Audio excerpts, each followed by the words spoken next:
a vast blue sea, a man gripped a wooden oar, paddling his small raft with all his might, his eyes constantly searching the surface, hoping to spot any floating supplies. Suddenly, a glint flashed in his eyes. A wooden treasure chest was floating on the sea. This unexpected discovery startled Chen Hua, and he immediately paddled with all his might towards the treasure chest. Just as Chen Hua was about to reach the treasure chest, he suddenly noticed a figure behind it. It was a woman submerged in seawater, her hands gripping the wooden chest tightly, her body rising and falling with the waves. Chen Hua's eyes narrowed instantly. He recognized her. It was Su Yajing, the campus belle of his university. Looking at Su Yajing's familiar yet disheveled face, Chen Hua smiled, his heart filled with excitement and anticipation. Not long ago, all 7 billion humans on Earth were forcibly transported to an alternate world called Endless Ocean and forced to participate in a marine survival game. In this strange world, everyone faces the threat of extreme weather and terrifying sea monsters.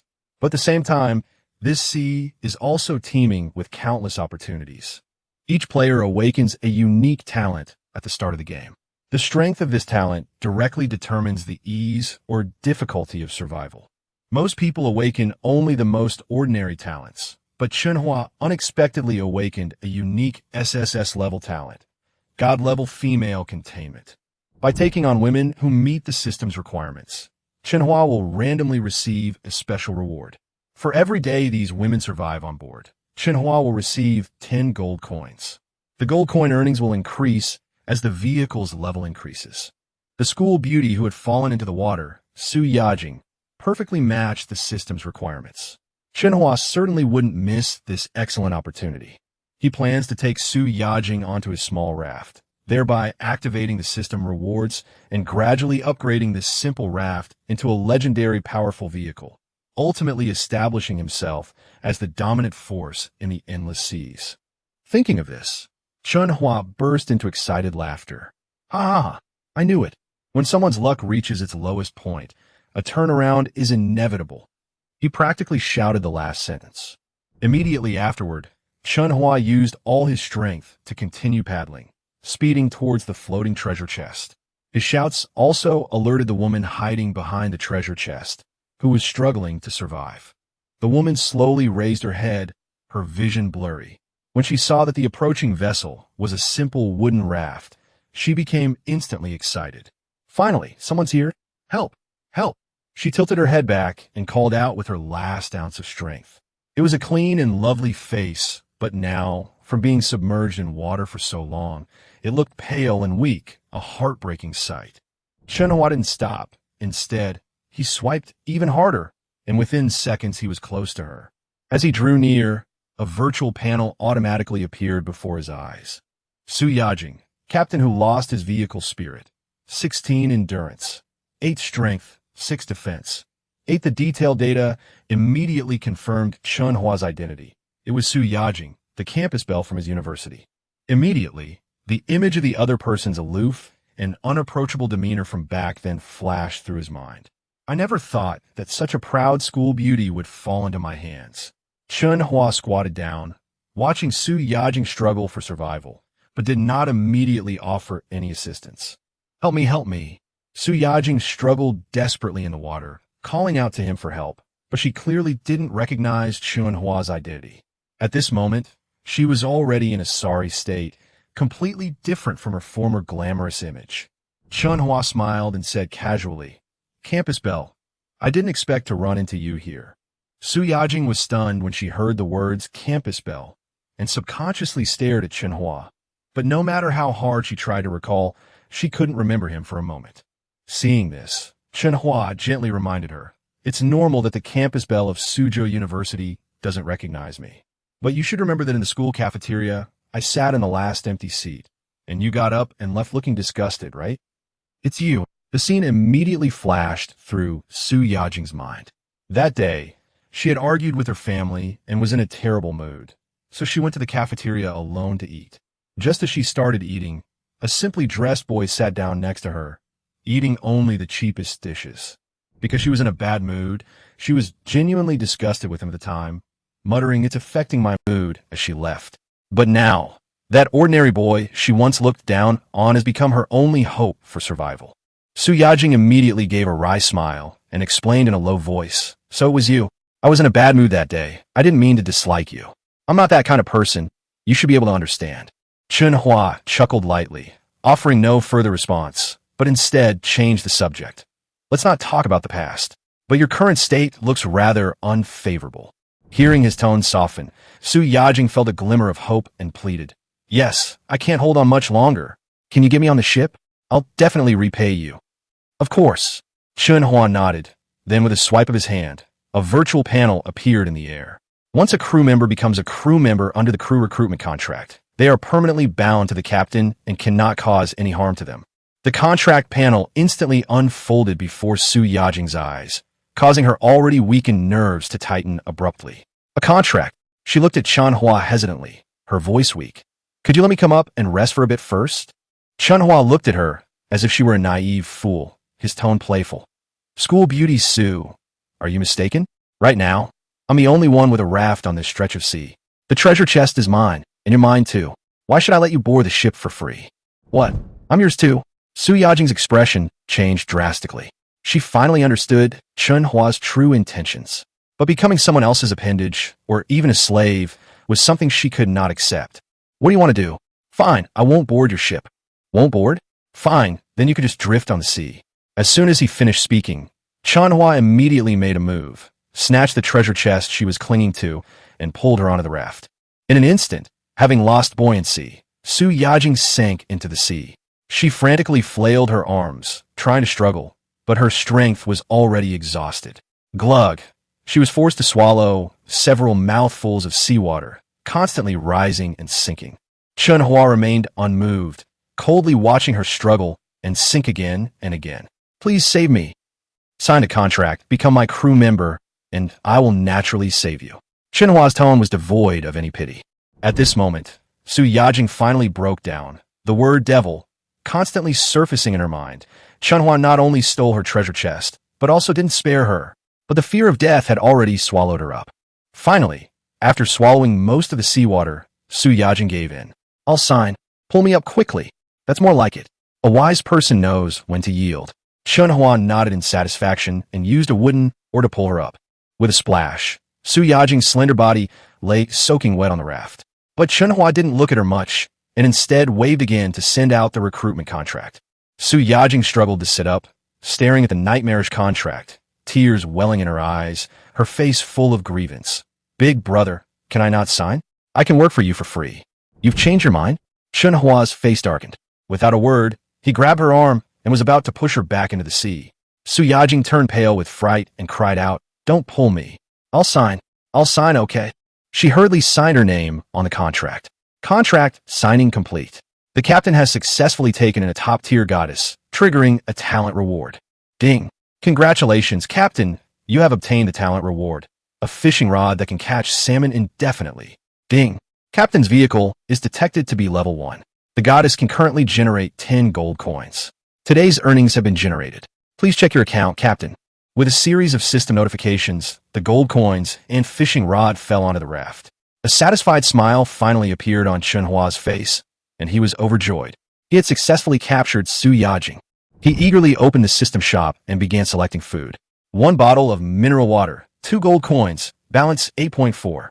3 salmon, 1.5 gold coins, balance 6.9. 2 dried buns, 1 gold coin, balance 5.9. After his shopping spree, Chen Hua quickly had only 5.9 gold coins left. However, this amount was enough for him. At least he could afford a decent meal right now. He arranged the things he had bought one by one, then sat on a raft and immediately picked up a steam bun and took a bite. Crunch! A crisp sound rang out from his mouth, and the hard bun made him grimace and pull back. The steam bun was indeed a bit too tough to chew. Chen Hua simply put it down and started eating the salmon instead. 1 bite, 2 bites, 3 bites. He ate it with great relish.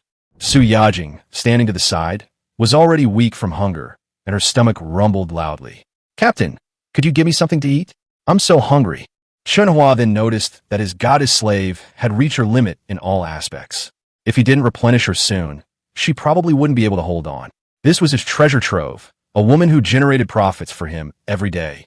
He immediately grabbed a steamed bun from the side and threw it at her, saying, "Eat quickly, then get back to work." Work? Su Yajing's face turned even paler, and she cursed inwardly. Even in this state, he still wanted her to work. Of course, despite her inward anger, she could only silently accept the steamed bun and begin to eat. She had already signed a contract. At this moment, she completely belonged to Chen Hua. Unless she jumped into the sea, she could not leave this ship. She knew she would have to work later, but she could only endure it. Who told her to be afraid of death and sign that unequal treaty? So, Su Yajing ate her steamed bun while cursing Chen Hua in her heart. However, after taking a few bites, she found her teeth were starting to hurt. Left with no other option, she grabbed a bottle of mineral water from the side, intending to eat the steamed bun with water. Chen Hua was startled when he saw her movement. "Don't move. Give me the water." Su Yajing was taken aback. "Is there something wrong with this water?" She quickly handed the water over. However, Chen Hua's next action instantly shattered the slight goodwill she had just developed. "This bottle isn't even opened yet. Don't waste it. Drink what I have left," Chen Hua said, handing her his water bottle, which was only a fifth full. Su Yajing couldn't hold back any longer. Holding the steamed bun in one hand and clenching her fist in the other, her eyes welled up with tears as she said aggrievedly, "I don't want to drink what you left over. I want to drink the unopened bottle." Chen Hua took the mineral water back without hesitation, put the cap back on, and said indifferently, "Drink it or don't. It's up to you." He actually took the water back. Su Yajing could no longer contain her anger. How could he be so heartless? She was already his woman, and she was going to do the work later. Did signing a contract mean she didn't even have the most basic human rights? She fought back tears, turned her back to Chen Hua, and vented all her resentment on the steamed bun in her hand. "Fine, I won't give it to you." "Wah, wah, wah. Oh, you're quite resilient. Perfect, it saves you some money." Looking at her stubborn expression, Chen Hua grinned and began to examine the treasure chest beside him. The wooden treasure chest was quite large, resembling a stone pillar on the raft. It had no lock, only a coin slot. Chen Hua examined it for a moment, then inserted 2 gold coins. Click! With a crisp sound of unlocking, the wooden chest sprang open with a bang. 10 units of wood, 10 units of crude iron, 3 bottles of mineral water, 1 dagger, 1 box of bait, 1 tent, 5 dry buns, 5 parts, 10 candles, 2 lighters. The wooden crate disappeared instantly, and all the supplies went directly into Chen Hua's system space. Su Yajing turned her head curiously, wanting to know what Chen Hua had said. But Chen Hua didn't say a word, and she didn't dare to ask. After all, he was still angry, and if she took the initiative to talk to him, she might be manipulated later. "Not bad. Not bad at all. You actually got so many good items." After checking the supplies in his backpack, Chen Hua placed the unopened bottle of mineral water in front of Su Yajing and said, "Drink this." Su Yajing snorted and didn't take it, clearly still angry. Chen Hua ignored her. He didn't treat her as an equal at all. He placed the water at her feet, then took out a tent from his backpack and set it up on the raft. While setting up the tent, he instructed her, "You have half an hour to rest. You can start working in half an hour." Su Yajing didn't reply, but she still cursed him inwardly. However, glancing at the tent made her feel a little better.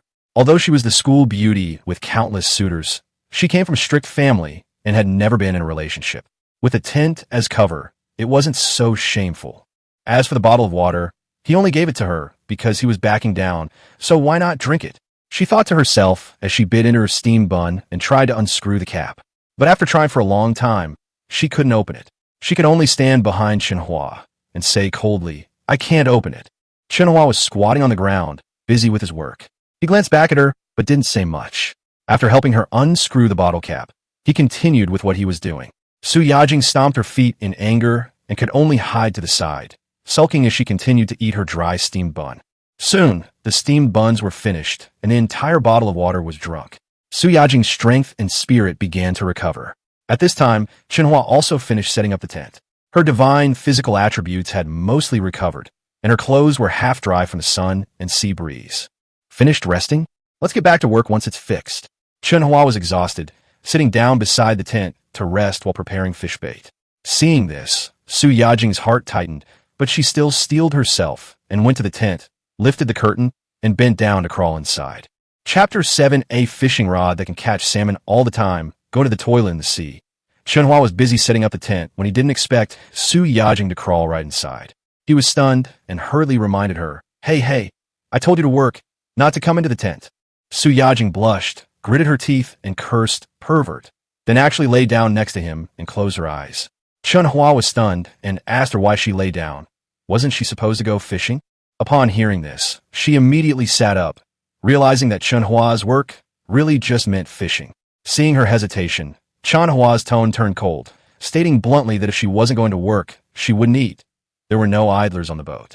Su Yajing immediately took the fishing rod. After all, fishing was much better than being forced to do anything else. She cast the line with a rather professional-looking motion, clearly showing she had some basic skills. Chen Hua glanced at her posture, said nothing more, turned around, and bought her a bucket to hold the fish, while he began paddling to continue searching for the treasure chest. They hadn't rowed far when a whoosh sounded in their ears, and a salmon landed on the raft, thrashed a few times, and then went still. A system notification popped up immediately. Crew member Su Yajing has killed the salmon. Captain's coins plus 0.1. Upon seeing this, Chen Hua was immediately overjoyed, knowing that the fishing rod had played a crucial role. With this, he would never have to worry about food again. Thinking of this, he increased his paddling speed, full of enthusiasm, and prepared to upgrade the raft as soon as possible. Meanwhile, Su Yajing stared blankly at the salmon on the ground. She couldn't understand why salmon had become so easy to catch. Normally, it would take at least several hours to catch just one of these fish. She wondered if her luck had suddenly turned around, but then she thought if it were truly good fortune, she wouldn't have ended up as a slave on someone else's ship. Indeed, becoming a crew member meant losing one's freedom. In this vast ocean, whoever owns the ship is the rule maker. Once abandoned by the captain, she would only face death, so she wouldn't easily resist. As she thought this, she threw the salmon into the bucket, rebaited the fish, cast the line, and continued working. The raft drifted slowly on the sea, while Su Yajing fished steadily, catching one almost every half hour. Strangely, all the fish she caught were salmon, and in unusually large numbers. She was puzzled and took a closer look, only to discover that the fishing rod in her hand was not an ordinary beginner's rod, but a high-level piece of equipment with special effects. She was speechless. It turned out that Chen Hua had such a good thing and had actually given it to her. She shook her head with a self-deprecating smile and could only continue fishing. After all, with fish being caught one after another, her energy was quickly being depleted. As she fished, Su Yajing suddenly felt an urge to urinate and, unable to hold it any longer, cautiously asked, "Captain, can I take a break?" Chen Hua glanced at her, then looked at the fish in the bucket. There were a decent number, more than a dozen, and a few of them were quite large. He nodded. "Okay, half an hour break, then we'll keep working until dark." Work until dark? Su Yajing's eyes widened, and she almost jumped up to protest. This was too exploitative. She cursed under her breath, her heart filled with complaints, but she was helpless and could only accept her fate. She picked up the water bottle, about to take a few sips to quench her thirst, when Chen Hua reminded her, "Drink sparingly, this bottle of water will last for 2 days." She was furious and downed the entire drink in one gulp, as if deliberately defying her. Chen Hua ignored her, and, during his break, took out a dagger and began processing the fish, slicing the salmon into thin pieces, preparing to take it to the market. Su Yajing inwardly grumbled again, but for now, she could only sit and rest. Not long after, the urge to urinate returned, and this time she couldn't hold it in any longer. Finally, she mustered the courage to speak. "Captain, I need to use the restroom." Chen Hua didn't even look up. "Go ahead, move over a bit." This answer left Su Yajing speechless. She remained seated, and Chen Hua, seeing this, looked up and asked why she wasn't moving. She stared at him, her face full of embarrassment, and hesitated for a long time before asking, "Could you please leave for a moment?" Chen Hua replied nonchalantly, "No, I'm not going to peek." He added, his tone so serious it sounded like he was making a promise, which made Su Yajing even more devastated. Although she knew she didn't even have human rights on this ship, she still couldn't bring herself to say it. Finally, she gritted her teeth, turned sharply, and jumped into the sea. Chen Hua was startled, thinking she was really being driven to suicide, and rushed over to try and pull her back. Fortunately, she clung tightly to the edge of the raft, not truly giving up on life. Chen Hua breathed a sigh of relief upon seeing this, but his face still darkened. He said that if she wanted to threaten suicide, he wouldn't stop her. Su Yajing coldly replied, "Who wants to die? I'm just going to the sea to relieve myself." Chapter 8: Selling Raw Fish, the second night. Chen Hua finally breathed a sigh of relief. It turned out that Su Yajing had only gone to the restroom and hadn't intended to commit suicide. He also guessed that she probably had a talent for swimming. Otherwise, who would dare to jump into the sea and hold onto the treasure chest for so long without sinking? So Chen Hua waved his hand and said, "Don't jump into the sea if you need to use the toilet in the future." Su Yajing snorted coldly. "Mind your own business." After saying that, she turned around and went to find a way to take care of her business. Chen Hua ignored her and returned to his spot, continuing to slice the sashimi with practiced ease. He had just learned in the chat channel that someone had already upgraded their raft to level 2. Level 2 vehicles are wooden boats, offering not only greater stability, but also significantly improved safety, making them better suited to handle risks at sea in the future.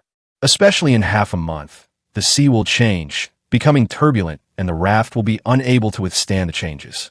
To upgrade, he needs to accumulate enough resources as soon as possible, and the most realistic way right now is to slice fish and sell them for money.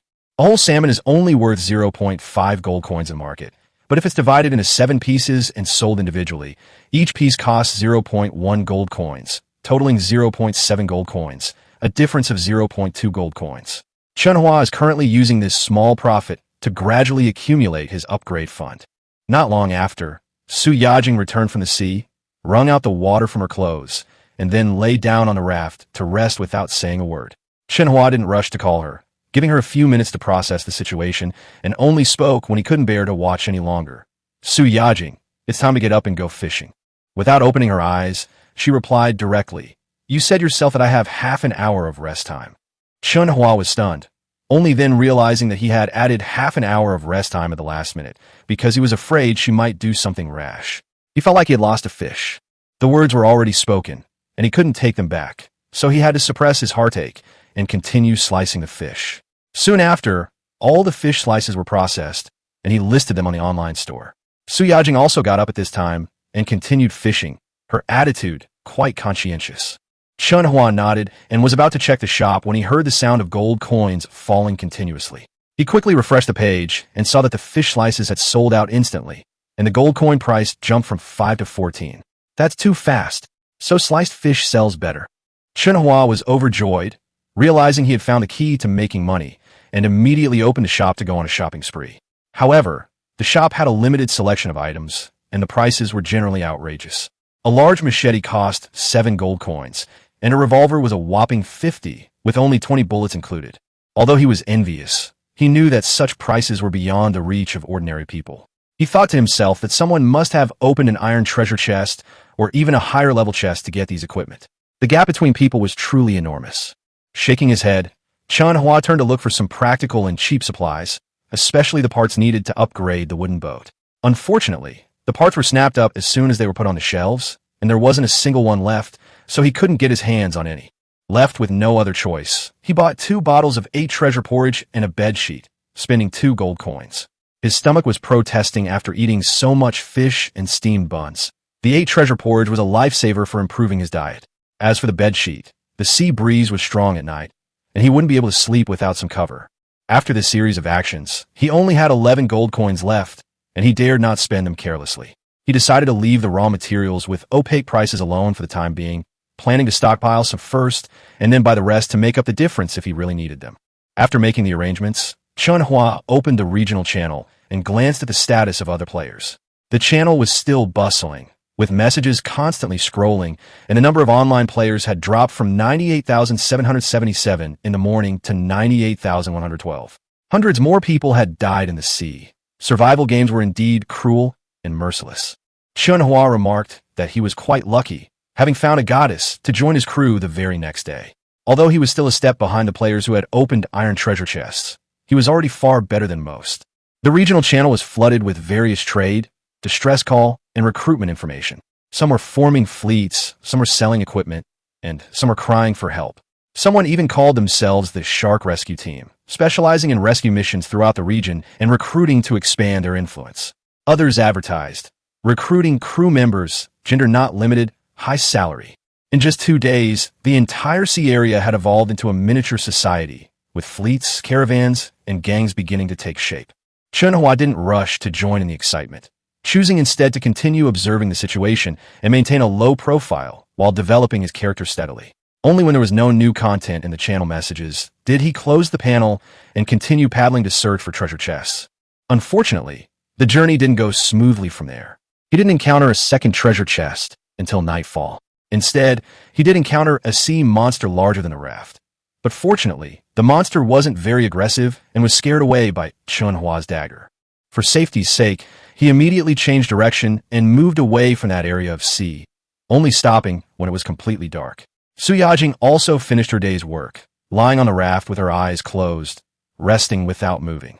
She had been fishing nonstop all day and was completely exhausted, her physical and mental strength almost depleted, and she could barely straighten her back. Seeing this, Chen Hua didn't call out to her anymore, but silently sliced the fish he had caught and listed them on the online store, then took out the dinner he had prepared beforehand. He placed the salmon, a dry bun, and a third of a bottle of mineral water next to Su Yajing and said softly, "Eat your dinner tonight and go to bed early. We'll continue tomorrow." After giving these instructions, he went into the tent, making no intention of letting her come in for dinner. Su Yajing stared at his departing figure, grinding her teeth in anger. He won't even let me into the tent to eat. He's a real skinflint, worse than an animal. One day, I'll make him taste my own medicine. She cursed as she ate, her hands never stopping, grabbing food and wolfing it down. Chapter 9, Killing the Sea Monster, Repairing the Raft. Although dinner wasn't very good, Su Yajing quickly devoured all the food due to the combined effects of exhaustion and hunger. She glanced at the faint light coming from inside the tent, then at the dark sea and the narrow raft, hesitated for a moment, and finally gritted her teeth and lifted the curtain to go inside. As soon as she entered, Su Yajing saw a half-finished bottle of 8 treasure porridge. Chen Hua was covered with a sheet and looked at her calmly, as if he was living a comfortable life.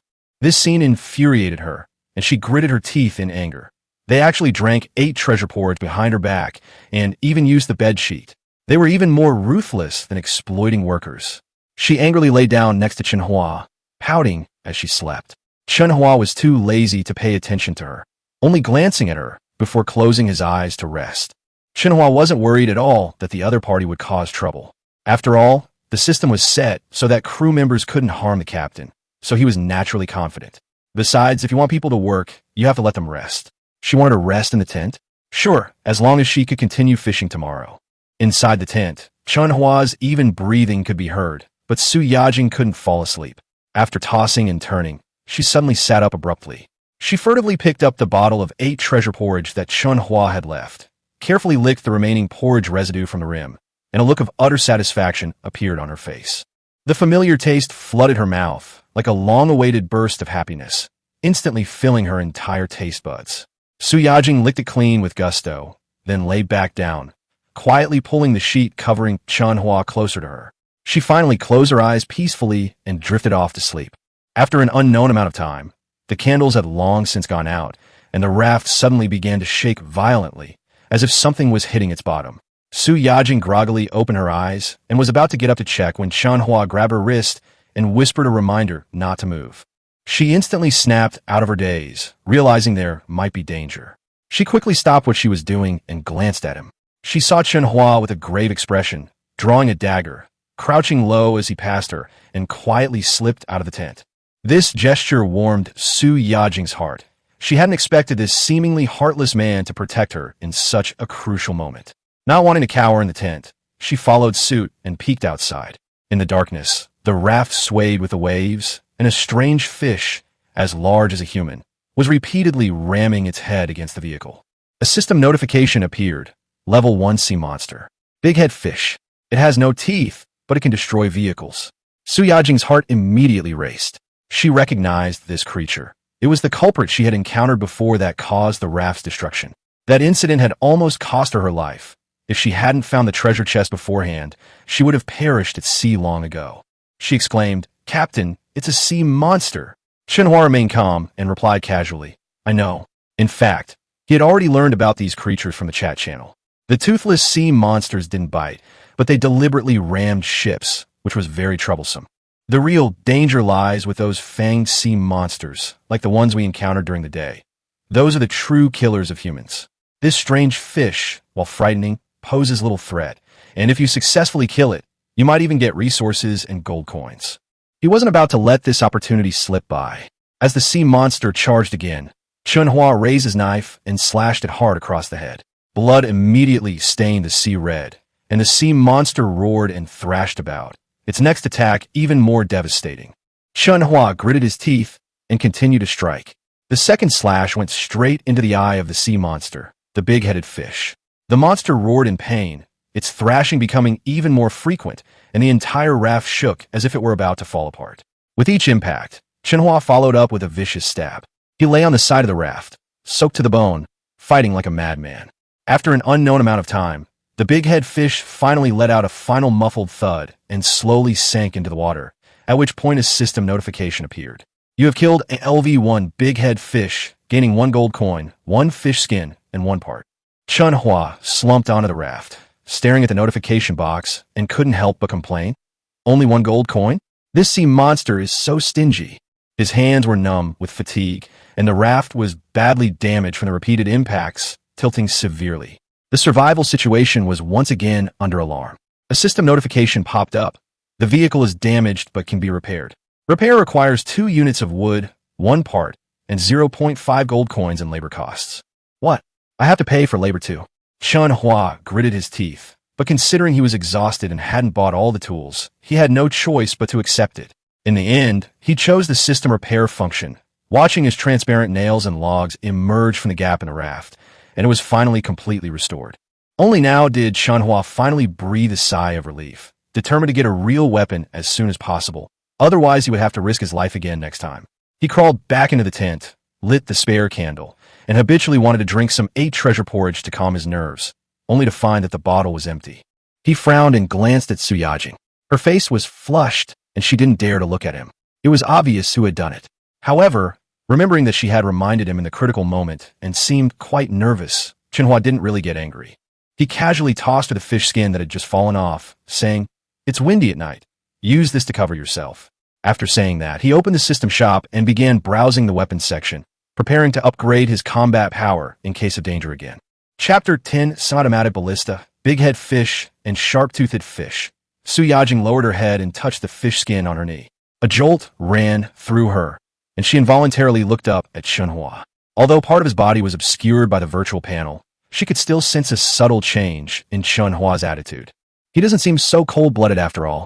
He's probably just trying to help us survive. Her feelings subtly shifted. Clutching the fish skin, she lay on the raft, secretly glancing at Chen Hua's profile through the light screen. At that moment, Chen Hua was focused on planning his next move in the system shop, completely oblivious to her surroundings. He knew that the novice period was only half a month. After that, the seas would become dangerous, and he had to prepare in advance. Upgrading the raft was inevitable, but before he could gather enough spare parts, he needed to prepare defensive weapons to deal with emergencies. Sea monsters were troublesome, but people were even harder to defend against. Competition for resources among captains was fierce, and, without weapons, there was no sense of security whatsoever. After looking around, he found a revolver for 30 gold coins, which he couldn't afford. A shotgun was 55 gold coins, out of the question. In the end, he chose a bow with 5 arrows, priced at 3 gold coins, which was barely enough for self-defense. He continued browsing and soon found another good item, a semi-automatic crossbow, priced at 12 gold coins. Chen Hua hesitated briefly, then gritted his teeth and bought it. Although expensive, the description suggested it was extremely powerful, a divine weapon for the seas. Semi-automatic ballista, capable of penetrating wooden ships, a long-range heavy weapon, requires a mounting base. Large crossbow bolts, made of sturdy wood, with arrowheads forged from refined iron, extremely powerful. Seeing the description, Chen Hua's eyes lit up. He felt the money was well spent. He glanced at his account.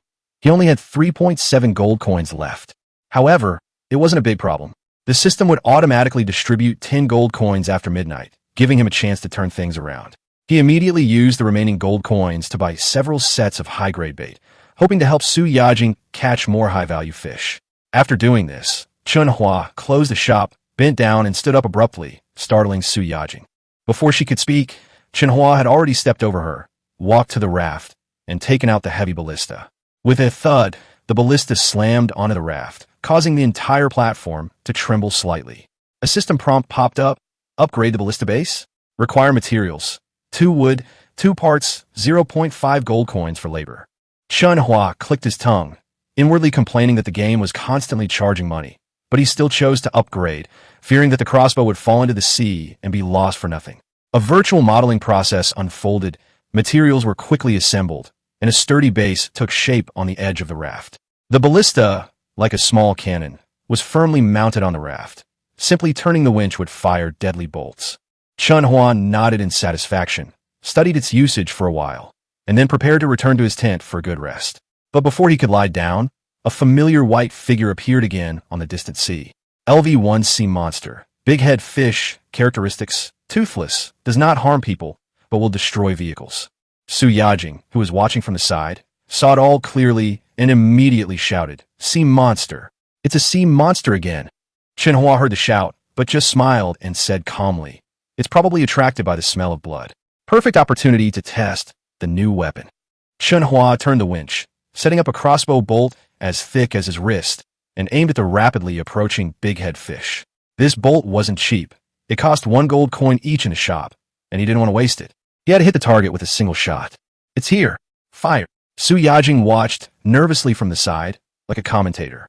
Chen Hua gripped the bow handle firmly, and when the strange fish closed to within 10 meters, he suddenly stepped on the firing pedal. Whoosh! The arrow shot through the air, and the next second a muffled thud was heard. The crossbow bolt pierced the big-head fish's head, killing it instantly. A system notification popped up. "You have killed a LV-1 big-head fish, gaining 1 gold coin, 1 fish skin, and 1 part." Chen Hua grinned. "Not bad. As expected of the weapon I bought for 12 gold coins." Su Yajing was stunned. She had dealt with the sea monster so easily. She had never imagined that the weapon could be this powerful. Just as she was about to praise Chen Hua, 3 more big-head fish surfaced in the distance. Chen Hua quickly replenished his arrows, drew his crossbow, aimed again, and fired in quick succession. Whoosh! Kill successful, 1 gold coin, 1 part. Whoosh! Kill successful, 1 gold coin, 1 fish skin, 1 part. Whoosh! Kill successful, 1 gold coin, 1 part, 2 large arrows. 3 arrows fired in quick succession, killing 3 big-head fish instantly. 2 arrows even returned to him. A huge profit. Just as Chen Hua was feeling pleased, he suddenly noticed a large amount of splashing water on the surface of the water in the distance, and a school of black and white fish was rapidly approaching. LV-1 sea monster. Sharp-toothed fish, characteristics, possesses sharp teeth, can easily bite through vehicles, wooden planks like paper. "Captain, it's sharp-toothed fish. 10 of them are here." Su Yajing shouted, her face turning pale with fright. She thought Chen Hua would continue to fight back with the ballista, but then she heard him suddenly yell, "Row! Escape!" She didn't react for a moment, completely bewildered. Chen Hua was furious. "If you don't act now, I can't stop 10 fish. If you get bitten and sink, I'll throw you in to feed the fish first." I'll paddle. Su Yajing snapped to attention, immediately scrambling to the middle, grabbing a wooden paddle, and paddling furiously to escape the scene. As she paddled with all her might, the raft finally began to accelerate, slowly moving away into the distance. Chen Hua, without further delay, opened a shop and used all his remaining gold coins to buy large crossbow bolts. He turned the winch, aimed at the pursuing sharp-toothed fish, and prepared to launch a precise kite battle. Chapter 11: 10 consecutive kills, installing a diesel engine. Although Chen Hua wasn't afraid of the few sharp-toothed fish, he didn't dare to confront 10 of them head-on. After all, the raft was fragile. If they made a mistake and the boat broke apart, they would both likely fall into the water. Therefore, for him, flying a kite was the best strategy. Keeping distance and dealing with them one by one was the safest approach. Moreover, these sea monsters weren't fast swimmers, so dodging them wasn't difficult. Su Yajing rowed frantically, while Chen Hua began firing arrows in rapid succession, eliminating the pursuing sea monsters one by one. Even with inconsistent aim, he didn't hesitate to strike, not giving the sharp-toothed fish a chance to get close. Whoosh! An arrow struck the sea monster's belly. Whoosh! Another arrow hit its forehead, instantly blowing its head off. You have killed a LV-1 sharp-toothed fish, gaining 2 gold coins, 1 fish skin, and 1 part. Upon seeing the kill notification, Chen Hua felt relieved. The reward of 2 gold coins was enough to offset the cost of the arrows. Whoosh! Whoosh! The second arrow was cleared, plus 2 gold coins. Whoosh, whoosh, whoosh. The third arrow fell, returning a giant arrow. With wave after wave of attacks, Chen Hua became more and more proficient. Although he used arrows quickly, His kill speed also increased accordingly. On the other side, however, Su Yajing's strength was rapidly waning. Her arms trembled, and her breathing became erratic. "Captain, I can't go on. Why don't you row for a while?" she cried out, her voice trembling with tears. "Just a little longer, it's almost over." Chen Hua gritted his teeth and pulled the trigger again. Su Yajing could only grit her teeth and continue paddling until she could no longer hold on and collapsed onto the raft. Her strength was almost completely exhausted. Her stats had dropped to the critical point, and she could barely move a finger. "Keep shooting. Don't stop," Chen Hua urged loudly while firing. "I really can't shoot anymore," Su Yajing said weakly, her voice barely audible. Chen Hua turned to look at her and realized that she was indeed completely exhausted, so he increased the frequency of his arrow firing. Whoosh! Kill successful, 2 gold coins plus 1 arrow. Whoosh whoosh whoosh. Kill successful, 2 gold coins plus 1 fish skin /part. Whoosh whoosh. The continuous notification sounds invigorated Chen Hua, finally bringing him to the end. Just as he killed the last sharp-toothed fish, a new system notification sounded, catching his attention. You killed a mutated sharp-toothed fish, which dropped the item, 1 diesel engine. Upon hearing this message, Chen Hua was stunned and immediately checked his inventory. Sure enough, an engine had appeared. Immediately afterward, he heard the sound of gold coins arriving in his account. Su Yajing's system rewards had been credited to his account. His gold coins instantly increased by 10, and with the engine dropped by the mutated monster, Chen Hua was overjoyed and in an excellent mood. He immediately removed the engine, and a new prompt appeared. LV1 diesel engine, producing 100 horsepower, requires diesel fuel. Install on the raft. Cost, 2 crude iron, 2 wood, 5 parts, 2 gold coins. Chen Hua chose to install without hesitation. The next second, the entire raft and everyone on board floated up, and the modification began. Wood spun, parts were assembled, and new structures appeared on the raft, including an engine room and control console. Su Yajing screamed in fright. "Captain, what's going on? Why are we floating?" "Don't panic. I just blew out the engine, and the system is being installed," Chen Hua replied calmly. Su Yajing was stunned upon hearing this. Killing a sea monster could actually drop an engine? Chen Hua's luck was simply incredible. While she was shocked, she couldn't help but feel a secret joy. The vehicle upgrade meant she would benefit as well. With the raft conversion completed, a diesel engine was securely mounted at the stern, and a steering wheel and seat were added at the front of the cabin. A control area appeared at the front of the raft, complete with a wooden console, accelerator, brakes, and a seat. The system notification reappeared. The steering wheel can be upgraded with materials such as fish skin and cloth. Chen Hua didn't spend any extra gold coins on this. Resources were currently scarce, so he chose to prioritize practicality over decoration. After the system completed the modification, the raft landed smoothly. Chen Hua went to the control panel and tried to operate it. The steering felt pretty good, but the fuel tank was empty. He needed diesel to start it. He opened the shop and searched, finding that diesel was priced at 1 gold coin per liter, not too expensive. He decisively bought 5 liters of diesel, spending 5 gold coins, and added it directly to the engine's fuel tank.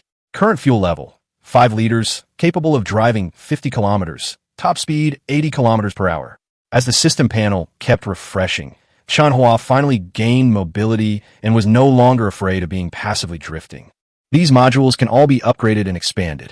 As long as he has enough resources, he will eventually be able to turn this dilapidated raft into a warship. However, Chen Hua did not choose to upgrade the raft structure for the time being, because the materials required were far more complex than those for the engine. To upgrade a level 1 raft to a level 2 wooden ship, he would need at least 50 units each of wood, iron, and parts, as well as 10 gold coins. For an ordinary captain, this amount of resources would take several days to accumulate, unless they were incredibly lucky from the start. This is why Chen Hua hadn't touched the materials in the treasure chest. He needed to save up enough before using them to ensure no resources were wasted. His previous spending of gold coins, seemingly impulsive, was actually driven by the need to survive. Chen Hua's starting point was different from others. His talent was more late stage, and without relying on a shop to purchase weapons and food, he wouldn't have survived to this point. Chapter 12, Day 3 of Survival. Okay, little newbie. Although the start wasn't smooth, Chen Hua's life has improved significantly since taking in his first goddess. Now he's no longer in a hurry to survive. He just needs to slowly find other lone goddesses and let them join him, and his life will naturally improve. Moreover, now that the raft has an engine, it completely crushes those wooden boats that still rely on sails in terms of speed. After studying the new equipment, Chen Hua started the engine and steered the raft away from the location of the earlier battle. That area reeked of blood. If it attracted any high-level sea beasts, his limited firepower wouldn't be enough to handle it. After traveling a few kilometers, Chen Hua turned off the engine, slowed down, and let the raft drift with the waves. By this time, Su Yajing had finally recovered somewhat, leaning weakly against the tent, feeling completely drained. She saw Chen Hua get out of the driver's seat, but didn't even have the strength to greet him, simply sitting quietly. As Chen Hua passed by her, he casually reminded her, "Aren't you going inside to rest? Want to lie on the deck and dry off?" Su Yajing replied irritably, "I can't even move right now." Chen Hua was stunned, then opened the system to check her status panel, and was dumbfounded. Su Yajing, crew stamina, 6 spirit, 19 strength, for defense, 7. Good heavens, she's almost completely exhausted. Chen Hua frowned. If they encountered a storm in this state, she might really be in trouble. Helpless, he bent down and picked Su Yajing up, intending to take her into the tent to rest. "What are you doing? Put me down!" Su Yajing cried out, but at this moment she had no strength and couldn't struggle at all. "You're almost exhausted, and you still want to crawl by yourself? I don't have any money to buy you medicine," Chen Hua said softly, his tone unusually gentle. He could buy medicine at the mall, but it was too expensive. A single bottle cost several gold coins, and he couldn't bear to spend the money. Hearing this, Su Yajing stopped struggling, simply closing her eyes and letting Chen Hua hold her, silently enjoying the warmth. Soon, she was settled inside a tent, with fish skin underneath her and another layer covering her legs. Chen Hua then spent a fortune to buy 2 bottles of 8 treasure porridge and stuff them into the tent to replenish her strength. Su Yajing was deeply moved. After drinking the porridge, she drifted off to sleep, and her physical attributes began to slowly recover. Seeing that her condition was stabilizing, Chen Hua finally breathed a sigh of relief. He couldn't bear to waste 10 gold coins a day. Although he didn't say it aloud, he knew in his heart that a treasure trove like Su Yajing should not be easily lost. Of course, he wouldn't tell her about this income mechanism, otherwise she would really think he was that important. Thinking this, Chen Hua lay down to rest and soon fell into a deep sleep, restoring peace to the raft. The night was exceptionally quiet. When Chen Hua woke up, faint daylight was already filtering into the tent. He instinctively looked around, only to find that the person was gone. He was instantly startled and quickly lifted the tent flap to check, only to see Su Yajing squatting by the raft. She was holding a torn piece of fish skin to cover her eyes, concentrating on relieving herself. Chen Hua suddenly lifted the curtain, startling her so much she screamed, "Ah!" The scene became incredibly awkward. Chen Hua's mind went blank, and he froze. "Don't look! Close your eyes!" Su Yajing shouted, her voice filled with embarrassment and anger. Sorry, I thought you fell into the sea," Chen Hua said awkwardly, turning around and crawling back into the tent. The scene kept replaying in his mind, and his heart inexplicably quickened. "Good grief, he's a complete newbie," he muttered to himself, a subtle smile playing on his lips. After finishing quickly, Su Yajing didn't say much, went straight back to the raft, picked up her fishing rod, and started her new day's work. Chen Hua was delighted to see how cooperative she was, and smiled. "Little Bai, I'll use some high-grade bait for you today." "What did you call me?" Su Yajing was stunned, her face instantly turning red, and she glared at him. Chen Hua remained calm, feigning seriousness as he explained, "Xiao Bai, aren't you Bai? You shameless bastard." Su Yajing roared, snatching the bait and turning away to continue fishing in a huff. It was clear she was angry, but not entirely. Chen Hua smiled, handed over today's food and water, and said softly, "Xiao Bai, today might be a bit tough, eat more. My name is Su Yajing." "Okay, Xiao Bai." "You." Su Yajing was furious, but too lazy to argue anymore, so she simply lowered her head and focused on fishing. She had just taken a bite of her steam bun when the float suddenly sank, startling her so much she almost spat it out. She quickly put down the food, gripped the fishing rod tightly, and pulled hard, only to find it incredibly heavy. The reel began to spin rapidly, and in no time, a salmon weighing a full 5 pounds was hauled up. "My God, how come the fish are so big today?" she exclaimed in shock, turning to look at Chen Hua. Chen Hua, however, had already stopped looking at her and was focused on mixing new bait, as if he had expected this. Su Yajing looked down at the bait information, and a line of text popped up. "Advanced bait, can catch larger fish." Sure enough, it was Chen Hua's doing again. She was a little annoyed, but she could only continue fishing in silence, since she still needed Chen Hua to survive. Soon, a system notification popped up. Your crew member has killed a 5-pound salmon, earning 0.3 gold coins. Chen Hua smiled slightly, continued stirring the bait, and then opened his personal inventory to check the resource list. Wood, 6 units. Crude iron, 6 units. Fish skin, 13 pieces. Parts, 9. Arrows, 3. Gold coins, 6.8. Chapter 13, The Second Treasure Chest. Without rules, there is no order. Although Chen Hua started a little late, his survival rhythm gradually improved after acquiring his first goddess. Now he has no shortage of food or water, and his weapons are fully equipped. His next focus is naturally on finding the treasure chest. Resources weren't plentiful, but that was because he'd only opened one treasure chest so far. If he'd opened more, he might have upgraded his wooden ship much sooner. Now that things were more stable, he decided to seriously scavenge for resources. Chen Hua put the extra fish skins from his backpack up for sale in the shop, priced at 0.1 gold coins each, hoping to earn some pocket money. As for the 3 black-striped fish that were originally listed, they were too unpopular and no one bought them. So he simply took them off the shelves and disposed of them. After finishing his work, Chen Hua returned to the helm, started the engine, and prepared to head towards more distant waters. The propeller roared to life, and the raft suddenly accelerated, reaching a speed of 40 kilometers per hour in an instant. At this moment, although many had upgraded to level 2 wooden boats, only a minority actually owned engines. With the added power, Chen Hua could cover a wider area of the sea in a shorter time, greatly improving his treasure hunting efficiency. The raft sped forward, the sea breeze blowing in their faces. Chen Hua was excitedly driving, while Su Yajing sat quietly fishing in the back. The salmon were getting bigger and bigger, and it was becoming increasingly difficult for her to catch them. She could barely lift her arms. Watching Chen Hua's dashing figure as he steered the boat, she couldn't help but think to herself, why don't you let me try steering the boat? So many people used to fight to help her with chores. This man is so clueless, so awful. Su Yajing complained as she persevered until she started to feel completely exhausted. Just then, Chen Hua suddenly slowed down, turned around excitedly, and called out Xiao Bai.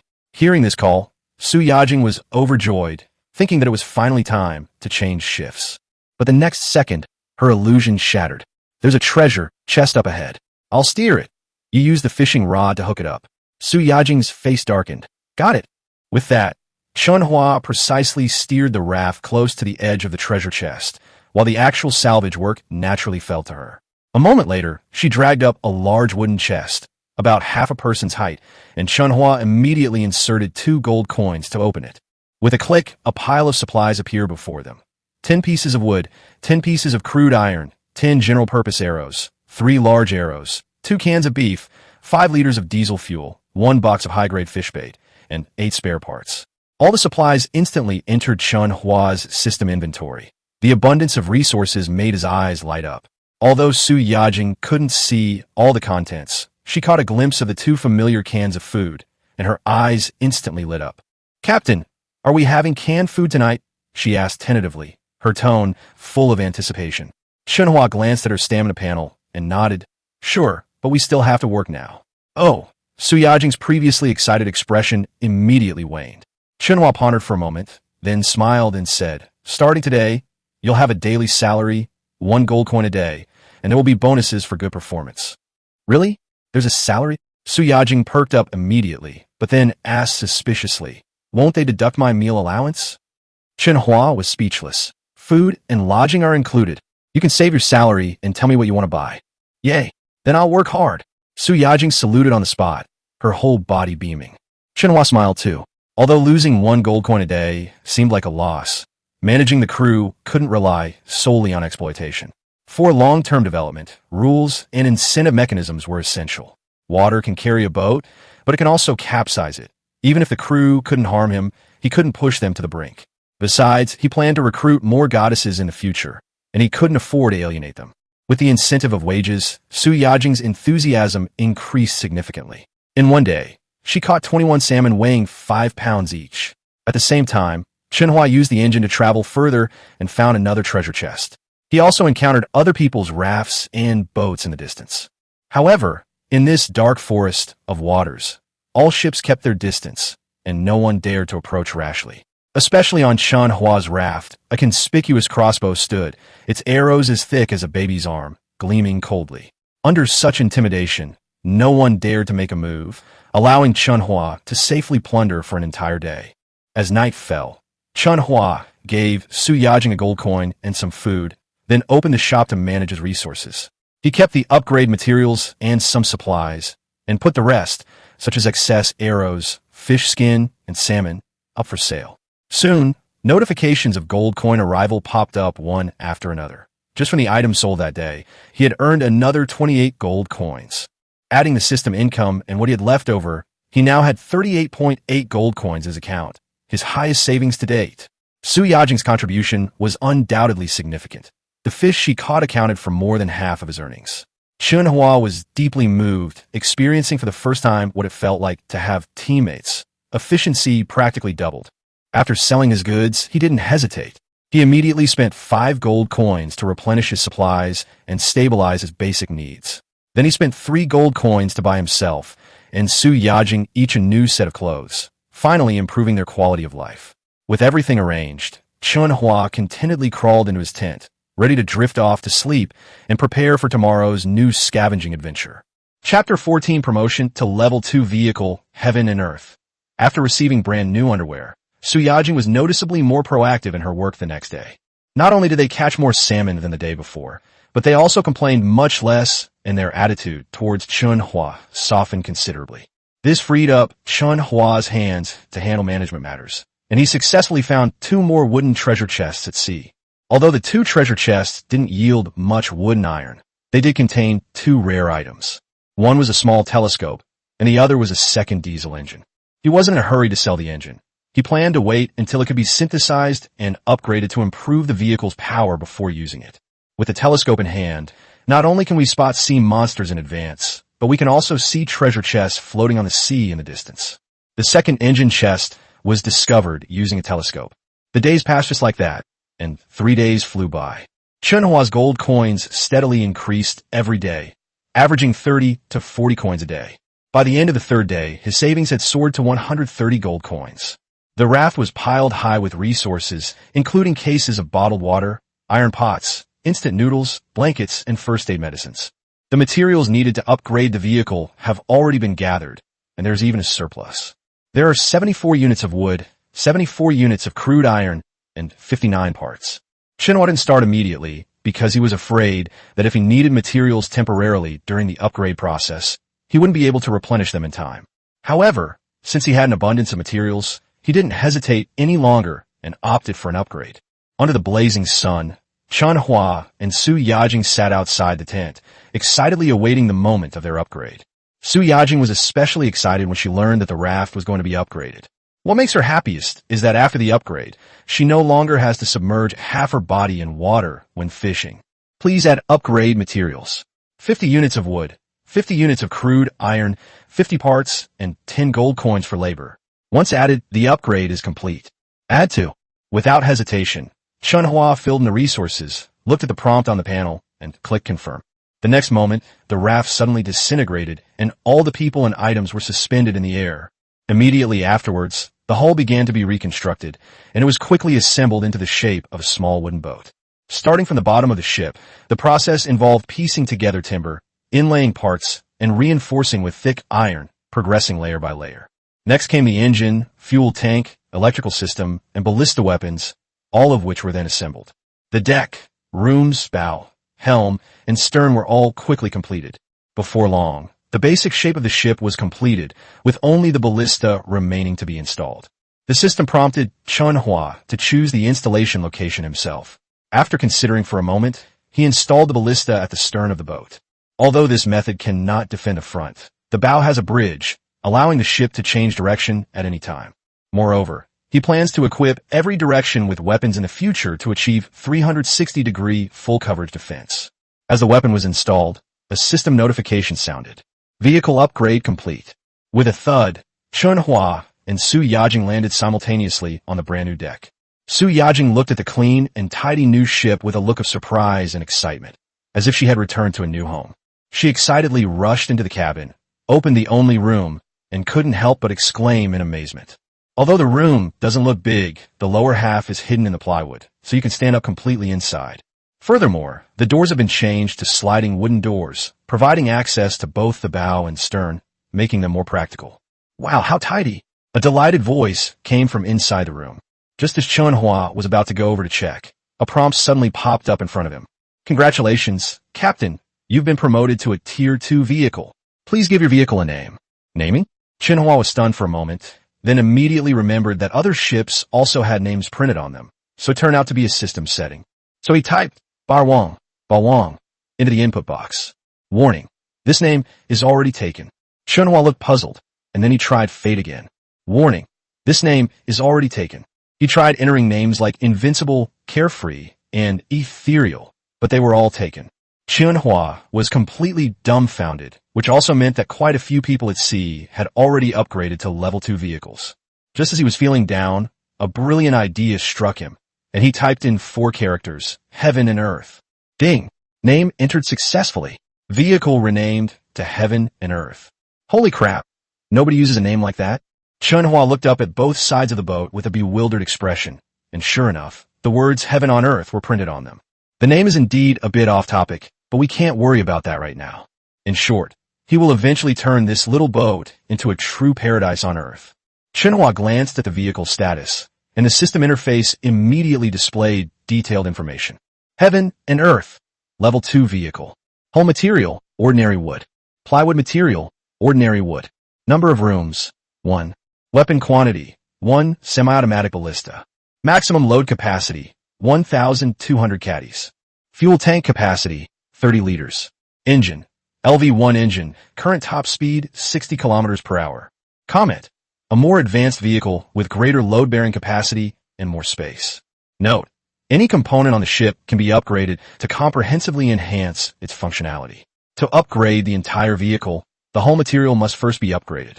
Seeing the prompt at the bottom, Chen Hua curiously clicked on the material upgrade option. There are 2 directions for upgrading the hull material.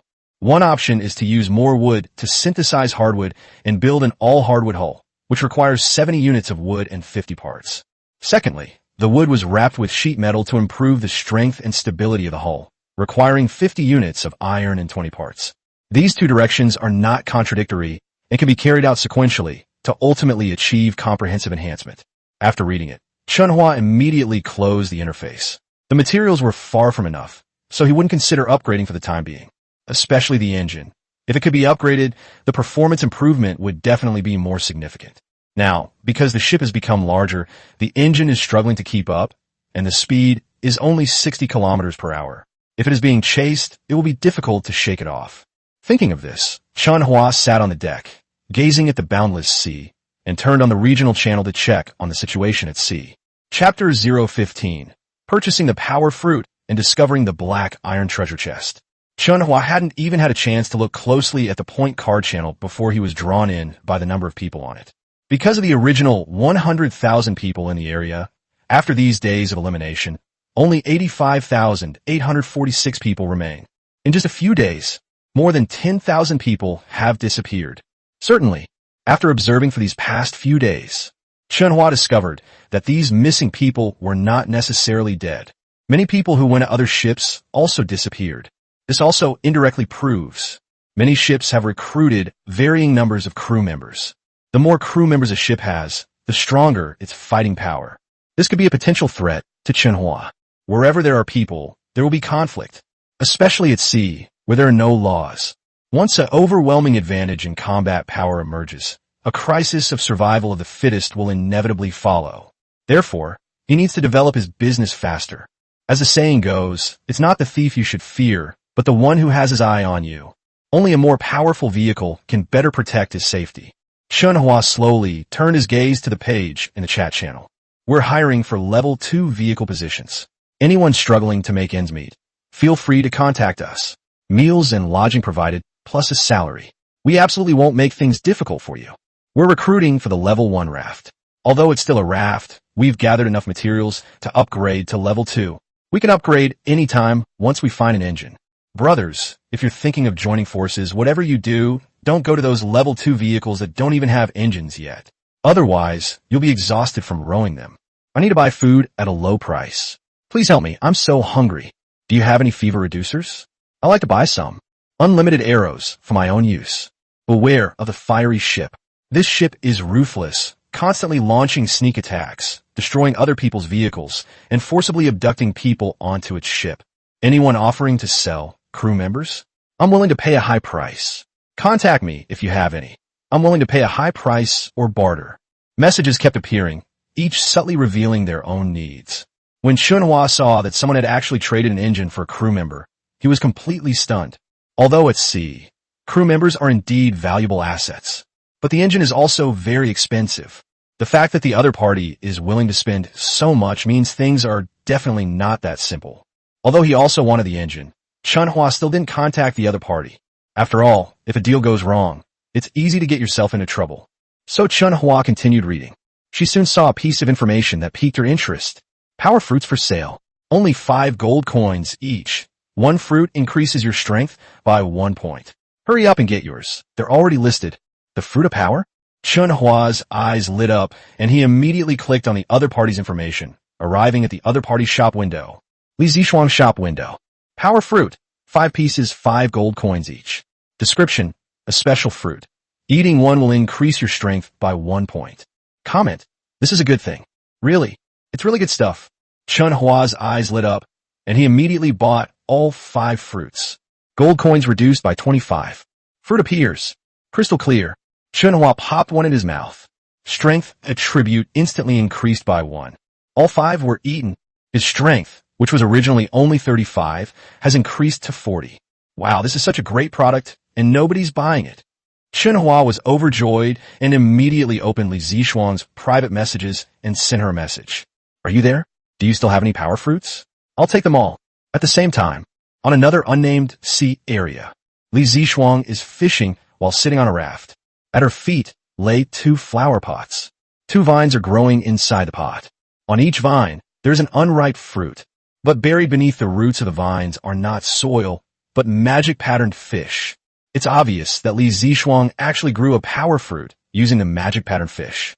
However, while the power fruit was extraordinary, it wasn't enough to feed her. After several days of struggling to survive, she cultivated 2 power fruits every day. However, the high cost makes it difficult for her to sell them, especially when everyone is short of supplies. Nobody buys the fruit that only increases power slightly, even if it sells out occasionally. The income of 5 gold coins, after deducting costs, wasn't even enough to feed her.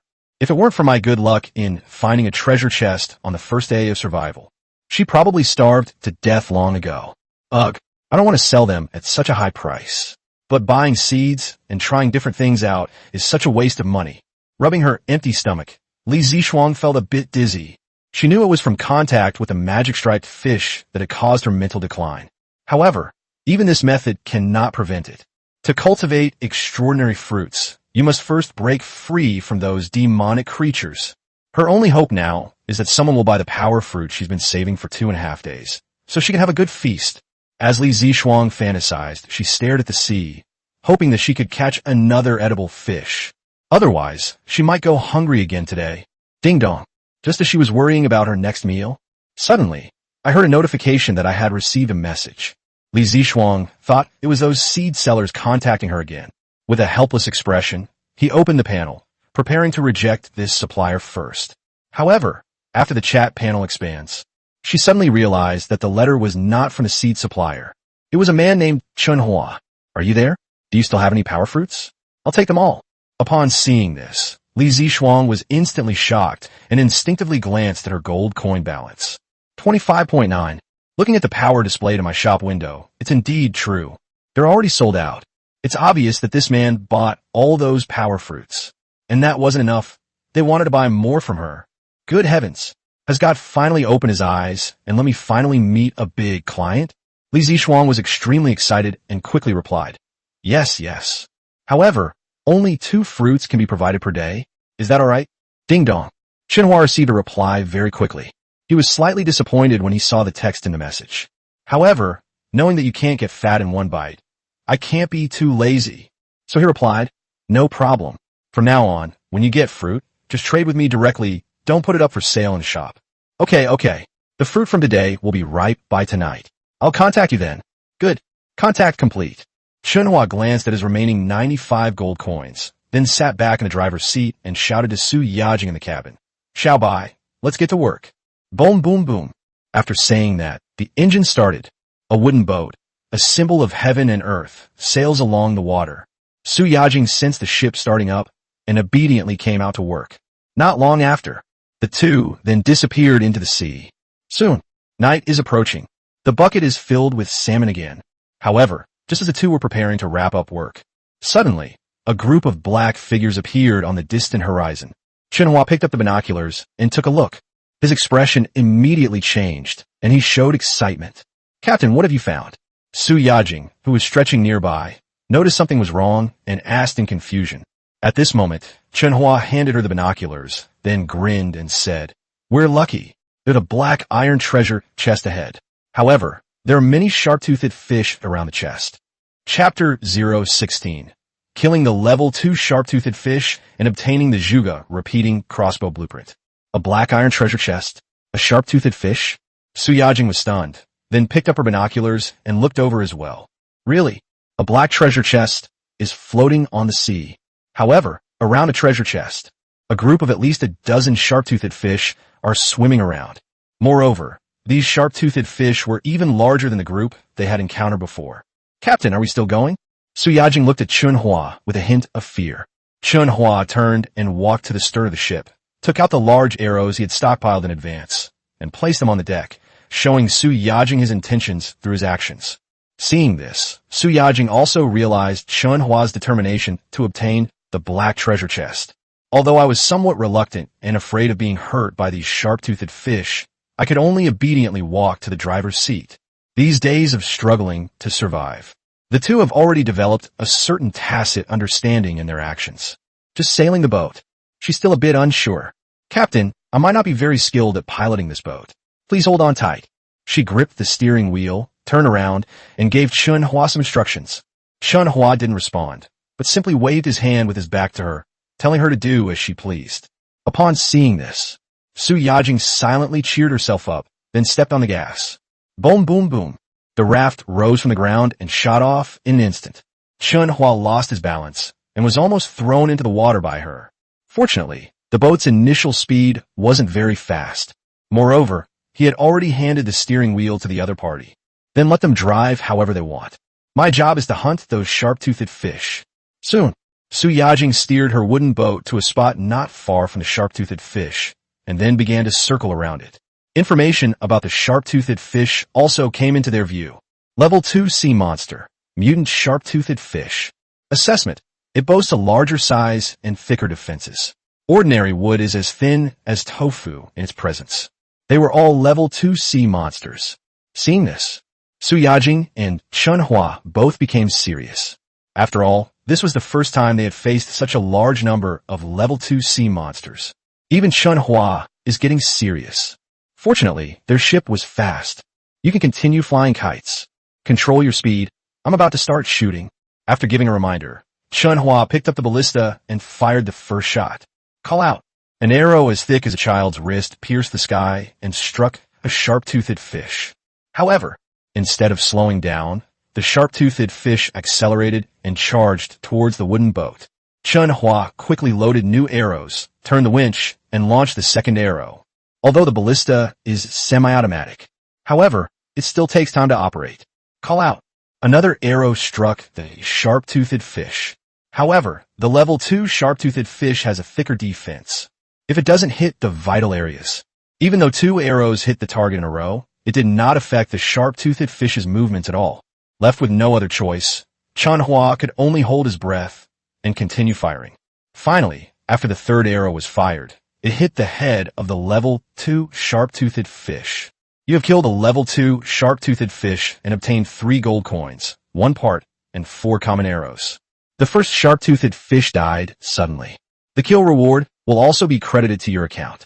Moreover, the loot was quite valuable, worth a full 4.4 gold coins. Of course, Chen Hua also expended a lot of energy. 3 large arrows cost 3 gold coins. That means I only made 1.4. However, Chen Hua believed that one day, his accuracy would become more and more precise. That's all. Chen Hua goes all out to kill monsters. More than an hour later, he killed all of the dozen or so level 2 sharp-toothed fish. In addition to the fixed gold coins and some parts, the loot also included several large arrows and dozens of small general-purpose arrows, as well as a case of Sprite, 5 bottles of mineral water, 2 packets of salt, and 2 bottles of 13 spices, among other supplies. However, Chen Hua didn't look at it too closely, because what was in front of him at that moment was an iron treasure chest.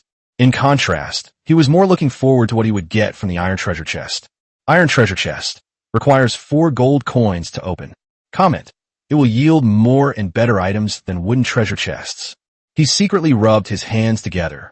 Following Su Yajing's instructions, Chen Hua injected 4 gold coins into it to activate it. In an instant, countless virtual images and texts appear before him. 15 units of timber, 15 units of crude iron, 2 sheets of steel plate, 16 parts, 1 blueprint for modifying the Zhuge repeating crossbow, 1 box of toilet paper, 10 packs of steak, 12 large boxes of ultra-thin Durex condoms, 20 large arrows, and 1 handheld crossbow. Several supplies were neatly arranged in front of Chen Hua. Then, as if drawing a lottery, each item was enlarged a few times in the center, paused for half a second to be displayed, and then shrunk down and skipped, until all supplies had been displayed. It appeared in the entire screen in front of him as a small square, and then automatically went into his system backpack space. Soon, the reward notification screen has disappeared. But Chen Hua was not excited. Suddenly, Su Yajing, who was standing next to her, hurriedly walked towards the driver's seat. "I'll go steer the boat. Otherwise, the smell of blood here might attract even more powerful sea monsters." There was a hint of embarrassment in her voice. Chen Hua was completely bewildered, not understanding why the other party had changed to this posture. Am I really that scary? It seems like nothing much was done. That's exactly what I was thinking. Chen Hua suddenly opened his backpack again and looked at the large box of ultra-thin Durex condoms. It's obvious. The other person must have been in that embarrassed state because of this box of Durex. However, they managed to survive. 1 box of Durex condoms won't cause any problems. Chen Hua shook his head and took out the blueprints for the Zhuge repeating crossbow and the crossbow. After all, these 2 items are the most useful things you can get from this iron treasure chest. Zhuge repeating crossbow blueprint can be used to upgrade the ballista, transforming it into a large combat weapon capable of rapid fire. Evaluation: it eliminates the tedious steps of loading arrows and drawing the bow, and can fire 10 large arrows with a single draw. Crossbow: more powerful than bow and arrow, and easier to draw. Evaluation: this is a lightweight and easy-to-use ranged melee weapon. Chen Hua was the first to pick up the crossbow and try it out. Really, pulling the bowstring requires absolutely no effort. Furthermore, it also has a crosshair, which greatly improves accuracy. Keep it safe. Chen Hua couldn't wait any longer. He took the Zhuge repeating crossbow blueprints and placed them on the ballista. Upgrades and enhancements appeared before his eyes. Ballista: upgradable to Zhuge repeating crossbow. Upgrade materials required: Zhuge repeating crossbow blueprint core, 2 units of wood, 5 parts, and 2 gold coins for labor. Upgrade. Without hesitation, Chen Hua added wood and parts to upgrade the system. In an instant, the ballista automatically takes over, and then automatically assembles itself while suspended in mid-air. In no time at all, a brand new repeating crossbow appeared in the same spot. In addition to its different appearance, the repeating crossbow also has an additional arrow box on it. It looks like an enlarged version of a wooden heavy machine gun, a cold weapon. Zhuge repeating crossbow. Maximum effective range of 400 meters, can hold 10 large arrows at once, and can fire 10 shots with a single load. Great. It's not a winch, but a push-to-load mechanism, which is really convenient. Chen Hua looked at the Zhuge repeating crossbow with a smile on his face. Turn around and return to the bow of the ship. Su Yajing had already sailed away from the area where the sharp-toothed fish lived in her wooden boat and arrived at a peaceful place, where she was now resting at the bow of the boat. Upon seeing Chen Hua appear, her face flushed red again, and she silently turned her gaze towards the sea.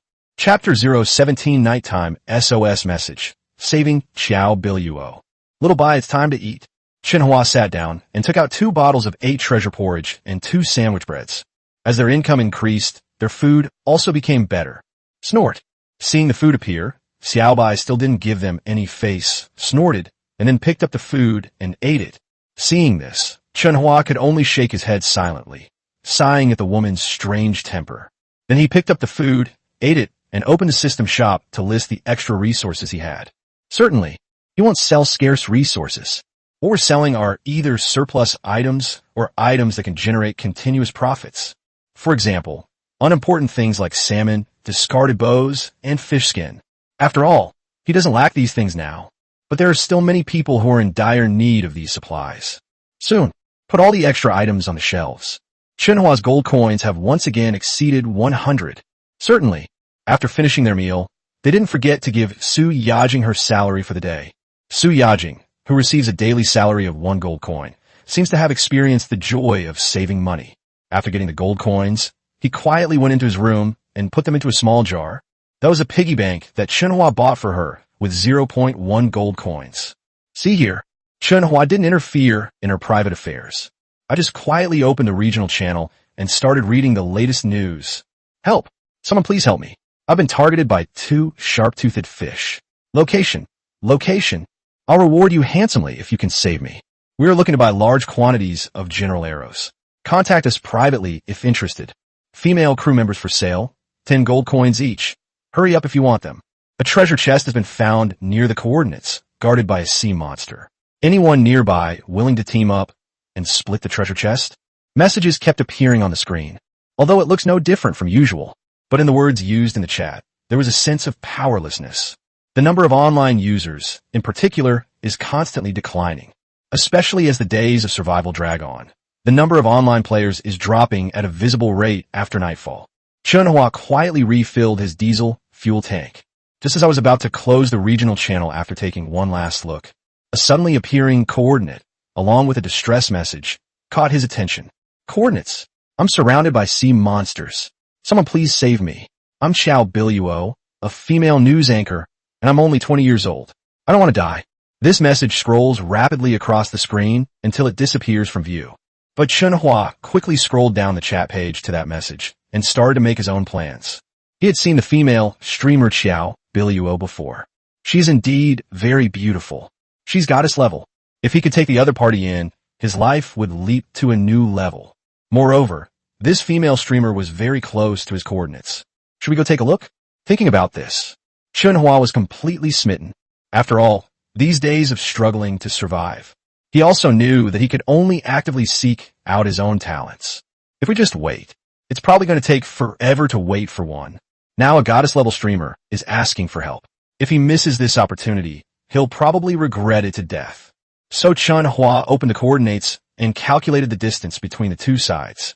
After discovering that the two sides were only about 20 kilometers apart, they immediately sent a message to each other. I'm nearby. I can come to your rescue. Would you like to join my ship? Call out. Message sent. Chen Hua received a reply very quickly. I do it.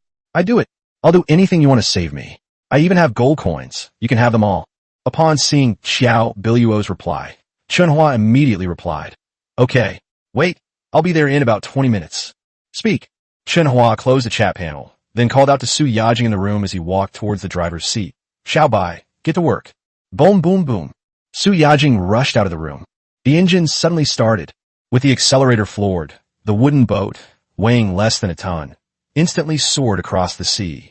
Su Yajing steadied herself by holding onto the doorframe and came to Chen Hua's side, bewildered, asking, Captain, what happened? Where are we going? I've accepted a rescue mission. You're going to have another sister now. Chen Hua responded without even turning his head. The voice was filled with joy. However, Su Yajing was shocked after hearing this answer. My heart suddenly skipped a beat, and I felt a little uneasy. I'm saving lives. I'll have another sister now. It sounds like a good thing.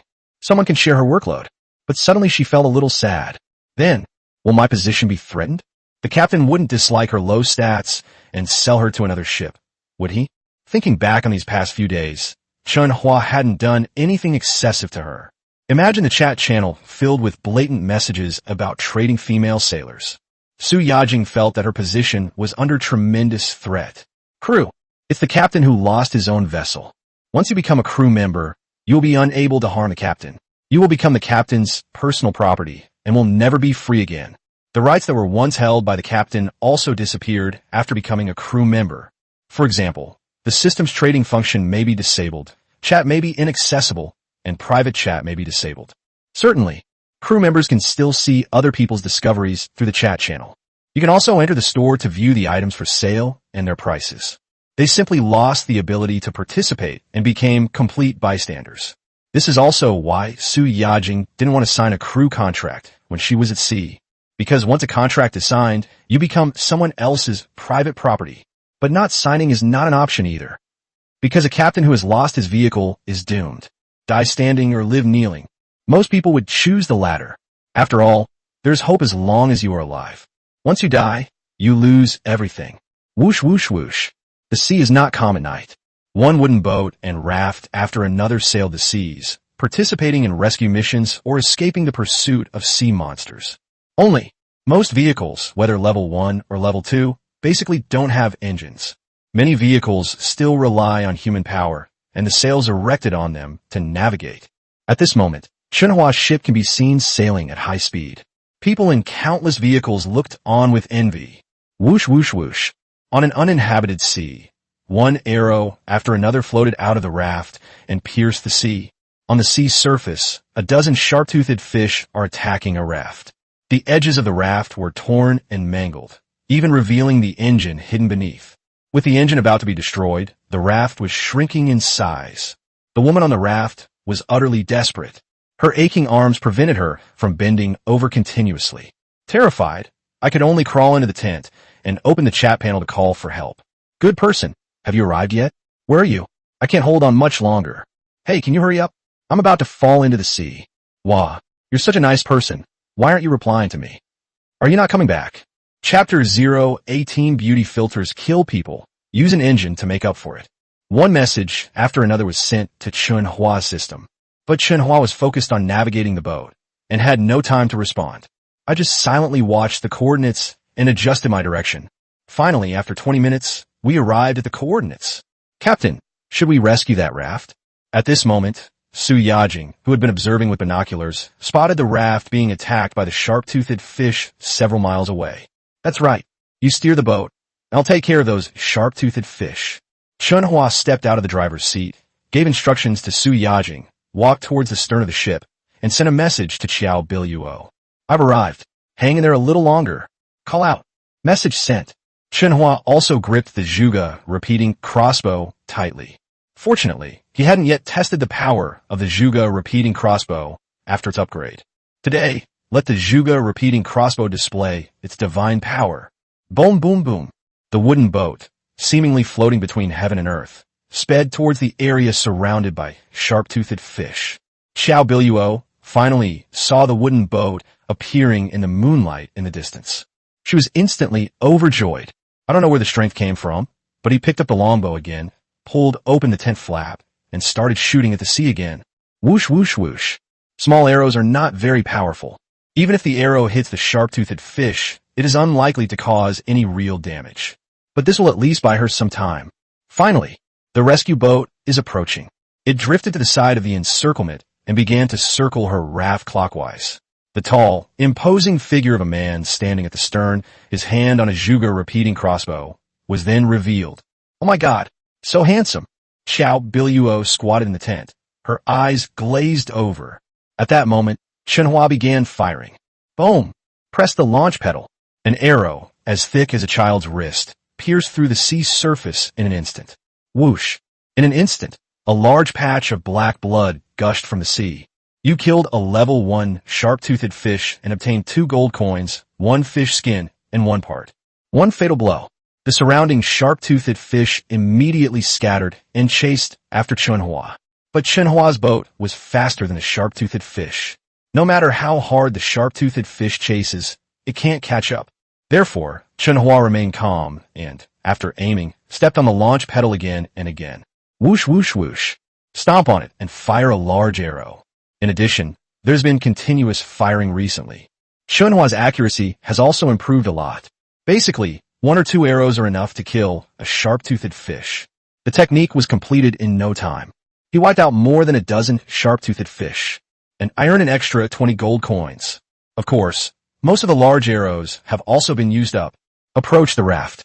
After dealing with the sharp-toothed fish, Chen Hua guided Su Yajing closer to the raft, while he held the Zhuge repeating crossbow and aimed it at the raft to prevent the other party from using any tricks. Come out. The sharp-toothed fish have all been dealt with. Wait for the wooden boat to get closer. Chen Hua shouted loudly at the raft.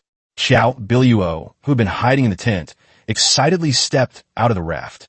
However, when Chen Hua saw what she looked like, my brain jolted instantly. Of course I was dumbfounded. Outside the tent, a woman in her 40s stood with her hands raised and shouted to Chen Hua. Okay, I'm out now. Please don't attack me. Chen Hua, is this Xiao Biluo? No, this is clearly an older woman. There must be some mistake. Chen Hua immediately aimed his crossbow at her and said irritably, Don't try anything funny. Let Xiao Biluo out. Good person, I am Xiao Biluo. Xiao Biluo stood by the raft, her face full of grievance, trying to defend herself. Upon hearing the explanation, Chen Hua and Su Yajing were both completely stunned. What? You're Xiao Biluo? Chen Hua was stunned. Su Yajing chuckled and covered her mouth, bursting into laughter. Then he looked up at Chen Hua at the stern of the boat, his eyes full of gloating. He secretly breathed a sigh of relief. Annie, that's great. It shouldn't affect her status in bed. Su Yajing also chimed in. Captain, she doesn't seem to be lying. Damn, don't I know better than you whether you're lying or not? Chen Hua glared at Su Yajing with annoyance, then said somewhat unwillingly, You better not lie to me. I watched Xiao Biluo's live stream. I really am Xiao Biluo, a good person. It's just that I'm not using any beauty filters right now. Then you said you're only 20? Chen Hua was still unwilling to accept it.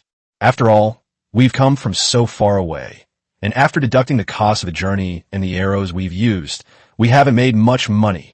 It turned out to be an old spotted dove. He was so angry he felt a burning itch. However, Xiao Biluo's next answer left him completely helpless.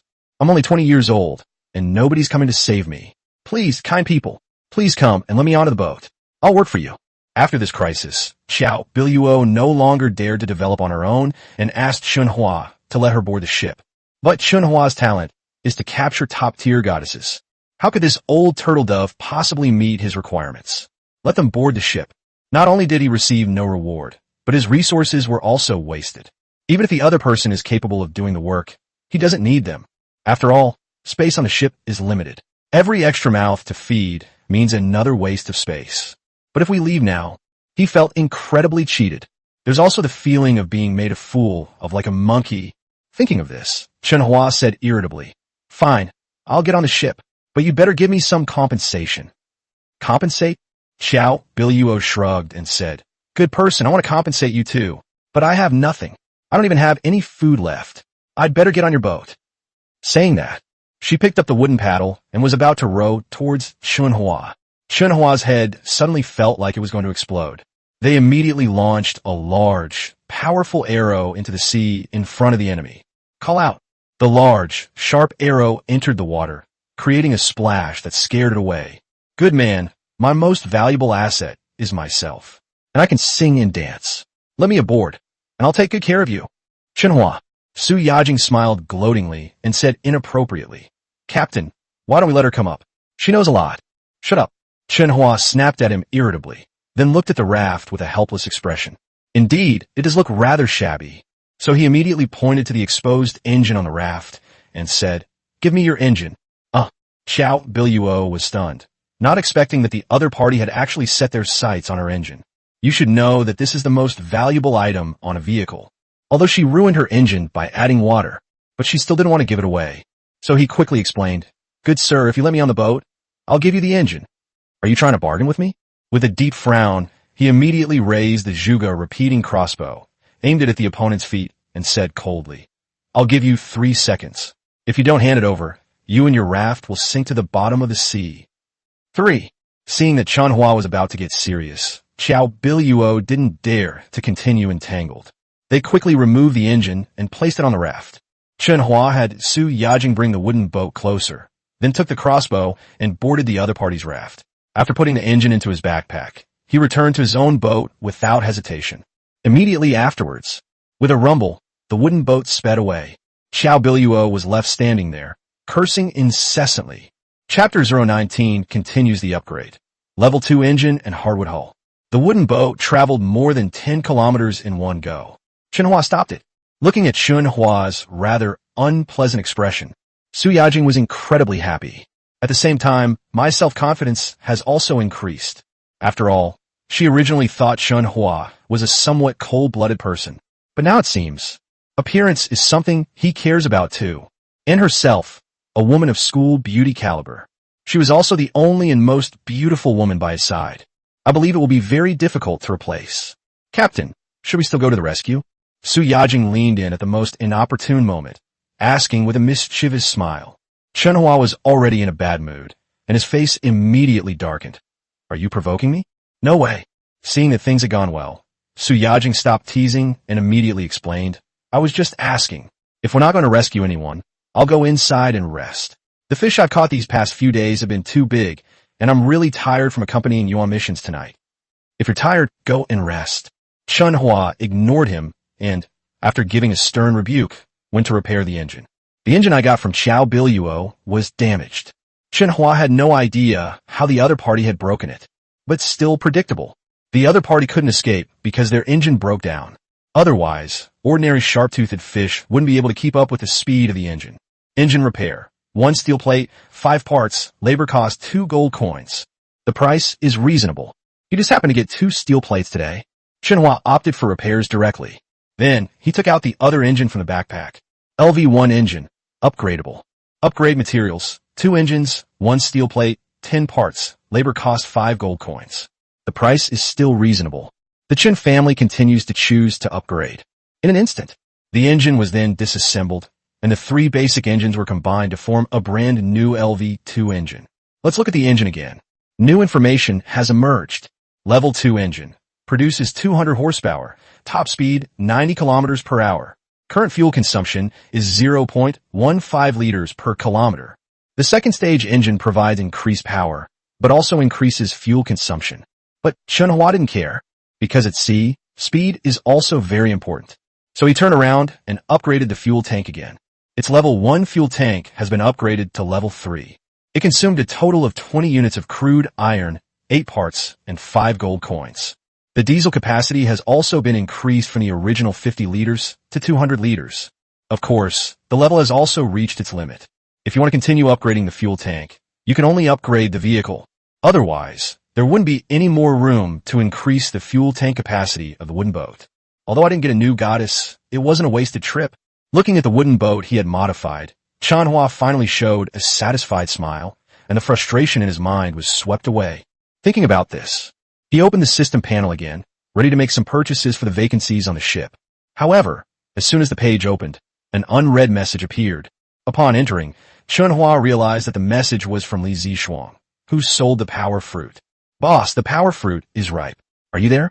Boss, reply when you see this message. I've saved it for you. Boss, do you think the price is too low? If not, I'll give you a discount of 0.5 gold coins. Boss. Li Zishuang's message was filled with despair. Chen Hua glanced at the time the message was sent.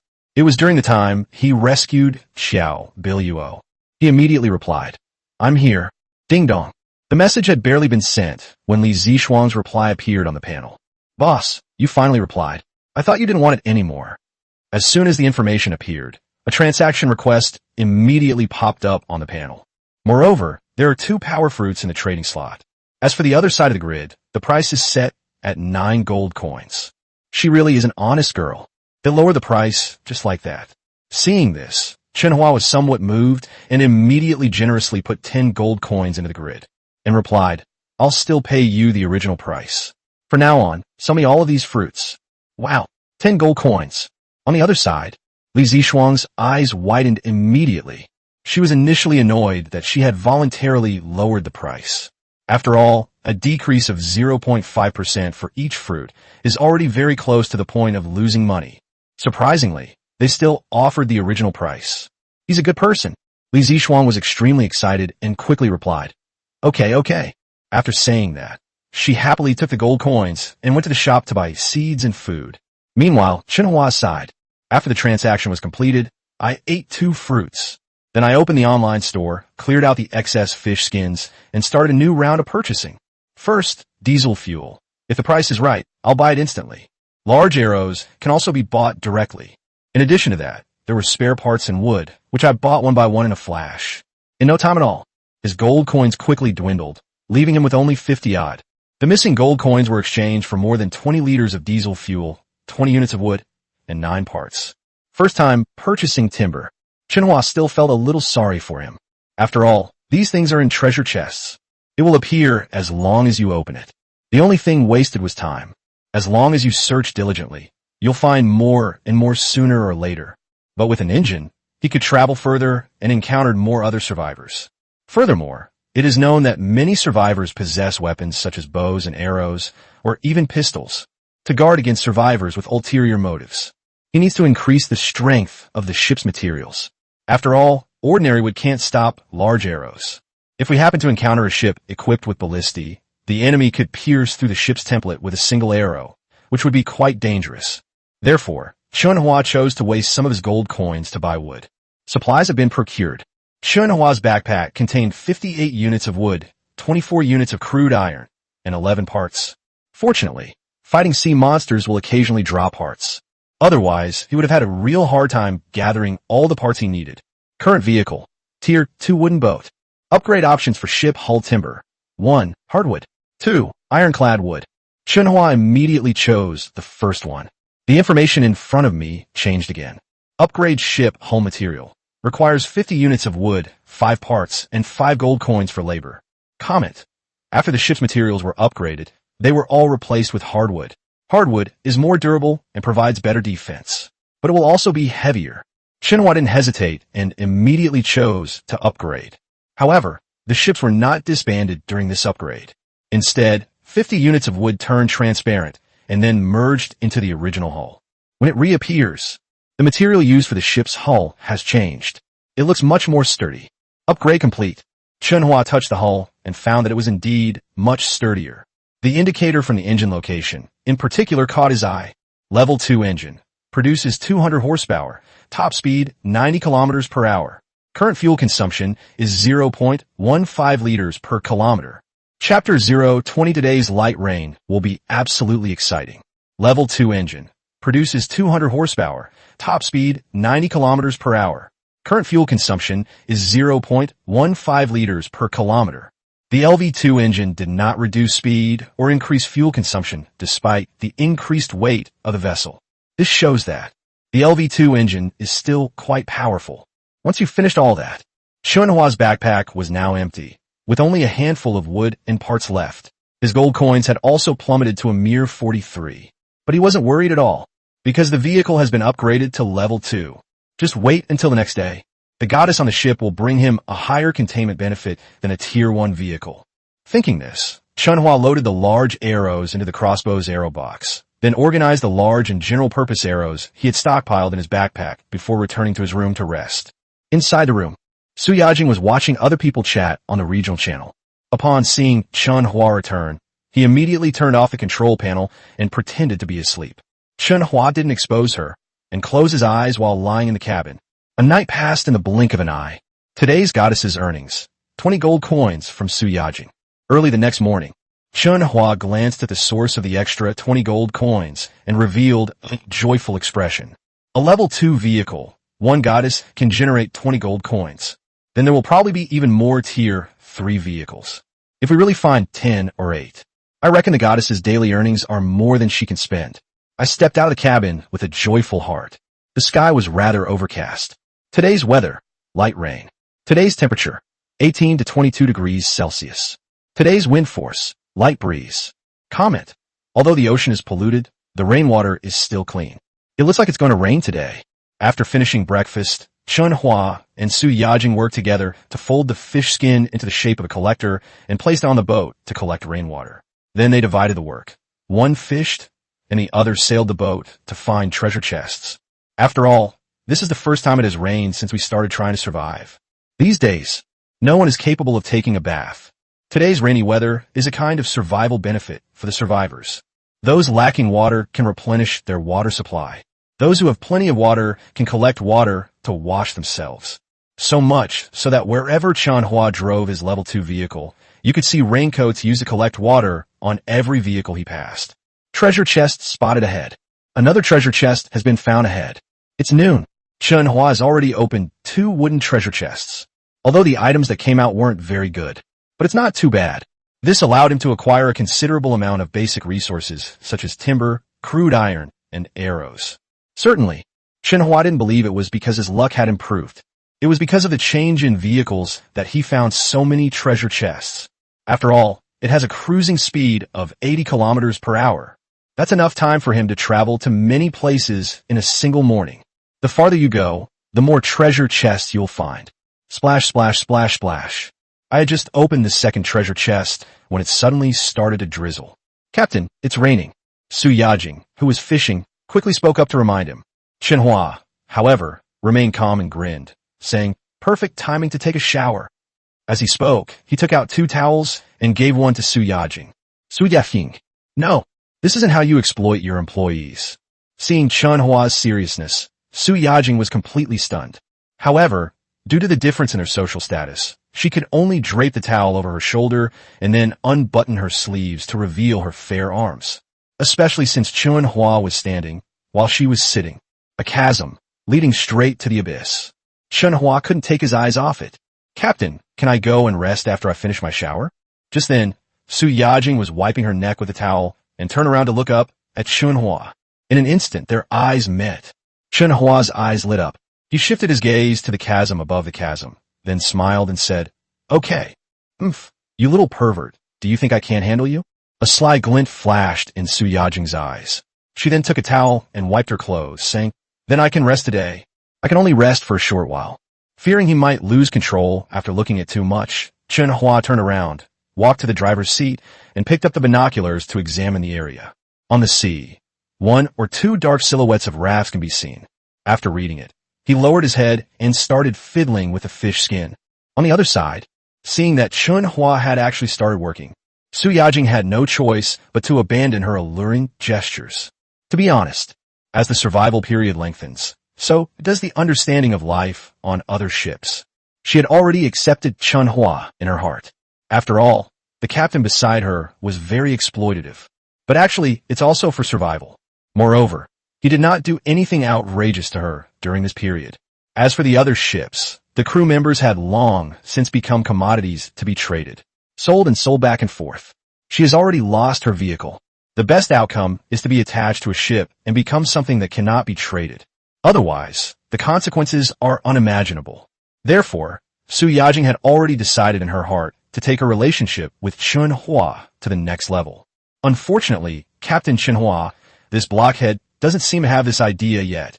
This made her quite impatient. That's why they'll occasionally show off their abilities. The light rain continued incessantly. Raindrops fell on the sea, splashing up ripples. Before long, Su Yajing and Chen Hua were soaked to the bone. Su Yajing didn't hesitate at all and directly unbuttoned all the buttons on the wooden boat, using the rainwater to wipe her body. A gentle breeze is blowing. Her clothes fluttered in the wind. Endless spring light exposed to the air. In no time, she finished wiping herself down and went into the cabin to rest. On the other side, Chen Hua hasn't stopped yet. He manipulated the fish skins one by one, creating 2 simple rain shelters. One was placed on the driver's seat, and the other was placed next to the cabin, where Su Yajing liked to fish. After finishing all that, he opened the shop and spent a few gold coins to buy 2 sets of clothes that saved on fabric. After rinsing himself in the light rain, he put on long shorts and crawled into the cabin. Inside the cabin, Su Yajing, wearing a brand new set of underwear, was lying on a wooden board reading chat messages. When Chen Hua suddenly came in, he was only wearing shorts. She was instinctively startled, pulled up the fish skin, and curled herself up inside. But thinking about it again, if this continues to be covered up, it'll be ages before it's finally done. So he casually pulled the fish skin down a bit and stared straight at Chen Hua. "Chen Hua, no, you're the woman. Why are you staring at me?" Chen Hua was a little confused. He tossed over a set of clothes, turned around, and reminded him, "Put your clothes on and get ready to work." As he spoke, he put on his simple shorts and shirt without a second thought. Working? Su Yajing thought Chen Hua wanted her to go fishing in the rain. But when she opened the clothes in her hand and found that it was a JK uniform, a smile immediately appeared on her face. "Wow, so you like uniforms? But that's such a waste of gold coins. Actually, you could wrap yourself in fish skin. That would be even more exciting than wearing a JK uniform." Chapter 21 Core Power Devices, Making Money Like Crazy. Su Yajing had just changed her clothes. Chen Hua called her out the next second. She thought the other person wanted to do something even more exciting, like doing in the rain. It wasn't until they got outside the cabin that they discovered it. They actually built her a fishing awning. Let's go fishing.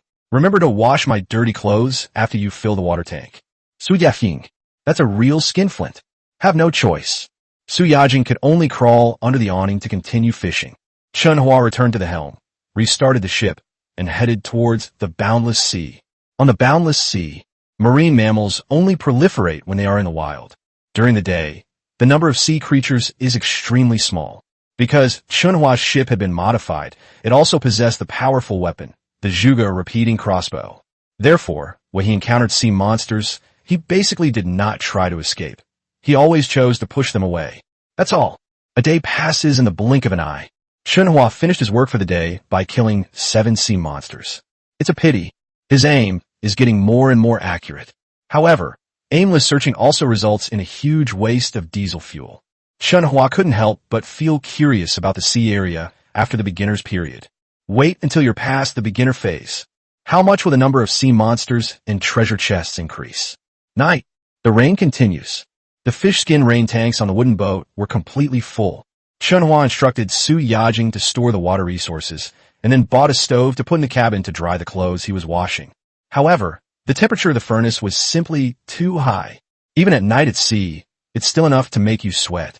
Left with no other choice, we had to put the stove at the doorway for use. Open the store. A subtle notification popped up on the store page.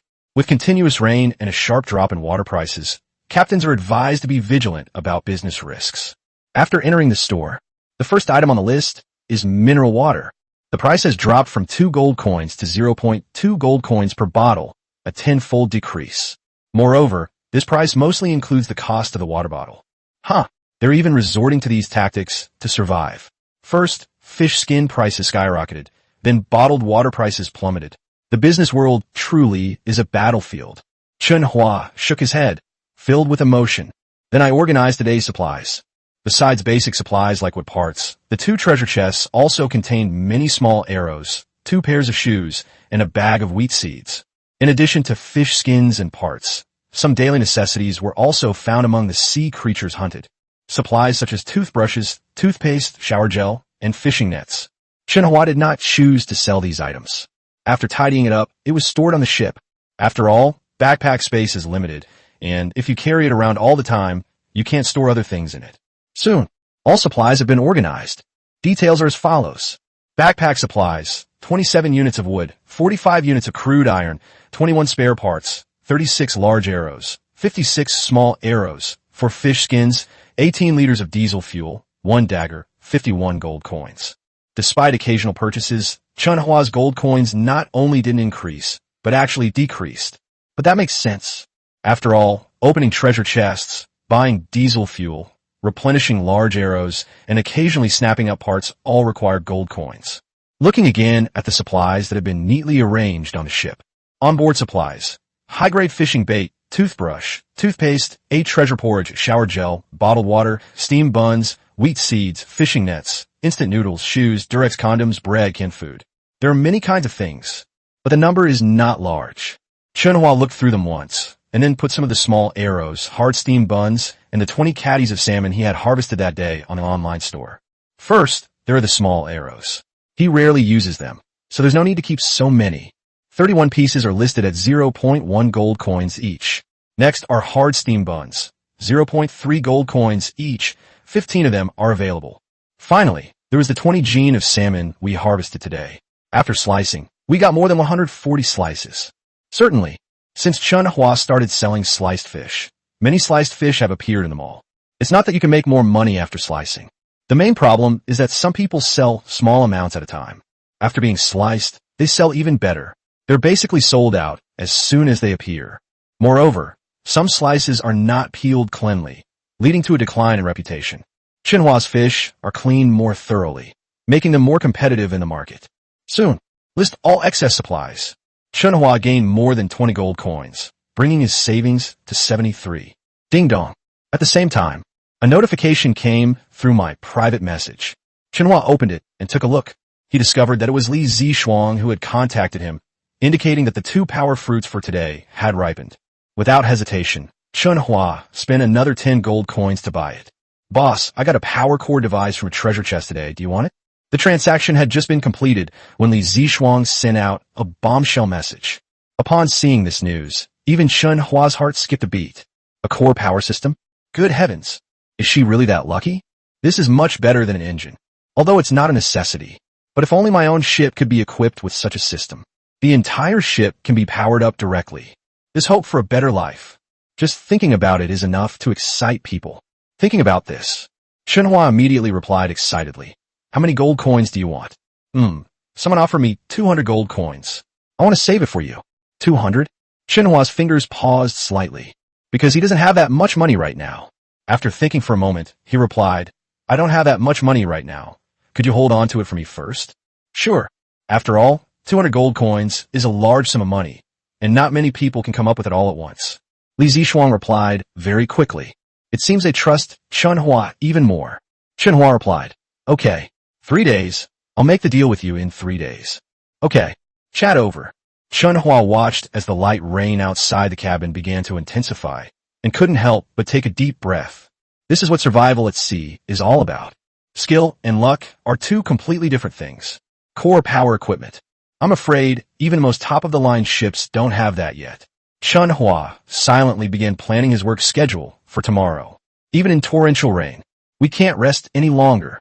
Find treasure chests, fish, and slay monsters. The more the better.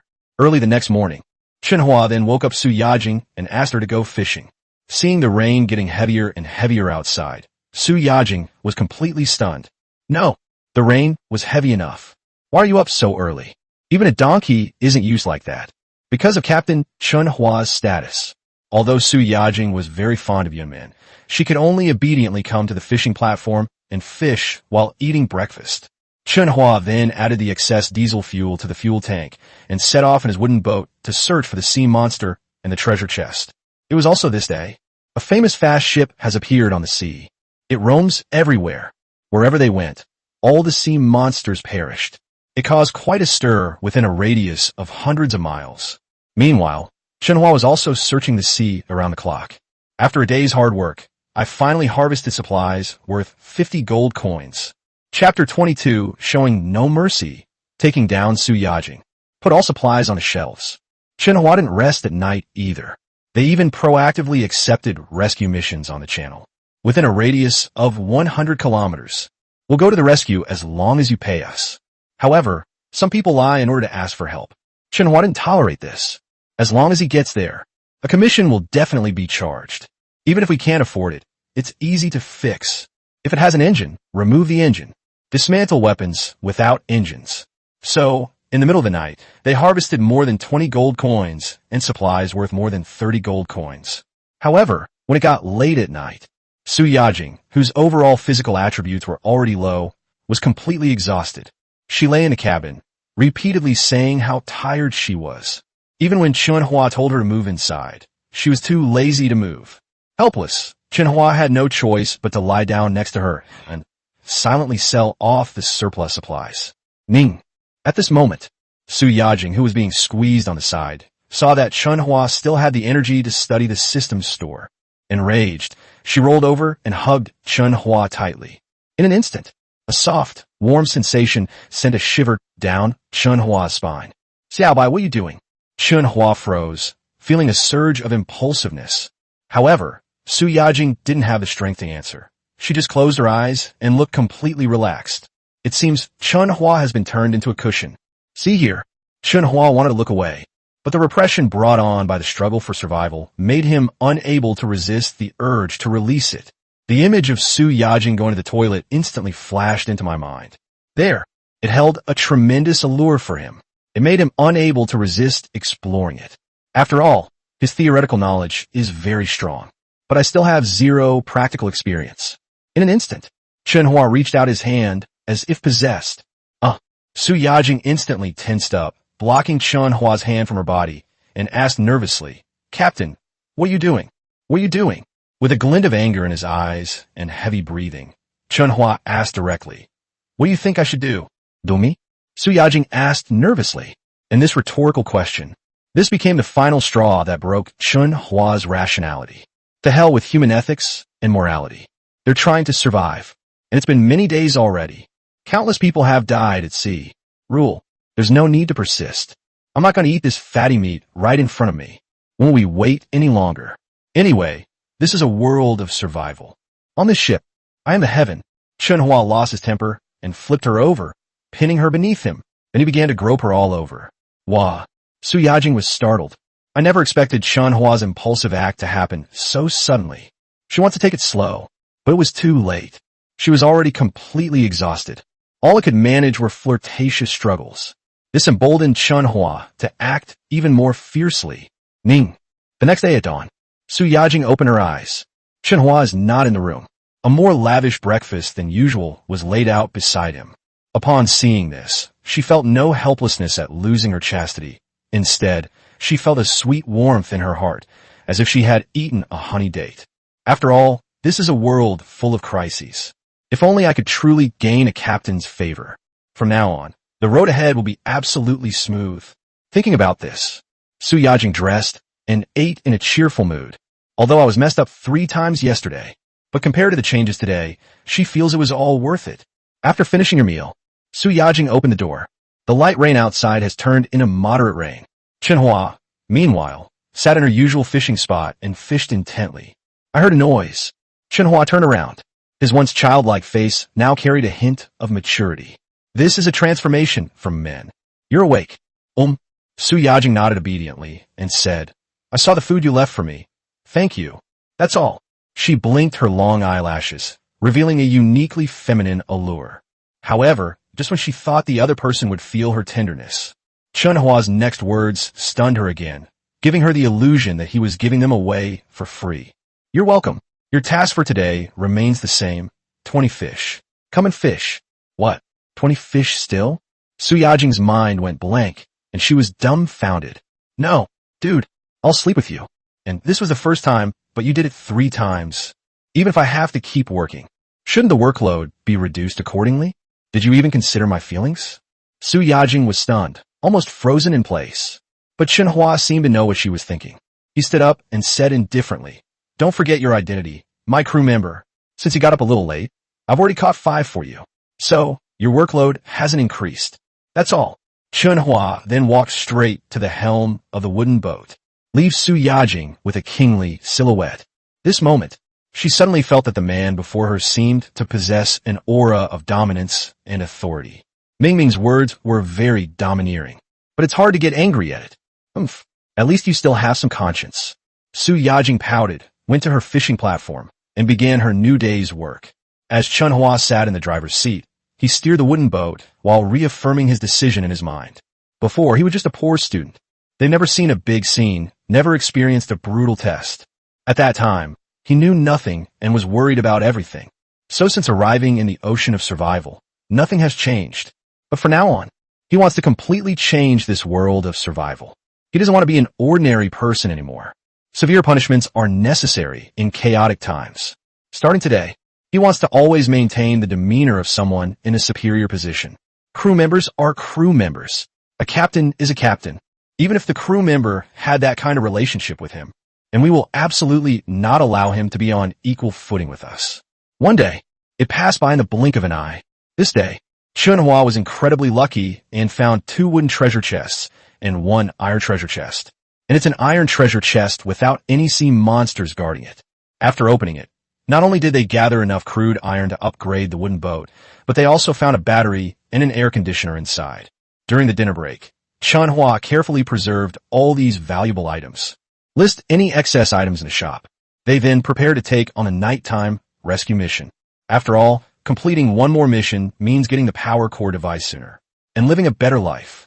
However, just as Chen Hua received a rescue mission in the channel and was about to call Su Yajing to set off, Su Yajing suddenly put her hand inside Chen Hua's clothes.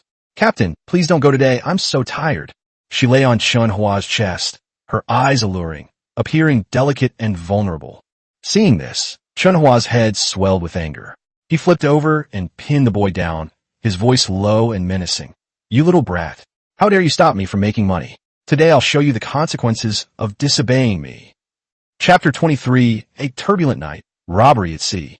Su Yajing has truly witnessed the consequences of disobeying Chen Hua. Her stamina dropped from 20 to 3. His weakness even surpassed that of a day spent soaking in the sea. At this moment, she is lying in the cabin. I almost fainted. Meanwhile, Chen Hua, who was on the other side, still had a lot of energy left. But when I checked the time, 2 hours had already passed. Good heavens. There's no need to send a rescue team. The guy waiting for rescue is probably either dead or rescued by someone else. I opened the private messages and took a look. Really, much of the information was frozen on the chat panel. Hey bro, are you here yet? Can you hurry up? Brother, I really can't take it anymore. When are you finally getting there? Damn it, are you coming or not? It's already time. Wah, help me. I can't take it anymore. I was wrong, brother, please come quickly. I'm really going to die. The message ends on the last line, and the time is from an hour and a half ago. Then look at the other person's name. It's turned gray. It's obvious. The other side is finished. This made Chen Hua feel somewhat ashamed and apologetic. After all, they had agreed that I would go and rescue them myself. As a result, it was delayed because of Su Yajing's seduction. I feel so sorry for them. This is a rescue mission that costs 10 gold coins. Chen Hua glanced at Su Yajing, feeling a bit aggrieved, wishing he could press himself against her and do it again. But after glancing at the other party's stamina, he gave up on the idea. After all, let's do it again. The other person might die. After getting up and collecting the soaked sheets and replacing them with new ones, Chen Hua completely gave up on the idea of continuing to make money through rescue operations. After all, the wind and rain at sea are getting stronger. It's unsustainable for him to operate the boat alone for a long time. Forget it. Let's not go for the rescue today. We'll go check it out tomorrow. With that thought in mind, Chen Hua closed his eyes and began to rest. I didn't notice at all. On this calm sea, a similar wooden boat is quietly approaching him. Moreover, the sound of the rain masked the noise of the ship's engine. Stop the engine and paddle over. As the ship drew closer, the writing on its hull became clearly visible. It's a ship with a name that's just randomly chosen. Now, there are 3 people standing on the boat. One of them was the captain, and the other 2 were crew members. The sentence above was clearly the captain's order. Captain, that's too far. Why don't we get closer? No way. If we get too close, the engine noise will wake them up. This sheep is so fat. If it gets away, I'll ask you all what will happen to them. Row over there. The captain seemed to have noticed the existence of the Heavenly Paradise wooden boat long ago, and his words were extremely sharp at this moment. Seeing this, the 2 captains didn't say anything more. After all, there were also goods who had lost their freedom. Remember, there's only one man and one woman on the boat, and that woman is a goddess-level beauty. When you 2 get on board, take control of the man immediately. As for the woman, after it's done, the 3 of us will have fun together. I promise you won't be treated unfairly.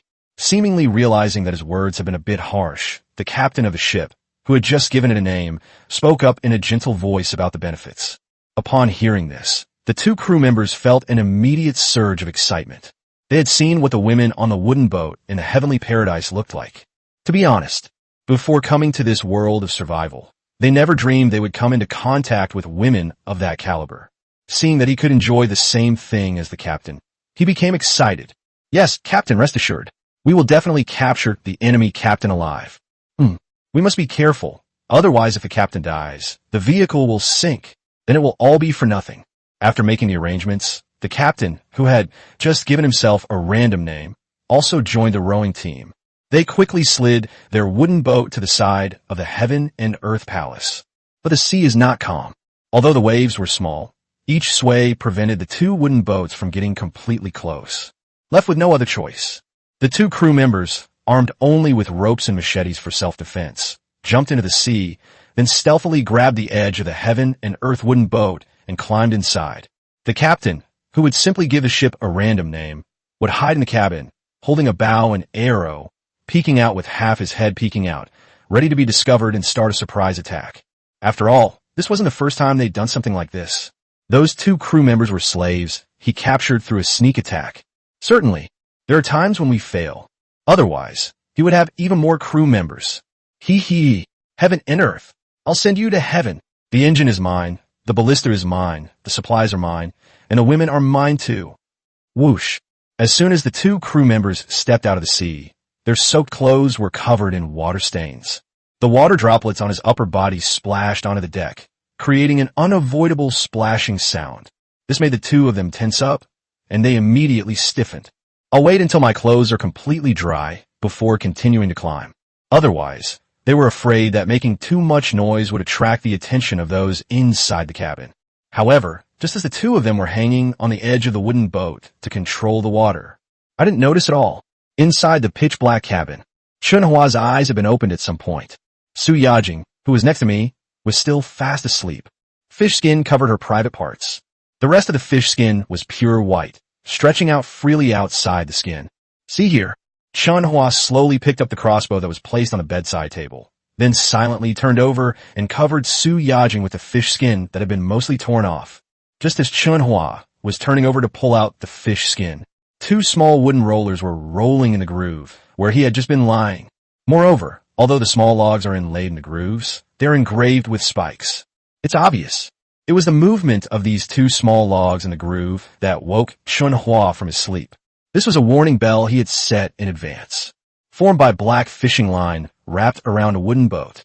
Whenever someone touches the wooden boat, the fishing line will vibrate, causing the two wooden blocks embedded in the grooves to roll. Do it this way. Not only can it make reminders silent, it can also wake him up from his sleep immediately. So this log was used as a reminder. Chen Hua will no longer keep watch at night. Otherwise, he really wouldn't dare to sleep soundly with Su Yajing. I never expected this. The trap has been set up for so many days and hasn't been moved. At that moment, it actually moved. Chen Hua gripped the crossbow, observing the surroundings while listening intently to the sounds coming from the wooden boat. The wooden boat wasn't very big, even though it's raining. But if you listen carefully, you can still hear the actions of the outer sect members. In particular, the cabin window was even slightly ajar. This allowed him to clearly see the silhouette of the wooden boat that was moored a dozen meters away from him. Since you're here, let's all stay. Chen Hua felt no fear, only a ruthlessness he had never seen before. Thinking this way, Chen Hua silently moved to the stern of the ship, then raised his crossbow and aimed it at the doorway. Because right now, the two figures who boarded the boat from the stern outside had already completely climbed aboard. Chapter 24, The First Murder, was at this time. Splash! Two crew members, soaking wet, had just climbed onto the ship when the seawater splashed all over the deck. Fortunately, the rain was also quite loud. In addition, they had been hanging on the boat for a while, so the two of them didn't pay much attention to the sound after boarding the ship. Instead, they looked around, and one of them focused their attention on the Zhuge repeating crossbow at the stern of the ship. Wow, this ballista is huge, and it even has an arrow box. Chill, forget about the ballistae. Once we take down the captain, everything on this ship is ours. Maybe if we behave well, we can even get our freedom ransom. Yes. Let's take down the captain first. And that female, crew member too. We'll go after her first. Then we'll call for the captain. Sure, that shrewish Joe Boppy won't even let us eat our fill. Let him play with what we left over. The two locked eyes, and a greedy glint appeared in their eyes at the same time. Immediately afterwards, the two of them crouched down, with ropes tied around their waists, and tiptoed toward the cabin door. I have absolutely no idea. Behind the cabin door, a hunter with a crossbow had already set his sights on them. Call out. Just as the two approached the cabin door, a sudden sound of breaking down the door pierced through the gauze covering it, echoing through the rainy night. Not good. The two people who were sneaking closer to the cabin felt a chill run down their spines when they heard the sound of something breaking open and instinctively rushed towards the cabin. Although they had not received any combat training before seeking survival, but several battles have already given them an extremely high level of reaction ability. The arrow piercing the air signifies a surprise attack, a close-range sneak attack. Someone is bound to die. We just don't know who died. But no matter who died, the remaining person cannot sit idly by and wait to die. Otherwise, the next arrow would surely kill him. The only chance of survival is to rush into the cabin immediately and entangle the enemy while they are reloading their arrows. So, upon hearing the whooshing sound, the two of them instinctively rammed into the cabin door. Puff! Boom! The sound of flesh being torn apart and the sound of the door being slammed together rang out at the same time. It's obvious. One of the passengers who boarded the ship was shot. The remaining one took the opportunity to break open the door and tumble into the cabin. The cabin was even darker, but once inside, you could still make out blurry figures. The surviving passengers had barely landed when they saw a man holding a crossbow. He was instantly filled with excitement, because he knew he might have survived. There was no time to think. He grabbed the machete at his waist and pulled it out. It was clear they were going to deliver a fierce blow to Chen Hua. Chen Hua hadn't expected these two people to be so decisive. But we were prepared. The moment the opponent landed, he dropped the crossbow and took out a dagger. Immediately afterwards, as the other person drew their machete, he sprang up swiftly, grabbed the dagger in his hand, and plunged it directly into the other man's neck. Puffed. One slash and it's over. Blood splattered everywhere. But this did not directly kill that person. Because Chen Hua also lacked any combat skills, his slash missed, only breaking the opponent's skin and flesh without killing him instantly. Fortunately, Chen Hua landed on top of him. Realizing the other person still had strength, he instantly stabbed again, pressing down on his throat and slicing it open forcefully. This time, the other person froze completely, then began to convulse on the spot. Although he is not dead yet, there is no way to save him. "Captain, what are you doing?" At the same time, Su Yajing, who was fast asleep, sat up in a panic, clutching her chest. After all, the cabin space is very small. Chen Hua was behaving strangely beside her, as if he was carrying something on top of her, making her think she was having a nightmare. But just as she sat up before she was fully upright, Chen Hua suddenly sprang up and pinned him down heavily. "You!" Before Su Yajing could even utter a sound, the sound of an arrow piercing the air rang out. It suddenly pierced through the gauze window above their heads and flew over them. "Call out! Careful!" Chen Hua suppressed his anger and whispered a reminder. Su Yajing then realized what was happening. There's been an accident on the ship. The stench of blood emanating from Chen Hua was particularly pungent, making her feel nauseous. Good heavens! Did he just kill someone? Su Yajing's eyes trembled as she glanced at the spot where Chen Hua had just been pressing down. "My vision was poor when I first woke up. Now she sees things much more clearly." There, a man lay motionless, his body and the floor covered in blood. Look up along the body. A pair of unseeing eyes were staring at her, with its head tilted to the side. Su Yajing was instantly shocked and quickly covered her mouth. "Shoo, there's still people outside. Stay in bed and don't get up. Their arrows can't pierce hardwood walls." Chen Hua whispered another instruction, then grabbed the crossbow, braced himself, and stealthily made his way towards the stern of the ship. "See here." Su Yajing seemed to understand something too. "The fear and terror in my heart are rising without limit. But thinking about the world now, it's no longer the world it used to be." She could only grit her teeth and be strong, suppressing her trembling, as she put on her clothes and stared at Chen Hua's back as he crouched behind the door. This moment, only Chen Hua's presence could give her a little peace of mind. However, Chen Hua did not move. She didn't dare to move. Curled up in the cabin, my heart was pounding at its fastest. At the same time, the captain of the wooden boat, who had just given it a random name, also hid in the boat's hull after shooting an arrow, only half of his head sticking out, staring intently at the heavenly human boat, not daring to make any rash moves. After all, losing 2 crew members at once. His heart was bleeding, but it's not a good time to run now. First, he was unwilling to leave after losing 2 crew members. Secondly, he feared that the other party was also hiding in the cabin, waiting for him to show up so that they could deliver a fatal blow. So at this moment, both of them were hiding, neither daring to make the first move. Only Chen Hua is waiting for the ship's angle to be adjusted. What are you waiting for? The next moment, the ship moved with the waves, forming an angled shape. Chen Hua finally saw the captain, whose head was only half visible. This is the time. Chen Hua raised his hand and fired a crossbow bolt. "Call out." The long sword cleaved through. It grazed the scalp of the captain, who had just made up a name for himself. The man was startled and immediately pulled his head back. Upon seeing this, Chen Hua fired another arrow at the enemy's ship. "Call out." The long sword pierced through the wood only a dozen meters away in an instant and embedded itself in the opponent's shoulder. The captain let out a scream on the spot after randomly choosing a name. Looking back, only then did he realize that the arrows shot from the wooden boat of heaven and earth had actually pierced through his hull and then stuck in his body. Chapter 25, 2 arrows destroy the engine. News of the silver treasure chest. Wow, they're definitely using crossbows. The man gasped, a sense of fear rising within him. After all, only crossbow bolts could easily penetrate the material of a wooden boat. Certainly, crossbow bolts are being cleared away. He was moved by compassion because he had his eye on the other side's crossbow. After all, those who have ballistae must also have crossbows.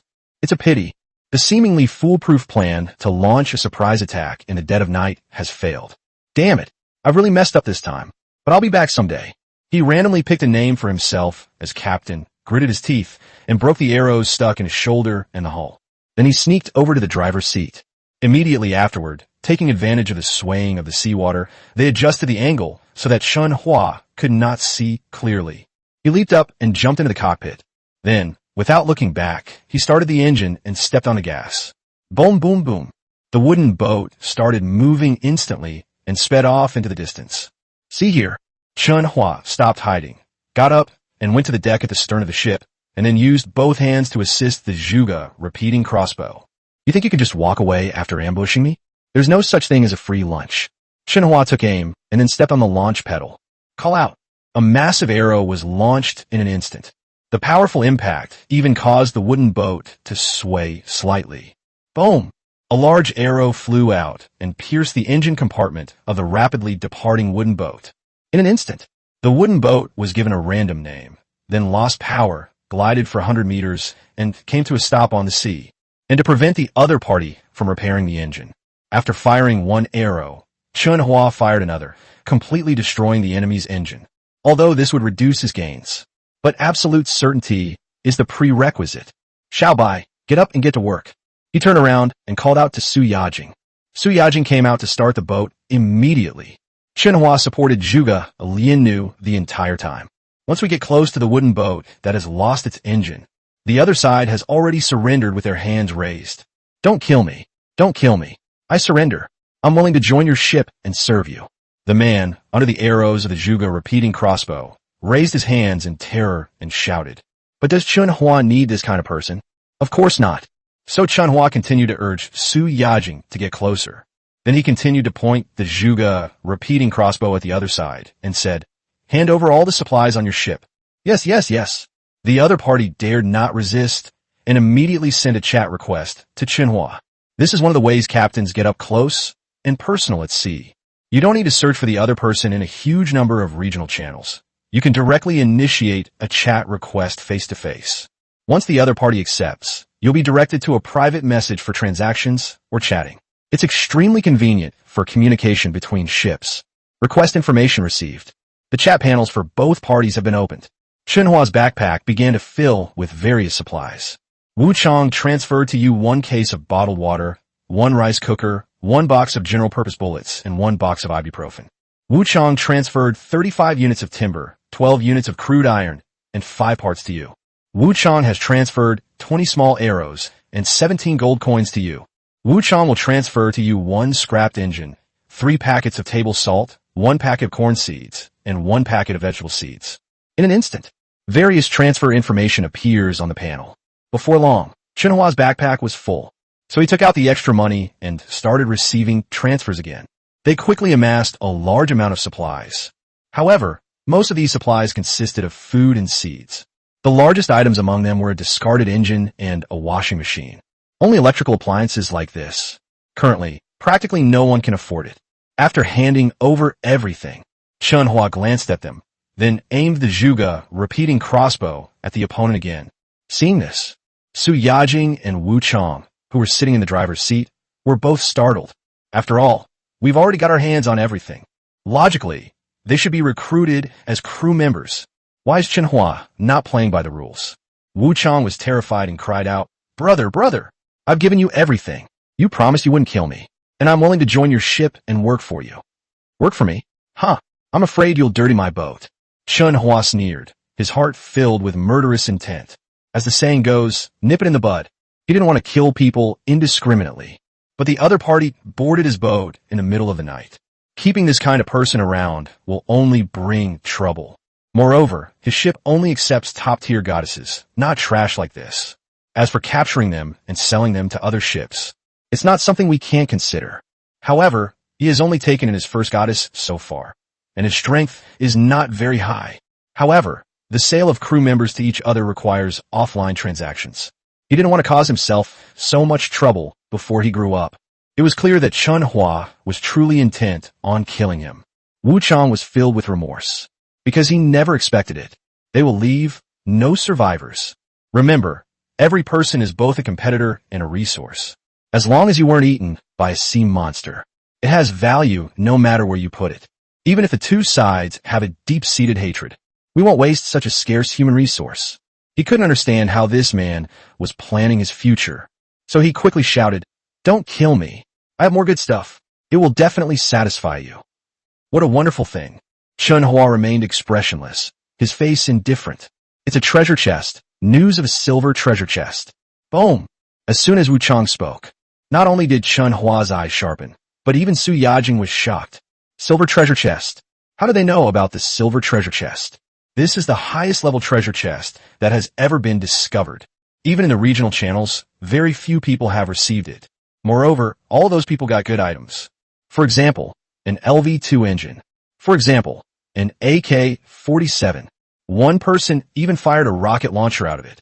It shook the entire chat channel. After all, the power of this thing has absolute authority over the entire ocean. So, upon hearing the news of the silver treasure chest, Chen Hua stopped what he was doing and said with a serious face, "Since you know about the silver treasure chest, why don't you go and open it yourself?" The silver treasure chest is guarded by a level 3 sea monster, a sea serpent. I'm outnumbered and can't get close. That's why I wanted to take some of your resources before trying to get it. Wu Chang's explanation convinced Chen Hua to believe him somewhat. So Chen Hua said with a serious expression, "Sign the contract, then get on the ship." Yes, yes, yes. Wu Chang was overjoyed and quickly signed the crew contract that Chen Hua had thrown at him. Then he swam onto the ship until it appeared aboard the heaven on earth. His heart, which had been hanging in suspense, finally settled down completely. I've finally become his. Hopefully he won't die now. After he boarded the ship, not far away, that wooden boat with a random name slowly sank to the bottom of the sea. That's how vehicles are. Once you lose your bound character, you will sink into the sea. This is why he sent 2 people onto Chen Hua's ship to capture Chen Hua alive. Chapter 26. This child cannot be allowed to live, encountering an acquaintance again. After all, if the captain were accidentally killed, the entire ship would sink. We won't get any supplies from a ship. Only by capturing the captain alive can we obtain more items from that ship. This design not only protected many captains invisibly, it also gave those who took the risk an extra chance to survive. Even if you succeed, you'll still be the boss. If we fail, the worst that can happen is that we become slaves. Without the threat to their lives, some people will naturally become bolder. After boarding the ship, Wu Chang secretly breathed a sigh of relief. The look in his eyes when he looked at Chen Hua was also a little more relaxed, especially when he looked at Su Yajing, who was steering the boat. A hint of longing flashed across his face. All of this was observed by Chen Hua. However, Chen Hua didn't say much, because the silver treasure chest is his current goal. Xiaobai, go inside the cabin. Come here and show me the way. Chen Hua led Wu Chang to the driver's seat. Su Yajing, dressed in a JK uniform, got up and went back to her cabin. Although she hasn't fully recovered from the killing yet. But after this battle, she clearly trusted Chen Hua even more. Although Chen Hua's killing style is terrifying, but spending these past few days together has inexplicably made her trust him. On the contrary, it was the way Wu Chang looked at her just now that made her more wary. Even if the other party has already become a crew member, this still applies. Although the rules of the sea clearly state that crew members cannot harm the captain, they do not say that they cannot harm other crew members. Because of that Wu Chang, they look more like outlaws. "Captain, should we throw the bodies out of the ship?" As soon as she entered the cabin, Su Yajing poked her head out again. "No need. We'll see if it comes in handy later." Without turning his head, Chen Hua steered the wooden boat toward the coordinates provided by Wu Chang. Wu Chang sat next to Chen Hua. He gritted his teeth and forcefully pulled the arrow out of his shoulder. Its ruthlessness far exceeded Chen Hua's imagination. Chen Hua glanced at him secretly and knew that this person could not stay for long. However, he didn't show anything on the surface and just silently tossed out 2 painkillers. It seems like they care. In reality, they were already setting a death trap for the other party. "Thanks. Captain, is that your woman in the cabin? She's beautiful. Captain, what did you do before? Your boat driving skills are so proficient." "Captain, my talent is triple strength." "What is your talent?" "Captain." Wu Chang stood next to Chen Hua, giving directions and asking questions incessantly. He seems like an honest, simple person without any guile. But Chen Hua knew. He gathers information from words. So he ignored it the whole time, and only after he got tired of listening did he say in a nonchalant tone, "If you ask one more question, go down into the sea and feed the fish." That's it. Wu Chang then shut up. However, after stopping his incessant chatter, he was not overly afraid. They seemed to think there's something special. Or perhaps he felt that he had the ability to make Chen Hua accept his personality. So he looked up and began to explore every part of the ship without any hesitation. See here, Chen Hua's murderous intent intensified, but he still didn't say anything, and just silently started the boat. Soon, after a half-hour drive, heaven and earth, we have finally arrived at the sea area that Wu Chang mentioned. Only, under this dim night sky, we already have other ships. From a distance, that ship is moving very fast. Behind the boat followed a group of sea snakes, some tens of meters long. Sea snakes swim extremely fast. Even amidst the roar of the engine, it relentlessly pursued, occasionally taking a sip from the hardwood boat. Fortunately, a ballista was mounted on the stern of the hardwood boat and was firing rapidly. Damn it, we're too late. Someone else has already found this place. Seeing the battle unfolding at sea from afar, Wu Chang slammed his fist down, seemingly extremely frustrated. Chen Hua remained silent and, from a sufficient distance, picked up his binoculars. Ruthless, the name on the ship's hull, came into view. That was a regular Level 2 vehicle. Although it's ordinary, it's fully equipped. Engine and crossbow, both important pieces of equipment, are included. Moreover, the woman controlling the ballista at the stern to shoot the sea snakes looked somewhat familiar. Chen Hua frowned slightly, unable to recall who the other person was. Then he looked towards the driver's seat. In an instant, a stunningly beautiful face appeared in the telescope. This immediately jolted Chen Hua, leaving him completely dumbfounded. It was her. No wonder she looked so familiar. Holding the binoculars, Chen Hua felt the world was a bit small, because of the woman who steered the boat. Yun Mingyao, the female manager who was officially in charge of interviewing him for the internship. At first, Yun Mingyao is representing a large company to recruit at their university. He couldn't wait to sign up for the job. After all, it's a big company hiring. The requirements are quite high, but it's not entirely hopeless for him, because his part-time experience is unparalleled. However, just as he was carefully preparing and walked into the interview room, the interviewer, who was extremely attractive, looked down on this young man from the countryside. He crossed his legs and flipped through Chen Hua's resume, not even glancing at him properly. It's all because Chen Hua was dressed in cheap clothes from street vendors, and his resume was full of work experience, such as restaurant waiter and hourly delivery worker. Even when Chen Hua was explaining herself, they directly interrupted her, saying that their company doesn't accept garbage. This was a huge blow to Chen Hua. I even doubted whether I was really trash. And how could an interviewer be so arrogant? Chen Hua was frustrated and only found out after searching online. This female interviewer is truly extraordinary. I graduated from a top-tier university, and right after graduation, through a family introduction, I got a job at a large company that I knew. He usually associates with elite people and rich young masters. In her eyes, Chen Hua was indeed extremely ordinary. But if they don't like their school, why are they recruiting people here? Later, Chen Hua finally found out. This is a collaboration between their school and the other company. It's just a formality to have big companies come and go through the motions, and to enhance the school's reputation. As for hiring, it completely depends on the interviewer's mood. However, Yun Mingyao is indeed quite capable. Surprisingly, they're doing quite well at sea. They even took on a colleague as a crew member, and he certainly has a lot of guts. They actually dared to fight a group of Level 3 sea serpents with just an ordinary Level 2 vehicle and a ballista. But at sea, it's not a company. Courage often comes with enormous risks. Chen Hua put away his binoculars, preparing to rush over and snatch the silver treasure chest. But at that very moment, a notification suddenly appeared before his eyes. Detected Goddess Yun Mingyao with a score of 94, safe to contain. It can be contained? Chen Hua was taken aback, and a thoughtful look appeared on his face. He was wondering how someone as beautiful as her could not qualify for talent acceptance since her talent hadn't shown any activity. But now it's finally here. Since it can be contained, then we can't waste it. As the saying goes, don't let a good woman down, and don't waste a bad woman. The worse it is, the more he likes it, because you won't feel bad using it. Certainly, people who are too ruthless won't do. Thinking this, Chen Hua silently glanced at Wu Chang beside him. Chapter 27. Believe it or not, Let's set off and rescue people. Captain, have you seen how many people are over there? They seem to be having a hard time against those sea serpents. Should we take this opportunity to steal the treasure chest? When Chen Hua looked at Wu Chang immediately offered his idea. However, Chen Hua simply shook his head silently and said, "The real show has only just begun." At this moment, Su Yajing also came out of the cabin. She was alone in the cabin with the corpse, and she was a little scared. Seeing the boat stop, I thought we had arrived at our destination. Unexpectedly, there was another ship at the destination, so she had no choice but to come to Chen Hua's side and squeeze into the driver's seat with him, half sitting on the raised side panel with her legs pressed tightly against Chen Hua's. And then the sea breeze blew. Her short and alluring JK skirt involuntarily lifted up in the wind, revealing a glimpse of snow-white skin. This made Wu Chang, who was on the other side of Chen Hua, even brighter.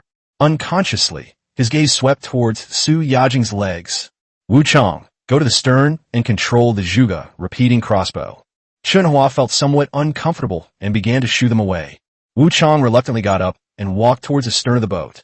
"Wait until he's far away." Chen Hua then reached into the skirt without any hesitation.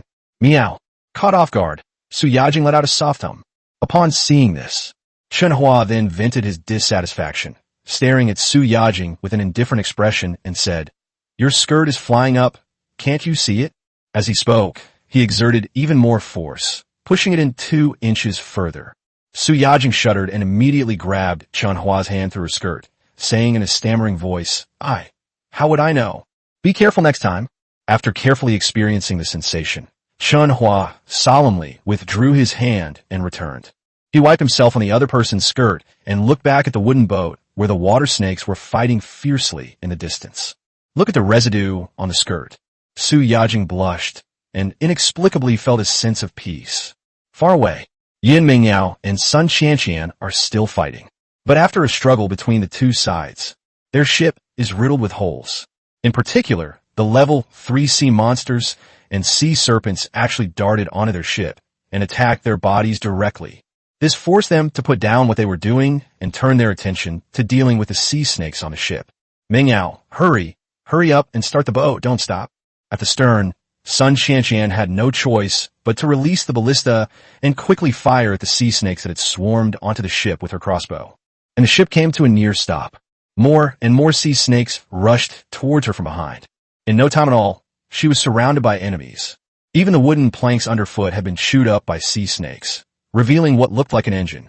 "Qianqian, hang in there a little longer. I have a sea snake here too. I'll deal with it soon." Yin Mingyao, who was steering the boat, was dressed in a white shirt and a black pencil skirt, with black stockings that were already tattered beyond recognition. However, because of the spot she penetrated, a sea snake somehow crawled onto it. She had no choice but to stop the boat and take out her crossbow to shoot. Whoosh! However, 2 arrows flew past, but did not cause any serious harm to the sea snake at all. Left with no other choice, she took up her knife herself, went up and chopped off the sea serpent's head, then quickly returned to the driver's seat and slammed on the gas. Qianqian, how are you?" Having finally escaped the area surrounded by sea snakes, Yun Mingyao quickly looked back.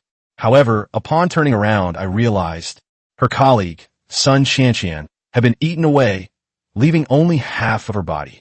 2 enormous sea serpents were gnawing at the hull from behind. The entire stern was in a terrible state, almost completely submerged in water, especially the exposed engine, which directly entangled a sea snake. This caused the area around the engine to become covered in blood and flesh, tremble constantly, and eventually malfunction. Hiss! Yin Mingyao was stunned, although she has survived for so many days and gone through several battles. But I have never seen such a bloody scene before. My friend got eaten. The wooden boat was not on. Even the engine is starting to have problems. It probably won't be long. She too will perish at sea. Suddenly, a tremendous fear began to grow in my heart. A strong sense of regret surged through me. Sun Qianqian, it's all your fault. Why did you have to go and retrieve that silver treasure chest? My ship was doing so well. Now it's all over. If you die, I'm going to die too. Someone please save me. Yin Mingyao was terrified, but dared not abandon the ship and flee. In a panic, I could only frantically open the system panel and prepare to ask for help in the regional channel. Although the consequences of calling for help are not much better. But compared to death, only by staying alive can more possibilities exist. However, just as Yun Mingyao opened the chat panel and was rapidly typing out a distress message on the page, the system panel suddenly trembled with a ding sound.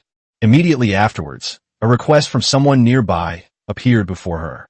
Captain Chen Hua of the Heaven on Earth has sent you a chat request. Do you accept? Captain of Heaven on Earth? Someone nearby? Yun Mingyao was stunned and quickly looked up to look around. Really? There really was a ship several kilometers away, even though it was night. But she spotted 3 figures on the boat at a glance. Wow, it's a ship with an entirely hardwood hull, and it even has a Zhuge repeating crossbow. Yun Mingyao was startled and immediately accepted the chat request, quickly sending a message. Help me. I can give you everything on the ship. No problem. Let's get the items over here first. Chen Hua responded immediately. Upon seeing this requirement, Yun Mingyao was completely stunned. Let's move the items over first. What if it's a lie? Yun Mingyao dared not try and quickly replied. How can I trust you? What if you take the things and run away? You should first help me get out of trouble. I will definitely not go back on my word. Call out. Message sent. However, just as Yun Mingyao was pondering how to bargain with the other party immediately replied with 4 words. Believe it or not. See these 4 words. Looking at the rapidly devouring hull and the even more severely damaged engine, Yun Mingyao became completely panicked. But the other party is no longer replying on the chat panel. It seems they have no intention of giving her a second option. Have no choice. Yun Mingyao gritted her teeth and replied, I believe you. After saying that, he handed over all the supplies to the other party without hesitation. Yun Mingyao transferred 2 cases of mineral water, 1 case of cola, 1 case of Sprite, and 1 case of red wine to you. Yun Mingyao transferred 7 units of wood, 12 units of crude iron, and 7 parts to you. Yun Mingyao transferred you 1 crossbow, 1 ballista, 1 machete, and 1 kitchen knife. Yun Mingyao transferred you 2 women's suits, 2 bikinis, and 4 pairs of stockings. Yun Mingyao transferred money to you. On the chat page, a series of supplies began to enter Chen Hua's spatial backpack. As Chen Hua received the supplies, he took them out and piled them into the ship's hold. In no time at all, the contents of the ship's cabin were piled up in large quantities. Brother, I've transferred everything from my boat to you. Please come and rescue me. After the transfer is complete, Yun Mingyao couldn't wait to send out the message. Because right now, there are even more sea snakes on the ship, although she hasn't penetrated the spot yet. But the bottom and stern of the ship were almost completely covered. In just a moment, her ship will be devoured and she will perish. Stay at the bow and don't move. Chen Hua also replied with a message. Then he let Su Yajin get into the driver's seat, while he sat next to her, cocking the crossbow and giving a deep order. Let's go, rescue them. Chapter 28, Am I Still Trash? Taking in 2 goddesses. Set off to rescue. As Chen Hua's order fell, Wu Chang, at the stern, immediately revealed a ferocious expression, gripping the Zhuge repeating crossbow tightly, ready to fire. Su Yajing floored the accelerator and charged towards the ruthless ship, gripping the steering wheel. This made Yun Mingyao, who had just sent out all the supplies, feel a sudden sense of relief. It's finally here. As expected, they kept their word. Thinking about this, she immediately moved to the highest point at the bow of the ship, fearing she might be mistakenly killed. And then she emerged from the cockpit.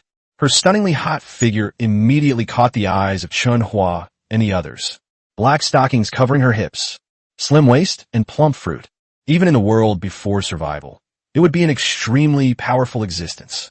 Whoosh, whoosh, whoosh. Finally, the wooden boat from heaven and earth is approaching. Su Yajing arrived with a graceful tail swing.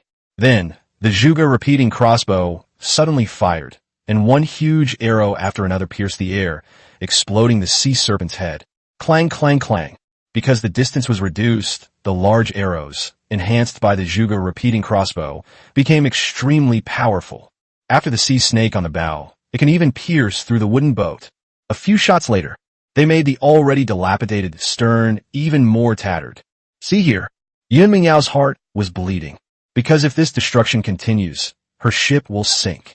So he quickly shouted, Brother, watch your angle, don't damage my boat. Hee. Wu Chang sneered inwardly and aimed at the key parts of the enemy's ship, then began to fire. Whoosh, whoosh, whoosh. Several more large arrows were fired. The ruthless ship is leaking water instantly. Cool. Looking at his masterpiece, Wu Chang felt incredibly excited. So he took control of the repeating crossbow again and began firing in bursts. Damn it! Seeing Wang Chang's crazy behavior, Yun Mingyao couldn't help but swear. But all he could do was use the crossbow. He had to help. As for Chen Hua, he stood on the deck, expressionless, and shot at the sea snakes that approached Yun Mingyao. That's all. In no time at all the sea snakes on the Ruthless were wiped out. However, the Ruthless was also riddled with holes. Yun Mingyao sank with the Ruthless ship. Fortunately, there were no sea snakes in the sea at this moment. After she sank, she swam to Chen Hua's boat immediately, then climbed out and lay on the deck, panting heavily. Whoosh! We're finally rescued. At that moment, she felt a complete sense of relief. But before she could fully relax, a girl in a JK uniform and two men, one tall and one short, approached her from two directions, looking down at her. See here. She then realized that she was alive, but they were trapped on another boat. She quickly sat up and said to Chen Hua and the others, "Thank you for saving me. I'm willing to join you." That's a good level of awareness. Chen Hua never expected that this woman, who was once high and mighty, would be so insightful. Before I could even speak, they already knew my purpose. This level of awareness is far greater than what I had before. No wonder he's doing so well. So he raised his hand and swiped the rumored contract over. Then, while the other party is signing, a slight smile played on his lips as he crouched down and teased, "You've got good insight. No wonder you're an interviewer for a big company. You get it right away." What? The interviewer? When Yun Mingyao's past identity was revealed, she was stunned and dumbfounded. Does he know me? Did you have a conflict before? Or was it because I helped him? No, it shouldn't be that I helped him. I have never had the habit of helping others. Will he retaliate against me? Oh my God, why am I so unlucky? After finally being rescued, I ended up on my enemy's ship in an instant. Yun Mingyao was nervous. She wanted to stop signing, but the name has already been signed. The contract before us is also dissipating. Yun Mingyao forced a smile that looked more like a grimace and tentatively asked, "Is there some misunderstanding between us, Captain?" "There's a slight misunderstanding. 3 months ago, when you came to my school to recruit college students, I was one of the applicants. What did you say back then? You said your company doesn't accept garbage." At this point, Chen Hua grinned again, revealing a row of big white teeth. "Look at me again. Am I trash?" Boom! Upon hearing this, Yun Mingyao was instantly terrified. The identity of the person before her was completely integrated with her memories. She exclaimed in utter shock, "It's you." Hee. Chen Hua smiled calmly and did not answer. "Because right now, his containment reward has arrived. You have successfully contained a goddess-level crew member and have received a special reward, an infinite ammo core. Unlimited ammo core. Applicable to any weapon. Weapons fused with this core will have an endless supply of ammo. Freely detachable. Ding dong. Today's shelter allowance from Yun Mingyao has arrived. Gold coins plus 20. The repeated reminders gave Chen Hua a jolt. Infinite ammo core. Good heavens. Is this a reward that a goddess could conjure up? That's absolutely amazing. I just don't know if bows and crossbows will work. After all, he doesn't have any firearms yet. Chen Hua was extremely excited. Compared to that, those 20 gold coins are completely unimportant. However, just as Chen Hua was examining the core of the infinite bullets, Yun Mingyao thought that Chen Hua was deliberately not answering, and that he wanted to give her some kind of punishment. My heart skipped a beat. She was so frustrated that she wanted to travel back in time and take back what she said during that interview. But time cannot be turned back, and life cannot be relived. It's come to this. She could only force a smile and explain to herself, "Captain, I didn't mean to say that to you. You misunderstood. I was just in a bad mood. Please forgive me." Saying that, her hands had already involuntarily climbed up Chen Hua's thigh and were reaching upwards. Chen Hua snapped out his daze, exited the information from the infinite bullet core, and looked at Yun Mingyao again, asking, "What are you doing?" "Captain, I was genuinely in a bad mood back then. I didn't mean to target you. Don't worry, I'll definitely listen to you from now on. If you tell me to go east, I'll never go west. By the way, my special ability is Eagle Eye. I can find you lots of treasure chests." Yun Mingyao became more and more worried as she spoke, and even knelt down in front of Chen Hua with a face full of repentance. This made Chen Hua secretly very happy. Who says the end of the world is bad? Who says survival is miserable? Forehead. It was a bit of a disaster, but it also marks the beginning of the underdog's rise to power. If this were in the past, I doubt anyone would have thought of that. A poor, destitute student was one day being begged for forgiveness by a goddess on her knees. Chen Hua looked down and saw the other person's ambition. But compared to the visual impact, the inner contrast of his reversed identity was even more exhilarating. So he calmly said, "No need to rush to explain. I'll give you a chance to prove yourself. After all, once you're on my ship, you're mine." As he spoke, he helped Yun Mingyao up. After Yun Mingyao got up, she secretly breathed a sigh of relief. As a woman who has ventured into society, she knew that she would be safe for the time being. But I want to live a peaceful life on this ship. We'll have to see how she performs. Thinking this, he cautiously stole a glance at Chen Hua. Chapter 29, Ascending to Iron Ship, the Power of Infinite Bullets, Innate Rebellious Spirit. Chen Hua didn't cause her any more trouble. After getting up, he slowly walked to the stern of the boat. Under everyone's watchful eyes, he pulled out the Infinite Bullet Core. Unlimited Ammo Core. Fusionable. No cost. A line of large characters appeared. Everyone on the ship can see it. After seeing this line of text, everyone present tensed up. Wow, an infinite ammo core? You can find something this outrageous at sea? The three of them looked utterly incredulous. Because this kind of thing is completely defying the heavens, a conceptual existence. I never expected Chen Hua to have something like this. No wonder his ship upgrades so quickly and has so many resources. Everything is understandable. Under the watchful eyes of everyone, Chen Hua directly chose to merge. In an instant, Zhuge Liannu disintegrated. Unlimited ammo core, auto-enter, then reassemble. Although the assembled Zhuge repeating crossbow looks no different on the surface, but in fact, it can already fire an unlimited number of large arrows. Do all of this. Chen Hua is still busy. They immediately began a series of upgrades and modifications. First, there's the second ballista, installed on the other side of the stern. Next up is the upgrade of the ship's hull material.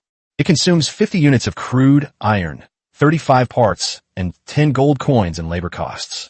The entire exterior of the ship was covered with thick iron. In no time at all, a majestic iron ship, equipped with 2 ballistae, appeared. Although the size doesn't appear to have changed, but the texture has been completely transformed. Wow, it's been upgraded to an iron ship. Holy crap, he actually hoarded so many supplies. Goodness gracious, this captain is unfathomable. Looks like I'd better be careful. 3 people stood on the deck, each with their own thoughts. After the upgrade is complete, Chen Hua's hard-earned collection of crude iron has been reduced by half. Engine fuel consumption also increased by 0.7. It has reached a fuel consumption of 0.2 liters per kilometer. However, this fuel consumption is perfectly acceptable to Chen Hua now. And to get this silver treasure chest, he had to upgrade. Otherwise, he was worried that if he rushed over, his hardwood hull would suffer major damage. Although I'm not worried that it will be the same as Yun Mingyao's boat, but repairing it will definitely cost a lot. It's better to upgrade in advance to avoid unexpected problems. Thinking this, Chen Hua turned to look at the 3 people on the ship and ordered, "Everyone get ready. Target the silver treasure chest." Yes. Upon receiving the order, the 3 immediately split up and took action. Su Yajing sat in the driver's seat and took charge of driving the boat. Wu Chong took the initiative to walk up to the semi-automatic ballista and gripped it tightly. Yun Mingyao then went to the highest position, the infinite bullet crossbow, and took control of it. As for Chen Hua, he then went to the back of the cockpit, stood on the steps of the cabin door, one hand holding the cabin eaves and the other holding a crossbow, and commanded like a king. "Little White, let's go." Boom, boom, boom. The LV-2 engine, or V2 engine for short, roared inside the deck. The engine's own propeller spun rapidly, propelling the iron ship toward the direction where the sea serpent lay coiled. "Prepare. 500 meters from the sea snake." Chen Hua warned again. "Emission. 300 meters away from the sea snake." The sea serpents also launched a rapid attack on the heavenly iron ship. Chen Hua immediately gave a launch order. Whoosh, whoosh, whoosh. In an instant, the Zhuge repeating crossbow and the semi-automatic crossbow, 2 large launching devices, instantly fired several large arrows. Especially the Zhuge repeating crossbow, after it was equipped with 10 consecutive shots and infinite automatic fire, became almost a toy in Yun Mingyao's hands. In an instant, 5 or 6 large arrows shot out, turning a sea serpent into a hedgehog. Fortunately, we don't have to worry about the arrows. Otherwise, he'd definitely be a spendthrift. In addition, compared to the repeating crossbow with unlimited ammo, Wu Chang's semi-automatic ballista was much more difficult to use. After firing 1 arrow, you have to load a new one, and then pull the winch to fire the second one. However, Wu Chang's talent is 3 times the strength, so pulling the winch is not a big problem for him. It's just that he shoots a little slowly. Crew member Yun Mengyao killed a level 3 sea serpent and obtained 3 gold coins, 1 snake skin, and 1 small arrow. Crew member Yun Mengyao killed a level 3 sea serpent and obtained 3 gold coins and 1 part. Crew member Yun Mengyao killed a level 3 sea serpent and obtained 3 gold coins, 1 snake skin, and 1 part. Crew member Wu Chang killed a level 3 sea serpent and obtained 3 gold coins and 1 part. You have killed a level 3 sea serpent and obtained 3 gold coins, 1 part, and 1 bottle of sunscreen. All 3 attacked simultaneously. Ripples instantly spread across the sea. Countless large arrows fell into the water, posing a huge threat to the sea serpents on the spot.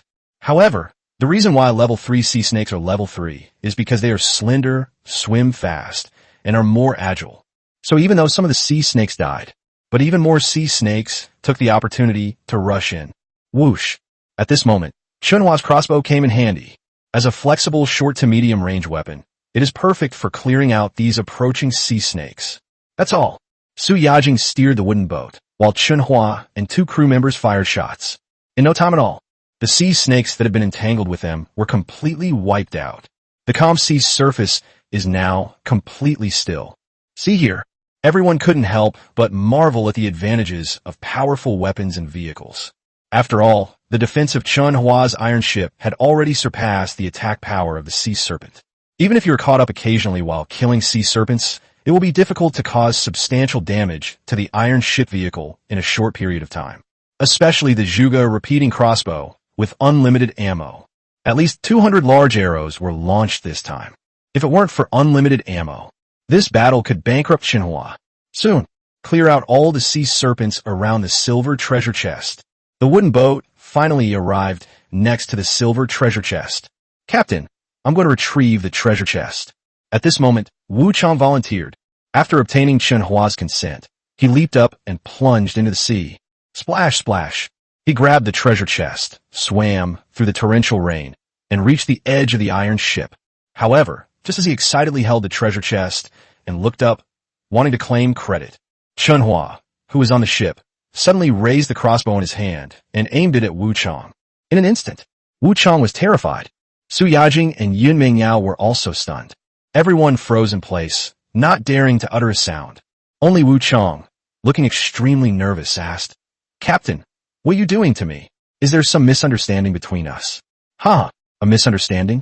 Perhaps there is." As Chen Hua answered, he pulled the handle of the crossbow to cock it. Seeing this, Wu Chang became even more nervous and quickly explained, "Captain, misunderstandings can be cleared up. If I did anything wrong, please tell me and I will definitely correct it. It can't be changed. I can tell you're born with ordinary bones, not someone who lives under someone else's roof." Chen Hua shook his head, then casually pulled the trigger. An arrow through the head. Wu Chang stared wide-eyed as his body floated up with the seawater, turning into a corpse. Chapter 30. Opening the silver treasure chest, speeding up the sailing, and earning over 200 gold. Wu Chang was shot through the head with an arrow and instantly became a corpse. This scene also deeply shocked the 2 goddesses on the ship. Su Yajing and Yun Mengyao were both shocked that Chen Hua would kill the other. They stood frozen in place, almost scared to death. Yun Mengyao, in particular, didn't even dare to speak. Her legs were trembling. All I could think of were Chen Hua's words before he killed someone. "I see you're born rebellious." Oh my god, how can you tell if someone is rebellious? Isn't this an excuse to kill? He clearly wanted to kill the other person. Yun Mengyao thought about the conflict between herself and Chen Hua. "I couldn't help but worry about my safety. He wouldn't kill me too, would he?" Yun Mengyao was terrified. However, Chen Hua didn't have time to pay attention to them at the moment. After killing Wu Chang, they immediately carried the silver treasure chest on the water to the cabin. Silver treasure chest. It will cost you 8 gold coins to open it. Without a second thought, Chen Hua chose to activate it. Click. The sound of a lock being opened rang out. This immediately attracted the attention of the 2 beauties next to him, under the watchful eyes of the 3. The silver treasure chest opens automatically. Countless supplies appeared in front of Chen Hua via a virtual panel. 1 Zhuge repeating crossbow modification blueprint, 1 set of 4-piece ice silk kit, 10 steel plates, 15 parts, 30 units of wood, 30 units of crude iron, 1 set of speed-up sails, 1 standing air conditioner, 1 large barrel of diesel fuel, 100 large arrows, 100 general-purpose arrows, and a basic diesel engine. Soon, a dense array of supplies appeared before Chen Hua. To his regret, he did not get the AK-47, nor did he get the red cannon. But thinking about it carefully, these two things must be extremely scarce. Even the probability of getting a silver treasure chest is very low, so I come to terms with it. With that in mind, Chen Hua turned his attention to the speed-up sails, because this speed-up sail is the largest item in the treasure chest. Acceleration sail, an enchanted item that can be installed on any ship. When installed, it increases the ship's acceleration limit, allowing it to accelerate from 0 to 100 kilometers per hour in just 3 seconds. Fuel consumption increases by 300% during this acceleration period. The message about accelerating the sails immediately startled Chen Hua. Ship speed booster, or an enchanted item. It can accelerate from 0 to 100 kilometers per hour in just 3 seconds. In other words, if you put this thing on a boat, its acceleration will be comparable to a sports car. Chen Hua's eyes lit up. He immediately knew this was a good thing. After all, it's common knowledge that ships are slow to start. If he had a fast-starting boat, he could basically avoid all the dangers at sea, because no matter how great the danger, it is not greater than speed. As long as you're fast enough, no danger can catch up with you. As for the increased fuel consumption, increased speed inevitably leads to increased fuel consumption. Then, Chen Hua immediately sped up, took out the sail, and then attached it to the iron ship. Soon, accelerator sail installation complete. The iron ship has also welcomed its first sail. The sails had just been loaded. Due to the wind, the boat drifted away on its own. You know what? If used properly, this thing can sometimes even save fuel. Certainly, not now. Chen Hua instructed Su Yajing and Yun Mingyao to lower the sails. Then the second ballista on the ship was upgraded to a Zhuge repeating crossbow. After renovating these important facilities, only then did Chen Hua allow Su Yajing to steer the boat away from this dangerous area. He then sat on the deck, sorting through the day's harvest. Timber, crude iron, steel plates, parts, large arrows, general-purpose arrows, food. Everything is organized. Chen Hua has acquired 80 units of timber, 74 units of crude iron, 10 steel plates, and 41 parts. We're almost there. All 100 data points needed to upgrade to a Tier 3 vehicle are almost complete. However, even if Chen Hua collects all the items, he doesn't plan to upgrade immediately, because larger ships have an impact on engine horsepower, fuel consumption, speed, and other aspects. Once upgraded, some functions will be reduced. Therefore, only when absolutely necessary, upgrading the vehicles can be postponed. In addition to the resources required for these upgrades, Chen Hua has also amassed a large quantity of arrows and food. They practically filled up every spare space in the cabin. Chen Hua thought for a moment, then turned and went into the cabin to sort out the excess cargo, preparing to sell the extra items in the online store for money. Universal arrows, 0.1 gold coins each, 100 available. Snake skins, all available for purchase. Put all the extra bows and crossbows on the market. Hard steam buns, ready to be put on the shelves. We'll also be selling some of the otaku's happy water, a type of soda, and large arrows. There are still 2 bags of wheat and corn left. I'll sell them all. Soon, Chen Hua listed one product after another, and they're all being released in large quantities. Unlike other products, only 1 or 2 items are listed. It quickly caused quite a stir in the regional channels. What? Someone has put universal arrows on the market. 100 of them at once. What? So many? These are strategic resources. Let's grab them. Wow, I managed to snag 13. Too bad I didn't have enough cash. Otherwise, I would have bought even more. Someone listed a whole case. You might have seen it. It's only 0.5 gold coins a bottle. What? We too. It seems like all of this was sold by the same person. Good heavens. It really is the same person, named Chen Hua. Has Chen Hua struck it rich? How come he has so many supplies on the shelves? Could it be that he found his family and went to join them on their ship? TSK maybe. Messages about Chen Hua kept appearing in the chat channel. After all, for them, the survivors, listing so many items at once. This person is undoubtedly a tycoon. As a result, many people immediately sent private messages to Chen Hua after chatting. In an instant, Dozens or even hundreds of unread messages instantly appeared on Chen Hua's private chat panel. I took a quick look. It's all useless information. They're either looking to buy something at a low price, or they're fantasizing about buying a specific item, or they're just chatting idly. In response, Chen Hua simply chose to block it with one click. These sounds like tinkling and clanging never stop. Gold coin balance, 216. Gold coin balance, 217-221-225-224. I glanced at my gold coin balance, and it had already reached over 200, and it was still rising rapidly. We expect to sell out of everything in the store. It can reach 250. This secretly pleased Chen Hua, giving him a feeling of making a fortune. After all, the purchasing power of these 200 gold coins far exceeds that of the currency before survival. Before he was struggling to survive, he didn't even earn enough to eat in a month. And the money I earn now, it can even make the reckless disappear for 10 or 15 days. As long as he's willing. Those 200 gold coins could even buy back at least dozens of women. Is this what it feels like to make money? This is so awesome. Chen Hua smacked his lips, resisting the urge to spend the money, because he still needs to buy the power generation core. However, just as Chen Hua was scrolling down the chat page to find Zishuang's chat panel, Yin Mingyao suddenly walked in, bending over. Chapter 31. Taking down Yin Mingyao, purchasing the power core, in an indescribable scene. Yin Mingyao's face still showed a hint of surprise. The memory of Chen Hua killing Wu Chang is still vivid. She used to look down on Chen Hua, but now she was very worried that he would take her life or torture her. Judging from Chen Hua's behavior just now, he's not a magnanimous person. Therefore, she was filled with anxiety while Chen Hua was in the cabin.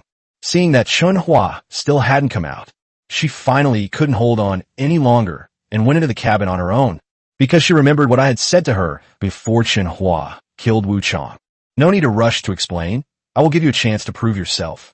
A chance to prove yourself. How else can you prove it? Unless. That's right. Then, Yin Mingyao has entered. She held up the fruitful fruit, her face etched with the exhaustion of struggling to survive. She quietly sat down next to Chen Hua, her voice soft and gentle. Captain, I want to explain what's going on between us. There's no point in explaining what happened before. A chat channel was also displayed in front of Chen Hua. Seeing that the other party had come in to talk nonsense, he withdrew his gaze and prepared to find Li Zishuang's chat panel first to trade for the power core device. After all, the longer the night, the more things can go wrong. He wasn't worried that Li Zishuang would sell the items to others, but I'm worried that Li Zishuang will be snatched away. However, his indifferent attitude. However, Yin Mingyao mistakenly believed that Chen Hua was still holding a grudge about the interview. Her heart skipped a beat. I almost cried. The thought that she might also be dumped at sea made her dare not continue. He bent down and crawled on his stomach. In an instant, Chen Hua only felt that his pants were loose. Captain, I will definitely make you satisfied. The next moment, Chen Hua's eyes were filled with emptiness. His entire body suddenly relaxed. This feeling, that's absolutely brilliant. He took a deep breath and looked down at Yin Mingyao, who was trying her best to make him happy. Chen Hua even wanted to close his eyes and feel it more closely. But when I think about my own core power unit, he shuddered again, immediately focused his attention, and refocused his gaze on the virtual panel, then scrolled down to find Li Zishuang's chat history. Soon, the chat history has been found. Chen Hua typed with both hands. Are you there? Call out. Message sent. Chen Hua couldn't help but let out a soft hum. However, after waiting for a moment, Li Zishuang did not respond. This made Chen Hua somewhat worried. Even though it's the middle of the night, many ships have gone to rest, but he couldn't help worrying that something might happen to Li Zishuang. So Chen Hua quickly typed and sent a second message. Are you asleep? I've collected enough gold coins. Please reply when you see this. Call out. The message has been sent again. Chen Hua's toes bent instantly, but this time it didn't take long. Just before his toes had fully extended, Li Zishuang has finally replied. Here I am. How did you get here so fast? Chen Hua. Fast? It took me 2 days to collect all these gold coins. Looking down at Yin Mingyao, Chen Hua couldn't help but lift her hair to get a better look at her, then continued typing. A man shouldn't be so quick. Let's begin the transaction. Okay. Ding dong. Li Zishuang has initiated a trade with you. Trade amount, 200 gold coins. Soon, a power core device appeared on the chat page. To transfer it to your inventory, you need to pay 200 gold. But considering that the other party was not only willing to save the good stuff for him, but also didn't raise the price, Chen Hua directly paid 215 gold coins in the payment box. Transaction complete. Items have been automatically added to your inventory. Please check your inventory. As soon as the transaction was completed, Chen Hua's gold coin balance instantly became a double digit. A power core device was found in the backpack. Li Zishuang, on the other hand, received an extra 15 gold coins. Boss, you gave me 15 extra gold coins. I can't accept this for free. I happen to have saved the power fruit for you these past few days, so I'll give them all to you. Li Ziheo is transferring 4 power fruits to you. 4 power fruits appeared in the trading window. See here, Chen Hua never expected that the other party would also become so generous. He's clearly a guy who's so poor he can't even afford to eat, and yet you're pretending to be so generous. However, Chen Hua did not spoil the other party's good intentions. So he replied, "Okay, thanks a lot.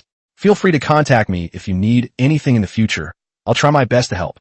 After saying that, he put away the power fruit. "Okay," Li Zishuang replied with one sentence, and then fell silent. Now, Yin Mingyao is still going. Chen Hua stared blankly at the chat panel with Li Zishuang for a while. Then I opened the regional channel, pretended to be busy, and started watching other people chat. And then I saw the result. Within the regional channel, only a little over 70,000 people remained. The rate at which the number of survivors is decreasing is alarming. It's been raining for 2 days now. When is it finally going to stop? Since it rained, even sea monsters have become fewer. With so few sea monsters, I'm about to go bankrupt. Yes, fishing is much less convenient after it rains. Supplies are running low. Anyone looking to team up? I found a bronze treasure chest guarded by a sea monster. DM me if you're nearby and want to team up. Let's share the treasure chest resources. Beware of the ironclad. This ship has been upgraded to a tier 3 vehicle. It's kidnapping crew members everywhere. Anyone it targets is basically doomed. Are there any fleets recruiting? Not for fighting, just for supplies. The chat channel is still filled with all sorts of messages. Chen Hua glanced at it casually and then closed it, because at this moment, he is as firm as a rock. He pushed Yun Mingyao away, and the lines of his body stretched out by half a foot. Captain, Yun Mingyao thought she hadn't served well and looked at Chen Hua nervously. However, Chen Hua didn't explain at all and just pounced on him. In no time at all, the sound reached Su Yajing's ears outside the cabin. At that moment, Su Yajing had just moored the boat and was about to go back to the cabin to see what the captain was doing. Before she even reached the cabin door, she blushed furiously. How dare she steal my man? A sense of panic rose within Su Yajing. They were terrified of losing their usefulness. So he went straight into the cabin. The 2 people in the cabin were stunned when they saw Su Yajing swagger in. Yun Mingyao, in particular, blushed deeply, wishing she could cover her face with a cloth. Ahem, I'm just a little hungry and came to find something to eat. You guys continue. With her own ulterior motives in mind, Su Yajing bent down and rummaged through the supplies in front of the 2 of them. The food was right in front of her, but she couldn't find it no matter how hard she tried. And while searching for food, he was also striking poses, which looked exactly like flirting. Seeing this, Chen Hua understood. He immediately muttered, "Little slut," and then pulled her down. "What are you doing? I'm hungry. I'm here to find something to eat, not to do anything with you." Su Yajing struggled slightly. Chen Hua, however, simply stripped him bare. That's all. With the appearance of Su Yajing inside the cabin, an indescribable scene unfolded. Chapter 32, Well-Organized Division of Labor, Casting the Fishing Net. Chen Hua's mindset has been constantly changing, especially after experiencing it firsthand. My thoughts have changed drastically from before. No wonder some people do well, while others do poorly in a peaceful society. It's entirely a matter of mindset. In fact, as long as you can relax and have a positive attitude, everything will fall into place. Take Chen Hua, for example. After a night of absurdity, he has completed his second transformation. Looking at the 2 figures on his left and right sides, he no longer had the inferiority and cowardice he used to have. Now, he is full of confidence no matter what he does, because he felt that what had once made him weak was, in retrospect, not so bad after all. Ning, as Chen Hua clearly understood. The 2 beautiful women beside him also opened their eyes. When he saw the 3 of them sprawled out on their backs, he couldn't help but blush.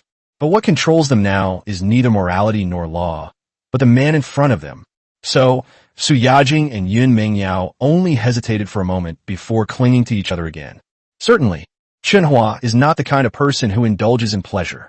Last night's 4 rounds of labor were enough to satisfy him, especially since he ate 4 power fruits in between, which allowed him to unleash his full power. He nearly broke the 2 of them apart. So when faced with the 2 of them entangled, Chen Hua simply dismissed them. He then instructed, "Get up and have breakfast first, and I'll assign you work later." All right. Seeing that Chen Hua had no intention of continuing, the 2 women secretly breathed a sigh of relief and got up to get dressed. After all, last night was really quite terrifying. The tireless pile driver has left them feeling sore all over. Even though I still have work to do later. But compared to being taken advantage of, it's a bit easier. Today's weather, sunny.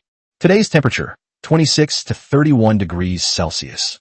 Today's wind force, light breeze. Comment. The weather is pleasantly mild with a gentle breeze, making it a perfect day for fishing and treasure hunting. Outside the cabin, the heavy rain had stopped some time earlier, and now the sun was shining brightly under a clear blue sky. Chen Hua glanced at his savings account, which had gone from single digits to nearly 3 digits. Gold coins balance, 86. 40 of them were the containment funds generated by Su Yajing and Yun Mingyao. Chen Hua thought this was pretty good. Every day when you wake up, gold coins are credited to your account, although not much. But compared to others who work themselves to the bone and still only earn a few gold coins a day, this is already quite a lot. Soon, after the 3 finished breakfast, Chen Hua began assigning tasks to the 2 of them. First up is Su Yajing. Let's keep fishing. Yun Mingyao was in charge of navigating the boat and searching for treasure chests and sea monster gathering places on the sea. As for Chen Hua, they are responsible for commanding and controlling the Zhuge repeating crossbow, clearing out sea monsters, retrieving treasure chests, and scattering fish. Regarding this, neither Su Yajing nor Yun Mingyao had any objections. After all, everyone's talent is there. If it were a job swap, that wouldn't be suitable either. Moreover, Su Yajing has been fishing for so many days, she already has some skills. 20 fish a day, no problem at all. If you get serious, you'll still have time to slack off. So after the division of labor was completed, no one had any objections. Since that's the case, let's set sail and embark on our journey. After the division of labor was completed, Chen Hua announced the departure. Seeing this, the 2 women immediately pulled the sail ropes and raised the sail. Although this acceleration device is not needed for the time being, but you should still prepare in advance. Otherwise, if we wait until a crisis to use it, there might not be enough time. Soon, sailing up, Yun Mingyao sat in the driver's seat, started the engine, and set sail. Su Yajing then sat back down on her fishing platform and quietly fished. After looking around for a while, Chen Hua started browsing the mall for electrical appliances. Although the core power equipment has been acquired, but he still has a long way to go when it comes to electrical products. For example, power strips, wires, light bulbs, and switches. These things. He didn't make it, but that doesn't mean others can't get one. Therefore, he plans to do some shopping first, and then install the core power equipment after he has prepared enough electrical supplies. I just browsed around the mall. Chen Huan's purchasing power is limited. Perhaps no one needs these items, so they're just taking up trading space in the store, and many aren't even listed. However, these basic items are enough for him. After quickly browsing the mall and buying some electrical supplies, Chen Hua took out the core power device and prepared to install it. When I bought this device, I was busy with pile driving, so I didn't have time to install it. Now that the work arrangements on the ship are complete, it's time to power up the entire ship according to the electrical requirements. After all, life is much more convenient on a ship that is electrified. However, just as Chen Hua took out the core power device, suddenly, a notification popped up in front of him, leaving Chen Hua stunned. Ding! Insufficient ship space detected. Please upgrade before installing. Huh? It can't be installed? Upon seeing this notification, Chen Hua was dumbfounded. Because no matter how much he planned, he never expected that there wouldn't be enough space on a ship. This shows that this core power system is definitely not small. It seems that only by upgrading the vehicle to level 3 can this power core device be installed. Shaking his head, Chen Hua reluctantly gave up on the installation. However, with the core technology in hand, there's no rush. You'll run into them sooner or later anyway. Thinking this way, Chen Hua put away the core power equipment again, then found the supplies he had previously collected, fishing nets, and prepared to stockpile more food. After all, today is already the 10th day of our struggle for survival. The 2-week beginner period is almost over. Nobody knows what will happen after the beginner period. It's safer to stockpile more food and gold coins. Then, Chen Hua then gave Yun Mengyao another order to carefully search for schools of fish at sea. Anyway, her eagle eye is even better than a telescope. After all, a telescope can only see far away, while an eagle's eye can see much more clearly up close. That's all. Chen Hua and his two companions continued to wander in the vast ocean. Captain, a school of fish has been spotted ahead. Whether it was luck or not, Chen Hua's vehicle hadn't traveled far when it received a warning from Yun Mengyao. Chen Hua quickly picked up the binoculars to check. Really, on the distant sea, there were indeed schools of salmon constantly surfacing. However, once the iron ship was sailed in, the fish scattered and dived into the seabed. Even though the fish scattered when I got close, I still couldn't put the net in. But now that we know this is a gathering place for fish, things are much easier. Chen Hua took out some low-grade bait and sprinkled it on the stern of the boat. After a while, the salmon that had scattered immediately gathered together again. See here. Chen Hua immediately cast his net. Splash. In an instant, he caught at least dozens of salmon in his net and scooped them onto the deck. Wow, so much salmon. After Samwin got ashore, he jumped around on the deck. This immediately drew gasps of amazement from the two goddesses. After all, this was the first time the two of them had ever seen someone cast a net to catch fish. However, sea fish come ashore quickly, but they also die quickly. By the time the two women reached Chen Hua's side, all the sea fish had fallen still on the deck. You killed a salmon and earned 0.1 coins. You killed a salmon and earned 0.1 coins. You killed a salmon and earned 0.1 coins. Chapter 33. A Bountiful Harvest, Final Preparations. The deck was teeming with fish. After careful counting, we caught 32 in this operation, although they were all small fish, weighing half a pound or a pound each. But its advantage lies in its large quantity. In addition to the food, the death of these salmon also brought Chen Hua a few gold coins at once. Although not much, but the reward was ease. As expected, people with eagle eyes have a natural advantage in survival compared to others. Captain, let us help you load the fish. At this moment, Su Yajing and Yun Mengyao had already arrived at the stern of the ship. Each person carried a wooden bucket, bending over to help pick up the fish. Although it looks very tempting, but Chen Hua knew that the fish had to be released as quickly as possible. Otherwise, once the bait you throw in is eaten, you won't be able to catch any fish. So he picked up the net and continued casting. Soon, several more nets were cast. They caught more than 20, a dozen, and 7 or 8 salmon respectively. Seeing that he was scattering fewer and fewer fish, Chen Hua finally stopped and checked his catch. Captain, we released a total of 117 fish. They weighed about 80 kilograms. On the deck, 2 wooden barrels were filled to the brim. The 2 women stood as straight as the soldiers, their bodycon skirts and JK skirts fluttering in the wind. Fortunately, there was no one else at sea. That moment of spring sunshine was only seen by Chen Hua. Chen Hua nodded, instructing Yun Mengyao to continue the search by boat, while he and Su Yajing sliced and bled the salmon before storing it in their system inventory. After all, today is already the 10th day of our struggle for survival. With the end of the beginner period drawing ever closer, the weather at sea has also been changing in various ways. It rained the day before yesterday, but who knows what kind of weather it will be in a couple of days. Moreover, the prices of various supplies have been fluctuating with the changing weather. It's better to stock up on food. Anyway, he doesn't lack gold coins or any other resources right now. After a few days, once the newbie period is over, if a food crisis really occurs, the food we've stockpiled can be used as a substitute. If food prices are high and you're short of gold coins, you can sell them at a high price to earn more gold coins. With this in mind, 3 people on one boat, working harder and harder as they went. When it got to afternoon, Chen Hua's backpack was piled high with over 200 kilograms of salmon, worth about 200 gold coins. Seeing that what they had gained in half a day was equivalent to the total of all the previous days, Chen Hua was also all smiles, excited and satisfied. And this is only the effect of containing 2 goddesses. If we really taken 10 or 8, the daily harvest was simply unimaginable. After eating something lightly, Chen Hua continued his journey with the boat. Yun Mingyao's eagle eye continued to play a crucial role. Not long after, she discovered the first treasure chest she had found after joining the Heaven and Earth Club from a great distance away, and it was even made of bronze. Captain, we've spotted a bronze treasure chest up ahead. and it's not guarded by any sea monsters yet. Yun Mingyao excitedly turned around and called out to Chen Hua, then stepped on the gas. Soon, the bronze treasure chest has been salvaged and brought aboard.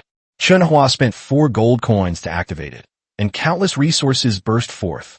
12 units of wood, 12 units of crude iron, 2 units of steel plate, 11 parts, large arrows, general-purpose arrows, made outfits, soy sauce batteries, thermal storage tanks, low-grade seawater purifiers, and mineral water. All sorts of supplies appeared in front of Chen Hua, like a treasure chest exploding in a game. Chen Hua glanced at it and immediately took a liking to one of the facilities, a basic seawater purifier. Basic seawater purifier. It can remove 90% of the salt and 70% of the pollutants from seawater. Comment. Although the purified seawater is still unusable, it can be used for bathing, washing clothes, mopping floors, irrigation, etc., and it has high nutritional value for plant cultivation. Upon seeing the notification on the air purifier, Chen Hua's eyes lit up. I feel like I've found another treasure. Although purified seawater is not drinkable, but at least there's another usable water source. Otherwise, if he uses mineral water for everything, no matter how much he gets, it won't be enough. Now we have this seawater purifier. It makes washing clothes and taking a shower much more convenient. Furthermore, if the opportunity arises in the future, plants could even be cultivated on board, completing the ecological cycle. Thinking this way, Chen Hua immediately and carefully put the air purifier away separately. Then, he glanced at his backpack again. 92 units of wooden boats, 86 units of crude iron, 12 sheets of steel plates, and 52 parts. It's obvious. After half a day of work, the resources needed to upgrade to Tier 3 vehicles are almost all gathered. Only the most consumed parts are still half gone. But he wasn't in a hurry. If you accumulate them slowly, it won't take long. Then, after sorting through the items in the treasure chest, Chen Hua continued to drift at sea in search of supplies. In just one afternoon, it passed in the blink of an eye, and Chen Hua's been doing this ever since Yin Mingyao joined him, and the rewards are increasing. In just one afternoon, they not only found 2 more wooden treasure chests, 1 iron treasure chest, and 2 schools of fish, but also hunted down more than a dozen sea monsters. Chen Hua also gained over 100 gene of salmon, 31 units of wood, 29 units of crude iron, 3 steel plates, 31 parts, and over 40 gold coins. As for consumable items like arrows, thanks to the unlimited ammo device, Chen Hua not only didn't consume any ammo, but also generated even more arrows from the sea monster. As for other supplies, such as food and water, quite a lot of them were also found. I took a look at today's total achievements. Chen Hua couldn't help but smile with satisfaction once again. After a hard day's work, he has enough wood and rough iron to upgrade his vehicle. He's just short on parts. So, after Chen Hua finished dinner, he immediately sat down in the cabin, opened the chat panel, and kept refreshing the shop to buy parts that were being listed by other people. You spent 1.2 gold coins to buy a part. You spent 1.4 gold coins to buy a part. You spent. Chen Hua's hands kept adding parts, one by one. Before long, he had 93 parts. However, buying things one by one like this is just too slow. Besides him, there were many other people also shopping.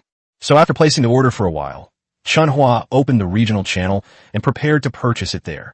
Regional channel users, 75,489 to 100,000. The regional channel has just been opened. Various pieces of information are mixed together and appear on the panel. Help! Help! Someone please save me. I'll give you 10 gold coins. Save me. Just save me. I'm willing to be a crew member, and I'll give away all the supplies on board. Does anyone have steel plates? My engine is broken and needs further repairs. I'm offering a high price for steel plates. A level 4 sea monster, a great white shark, has been spotted at the coordinates. Be careful, everyone. We buy large quantities of parts at fair prices. Discounts available for bulk orders. Heavy rain is coming. DM me if you want it. It'll be super cheap. We buy basic food ingredients such as salmon, sardines, and flour. As long as the price is reasonable, we'll buy as much as you need. The various pieces of information are intertwined, making it difficult to distinguish between them. After glancing at it a few times, Chen Hua saw information about someone buying parts. So he quickly edited his own purchase request. I'm buying spare parts. Prices are fair. DM me if interested. Woo woo woo.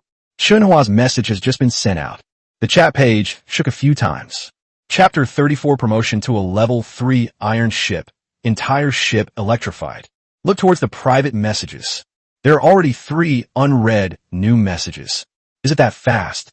With these questions in mind, Chen Hua opened each of the private messages one by one. Bro, do you want the parts for 1.6 gold coins each? Boss, how about 1.8 gold coins for the parts? If so, I can offer 10. Boss, how about 2 gold coins? I can sell you 5. The 3 private messages each had a higher price than the last, but the quantity available for sale was decreasing. Chen Hua replied with the cheapest one first. Upon learning that the other party had 50 of them, he immediately agreed to their price. Upon learning that Chen Hua had accepted all 50, the other party immediately and excitedly initiated a trade request. Soon, Chen Hua bought 50 parts at a price of 1.6 gold coins each. 50 parts, costing a total of 80 gold coins. This quantity, regardless of who it is. These are not small sums. Transaction complete. The other party immediately sent a message of thanks and said that they could continue to do so in the future. Chen Hua ignored this. After rejecting the 2 more high-priced customers, he closed the chat panel and prepared to officially upgrade the iron ship. However, the 2 goddess crew members were not in the cabin at the moment. After they finished eating, the 2 of them went out of the cabin to wash up outside. Chen Hua was afraid that his sudden upgrade would startle the 2 women. So before the upgrade, I also went out of the cabin to remind the other party. But just as he opened the wooden door and poked his head out of the cabin, the erotic scene outside the cabin instantly made Chen Hua's blood boil. Outside the cabin, 2 naked women were seen wiping themselves with towels. As for their clothes, they were simply thrown aside. The whole scene looked extremely erotic. Su Yajing, in particular, squatting next to the bucket with her fair and clean appearance, immediately attracted Chen Hua's attention. Really, the name Xiao Bai was truly well chosen. This is so clean. Chen Hua stared intently, so engrossed that he even forgot about upgrading his vehicle. A moment later, Su Yajing looked up and noticed that Chen Hua was sticking his head out, his eyes shining. She instinctively screamed out, then immediately brought her legs together. However, after shouting, she realized her situation and quickly covered her mouth. However, Yun Mingyao was also startled at this moment and instinctively turned around. In an instant, a scene brighter than moonlight appeared. However, Yun Mingyao is older and knows more. After a moment of instinctive panic, I immediately relaxed. Instead of trying to cover herself, she looked down at Su Yajing, who was squatting on the ground, and laughed. I wondered what had happened, but it turns out the captain has come aboard. You startle me. That's all. She walked straight towards Chen Hua. Then she snuggled up to him and said in a sweet, coquettish voice, Captain. Salute. Chen Hua lowered his eyes and whispered those 2 words in her ear. So, do you like it? Yun Mingyao wasn't ashamed at all. Instead, she hooked her arms around Chen Hua's neck. In an instant, Chen Hua's temper flared up instantly. You woman, how dare you be so bold? They dare to do this even outside the cabin. If I don't show you how powerful I am, how will I be able to command the whole ship in the future? Chen Hua immediately pulled Yun Mingyao into the cabin, leaving Su Yajing squatting there, completely bewildered. But the confusion didn't last long.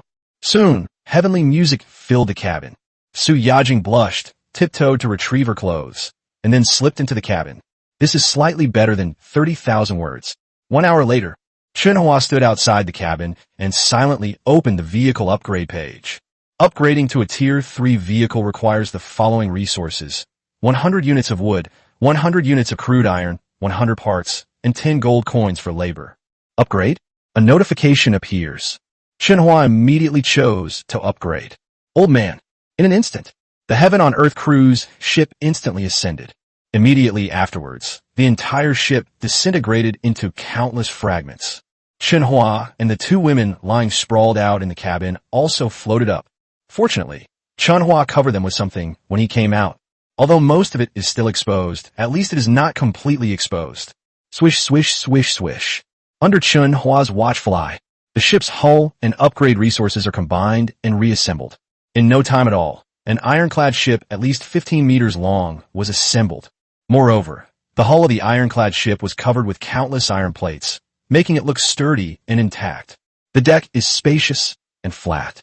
The open-air bridge at the bow has been upgraded to a semi-enclosed cockpit. This not only makes it easier to observe the sea conditions, but also protects you from wind and rain. Look again at the deck. This sunken ship house sits in the middle. Although it doesn't look very tall, but the interior space has been greatly expanded. It has multiple areas including a living room, a bedroom, a kitchen, and a bathroom. Moreover, the ship's cabin has all the necessary amenities, including beds, glass windows, wardrobes, and sofas. As for the juga, repeating crossbows at the stern and on one side of the ship, it's still in the same spot. The spacing was simply adjusted according to the size of the ships. The Level 3 vehicle has been successfully constructed. If the captain is not satisfied, minor adjustments can be made. Soon, after the ironclad ship was completed, another prompt appeared in front of Chen Hua. However, Chen Hua didn't understand any of this. He was quite satisfied and chose to complete the upgrade. Tier 3 vehicle upgrade successful. Keep jumping according to the prompts in front of you. The ironclad ship instantly materialized. Chen Hua and the two goddesses who were lying in midair also landed on the deck together. Ouch! The two goddesses landed naked on the deck. Although it didn't hurt, they just felt a chill on their buttocks. He immediately grabbed the bedsheet, stood up, and hurriedly ran into the ship's deck. For buttocks swaying back and forth, Chen Hua's eyes lit up with excitement. However, considering that he still had to follow the power core, he shook his head and stopped focusing his attention on the two women. Instead, they removed the core power unit and chose to install it. Power core equipment can be installed. Installation resource consumption: 20 units of wood, 10 units of crude iron. If a ship's crude iron is insufficient, a steel plate can be used instead. One set of power core device. An additional battery can be added. 25 parts and 10 gold coins for labor. Soon, a list of consumption items appears. Chen Hua glanced at it and immediately selected confirm. In an instant, the ship came to a standstill, and the engine compartment automatically disintegrated. Next, the power core unit is connected to the engine, forming a one-room, two-compartment structure. It has one room and two compartments, which is an engine compartment divided into two parts. Part of it is still the engine compartment, and part of it is the generator compartment. At this moment, the engine and generator are connected together by parts and various pipes, using the kinetic energy consumed by the diesel engine to convert it into electricity and store it in a battery next to the generator. Chapter 35, Day 11 of Survival. The dense fog arrives. The engine consumes diesel fuel to generate energy, which drives the generator to produce electricity, and a portion of it is then stored in the battery. The other part is laid outwards through lines generated by the system. They were seen walking beneath the deck, connecting and entangling the entire ship's area. In no time at all, the power line was then laid. The installation of the core power equipment has been completed. It even comes with its own wiring, which is quite convenient. Chen Hua scanned the route and found it to be very well organized. Next, all you need to do is install all the electrical appliances yourself. This ironclad ship will be completely transformed into a large ship with complete living facilities. Let's start from outside the deck. After looking at the power lines extending from the generator, Chen Hua began installing electrical equipment on each of the ships one by one. First, light bulbs, large lights, and spare power strips were installed in the cockpit, on the deck, on the sails, and at the bow. Then there are the air conditioners, refrigerators, water heaters, and kitchenware that have been exposed in recent days inside the ship's deck. Finally, Chen Hua found a suitable spot in a corner of the deck and placed the washing machine, water purifier, and other items there. If anything is missing during installation, he will buy it from the online store. Once Chen Hua has finished all the installations on the ship, time has unknowingly reached the early hours of the morning. At this moment, the money for the two goddesses' shelter has finally arrived. Today's containment payment of 80 gold coins has been credited to your account. Please check your account. Source of shelter funds: 40 coins from Su Yajing and 40 coins from Yunming Yao. The source of the gold coins is crystal clear. This allowed Chen Hua, who had just used up almost half of his gold coins, to have them replenished again. Many have increased, reaching a total of 110. Wow! A Tier 3 vehicle can generate 40 containment funds per goddess. If it's upgraded to a Tier 4 vehicle, wouldn't it generate 80 per day? And if it's upgraded to Tier 5 or Tier 6 later, wow, that would be amazing. Chen Hua looked at his gold coin balance and smiled wryly. Then I rearranged the warning signs on the ship, took a shower, and went to bed. The bedrooms in the ship's deck house are small, but it can still comfortably fit 3 people in bed. Chen Hua entered the bedroom and squeezed between the two of them. I glanced at the dark sea, then drifted off to sleep. Above the pitch-black sea, the ironclad ship's sails had already been lowered, but ships that don't anchor will just drift on the sea. However, such a large ironclad ship, even if you panic, the passing ships dared not approach. After all, they have the capability to develop the ship to such a large size. Who knows how terrifying it was on board? especially since there were two ballistae mounted on top. It became a powerful weapon that intimidated many smaller boats, deterring them from even considering taking it. Now, in the darkness of night, two wooden boats are facing off, and every now and then it fires a sharp arrow. It looks just like a turn-based game. In no time, each ship had more than a dozen arrows stuck in its hull. But at that very moment, the heaven on earth has arrived. The two battling wooden ships immediately ceased their fighting and turned to look at the large, dark shape. What the hell? Could it be a sea monster? Wow, that's huge. If it's a sea monster, we won't have to run away. It's not a sea monster, it's very slow, and it looks like a ship. Boat? The captains of the two wooden boats both took out their binoculars. In an instant, a steel-hulled ship covered in iron plates suddenly came into view for both sides. When I saw this 15-meter-long, ironclad ship, the two small wooden boats, each only 7 meters long, were instantly startled. The captain and crew of one of the ships were so shocked that their pupils shrank dramatically. What? It really is a ship. Wow. It looks like at least a level 3 vehicle. Holy crap. Has someone else upgraded to tier 3 vehicles? But why is it heading this way? Oh no. Oh no, it's not trying to capture the crew, is it? Hurry, hurry. The captain, with his keen senses, immediately exclaimed to his crew. Upon receiving the order, the crew dared not linger any longer and immediately sped off. Seeing this, the other ship finally reacted. The captain jumped into the cockpit, floored the accelerator, and sped off in another direction. As for the feud between the two, what grudge?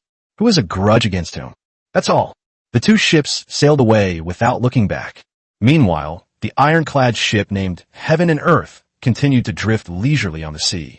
The night passed in the blink of an eye. Chen Hua had no idea how many people his level 3 vehicle was unknowingly frightening. Now, he had just woken up from his sleep, his eyes still closed, when he instinctively reached out to touch both sides. However, after reaching a very far spot, I couldn't find anything. This startled the Chen family, who thought something had happened on the ship and immediately opened their eyes. However, he then realized that the two goddesses were no longer by his side. Chen Hua immediately got up to search. As soon as I got up, the kitchen door opened. Su Yajing was wearing an apron and heading out to find the market. Upon seeing that Chen Hua was awake, he immediately exclaimed excitedly, "Captain, you're awake. This electricity is amazing. Meng Yao and I are making breakfast." Sister Meng Yao? Were you already that familiar with her? Upon learning that the two women were busy and that their relationship had even grown closer, Chen Hua couldn't help but smile with satisfaction. It was truly worth all the training he received when he was at his peak. So he nodded and said, "Okay, you guys continue. I'll go up to the deck and take a look." After saying that, Chen Hua turned and headed up the stairs. But just as he stepped on the first step, Su Yajing seemed to remember something and quickly turned back to remind him.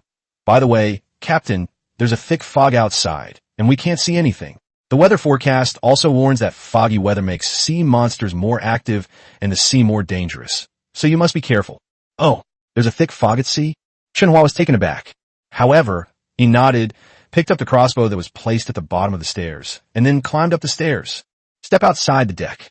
Sure enough, a thick fog enveloped the ironclad ship, although it doesn't look very exaggerated. However, this makes it inconvenient for ships to conduct observations at sea. After all, when sailing at sea, you can only see a distance of 100 meters or even a few dozen meters. This is undoubtedly very dangerous. Looks like my idea of stockpiling food yesterday was right. This thick fog will definitely restrict the movement of many ships. Thinking this, Chen Hua stretched on the deck and then opened the area chat channel. Regional channel users, 73,698 to 100,000. Why is it foggy? It's so foggy. How am I supposed to find the treasure chests like this? Looking for treasure chests, huh? I advise you not to wander off. The sea monsters have become more active. If you accidentally wander into a monster-infested area, you're in big trouble. That's right. We should just stay put and wait. Maybe it'll all fall apart tomorrow. What if we don't part ways tomorrow? I don't have much food left. If there's no food, go and seek refuge on another ship. Brother, come aboard my ship. I'll be upgraded to an ironclad ship soon. Enough to protect you. And all you have to do is a tiny, insignificant job for me. Chapter 36, Teaching the Crew to Shoot Archery. Cooperation achieved. Anyone selling food? Looking to buy in bulk. Help! Help! A group of sea snakes have appeared next to me. What? Someone save me. I'm gonna get there right now. Coordinates. We need spare parts. We need a lot of spare parts. We'll take any weapon, anything. A tier 3 vehicle, very powerful. A bounty is being offered across the entire region for the coordinates of the Demon Star. 10 gold coins will be awarded to anyone who provides the accurate coordinates. One message after another refreshed and appeared. Chen Hua looked at it for a while, then turned off the panel. There was nothing that interested him. Chen Hua took one last look at the misty sea, shook his head, and turned back to the cabin. A thick fog has rolled in. It's unclear how long it will last. Chen Hua decided to pause his search for the treasure chest, stay put and fish, and take a break. After all, they've been trying to survive for 11 days. We didn't take a break in between. It's time to take a break. Anyway, he stockpiled a lot of food. Incidentally, you can also teach the 2 female captains archery skills, assess their combat abilities, and then assign them positions on the ship based on their abilities to prepare for the oceans after the novice period. Back inside the cabin, the food has been served one after another. The fragrance wafts over even before you get close. Following the aroma, several delicious dishes were laid out on the table. Although it's still not as good as life before I survived. But compared to the fact that we could eat raw fish and processed food before, this is already excellent. Captain, is the fog outside very thick? Is it still safe to sail? Upon seeing Chen Hua return, Su Yajing immediately inquired. It's very big, so boats can't sail today.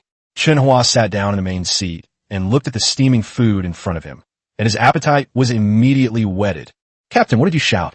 Snow White or possibly? At this moment, Yin Mengyao stood at the refrigerator door, opened a refrigerator cabinet, and looked back at Chen Hua. At this moment, she had taken off her bodycon dress and was wearing a pair of tight jeans that perfectly accentuated her figure. Standing there, she looked like a sunny and mature older sister next door on TV, beautiful and pure. Ice Coke. Chen Hua smiled faintly and suddenly felt that life at sea wasn't so bad. Soon, the 3 of them ate and drank their fill, then leaned back in their chairs, comfortably enjoying the feeling of their taste buds being satisfied. After you've rested enough, led by Chen Hua, the 2 women went up to the deck and began their work for the day. Today's work is very simple. No feasting. Shoot only arrows. But before practicing, Chen Hua first put the training target into the sea, a simple small wooden raft made of wood. Then, they sailed the armored ship to a distance where it was barely visible in the fog, and began to let the 2 goddesses practice. See that raft? Shoot it, and you'll get 0.1 gold coins for each shot. Plus, I'll give you separate access to the in-game store, so you can buy things there too. Pointing to the target in the distance, Chen Hua announced the reward for hitting it. The 2 women became instantly excited upon hearing about the reward. After all, they lost all control of the system after losing the ship. If we could unlock the mall's benefits, that would be fantastic.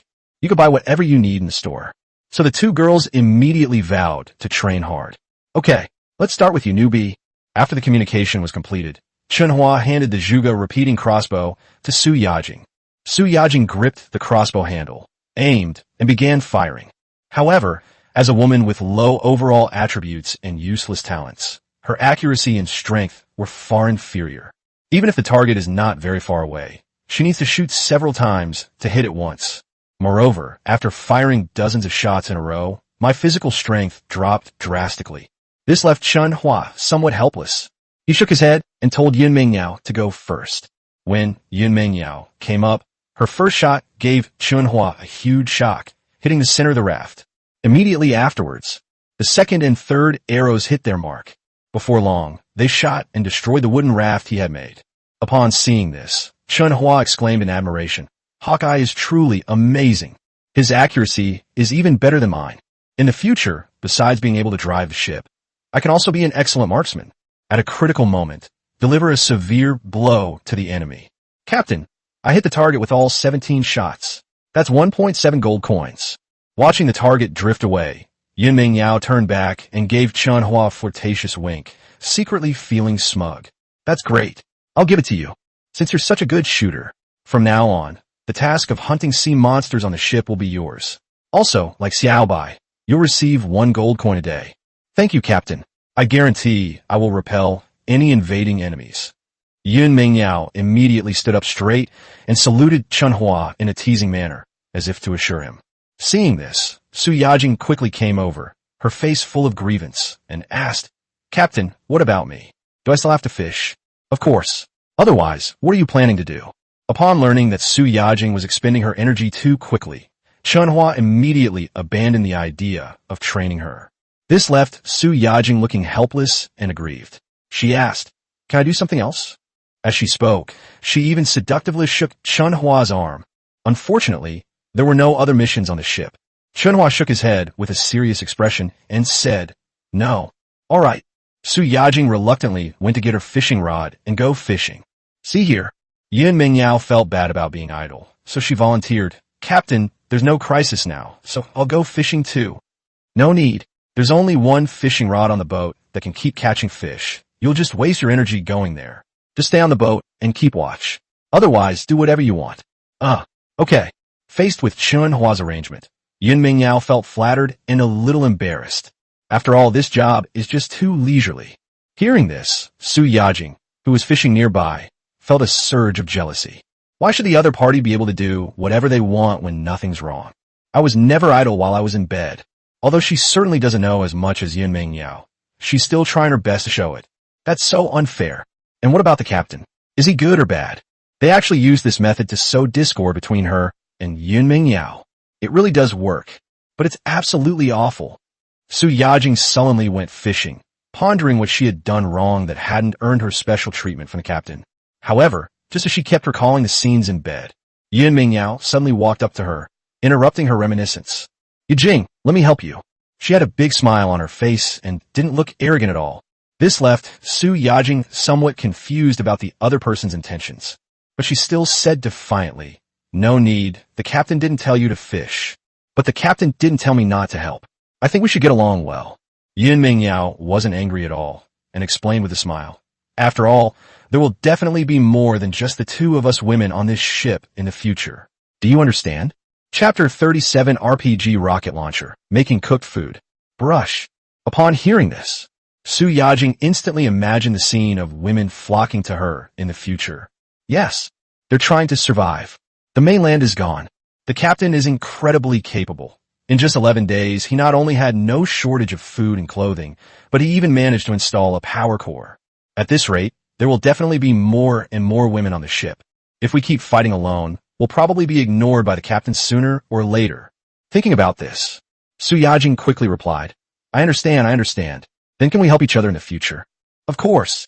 Yin Mingyao smiled calmly, then stretched out her arm. "Do you need me to help you fish?" "Certainly. That's all." From this moment on, the two women formed a defensive line, advancing and retreating together. On the other side, Chen Hua returned to his cabin and was about to turn on the regional channel to continue checking information about the foggy weather when a notification came through my private message. Li Zishuang's unread message, +1. I think I forgot to buy her power fruit yesterday. Thinking about how busy he was last night, Chen Hua couldn't help but smile and open the other person's panel. "Are you there, boss?" Chen Hua replied directly. "Yes, let's initiate the transaction." What kind of transaction?" Li Zishuang's reply startled Chen Hua slightly, and he continued typing. "Didn't you come to me to sell the power fruit?" Sorry, boss. I ate the power fruit yesterday. But I'm here to sell you other things." "What is it?" Chen Hua continued typing. "Will the power fruit still be sold in the future?" "I'm not going to sell it," Li Zishuang replied. "I have money now, and I want to keep the fruit for myself. After all, it's not safe for a girl like me if I don't increase my strength." "Boss, you can understand me, right?" "Of course," Chen Hua asked, slightly disappointed. "What other things did you mean by selling me? Do you want an RPG? It even comes with 7 cannonballs." "RPG?" Upon seeing these 3 characters, Chen Hua's pupils contracted, and the image of the soldiers on the black and African side, carrying shoulder-mounted rocket launchers, instantly flashed into his mind. Good heavens! She actually managed to get her hands on this thing? 7 more shells? Chen Hua was extremely shocked and immediately asked, "Are you talking about an RPG rocket launcher?" "Yes," they replied very quickly. Upon seeing this, Chen Hua's heart suddenly started pounding uncontrollably. He quickly asked, "Where did you get this thing from?" "It came from a golden treasure chest." "What? Where did you find this golden treasure chest? Isn't it protected by sea monsters?" "It was this morning. I encountered it near my ship. As for the sea monster, I didn't see it, because I took the treasure chest and ran away quickly." Chen Hua, "No, sister. You're so lucky. When I woke up, there was a golden treasure chest next to me, but no sea monster. What incredible luck." Chen Hua felt a pang of envy, but immediately replied, "Okay, how much are you planning to sell your RPG and shells for?"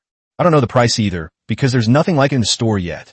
But I think 350 gold coins would be a good price if we bought them together." "Sure," I'm about to reply. Chen Hua glanced at his bank account balance. "Good heavens. I just bought the opponent's power core and upgraded my vehicle, and now I only have 110 gold coins left." On the contrary, it was the other side. "With all the good stuff you keep getting, you probably have more money than you can spend." So, Chen Hua hesitated for a moment, deleted the text he had typed earlier, and replied again. "Are you in a hurry for money? If not, can you give me 3 days? I'll raise the money within 3 days, and then we could do business." "No problem. I'll wait for you." "Okay, I'll give you a 50 yuan deposit first. Don't sell it to anyone else." After saying that, Chen Hua handed over 50 gold coins. After all, this thing absolutely cannot fall into the hands of others. Otherwise, use it to deal with him. You'll definitely make him regret it. Anyway, he's not worried about money. Even if you don't earn any income, you can still generate more than 200 gold coins after 3 days. After paying the deposit, Chen Hua glanced at the supplies in the room and the contents of his backpack, then focused his attention on the salmon. He currently has over 400 jin, approximately 200 kilograms, of salmon, worth around 400 gold coins. However, he doesn't plan to sell it directly. Foggy weather has started, and prices may fluctuate at any time. We must maximize our profits. Among all foods, cooked food is the most expensive. Although salmon is the most readily available food, eating raw salmon all the time is extremely bad for your digestive system in the long run. It must be paired with various cooked foods. Now he has some oil in a pot and some seasonings on his boat. Salmon can absolutely be processed into cooked food and sold. At that time, not only can the price of salmon be increased, but some salmon can also be kept as food. Thinking about this, Chen Hua's eyes immediately lit up. He immediately went up to the deck and asked the two women, Xiao Bai, Yun Mingyao, whose cooking skills are better? Forehead. The two women froze, then looked at each other, seemingly bewildered, or perhaps questioning each other. This made Chen Hua, who was already eager to make money, even more anxious, and he continued to ask, "What? Can't you tell the difference?" It should be me." Seeing Chen Hua's anxiety, Yun Mingyao helplessly raised her hand. Su Yajing did not compete for it, because she also felt that Yun Mingyao's cooking skills were better than hers. "Okay, you can have it then. Come down with me." Chen Hua nodded, then turned and went back into the cabin. Yun Mingyao turned around and glanced at Su Yajing, feeling a little embarrassed. Su Yajing immediately feigned generosity and said, "It's all right, you go ahead. My cooking skills are indeed not as good as yours. Even if I go, the captain will still find fault with me." "Okay, I'll find a chance to let you come down with me." Yun Mingyao nodded, then bent down and went into the cabin. However, after entering the warehouse, she suddenly discovered that Chen Hua was waiting in the kitchen, and he was wearing an apron made of oiled leather, seemingly preparing salmon. This makes, completely bewildered, he asked, "Captain, should it be in the galley? If not in the kitchen, where is it?" Chen Hua said irritably, "Come here right now." "All right." Yun Mingyao felt a little awkward about this place. But since the captain likes it, then this place will do. So she went to Chen Hua, knelt down, and then used both hands to undo Chen Hua's pants. Chen Hua was startled and immediately kicked his arm away, looking completely bewildered as he asked, "What are you doing?" Isn't it supposed to be done by hand, by craftsmanship?" Yun Mingyao was slightly stunned, completely dumbfounded. "See here."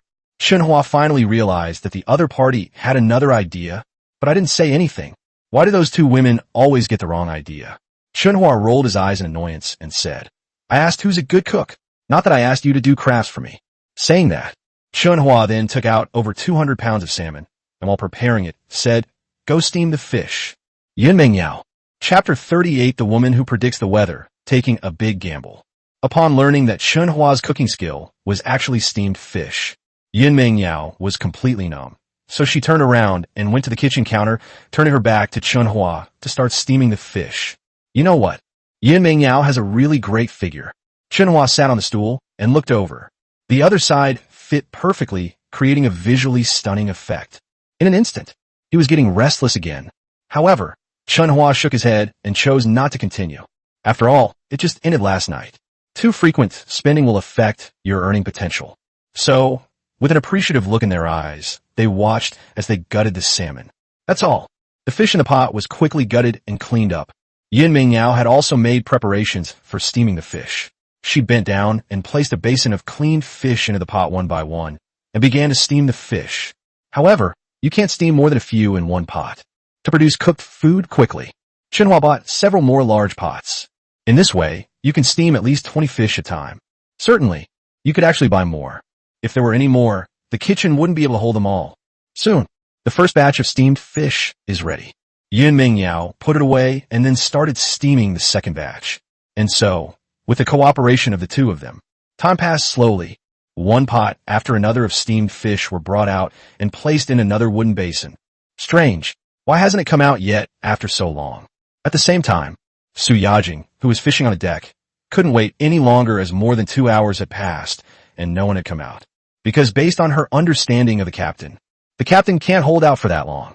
Certainly, Yin Mingyao couldn't hold on any longer. Logically speaking, the captain should have come out and resolved the issue with her long ago. Could something have happened? Su Yajing put away her fishing rod, bent down, and went onto the deck to take a look. Upon closer inspection, it turned out that the captain and Yin Mingyao were actually steaming fish. This left Su Yajing completely dumbfounded. Didn't we agree to focus on craftsmanship? Why are you steaming fish? Su Yajing asked in bewilderment. Captain, why are you steaming so many fish? Sell. Looking up and seeing Su Yajing return, Chen Hua replied with a single word. But I just finished speaking. He got up, took off his apron, and said to Su Yajing, You're back just in time. Come and kill the fish. Su Yajing. No, I just got back, and I have to do work again? Su Yajing said helplessly. Then should I still go fishing? No need. You can clean the fish today. Chen Hua shook his head, then collected all the steamed fish and left the kitchen. Su Yajing pouted, even regretting coming back. After all, fishing is much easier than killing fish. It seems we really need to take in more people on board. Otherwise, the two of them simply couldn't finish all this work. Chen Hua put the steamed fish into his system inventory, then opened the shop, ready to try listing the steamed fish there. But just as the store page appeared, another alert about prices has appeared. Due to the dense fog, the speed of resource acquisition has slowed down. Food prices are rising rapidly. So captains, please be aware of the price risks. I saw this message. Chen Hua was slightly taken aback. Unexpectedly, prices rose after only half a day of the fog, which even triggered a system notification. Good heavens! Should I sell or not? With a conflicted expression, Chen Hua turned off the notifications and checked the current prices of supplies. Really, almost everything related to food, except for water, has gone up in price. Salmon, 0.7 gold coins each, half a pound. Salmon, 1.3 gold coins per piece, weighing 1 pound. Hard steamed bun, 0.4 gold coins each. 8 treasure porridge, 2.8 gold coins can. Spicy strips, 0.5 gold coins pack. Raw chicken leg, 1 gold coin each. Prices for all food items have gone up. Chen Hua looked around, but didn't put his items on the shelves. After all, a foggy day would absolutely not cause prices to rise that quickly. Something must have happened. So Chen Hua looked around and then opened the chat channel. Really? The chat channel is full of discussions about rising prices. Holy crap, food prices are rising way too fast. Are they trying to kill us? Yes. We can't afford it. We simply can't afford it. Those who stockpiled food are going to make a fortune. Sigh, I already exchanged my food for gold coins and use it to buy resources. As if things couldn't get any worse, this damned foggy weather makes gathering resources even more difficult. Now, we're doomed to starve to death in this sea sooner or later. Hey bro, can I ask you something? How come prices are going up so suddenly? This fog has only been up for half a day. It shouldn't be enough to cause prices to rise so quickly. Speaking of this, I get so angry. It's all because of that woman named Gu. Apparently, she has a talent for predicting the weather for the next 3 days. She said it would be foggy for the next 3 days. This caused panic. Huh, no way. Such talent? Is this for real? It can't be fake. Her talent has been known for a long time. She even predicted rainy days and sold all the water sources in advance. That's right. That's when I found out about her. I originally thought this talent was useless, only good for making a little money. I never expected that this prediction would cause panic throughout the entire region. Exactly. She started shopping a couple of days ago, probably waiting for the foggy weather to break out, causing prices to rise throughout the area so she can dump a lot of food. That bitch. For her own selfish desires, she's put all of us in the spotlight. Don't let me find out who she's dealing with, or I'll make her pay dearly. Within the regional channels, more and more news about GU is spreading. Countless people began to denounce it in the channel. It's a pity. GU herself never showed up.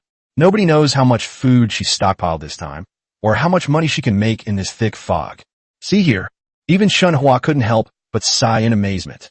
Sure enough, the people at sea have all sorts of talents, and they are all incredibly diverse. Predict the weather, stockpile goods in advance, leak news to ignite the entire market, and then reap huge profits in the fluctuating online marketplace. Good heavens! This talent is even more amazing than his ability to win over the goddess Lai Li. If you have enough capital, it's estimated that a few weather crises will be enough to make her a fortune. Certainly. Actually, we shouldn't be completely envious, because every talent has its own shortcomings. This woman who can predict the weather probably had a really tough time in the beginning. She just happened to survive it all. While it's unclear whether the fog will actually last for 3 days, selling cooked food right now is clearly not a wise move. After reading the message, Chen Hua quickly made the decision to temporarily stop selling fish, because he felt that if this news was true, food prices will continue to rise. After all, there were 3 days of heavy fog. Many people will see their resource gains halved, or even fail to gain anything at all. And after this news broke, there will definitely be other captains hoarding food and refusing to sell it. This will drive prices up further. As the saying goes, fortune favors the bold. Why not take a big gamble? Chen Hua made up his mind and immediately turned off the regional channel to join the steamed fish team. Since you want a big one, there's no need to keep the food you have. Complete processing. Let's get that bastard. Chapter 39 Prices rise again. Large-scale salmon sell-off. More than 400 caddies of fish, all put into the pot. However, one day is clearly not enough to steam them all thoroughly. Day 1, the heavy fog. Chen Hua cooked over 260 gene of salmon. That evening, all food prices rose again by 0.1. The next day at noon, the thick fog persists and shows no sign of dissipating. Chen Hua once again cooked 120 gene of salmon. The price of all food items has increased by 0.1 gold coins. Now, take advantage of lunch break. There were 3 captains, and they all stared blankly at the Wu family in the mall. What? That's rising way too fast. Chen Hua was stunned to see that the price of raw salmon had risen to 0.9 gold coins per half caddy. The 2 female crew members were also seeing such an outrageous price surge for the first time. They were so excited that they urged Chen Hua to put the goods on the shelves first and make a fortune. In particular, Yun Mingyao, the interviewer who had worked in a large company, keenly sensed that something was wrong, because based on her experience, something unusual must be going on. The continued skyrocketing prices will inevitably have unimaginable consequences. So he quickly reminded the captain, "Captain, why don't we throw all the salmon out of the water right now? If the fog clears up tomorrow, we'll be stuck with these." Yeah, this price is outrageous. I bet many people with less talent can't afford it. Su Yajing also shared her opinion. After hearing what the 2 women said, Chen Hua was also conflicted, but he always felt that things weren't that simple. However, what the 2 women said is also true. Risk and profit go hand in hand. If the fog dissipates, the price of these salmon will definitely plummet. To sell or not to sell? Chen Hua closed his eyes and pondered for a while, then stared at the mall and calmly uttered 2 words. Wait. Yes, etc. Chen Hua has the confidence to do so, even if these salmon prices plummet just like water resources. He wasn't afraid, because his salmon is cooked food, and it's a form of hard currency. Even if it falls, it won't fall much. What's more, his ship also has electricity. If all else fails, buy a batch of freezers at a high price, refrigerate the food, and sell it slowly. By the way, the passage of time also exists within the system's inventory. Although items can be preserved for longer than in the outside world, and the temperature and humidity inside the backpack are very stable, they will still deteriorate over time. This is also the main reason for fluctuations in food prices, because excessive food storage will cause it to spoil over time, unless it's sealed food. Chen Hua, on the other hand, doesn't need to worry about these things for the time being. This is also the reason and advantage that allows him to store large amounts of food. Then, after making the decision, the 2 women then went to steam the remaining salmon. Chen Hua, on the other hand, opened a regional channel to continue observing relevant information. Within the regional channels, many captains have tightened their belts and stopped selling food in preparation for the upcoming foggy weather. Those who had extra food raised prices and continued to sell it in the channel, spreading rumors that it would be sold out quickly, which made the lower-level captains even more worried and conflicted. That's all. Time flies by again. That very evening, the price of raw salmon finally skyrocketed to 1 gold coin per pound. This has led to a surge in the appearance of speculators. What? They're making a killing. They're making a killing. Yesterday, I bought 31 caddies of salmon at a price of 0.7 gold coins per half caddy, and sold it tonight, making a huge profit of 18.6 gold coins. What? 31 caddies of salmon? Just the purchase alone would probably cost more than 40 gold coins. You're really daring. That's right. The bolder the person, the greater the harvest. I used to work at a securities company. Wow. Awesome. I also bought over 10 kilograms yesterday, but I couldn't resist selling them at noon today. I only made 0 gold coins per half kilogram. Holy crap. How did you guys move so fast? How do you people even think? You can make money from this? Sure enough, it's all the money that's going to be made by people like you. Damn it. You're the ones who caused the food prices to skyrocket. Speculators, you've ruined us. Just wondering, if I buy now, will I still be able to make a profit tomorrow? I don't know. Anyway, I'm too scared to buy it. Go ahead and buy with confidence. I just bought 30 kilograms, which cost me a total of 60 gold coins. I sold all my extra resources to make up the difference. Watch me turn the tables. Damn, you guys are incredibly audacious. That's all for now. I'm going in. Damn, it's 1.1 gold coins now. That's rising way too fast. Is it even possible to enter now? In the channel, some speculators who create salmon and food products are popping up to show off. In no time at all, it drove up the price of salmon in the market by another 0.1 gold coins. Its rate of increase is astonishing and jaw-dropping. Even Chen Hua felt his heart pounding as he watched. Because if you don't control this thing properly, you can lose everything. On this endless sea, gold coins are the hope for survival. If the losses are too severe, you might never be able to recover for the rest of your life. Indeed, the world is never short of bold people. Chen Hua shook his head secretly and made preparations to sell the salmon. As the saying goes, be greedy when everyone is fearful, and fearful when everyone is greedy. Although he didn't understand the intricacies. But I also know it's time to stop. Then, taking advantage of the captain's high spirits, Chen Hua got up and went straight to the galley. Now, inside the kitchen, all the salmon has been cooked. Su Yajing and Yun Mingyao were also washing their hands and finishing up work. Upon seeing this, Chen Hua immediately stored all the salmon in his system space and then sold them off in batches at a price of 1.6 gold coins per half pound. It's cooked food, after all. The price is higher than that of raw fish. Moreover, in order not to cause panic, Chen Hua did not dare to put them all on the shelves at once, but chose to sell them in batches. He first put 35 gene, 12.5 kilograms, on the shelves, and it was quickly sold out. Immediately afterwards, several more batches of 58 gene, 40 gene, 70 gene, and 30 gene were put on the shelves. However, because too many cooked foods were put on the shelves at once, Chen Hua had to wait a while to sell them all. It's cooked food, so it's expensive. Many people still can't bear to eat it. Or rather, many people's diet consists of a large amount of raw fish, supplemented with a small amount of cooked food. Therefore, the demand for cooked food is far less than that for raw fish. This is why Chen Hua's cooked food doesn't sell as quickly as his raw fish. Soon, once all the prepared foods on the shelves are sold out, Chen Hua put all the remaining 180 plus kilograms of cooked food on the shelves. And such a huge quantity of cooked food. This directly shocked speculators throughout the entire area. What?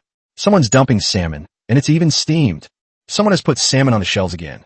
Hurry up and grab it. Who is it that has dumped so much salmon? What? Hopefully nothing unexpected has happened. What are you afraid of? Hurry up and buy it, or you won't be able to buy it anymore. Damn, I just bought 8 pounds. Am I going to end up with nothing? The timid starve, the bold thrive. Let's go. Besides, this is cooked food, so it's naturally more valuable than raw food. What's there to be afraid of? There are all sorts of opinions in the chat channel. The salmon at Chen Huashing Fish is decreasing at a rate visible to the naked eye. Chapter 40. Earning 15-20 gold coins. Rocket launcher arrives in account. Of course, this was happening as Chen Hua's steamed fish production rapidly decreased. At the same time, even more food items appeared on the page for sale. This is because some people who are not mentally strong sold off their savings. Some people with exceptional mental fortitude simply ignored the changes in the online store and continued making purchases. In no time at all, the salmon in the market was sold out again. This further pushed up the price of salmon, bringing it to 1.2 gold coins per half pound. Cooked fish is now priced at 1.7 gold coins. Damn, I just sold it, and the price has gone up again. Damn it, are they just messing with me? I just sold it at cost price. Haha, hurry up and buy it. Phew, luckily I was quick and bought another 10 pounds of steamed fish. Haha, I bought it for 1 gold coin, bought it back at 1.1, and now it's gone up to 1.2. Wah, I sold it for 0.9, then bought it back for 1 gold coin, and just bought it back for 1.2, making a profit of 1 point. I'm so envious of you guys. Dude, you're awesome. It'll definitely go up even more tomorrow. Keep it up. Comments continue to flood the regional channel. But many people have no idea that some clever people have already quietly listed their food in batches on the online store. After all, tomorrow will be the 3rd day of the fog. Nobody knows if it will be foggy again on the 4th day. If not, the price will absolutely plummet. If so, the price will rise further. But smart people don't gamble, because gamblers only ever lose. Chen Hua glanced at the information in the online store, then looked away. After seeing your gold coin balance, he immediately revealed a satisfied smile. Gold coins balance, 1520. Good heavens, 1520 gold coins. They become incredibly rich. Chen Hua was extremely satisfied. I even feel a little grateful to that woman named Gu.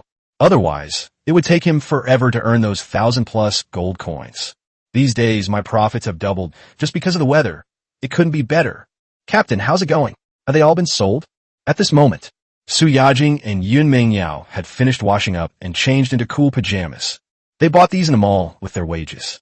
Because food prices have skyrocketed in the past 2 days, the prices of other useless supplies have also dropped. Chen Hua granted them access to the online store yesterday. The 2 women approached Chen Hua, their expressions quite excited. After all, they've been quite busy these past 2 days. They're all sold. Chen Hua didn't say anything to discourage the 2 women from their boastful expressions. Instead, he smiled and praised them. You 2 did a great job. You worked hard these past 2 days. You'll each get 5 gold coins as a reward later. Thank you, Captain.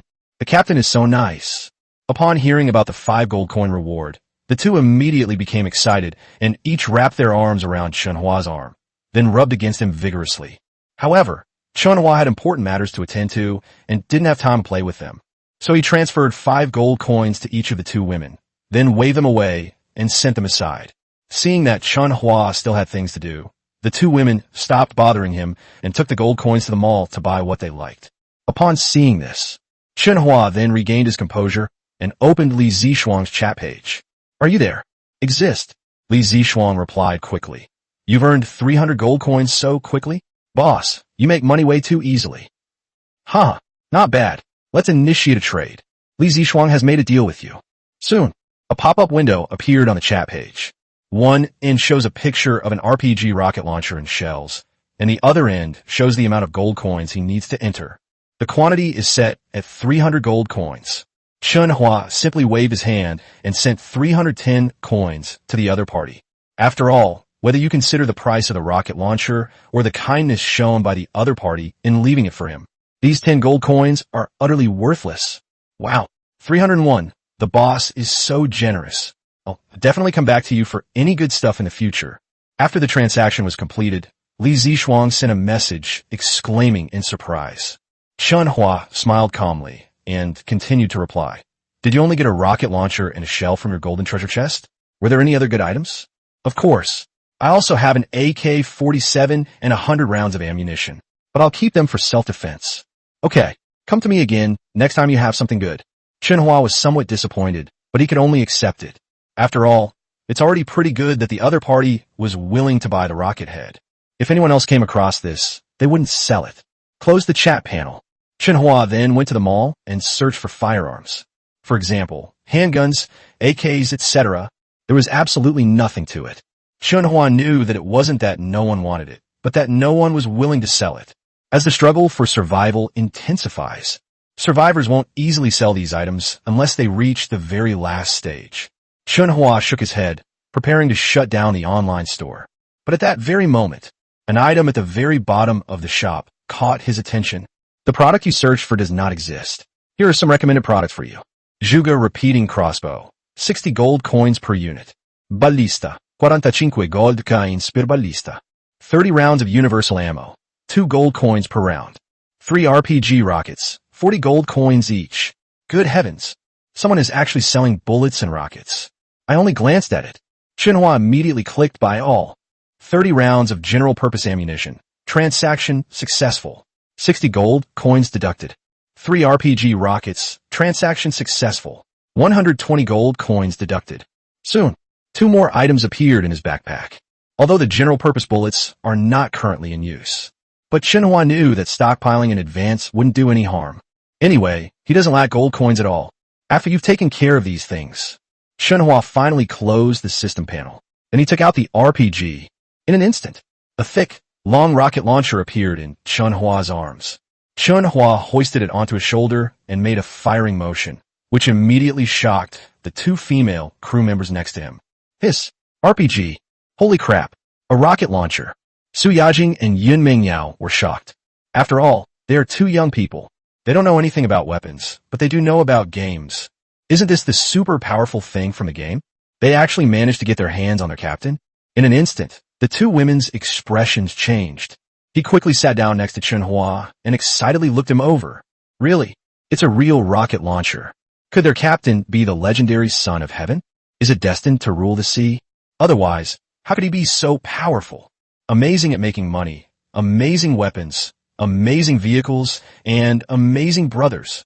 The 2 men's gazes toward Chen Hua were already strained, their expressions filled with awe and reverence for a powerful figure. Captain, you even managed to get your hands on a rocket launcher. That's amazing. Yun Mingyao felt a tingling sensation in her heart and couldn't wait to show her loyalty. She spoke in a sweet and flattering tone. Captain Ning is amazing. Being by his side gives me such a sense of security. Su Yajing was not to be outdone, so she wrapped her arm around Chen Hua's other arm and let out a coquettish hum. See here.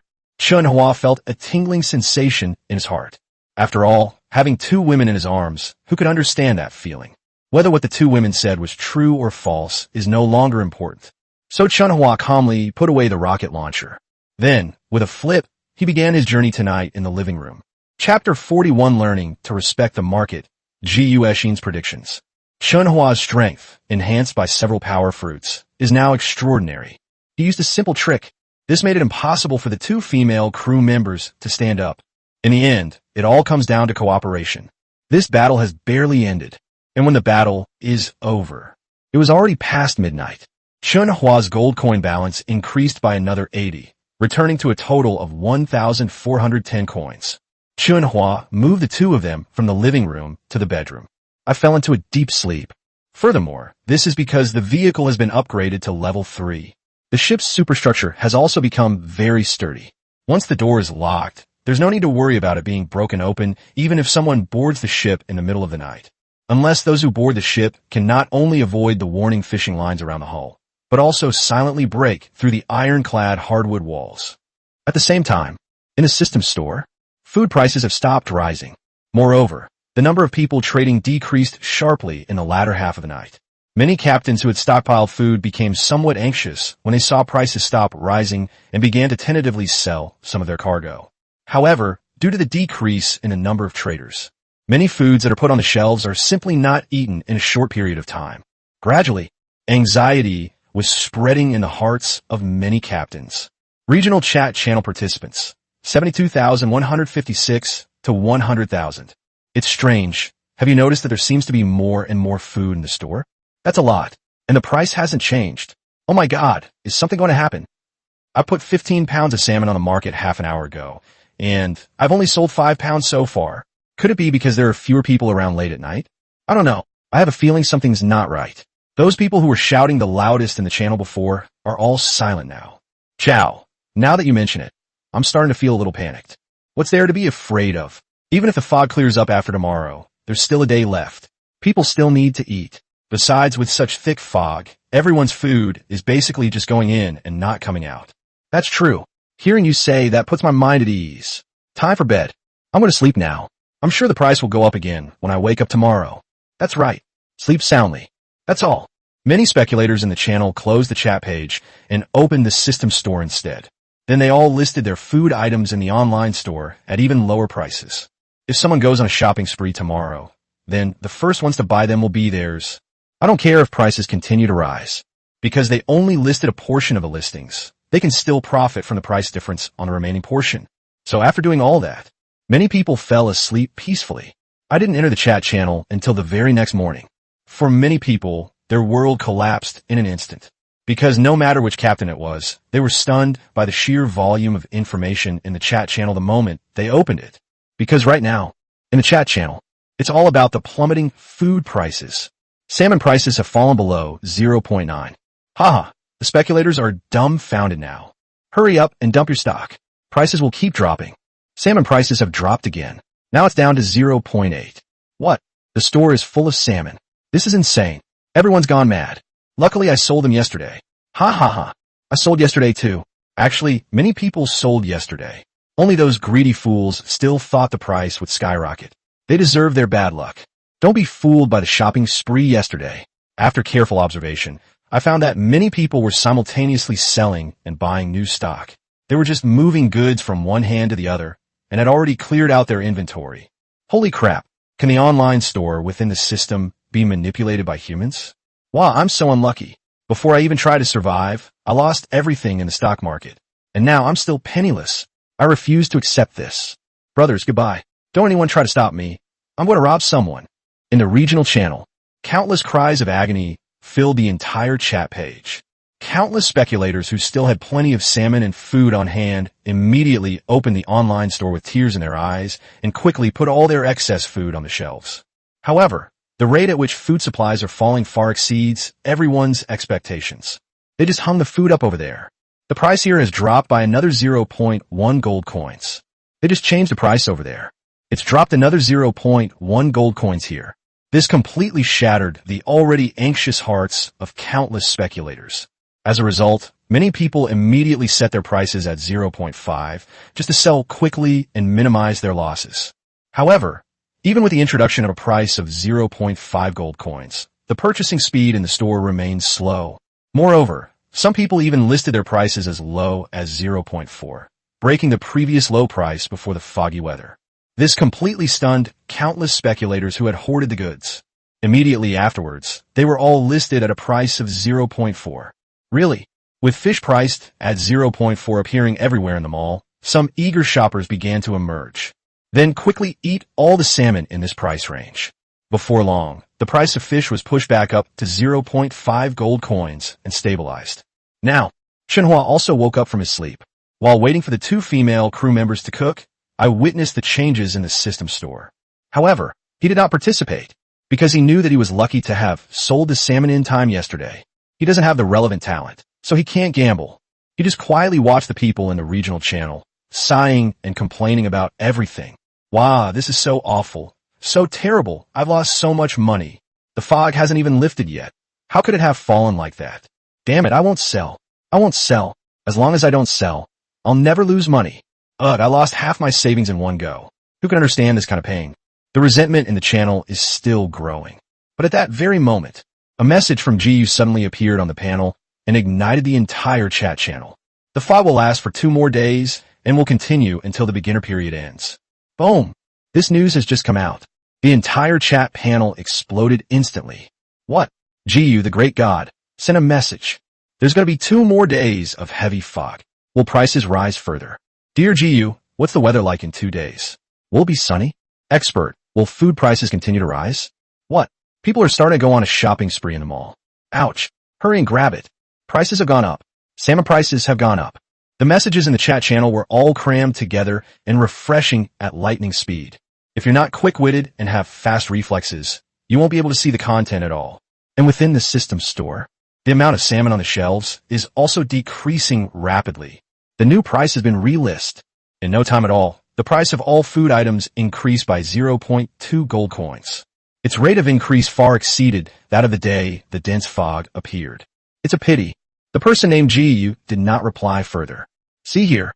Chen Hua silently shook his head, deciding not to participate in this crazy market, because he always felt that things might not be so simple. Captain, dinner's ready. At this moment, Yin Mingyao and Su Yajing brought steaming hot 8 treasure porridge, hot steam buns, and 2 side dishes to the dining table. Chen Hua turned off the chat channel, got up, and walked towards the dining table. Chapter 42 Shopping Spree at the Mall, the iron ship riddled with holes. Finished the meal. Prices in the mall are still rising. But Chen Hua knew this was a final act of madness. After finishing his meal, Chen Hua went to the mall again and allocated 300 gold coins to Su Yajing and Yun Mingyao, asking them to stay with him in the mall and scavenge for bargains, clearing out items that were sold below their rock-bottom price, especially firearms. Regardless of the price, once you spot it, buy it without hesitation. That's all. The three sat in the cabin, like young people addicted to games, each staring intently at their own panel shop, constantly refreshing the shop and scrolling down endlessly, searching for what they wanted. In no time at all sorts of furniture, clothing, electric drills, parts, diesel fuel, and steel plates appeared in Chen Hua's backpack space. They even snapped up 2 engines. However, relative to the price of food, these supplies are very cheap. Even after buying a lot, Chen Hua's gold coins did not decrease significantly. Knowing that Su Yajing had discovered the high-priced universal bullets, he excitedly asked, "Captain, do you want the universal bullets for 3 gold coins?" "Want." Chen Hua answered without hesitation. Just finished answering. Yun Mingyao also found something good and excitedly asked, "Captain, do you want C4 bombs?" 20 gold coins. "I want them all." Upon hearing the word C4 bomb, Chen Hua immediately rushed over. Sure enough, there were 2 listed in the store. After buying it, Chen Hua breathed a sigh of relief, and then continued his sweep with the 2 women. That's all. The 3 of them bought more and more. Even at the very end, Chen Hua managed to acquire 2 stun batons, an electric net, and a desert eagle. Besides, the variety of living facilities is countless. As the gold coins dwindled from over 1,000 to just 800, and it became increasingly difficult to find anything good in the shop, Chen Hua then stopped the sweep and began to organize the supplies he had purchased. First, the living supplies, including various clothing, shoes, furniture, and freezers, were handed over to the 2 crew members to sort. Chen Hua himself organized the valuable materials and set up the power grid. After all, with the increase in the size of vehicles, it is inevitable that relying solely on fishing lines for warning will be insufficient. Since we already have a power grid, we can completely replace it with a power grid. Basic materials: 75 units of timber, 21 units of crude iron, 12 steel plates, 47 parts, 170 liters of diesel fuel. Weapon resources: 110 rounds of general-purpose ammunition, 10 rockets, 2 C4 bombs, 1 Desert Eagle, 1 rocket launcher, 2 stun batons, an electric fence. After categorizing and organizing everything, Su Yajing and Yun Mingyao have also finished organizing the supplies for daily life. Chen Hua then led the 2 women to the deck and began setting up the electric fence. Fortunately, the layout of the power grid can be completed through the system. Otherwise, climbing up and down on the ship would not only be dangerous, but also slow down the setup process. Are you sure you want to proceed with the installation, which will require 20 parts, 3 steel plates, and 5 gold coins in labor costs? Yes. The selection process is now complete. The power grid instantly transformed into various steel plates and parts, which are then attached to the hull and wrapped around it several times. Moreover, once the setup is complete, the power grid is directly connected to the generator for power supply. Certainly, the electricity is not much and won't kill you. It will only make you feel them all over and cause muscle spasms. The main reason for this design was that Chen Hua was worried about electrical leakage. After all, this is at sea.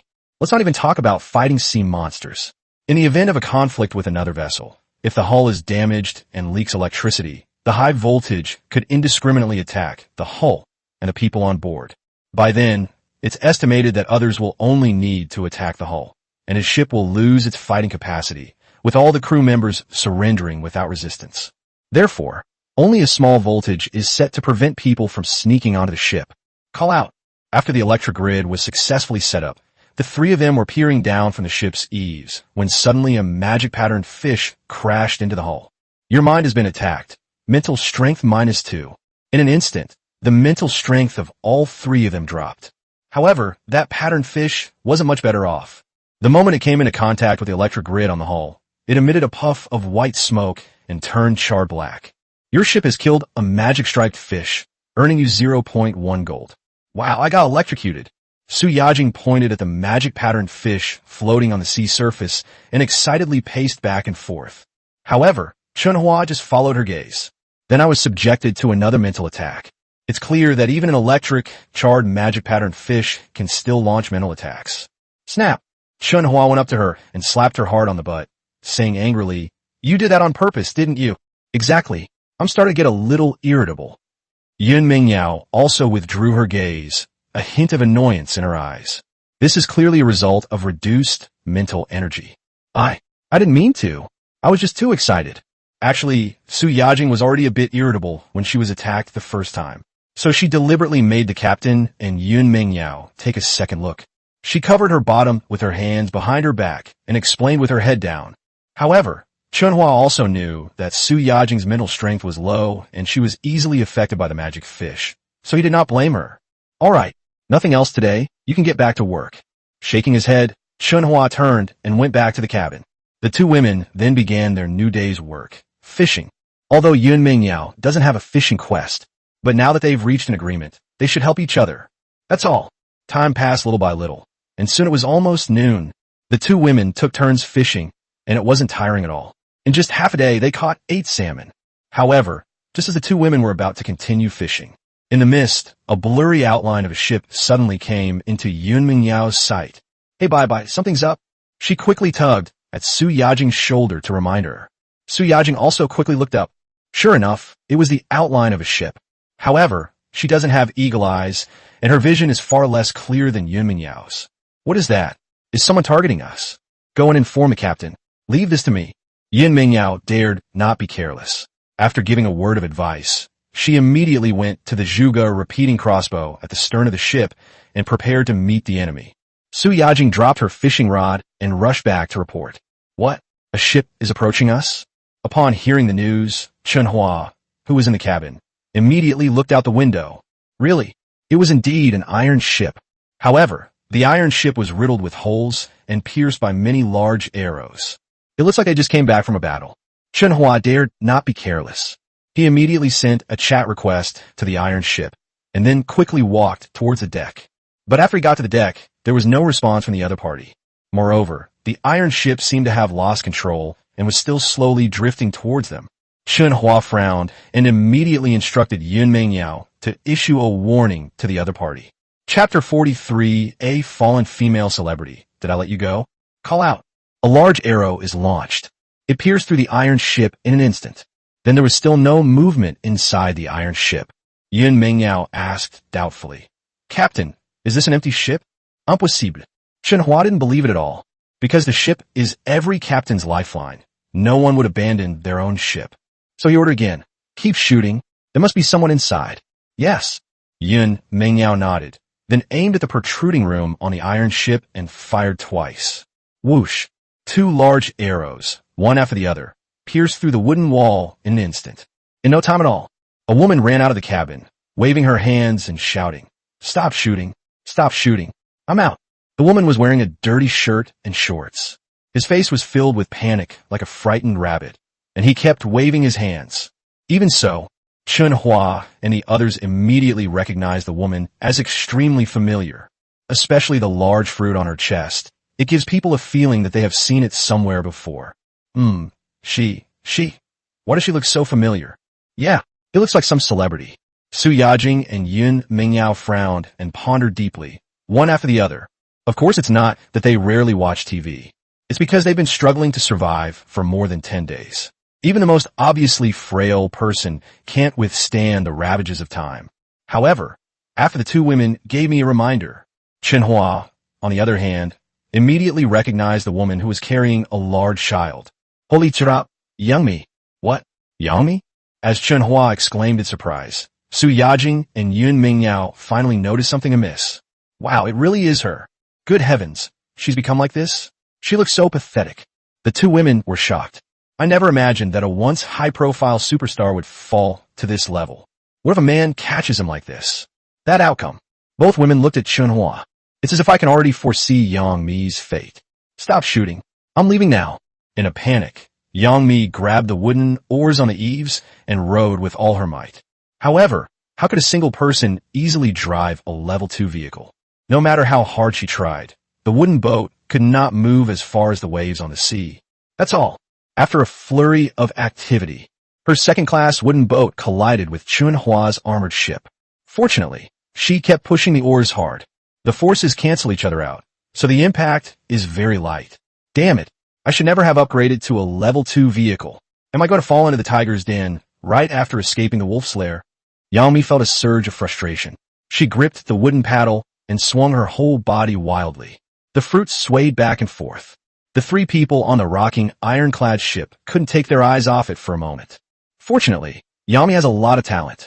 With her rapid, swinging motion, the point where the iron ship and the ironclad ship had been in contact finally separated. But at that very moment, Chen Hua suddenly spoke up. You hit my boat and you think you can leave? Did I let you go? Brush. Upon hearing this, Yangmi's heart skipped a beat, and she turned around to make a bitter face. It's both a way of hiding my identity and an expression of my inner emotions. I really didn't mean it. Please let me go. I'll definitely be with you after I repair the boat. Huh, where am I supposed to find you now that you're gone? Chen Hua sneered, already prepared to take the other party in. After all, they've practically delivered it to our doorstep, so why wouldn't we accept it? Moreover, the sooner he acquires one, the sooner he can rise to prominence. There's no point in arguing about such trivial matters. So Chen Hua immediately took out a rope and tied it to the large arrow. Then he shot an arrow through the stern of Yangmi's boat, grabbed her firmly, and continued to declare, pay up, or you're not leaving. Su Yafing, Yin Mengyao. The two girls looked at Chen Hua and both pouted. Losing money? You're trying to compensate someone, aren't you? However, as members of the ship, they naturally wouldn't do anything to displease Chen Hua. Moreover, the more people on the boat, the better their lives will be in the future. So they all chimed in. That's right, you have to pay.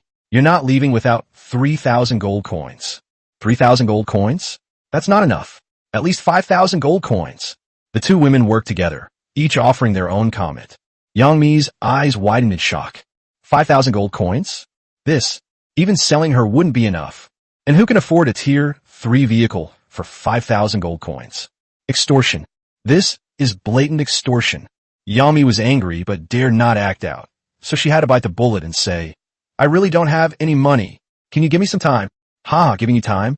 Who knows if you'll run away? If you don't have money, work to pay off your debts. Yes, 5,000 gold coins. You couldn't earn that even if you had the time. Sign a crew contract now. Otherwise, we'll wreck your ship. The two women continued to apply pressure and turned the Zhuge repeating crossbow, aiming it at Yangmi. Yangmi was completely at a loss and could only look to Chen Hua, hoping that Captain Chen Hua could show him mercy. Little did she know, Chen Hua had already received a containment notification from the system. He's dreaming about taking in a goddess, so how could he let her go so easily? So Chen Hua simply pulled out the crew contract and said indifferently, I'm a reasonable person. If it were someone else, you probably wouldn't be in control of your own destiny. But I'm willing to give you a chance. Sign it, and I'll give you your freedom in 10 years. This. For a moment, Yangmi fell silent, because she felt that what this person said was indeed correct. If it were anyone else, they probably would have coveted her beauty and figure and kidnapped her long ago. The other party didn't force her right away. They still had some boundaries. Think about your own fate. Even if the other party really let her go, she would not be able to survive in a level 2 vehicle with a broken engine. What's more, there are people searching for her all around. Thinking about this, Yangmi's resolve softened somewhat. So she looked up and asked, if I sign the contract, will you still treat me like a human being? Of course. My crew members all have human rights. Chen Hua smiled calmly, revealing her pearly white teeth. Don't believe me? Ask them. That's right. Join us. The captain is amazing, and he won't exploit us. Yes. Didn't you see us? We're all dressed neatly, and there's even water on the boat for showers. Su Yajing and Yun Mengyao both expressed their feelings, which once again moved Yangmi's heart. Has this tier 3 vehicle evolved to such an amazing level that it can even take a shower? Thinking of this, Yangmi made one last request. I have one more request. After I get on the ship, you can't force me to have sex with you, and you definitely can't resell me to someone else. Can. Chen Hua's brow twitched, but he still agreed. Although she didn't think Yangmi was someone who wasn't afraid of death. But let's get the reward first. However, he clearly underestimated the wisdom of top stars. Yangmi pointed to the contract in front of her and said, then add the 2 clauses I mentioned. Chapter 44, containing the 3rd goddess. All members' attributes boosted. Chen Hua was somewhat impatient with this extremely intelligent woman, but Chen Hua didn't refuse because of the reward. After all, the beginner period is almost over. The more goddesses there are, the more self-protection you have. As for whether you can sleep or not, it doesn't really matter. After all, she's just a woman. Everyone else has what she has, so no one pays her any more attention. Once it develops further, it will be everywhere. And once the other party gets on a ship, he has plenty of ways to make the other party compromise. It's just a matter of how long it will take. Without saying a word, Chen Hua added these two clauses to the contract. Su Yajing and Yun Mingyao were completely stunned. How can the contract terms be changed? How could they not know? What a huge loss. The two women were completely dumbfounded. But I have no regrets, because they felt they didn't possess any particularly outstanding talents or intelligence. Perhaps their greatest fortune lies in sticking to the captain. It's fixed, but before you sign, transfer all the valuables from your ship first. After revising the contract, Chen Hua, not wanting to waste the supplies on the vehicle, said to Yang Mi. Yang Mi shook her head, took no action, and began signing the contract, saying, "I'm being chased, and there are no supplies left on the ship." A chase? Who is chasing him? Before Chen Hua could think it over carefully, the other party has already signed. The containment reward arrived at that moment. You have successfully captured a top-tier goddess and received a special reward, Stealth Radar. Evaluation. This is a stealth radar that requires electricity to operate. Once activated, it alters the vision of those nearby, creating a stealth effect for half an hour. However, this function is extremely power-intensive and requires pre-charging. The containment payment of 40 gold coins has been credited to your account. Please check your account. 2 rewards have been given. Chen Hua's pupils suddenly contracted. He was shocked by the stealth radar, but there wasn't time to examine it closely. He suddenly felt his body filled with power. Even their mental and physical strength have become stronger. It was as if he had achieved a genetic breakthrough, giving the illusion that he had punched through a thick template. So Chen Hua immediately ignored the stealth radar reward and opened his personal attribute panel. Spirit, 60, base 38 plus amplification 25, current total value 62 points, can be restored through rest. Stamina, 62, base 40 plus enhancement 25, current total 65 points, can be restored by eating and resting. Strength, 69, base 44 plus amplification 25, current total 69 points, can be restored through rest and food. Defense, 44, base 19 plus amplification 25, current total value 44 points, can be improved through supplementation and training. Talent, containment of supreme goddesses. Current containment capacity, 3. All attributes increased by 25 points. Wow. The moment Chen Hua saw his attributes, his pupils shrank sharply, and he gasped in shock, especially the extra increments after each base value. This gave Chen Hua a real shock. It's not an illusion. My overall attributes have really improved. But why did it suddenly increase so much? Could it be? He quickly looked up at Su Yajing and Yun Mingyao. Really? The two women were also staring blankly at their attribute panels, their eyes wide open. Oh my god, what happened? All my attributes increased by 25 points. I feel so strong now. Mine have all increased too.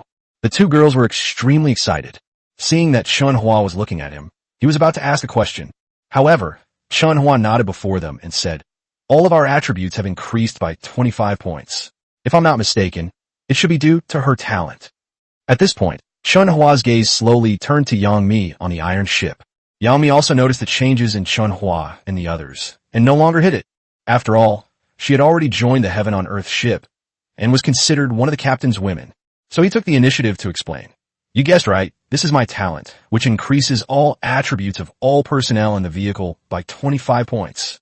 This is as I thought." Although they were mentally prepared, Chen Hua and the other two couldn't help but gasp when they heard Yang Mi admit it herself.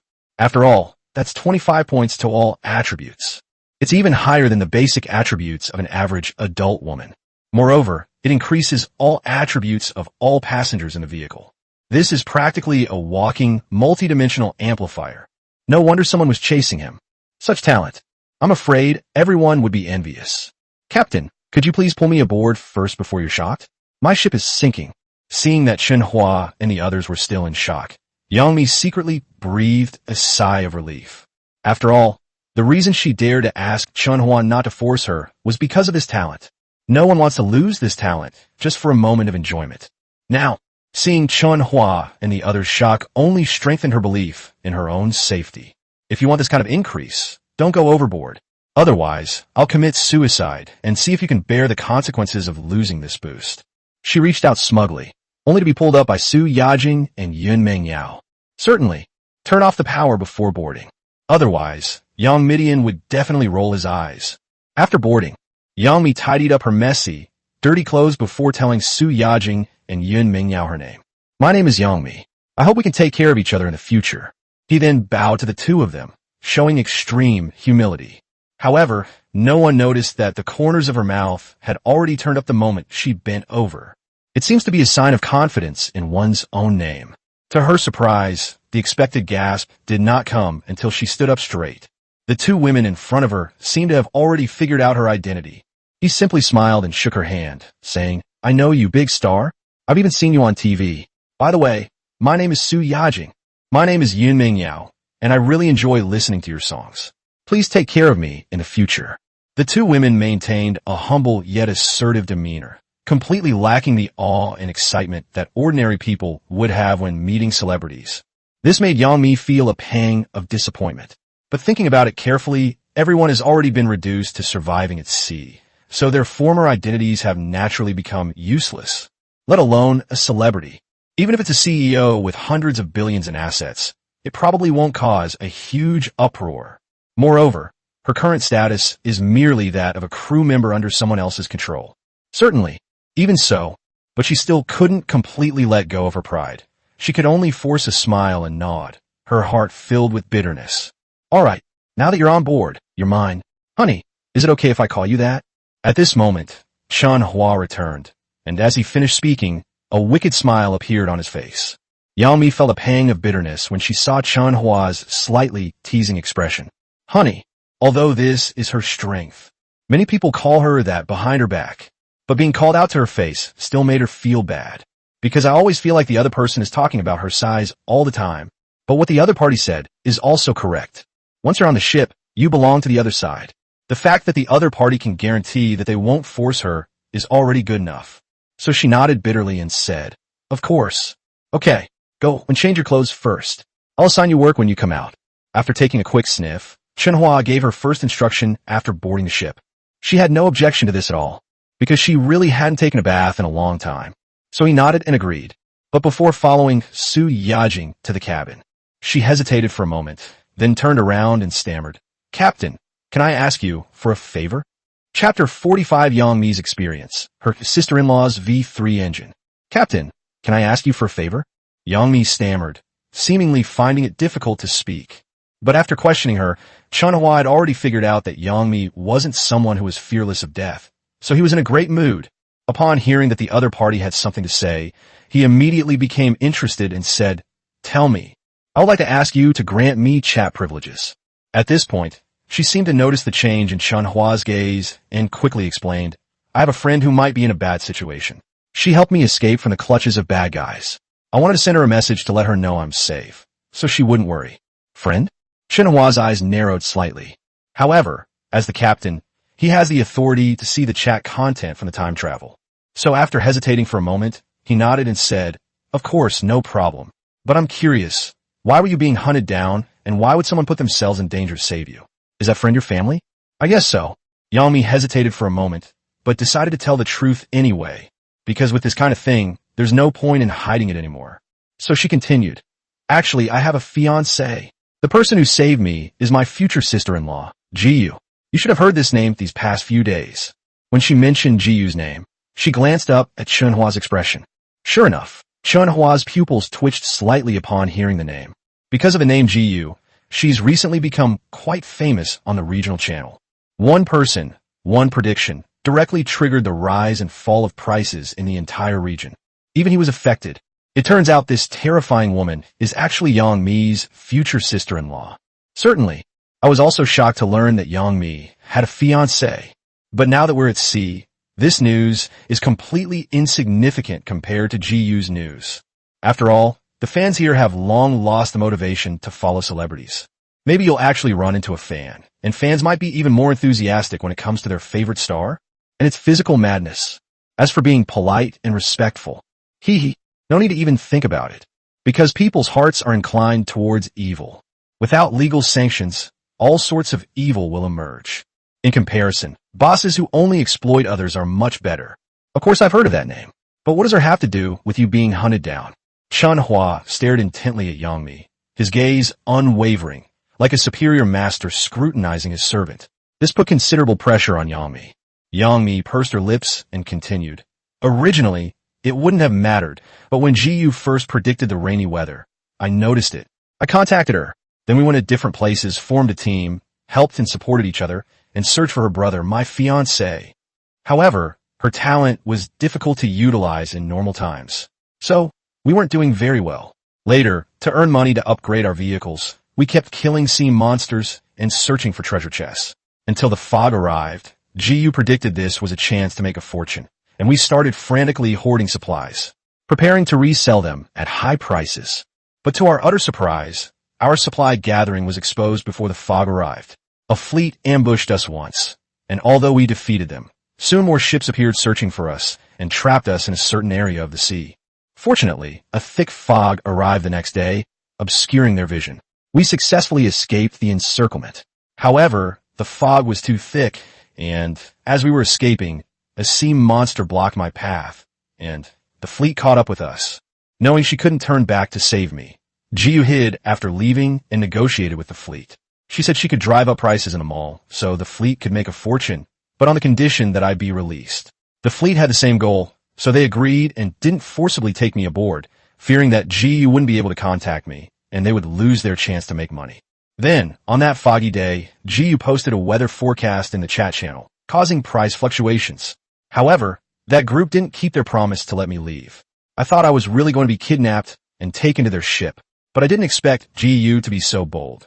She actually dared to threaten the fleet leader while I was under their control, preventing him from making any rash moves against me. Moreover, the fleet leader, in order to capture Jiyu, didn't attack me for the next few days. He only took all the supplies from my ship. It seemed he was lying in wait, waiting for Jiyu to come to him. Sure enough, on the third day of the fog, which was this morning, Jiyu appeared.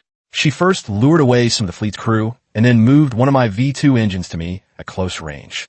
With the V2 engine, I took advantage of the fleet's pursuit of Jiyu to install it and escape.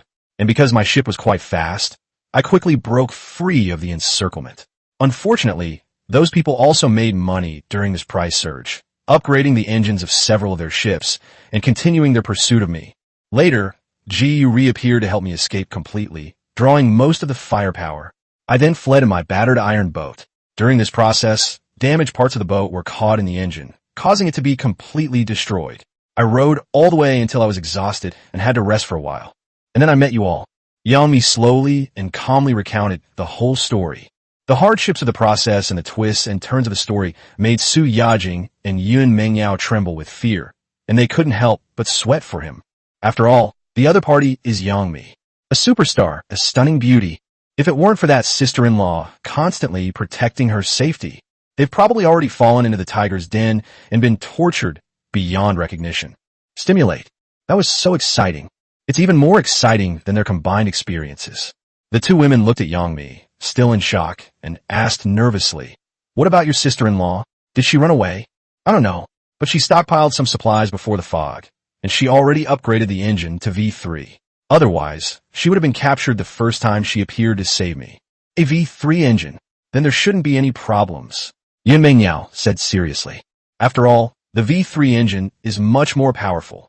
Those ships will never be able to catch up unless they upgrade." Yangmi nodded in agreement, saying, "That's what I thought too. But there are quite a few people in that fleet. More than a dozen ships are chasing and intercepting us, so I still want to contact her and tell her I'm safe. That's all." She then looked at Chen Hua, waiting for his answer. After listening, Chen Hua's mind immediately became active. Seasonal month. A woman who can predict the weather. Such talent, even if it doesn't reach the level of top-tier goddess, is still very useful. If he could be subdued, it would be of immense benefit to him. Chapter 46, Contacting my sister-in-law. What a useless person. Yangmi's sister-in-law, logically speaking, shouldn't be too bad-looking. Chen Hua thought this to himself, but remained outwardly calm. He nodded and granted the other party access to the chat. Captains who join other people's vehicles will have all system privileges disabled. Only after restarting will the original system functions be restored. But this function is different from the previous one. It belongs to a lower-level subsystem, which is obvious at a glance. The reason Chen Hua agreed so readily. Naturally, Ji became extremely interested in it. Certainly, she not only became interested in Ji, but also in Yang Mi's celebrity friends.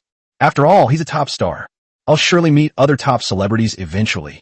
We'll use this honey-spreading method to collect them all onto the ship. Soon, Yang Mi's subsystem chat permissions have been successfully enabled. The panel still displays the people she had contacted before, but the previous chat history is no longer visible. However, Chen Hua did not intend to supervise the entire event. He simply reminded everyone, it is forbidden to disclose our coordinates. Otherwise, it will be tantamount to treason, and you will bear the consequences. I know. Yang Mi nodded and immediately typed in a private message, sending it to someone named Ji. Ji, how are you now? Did you escape? I'm safe now, but something went wrong, and I've joined another ship. The captain is a good guy, so don't worry about me. Please reply upon receipt. Call out. Message sent. But after a few seconds, no one replied. Yang Mi looked up, a little embarrassed, and said awkwardly, Captain, she might not have time to watch it.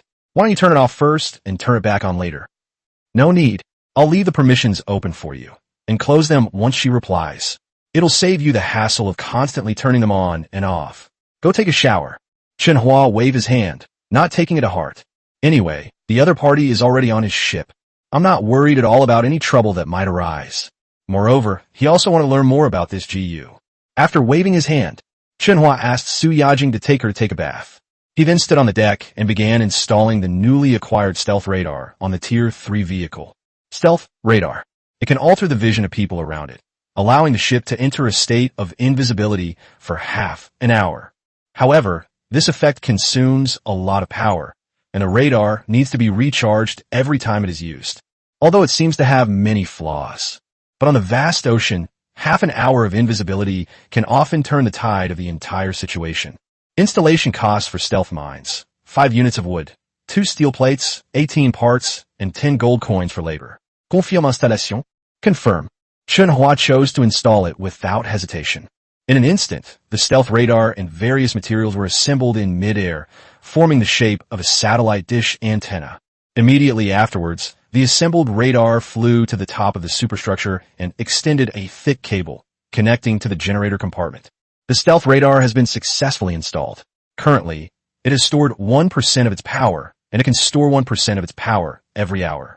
It is expected that it will be able to store all its power in 99 hours. Comment. The stealth radar must be at least 10% charged before it can be activated. Once activated, it consumes 3% of the power per minute and can maintain stealth for 30 minutes when fully charged. After reading the detailed information, Chen Hua's eyes lit up again. It only takes 100 hours to fully charge. It's not bad. Just charge it whenever you have free time. This is the ship. From now on, we might not be able to turn off the engine so easily. After glancing at his diesel fuel reserves, Chen Hua was immediately relieved. Immediately afterwards, he went to the driver's seat. The cockpit has been upgraded and equipped with various devices. Now it has control buttons for the acceleration sail and stealth radar, as well as a liquid crystal instrument panel for spotting leaks. The current status of the acceleration sails, stealth radar, engine room, and hull electrical grid is clearly written on it. Captain, she's finished taking a bath. After studying the deck for a while, I was getting a little impatient. Su Yajing finally brought Yang Mi up. At this moment, Yang Mi had washed herself clean and was wearing a worn-out t-shirt and tight yoga shorts, as if she had returned to the scene where she used to shine brightly. Unfortunately, a well-fitting t-shirt speaks volumes about reality. Especially her ill-fitting t-shirt, stretched to an extreme height, even her ambition became a sliver stuck to the ground. And those yoga shorts that were a size too small were even more outrageous. Even if Yang Mi just stands there, her shape is still clearly visible. Even she, who is well-traveled and knowledgeable, felt a little awkward and uncomfortable. But she also knew, actually, it's already great to get an outfit like this. Because supplies are scarce at sea, clothes and other items are obtained by opening treasure chests or dropping them from sea monsters. There's simply no way to find something that fits perfectly. Great figure. It's just that your shower took too long. Chen Hua stared at her, looking her up and down, and said with a serious expression, Yes, I just felt a little dirty, so I'll wash myself more carefully. I won't do it again next time. Yang Mi didn't dare to refute at all, and nodded repeatedly in explanation.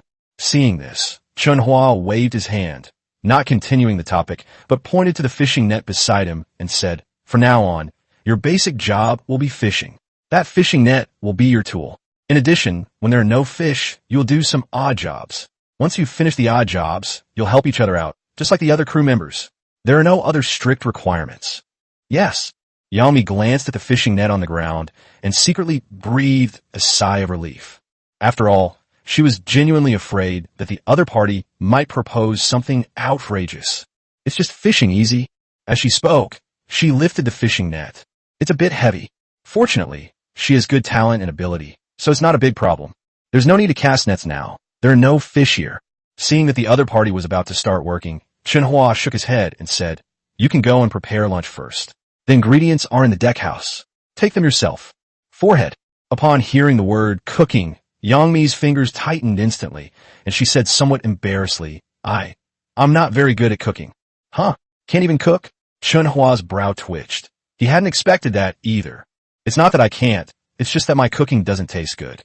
"That's because you don't know how, right?" Chen Hua was speechless. Although he knew in his heart that such a big star was weighted on hand and foot every day, he still deliberately said, "What a good-for-nothing." Upon hearing this, as expected, Yang Mi felt a pang of sadness in her heart. Yes, it's a world of survival now. If you can't do anything, aren't you just a piece of trash? She pursed her lips, finding it hard to accept. Then you can replace Xiaobai. While she was secretly doubting herself, Chen Hua assigned her another job. But who is Xiaobai? She looked at Su Yajing and Yun Mingyao with a blank expression. Chapter 47, A Letter from My Sister-in-Law. You can't trust men's words. Who is Xiaobai? Yang Mi looked at Su Yajing and Yun Mingyao with a blank expression. It wasn't until Su Yajing stood up on her own initiative that she suddenly realized what was happening and hurriedly went to take Su Yajing's place. But the other person's name doesn't contain the character for white. With a sense of helplessness, she watched Su Yajing and Chen Hua leave. The deck fell silent abruptly. Only Yun Mingyao, standing to the side, gazed at the sea from the same spot. As a top female star who has been in the entertainment industry for many years, Yang Mi knows that she must make connections on the boat. The sight of Yun Mingyao in front of her made her want to befriend her. So she looked up at Yun Mingyao and took the initiative to approach her with a smile. Miss Yun, do you know what our captain used to do?" "Why are you asking this?" Yun Mingyao was relatively polite to Yang Mi, but stared at her and asked, "You're not planning something, are you?" "Oh, no, of course not." Yang Mi's heart skipped a beat, fearing the other party would misunderstand, and she quickly explained. "I just noticed that our ship is very well developed. Not only is it a Tier 3 vehicle, but it also has an electric grid and a repeating crossbow, so I'm curious about the captain's identity before he survived." "Oh, I see," Yun Mingyao said calmly. "Our captain was a student before he was on the ship. Although his status was ordinary before, it's not the same as before. Do you understand what I mean?" "I understand." Yang Mi nodded repeatedly, and, at the same time, she breathed a sigh of relief. "Since you're a student, then you can rest assured. After all, college students these days are so innocent. You can sell someone out, and they'll still be counting the money for you." Certainly, she would never consider selling the captain. After all, this is a world of survival, and the rules suppress her identity. She just wanted to have a better life on the ship from now on. As she looked away, the worries in her heart also dissipated a little. Reopen the system chat panel. Jiyu still hasn't replied. This made her worry about the other person a little more, although the two have no relation whatsoever. She and her fiancé did not become a family completely, but her fiancé had helped her and saved her from dire straits on several occasions in the entertainment industry. In addition, she and Jiyu have been getting along quite well these past few days. She was genuinely worried about Jiyu. What if Jiyu gets arrested for saving her? She felt guilty for letting her fiancé down after all the years of help he had given her. "I feel even more sorry for everything Jiyu has done for her. Hey, Jiyu, please check your private messages. Otherwise, I'll really feel bad for all the help your brother has given me over the years." Yang Mi prayed silently in her heart. Only when the fishing line was taut and the bait was on the hook did she reluctantly close the chat panel and focus on fishing. Time to wrap up and have dinner. Just as they caught 2 fish, Su Yajing's voice came from inside the cabin. Yang Mi put away her fishing rod and quickly got up to go to the cabin with Yun Mingyao for a meal. She had already visited the ship's deck while taking a shower and was quite impressed by the layout of this third-class ship. Not only are there all kinds of home appliances, but even food is piled up in every corner. Although they look just like those old men and women who like to accumulate garbage at home before they survived. But on the high seas today, that's quite a fortune. At the dinner table, 3 dishes and a soup, plus a bowl of 8 treasure porridge for each person. Yang Mi's pupils contracted as she stared, her heart still trembling. Good heavens! 3 dishes and a soup. This is such a wonderful life. Yang Mi was stunned, her Adam's apple bobbing incessantly. Since she began trying to survive, she hasn't had a hot meal. These 3 simplest dishes in front of her are undoubtedly delicacies to her. Is this lunch? She looked at Chen Hua in disbelief, her heart filled with mixed emotions. Seeing her standing there in a daze, Chen Hua immediately said without any politeness, "What are you standing there for? Come and eat." Good. Yang Mi quickly went to the empty seat and sat down to eat, feeling awkward, although she really didn't want to appear greedy. But these meals, it smells so good. It tastes even better than when I was a celebrity. I feel like crying. Yang Mi's eyes stung, and her mouth was greasy from eating. He didn't even notice the drool dripping from his chin onto his chest, like a ravenous wolf sweeping through. See here. Chen Hua glanced at it casually, and a thought of even greater disdain for the celebrity's status popped into his mind. Big star. That's all there is to it. After finishing the meal, everyone continued working, each performing their assigned tasks. However, the ship was in dense fog, so the work was still limited. The 3 women quickly resolved most of the matters on the boat, and then gathered on the fishing platform, chatting and laughing as they fished. After all, both Su Yajing and Yun Mingyao were quite interested in Yang Mi's past identity, especially her work and interpersonal relationships in the entertainment industry. That's all. The 3 of them gradually became acquainted. However, as they were chatting, Yang Mi's system suddenly sent her a notification. Hear this warning. Yang Mi's heart skipped a beat, and she became excited. I immediately opened the panel and took a look. Sure enough, it was Jiyu who replied to her message. Yang Mi quickly apologized to Su Yajing and Yun Mingyao, then got up and walked to the other side of the deck to reopen the panel and examine it carefully. What? You actually joined another ship? Is the captain male or female? This is Jiyu's reply. Although there is no facial expression, you can feel the surprise and dissatisfaction in the text.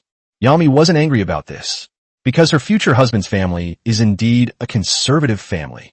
As the daughter of the Ji family, she naturally has the right to supervise her. Yang Mi replied, I had no choice but to board the ship, otherwise I would have had to pay him 5,000 gold coins.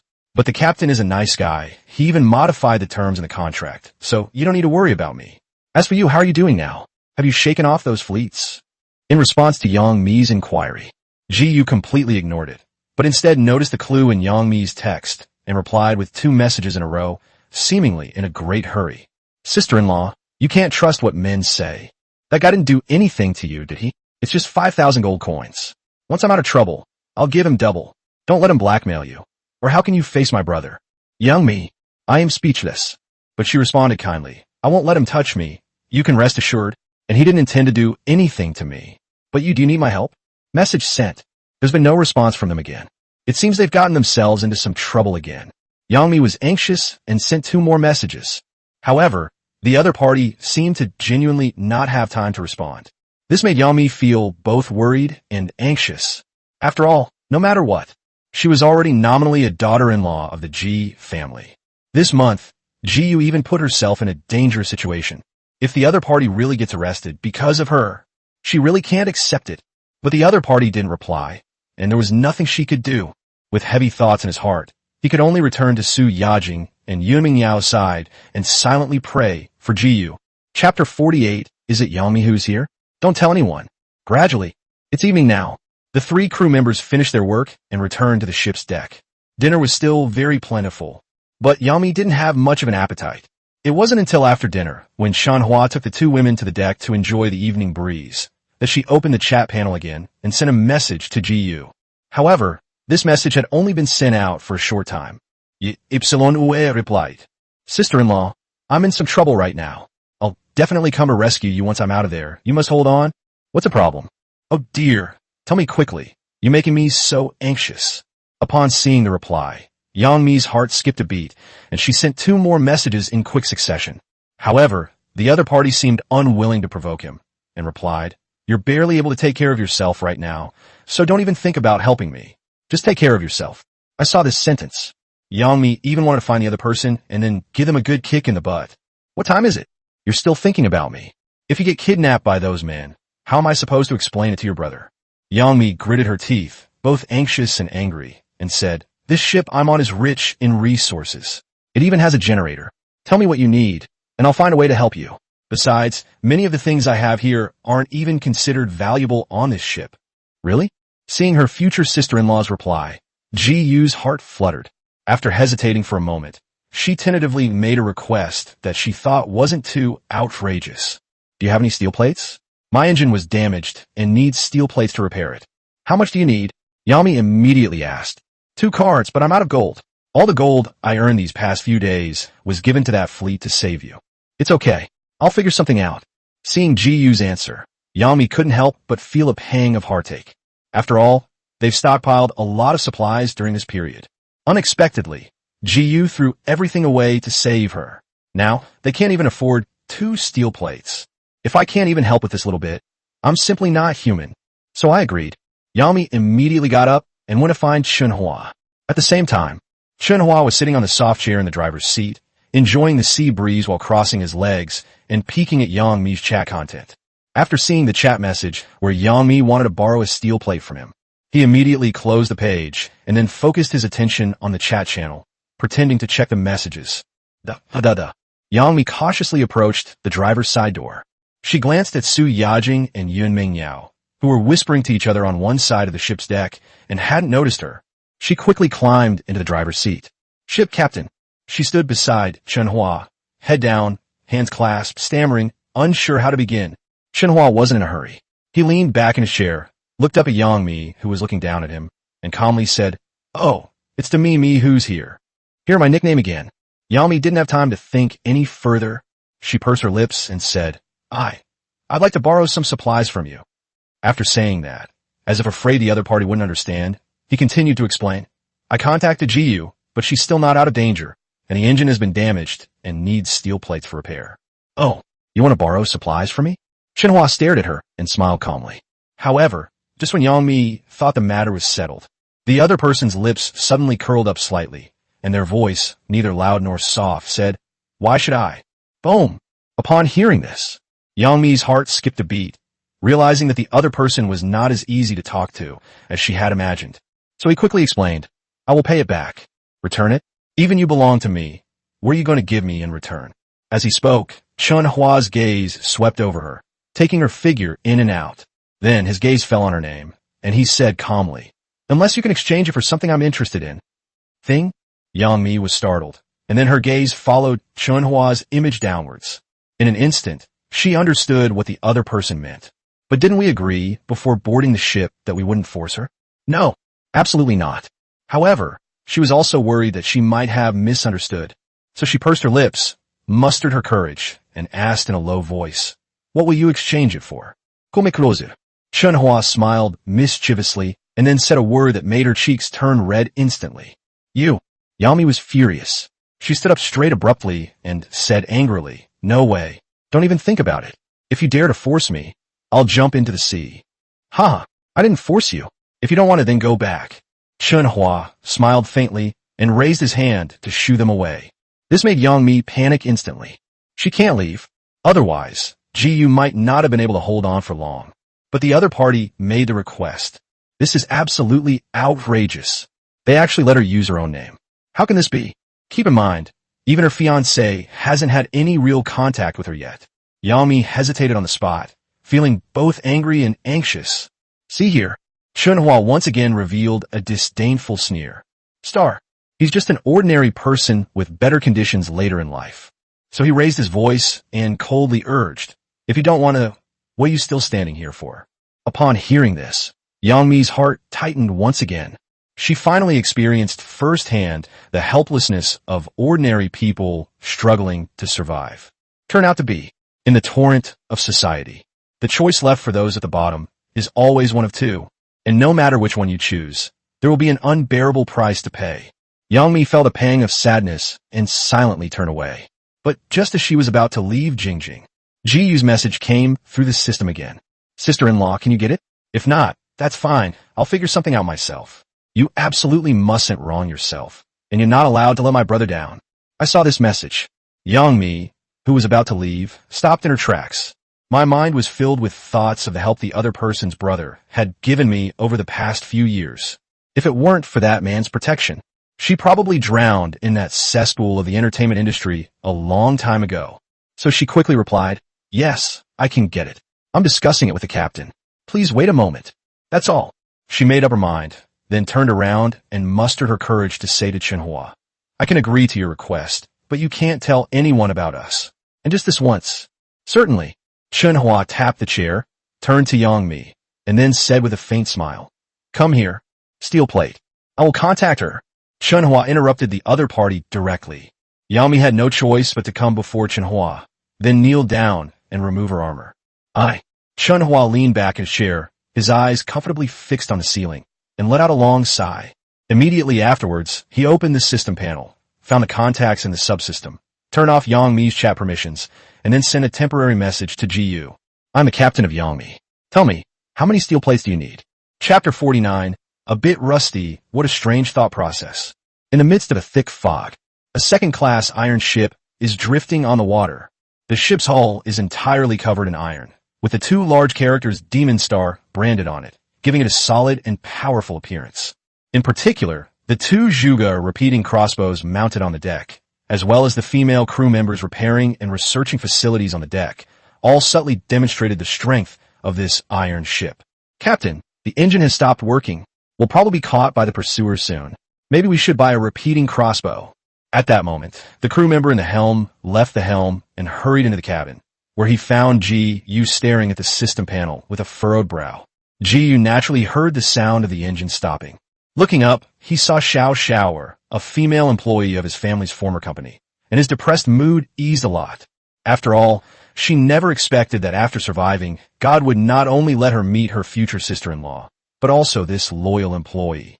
And thankfully, this employee joined us. Otherwise, her plan to save her future sister-in-law would definitely have taken an unexpected turn. Certainly, although she used to look down on ordinary people without a background because of her family's influence over the years.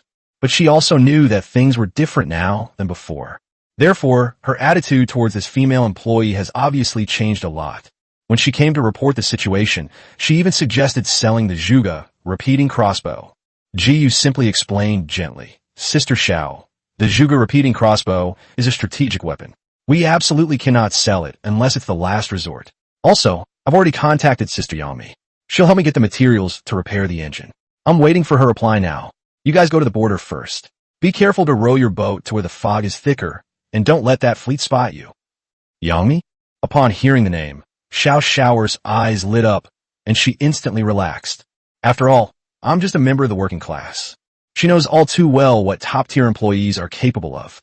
Now that Yang Mi is safe, it shouldn't be difficult to help them escape. "Yes, I'll go right away." So Xiao Xiao immediately felt relieved, turned around, and left the cabin to go to the deck to direct the other crew members. It was precisely because of their previous employer-employee relationship. At this moment, Xiao Xiao also had a lot of say on the ship. With just one sentence, he could mobilize the other two crew members. Certainly.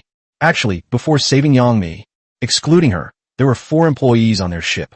I only managed to save Yang Mi once, but lost 2 in the process. This also caused them to lose the confidence to deal with that fleet, and they could only hide and dodge. Inside the cabin, after Xiao Xiao left, Gu stared at Yang Mi's chat messages, anxiously waiting for a reply. However, I never received a reply. Yang Mi's chat panel suddenly turned gray. This sudden scene startled her instantly. If the panel turns gray, it either means the game is down or access has been restricted. It was fine just now. How did it suddenly turn gray? Did my sister-in-law anger the captain? Thinking of this, Gu instantly flew into a rage. He wished he could rush over immediately and tear the captain to pieces. But before she could think about it carefully, a pop-up window with the name Chen Hua suddenly appeared below her contacts. Gu frowned and clicked on it. After seeing a message in the panel, he clenched his fists instantly. "I'm the captain of Yang Mi. Tell me, how many steel plates do you need?" Although I never saw him. But you could imagine the arrogance the other party was displaying at that moment. So she immediately replied angrily, "So you forced my sister-in-law onto your boat? Why is my sister-in-law's profile screen grayed out? What did you do to her?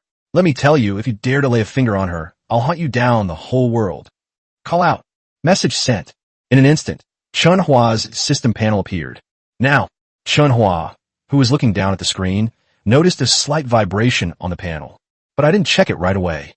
Instead, he shook his head, saying meaningfully, "Your technique is a bit rusty.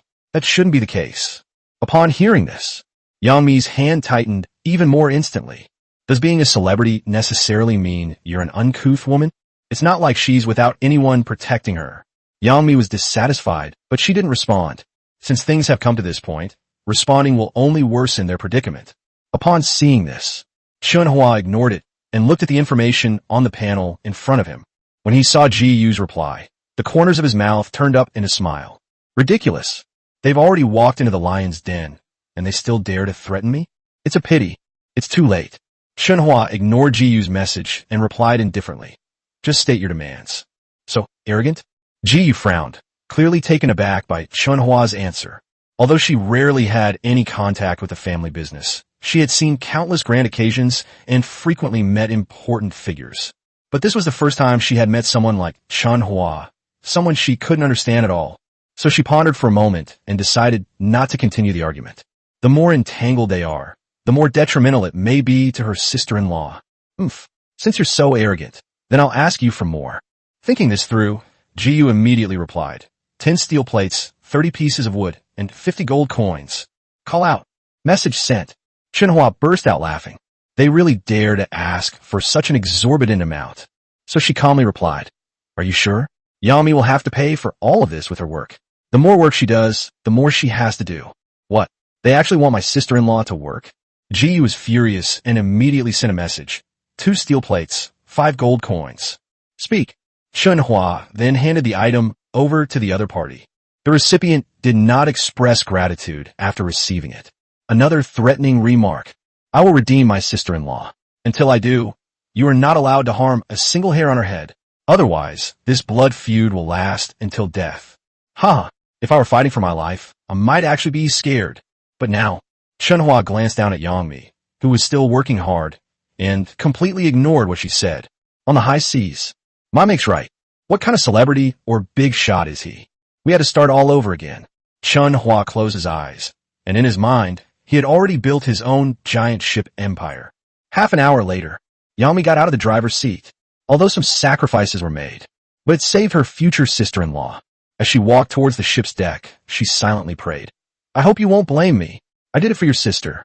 Besides, you said you have a disability, so just consider this a case of me using a relatively realistic toy. Hey, Yang Mi, how did you get in here by yourself? Where's the captain? As soon as they entered the ship's deck, Su Yajing and Yun Mingyao looked over. I was a little puzzled because I didn't see Chen Hua. Yang Mi blushed, quickly smoothed her hair to cover what was in it, and said calmly, The captain is in the bridge. Do you need to use the shower room? We've washed it. Go ahead and use it if you want. Seeing Yang Mi's strange expression and awkward posture, Yun Mingyao immediately revealed a smile. After Yang Mi walked away, she whispered to Su Yajing beside her. I reckon the captain has already taken her down. In the driver's seat? Su Yajing was stunned, somewhat surprised. However, she quickly changed the subject and excitedly asked, Then can we get a good night's sleep tonight? Yun Mingyao, I know you're tired, but this thought process is changing way too fast. Chapter 50, which one are you asking about? Yang Mi Fishing. Tier 3 vehicles, in addition to having a larger hull, also have their outer metal sheet replaced with iron armor. Although it is still iron, it is harder and more precise. However, upgrading from a Tier 3 vehicle to a Tier 4 vehicle requires even more resources. We need 200 units of wood, 200 units of iron, and 200 parts. Moreover, after the upgrade, the ship is larger and has more space to accommodate passengers. Certainly, to propel a larger boat, the engine needs to be more powerful. Therefore, Chen Hua has never considered upgrading to a Level 4 vehicle. Although the containment fee for Level 4 vehicles will continue to double. But his main concern now is acquiring more supplies and firearms. As the saying goes, the taller the tree, the more the wind will blow against it. Upgrading vehicles rashly without a more powerful defensive system will only invite hostility from others. Chen Hua sat in the driver's seat, studied the information about the Level 4 vehicle, and then went back to his room to rest. That night, no work. Yang Mi lived in the living room, staring at the system she had no access to. She went from being in a daze to feeling resentful, from feeling annoyed to falling asleep, even though I knew it was too late to change anything. But the huge difference in her status still kept her awake for a long time. The next day, that is the 14th day of everyone's struggle for survival.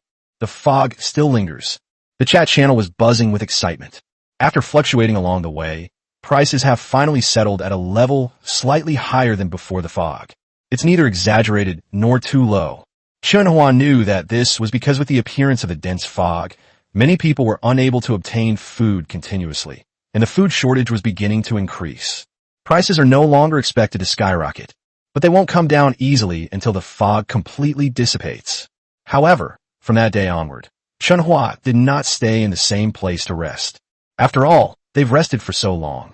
Many people have started taking action in order to obtain more food. Although he doesn't need it at all, but it's time to make some changes.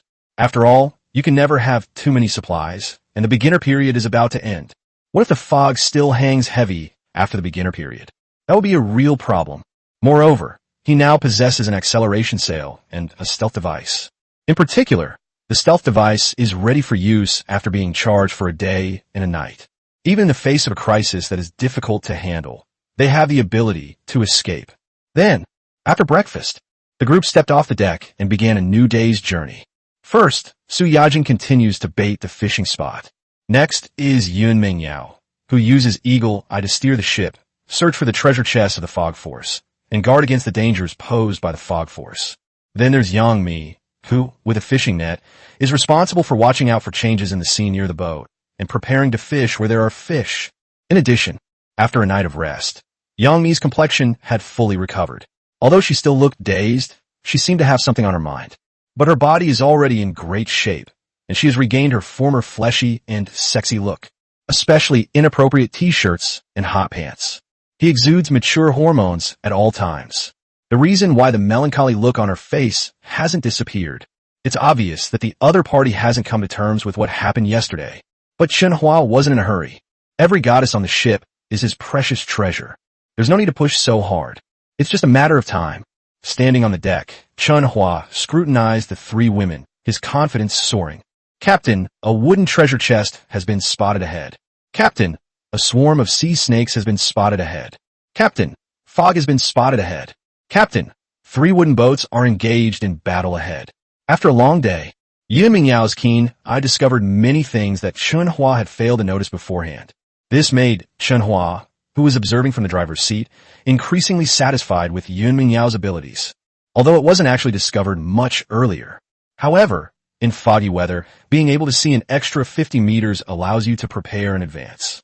So at lunchtime, Chen Hua directly gave Yun Mingyao an extra meal.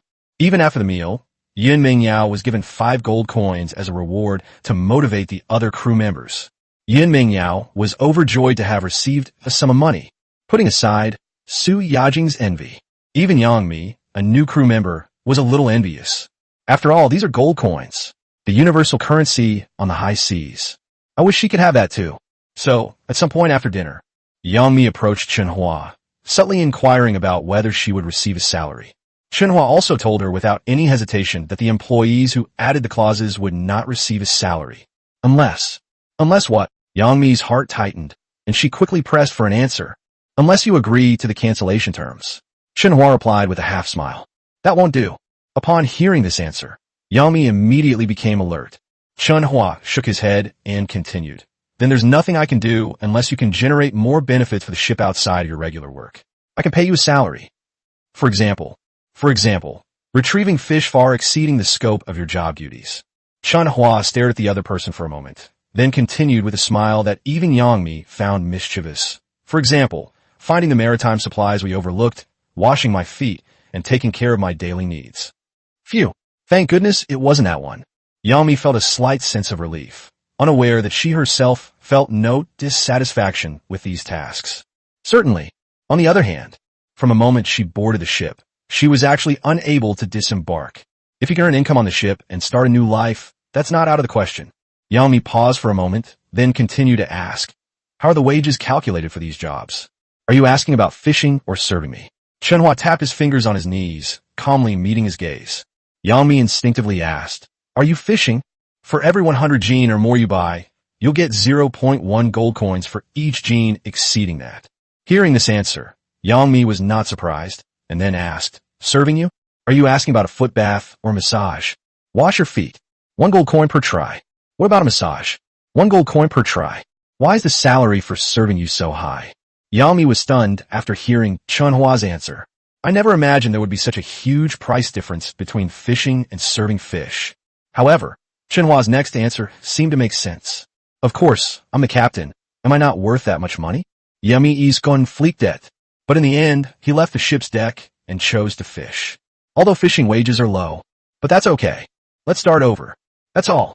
Yang Mi got the answer she wanted and worked even harder in the future. All day long, he stood on the deck observing the sea and diligently fishing. Even his rest time has been significantly reduced by himself. It's a pity. Fishing at sea is not as simple as you might imagine. What a day. She was exhausted and drenched in sweat, but she hadn't even caught 100 pounds of fish. It was evening. Chen Hua checked her earnings and found that she hadn't even completed her daily tasks. This directly lowered the standard of her meals. Chapter 51 Ocean Zombies. Crisis arises.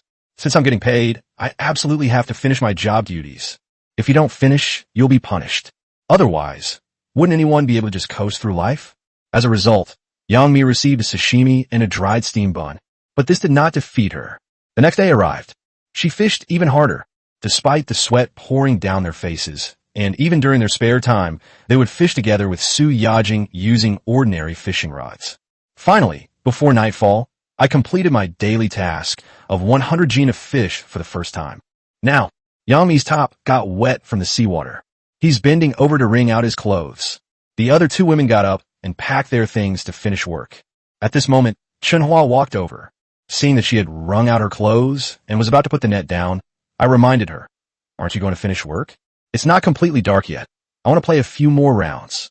At this moment, Yang Mi is like a stunning village girl trapped in the countryside, her mind filled with nothing but making money. Chen Hua didn't stop him, but simply nodded and calmly said, "Jiu messaged me, asking me to tell you she's safe. She also told you not to worry about her." Yes, it's safe now. Yang Mi doesn't want to worry about Jiu anymore. After all, she did what she was supposed to do, and he even paid for it with his upper body, so she didn't want to think too much about it. As for the idea of rescuing Jiu after she is safe, he doesn't want to think about it anymore, because she knew that the captain would absolutely not let her go. And she, after these 2 days of work, they have gradually accepted life on the ship. No need to worry about the ship's development or external dangers. All you need to do is fish. It felt like I was back in a simple life in the countryside before I became famous. So, after she finished speaking, she didn't ask Chen Hua to reply, and cast the net again. Whoosh! The large net fell into the sea in a circular shape. She pulled the net rope with all her might, so focused that she even ignored Chen Hua, who hadn't left yet. "See here." Chen Hua shook his head secretly, then turned and led the other 2 women into the cabin. Soon, Yang Mi then pulled the fishing net onto the deck. 3 salmon and 1 sardine were hopping around in the fishing net on the deck. This delighted Yang Mi, who quickly squatted down to pick up the fish. However, these 4 fish are quite small, each weighing only half a pound. Based on the captain's wages, you can only get 0.2 gold coins. Regardless of how many coins you have, being able to exceed the guaranteed minimum is always a good start. Thinking this way, Yang Mi continued casting her nets to catch fish. However, the fish have already been caught. The next few nets only caught a few small fish. But that's enough. That's enough to get a tiny fraction of a gold coin. I believe things will only get better from now on. With great excitement, Yang Mi called Chen Hua over to take stock of the spoils. After reading it, Chen Hua transferred 0.4 gold coins to her. Immediately afterwards, dinner has returned to normal. Yang Mi, disregarding all pretense of modesty, ate with gusto until her mouth was greasy, and then fell asleep early. She looked forward to an even better harvest the next day. I just slept until the middle of the night. She was woken up by the noise in the room. Even if you plug your ears, you can't stop those crying and howling sounds. After listening for a while longer, she even started to feel it herself. Left with no other choice. She had no choice but to leave the cabin and go up to the deck to be blown away. I wonder if it's because it's the last night of my beginner period. The fog over the sea was gradually dissipating. The sea was no longer calm, and the waves began to rise and fall more and more. I sat there for less than an hour. The entire ship rocked even more. It seems the sea won't remain calm after the initial period. Yang Mi's eyes are deep and captivating. But at that very moment, a figure on the sea, suddenly, it came into her view. Yang Mi felt a chill run down her spine and quickly got up, heading towards the distance. In an instant, a pale, floating corpse came into her view. However, she didn't react unusually when she saw this. It wasn't until the corpse's facial expression came into view that she felt a sudden chill run down her spine and her heart stop abruptly. Hiss! A living zombie? The corpse had weathered facial muscles and empty eyes. It would occasionally turn its head, as if admiring the night scenery. The scene was so terrifying that Yang Mi's heart almost stopped beating. But before she could recover from her shock, a system notification about zombies immediately appeared in front of me. Level 4 Special Sea Monster. Ocean Zombie. Comment. It evolved from the corpses of the previous survivors. Due to marine pollution, it became a zombie. It possesses more agile movements, can float on the surface and sink to the bottom of the sea, and loves to gnaw on various objects. Please do not attract its attention. Good heavens, it really is zombies. There are zombies at sea, and they're alive. Is this what the sea is like after the beginner phase? Yang Mi's heart raced, and she dare not make a sound. After carefully leaving the eaves, he rushed into the cabin and started banging on the bedroom door. In the bedroom, the sound continues. It gives people the illusion of being subjected to severe torture. But Yami didn't care about anything else. She just pounded on the door and shouted, "Captain, Captain, there's a new sea monster outside." What? The sounds in the room suddenly stopped. Immediately afterwards, then Chen Hua's voice came back. "I saw it. It's just a floating corpse. You can take care of it." The words fell. The noise in the room has started again. Yami leaned against the door, feeling utterly ashamed. However, the rules of life have changed. All she could do was accept it. Back on deck, Yang Mi grabbed the Zhuge repeating crossbow, aimed it, and then fired an arrow. It's a pity. The arrow missed, brushing past the ocean zombies. The ocean zombie sat up instantly from the sea surface and then turned its head towards Yang Mi. Yang Mi's heart tightened, and she quickly shot a second arrow. However, the second arrow missed again. The zombie had already stood up from the sea and was running towards her. What? It could still run on the sea? Yang Mi was shocked. Her instinctive fear made her want to go back to the cabin to call the captain. But she was also afraid that if she left, the zombie would climb onto the boat. So they had no choice but to suppress their fear of the zombies and continue firing large arrows at them. It's a pity. His panicked actions, combined with the zombie's agility, caused him to miss his next few arrows. One arrow, though it grazed the zombie's body, not only failed to slow its charge, but also caused it to go berserk, making it charge even faster. Yang Mi cried out in alarm and quickly turned around to look for the crossbow bolt. Because once the zombies get close to the ship, the crossbow becomes useless. But just as she got her hands on the crossbow, the crackling sound of electric shocks could already be heard from the hull. Moreover, a smell of barbecue wafted from the spot where the electric shock occurred. Electrocuted? Yang Mi's heart skipped a beat, and she cautiously walked towards the eaves of the boat. However, just as she walked to the edge of the boat and peered down, a withered hand suddenly grasped at the portal. Immediately afterwards, the sea zombie suddenly poked its head out and reached for her chest with its other hand. Chapter 52, Manly Spirit. Embracing the Real Sea. Yang Mi was so frightened that several strands of her hair stood on end, and she hurriedly retreated. After all, she's Yang Mi. The goal is clear. If we don't back down, we'll definitely be caught and taken to the sea. So as she frantically retreated, she also fired rapidly with her crossbow. Whoosh, whoosh, whoosh. Soon, the zombie was riddled with arrows. But the zombie was still alive. After flipping onto the boat, it bared its teeth and claws and charged at her. Yang Mi panicked completely, knowing she was no match for the zombies, and nervously turned and ran towards the cabin. But in the instant she turned around, Chen Hua, who was in the cabin, suddenly came out and bumped into her. Ning! She bumped headfirst into Chen Hua's arms, letting out a soft groan. Upon looking up and seeing that it was Chen Hua, he immediately felt relieved and excitedly explained, "Captain, the zombie is coming. It's coming." As he spoke, he pointed towards the deck. At this moment, the zombies had already gotten up and were charging toward the two of them. Its speed is comparable to Usain Bolt's. Startled, Yang Mi instinctively pulled her outstretched finger back and snuggled into Chen Hua's arms. Fortunately, Chen Hua's hands were not exposed at this time. His brow twitched, and he quickly pulled Yang Mi away from his arms. Then he took out a Desert Eagle and fired a shot at the floating corpse in the ocean. Pong! A deafening sound rang out. A black hole suddenly appeared on the forehead of the floating corpse in the ocean. Immediately afterwards, the floating corpse fell onto the deck and remained motionless. You killed the level 4 special sea monster, Ocean Zombie, and received 0.4 gold coins, 2 parts, and 1 universal bullet.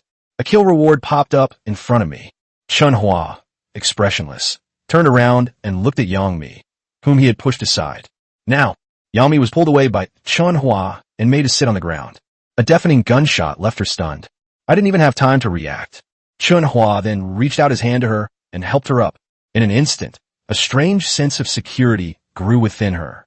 The way he looked at Chen Hua suddenly became full of emotion. He's so manly, so manly. Yangmi's eyes were almost glazed over, her mind filled with nothing but the word man. But that was just her imagination. Chen Hua's words immediately dampened her spirits. Can't even handle one zombie, and you wasted so many of my arrows? I'll deduct 2 gold coins from your pay. Upon hearing this, Yangmi's newly awakened spirits were instantly clouded by a hint of grievance. However, she did not refute it. The scene of being rescued is still vivid in my mind. Chen Hua's masculine scent still lingered around her nose. And for some reason, at this moment, she could no longer be angry with Chen Hua. My mind is filled with a strange sense of peace. Even if I get a scolding, I feel at ease. Fine, I'll pay you back with my work. Yangmi pursed her lips and followed Chen Hua into the cabin. Inside the cabin, Su Yajing and Yun Mingyao did not come out. She thought Chen Hua was going to continue, and not wanting to listen to the play, she glanced at the closed door and prepared to leave. Chen Hua seemed to see through her thoughts, glanced at her, and said, "I'm done. You can rest now." Snort. Yangmi blushed, gave a soft hum, and lay down on the simple sofa. That night, she had another dream. However, what I dreamed about wasn't a crisis or fear. Instead, it was the captain's savage figure. On the other side, Chen Hua returned to his room, but did not go to sleep. Instead, he covered Su Yajing and Yun Mingyao with blankets, and then opened the chat channel. Today is the last day of the beginner period. Or to be more precise, we're past the beginner stage now, because it was well past midnight. Therefore, he had to check the other captains in the channel to see if there were any changes or discoveries. However, just as Chen Hua opened the chat channel, a string of numbers has appeared in front of the channel name without my knowledge. Chen Hua was stunned and took a closer look. That's when I realized it was an area code. And it was even the area code for the newbie zone. Newbie zone chat channel number 35859, 68,954 to 100,000. Holy crap. I'm in a newbie zone with over 30,000 players. Upon seeing this number, Chen Hua was somewhat taken aback. It seems the system hasn't spared anyone in this survival attempt. Otherwise, with 100,000 people in one district, there simply wouldn't be enough districts to open. I just don't know if anyone was missed, besides the young and the old. After a moment of quiet reflection, Chen Hua turned his attention to the chat channel. Really, there are still many people in the channel who are not asleep. They were discussing the number of beginner areas and the changes on the sea. It's over 30,000. I wonder how many districts that number represents. Are we just running around on the sea, staying in one area the whole time? What if we encounter people from other areas without our knowledge? Who knows? I'm only concerned about survival after the beginner phase. The fog at sea is clearing up, but the waves are getting bigger and bigger. I'm a little worried. Yes, the fog has finally lifted, but the sea conditions have changed. A couple of days ago, I was worried about starving to death. Now I'm a little worried that my raft won't be able to withstand the big waves. What? It's been half a month, and you're still a raft? Aren't you sure you won't capsize? I just saw a floating corpse drift past on the sea. It was a level 4 special sea monster. Has anyone else seen it? I saw it too. After killing it, a wooden treasure chest dropped. Inside the chest was a musket. What? Sea monsters can drop treasure chests. Yeah, they're a bit tough to kill, and I wasted so many arrows. One of my crew members almost died. Damn, the zombies are so fast, it's quite dangerous. A high reward is offered for the coordinates of the Demon Star. Anyone who provides the coordinates will be rewarded with 20 gold coins. In the channel, the flow of news is still rampant. The number of people has decreased by 1/3 compared to the first day of survival. And this reduction occurred during the beginner period. Certainly, not all of those fewer people are dead. The vast majority joined someone else's ship.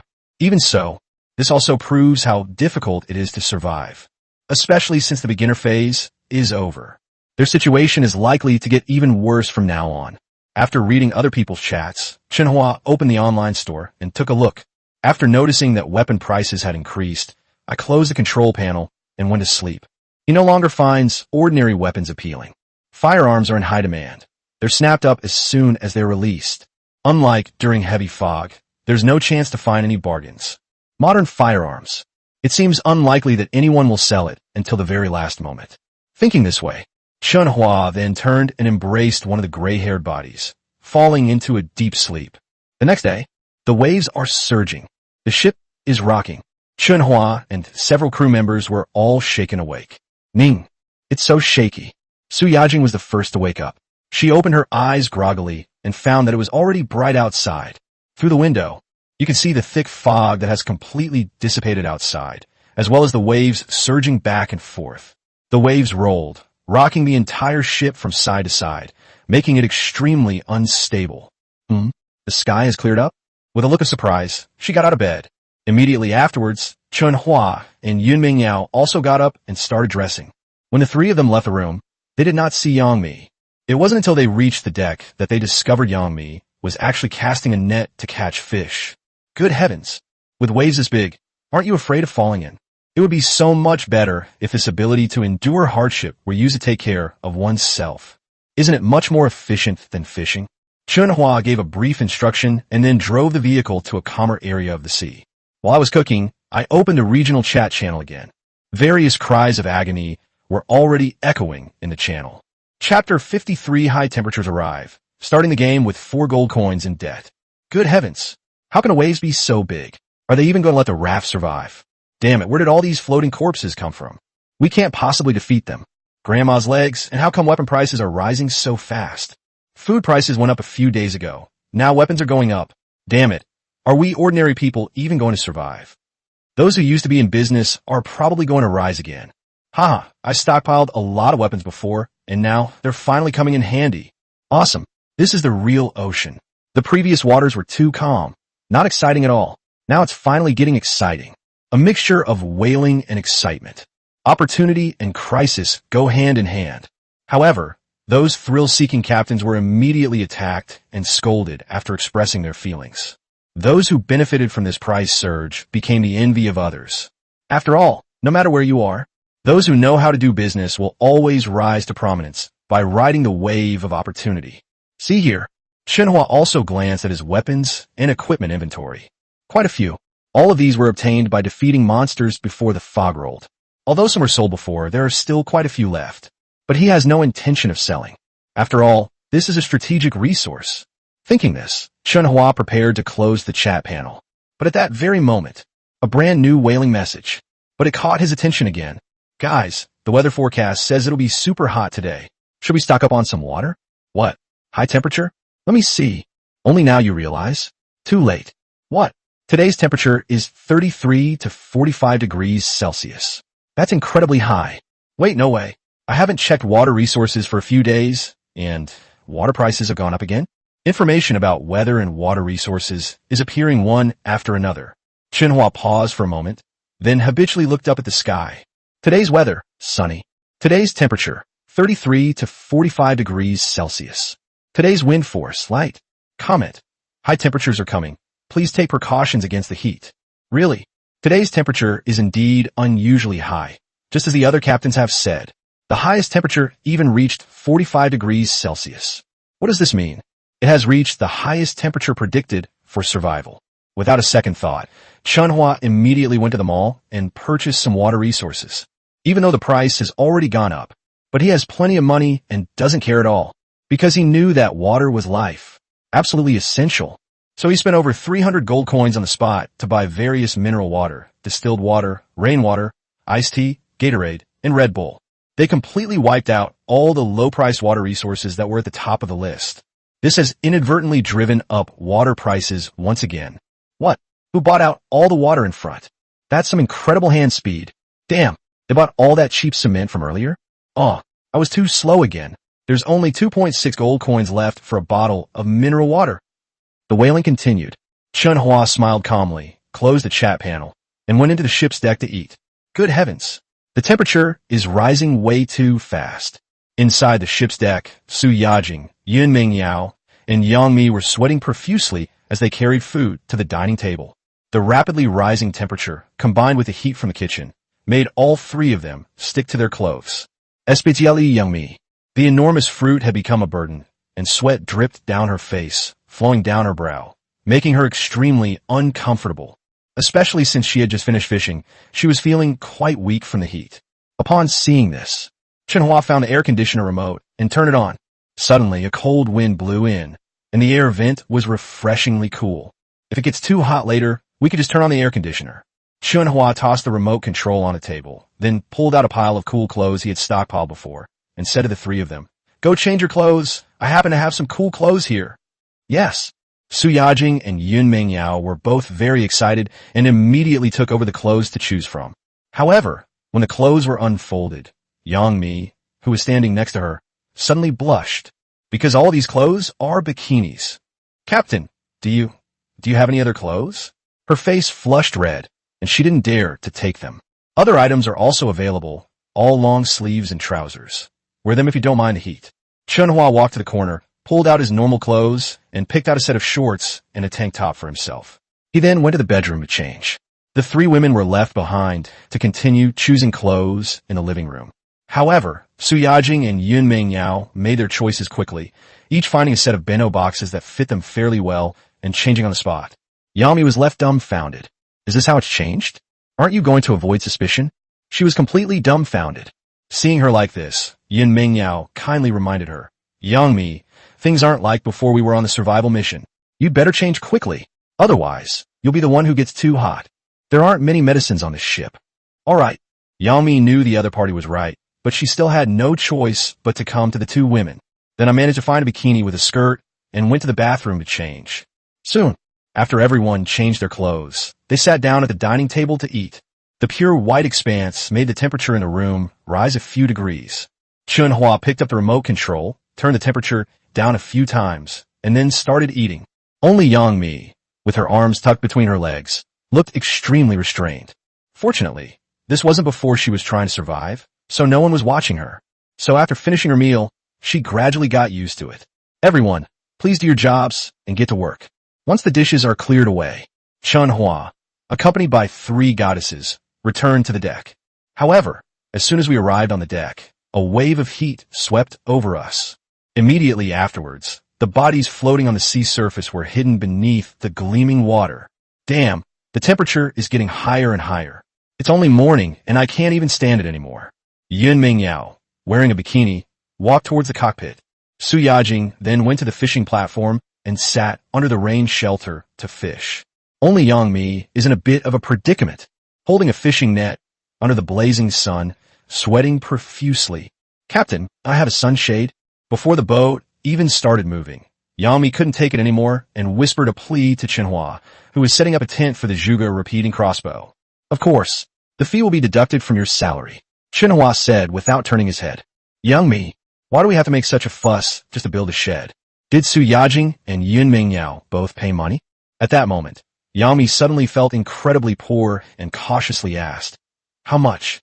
3 gold coins. So expensive. For some reason, Yang Mi suddenly felt that the price was outrageously expensive. That's a full 3 gold coins. If you only rely on fishing, you won't earn back your money in several days. But if she doesn't use it, she'll probably die from the sun. After a brief moment of hesitation, Yang Mi had no choice but to reluctantly agree. "Then I'll owe you 4 gold coins." That's right.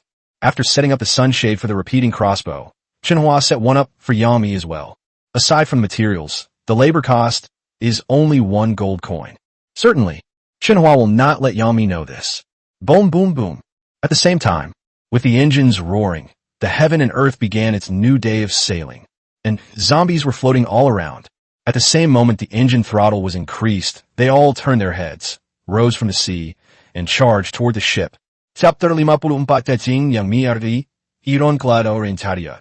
Captain, seeing the roar of the engine attracting the floating corpses in the surrounding ocean, Yang Mi was startled and instinctively grabbed Chen Hua's arm. In an instant, Chen Hua collided with it, squeezing out a peculiar shape. "Don't worry, it can't outrun our ship." Chen Hua patted his tender hands on his arm, then went to the Zhuge repeating crossbow, loaded it, and aimed. Call out. A large arrow was fired. A floating corpse in the ocean. Its head exploded instantly. You killed the level 4 special sea monster, Ocean Zombie, and received 0.4 gold coins, 1 part, 1 universal bullet, and 1 can of beef. Kill reward revealed. Without even looking, Chen Hua immediately turned around and aimed at another zombie. Call out. Another headshot. That's all. Chen Hua seemed to have transformed into a sharpshooter, constantly firing the Zhuge, repeating crossbow. 1 zombie after another fell on the sea. In no time, all 7 or 8 zombies sank to the bottom of the sea. Yang Mi stared in disbelief, a look of surprise flashing across her eyes. He shot so accurately. Looking at Chen Hua's retreating figure, Yang Mi's sense of security has increased once again, but there was no time to think about it. Suddenly, Yin Mingyao's voice came from the driver's seat. Captain, a silver treasure chest has been spotted ahead, guarded by a large number of sea serpents. Should we approach? Near.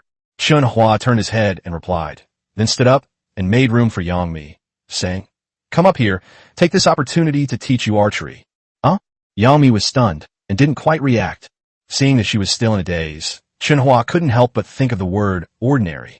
He then took 3 steps in 2 to get to Yang Mi, raised his hand, and pulled her to the Zhuge repeating crossbow firing platform, and wrapped her in his arms. At this moment, Yang Mi felt a heat on her back and realized Chen Hua's purpose. Teach her archery. But she's bad at shooting. Yang Mi felt her hand being grabbed and forcibly placed on the crossbow handle. She nervously turned around and refused, saying, Captain, if I miss, can I not be penalized? That depends on how well you learn, Chen Hua said indifferently. Keep your eyes on the front and carefully feel the texture. Yang Mi quickly looked ahead and adjusted the direction of the crossbow. Soon, the vehicle arrived outside a group of sea snakes and circled around them, arousing their hostility. Fortunately, the distance was far enough that the sea serpent wouldn't attack unless it initiated a formal attack. Aim. Chen Hua grabbed Yang Mi's hand and helped him align the direction. Yang Mi's hands were out of her control and were being manipulated by Chen Hua. Immediately after aiming, Chen Hua suddenly gave the order to fire in her ear.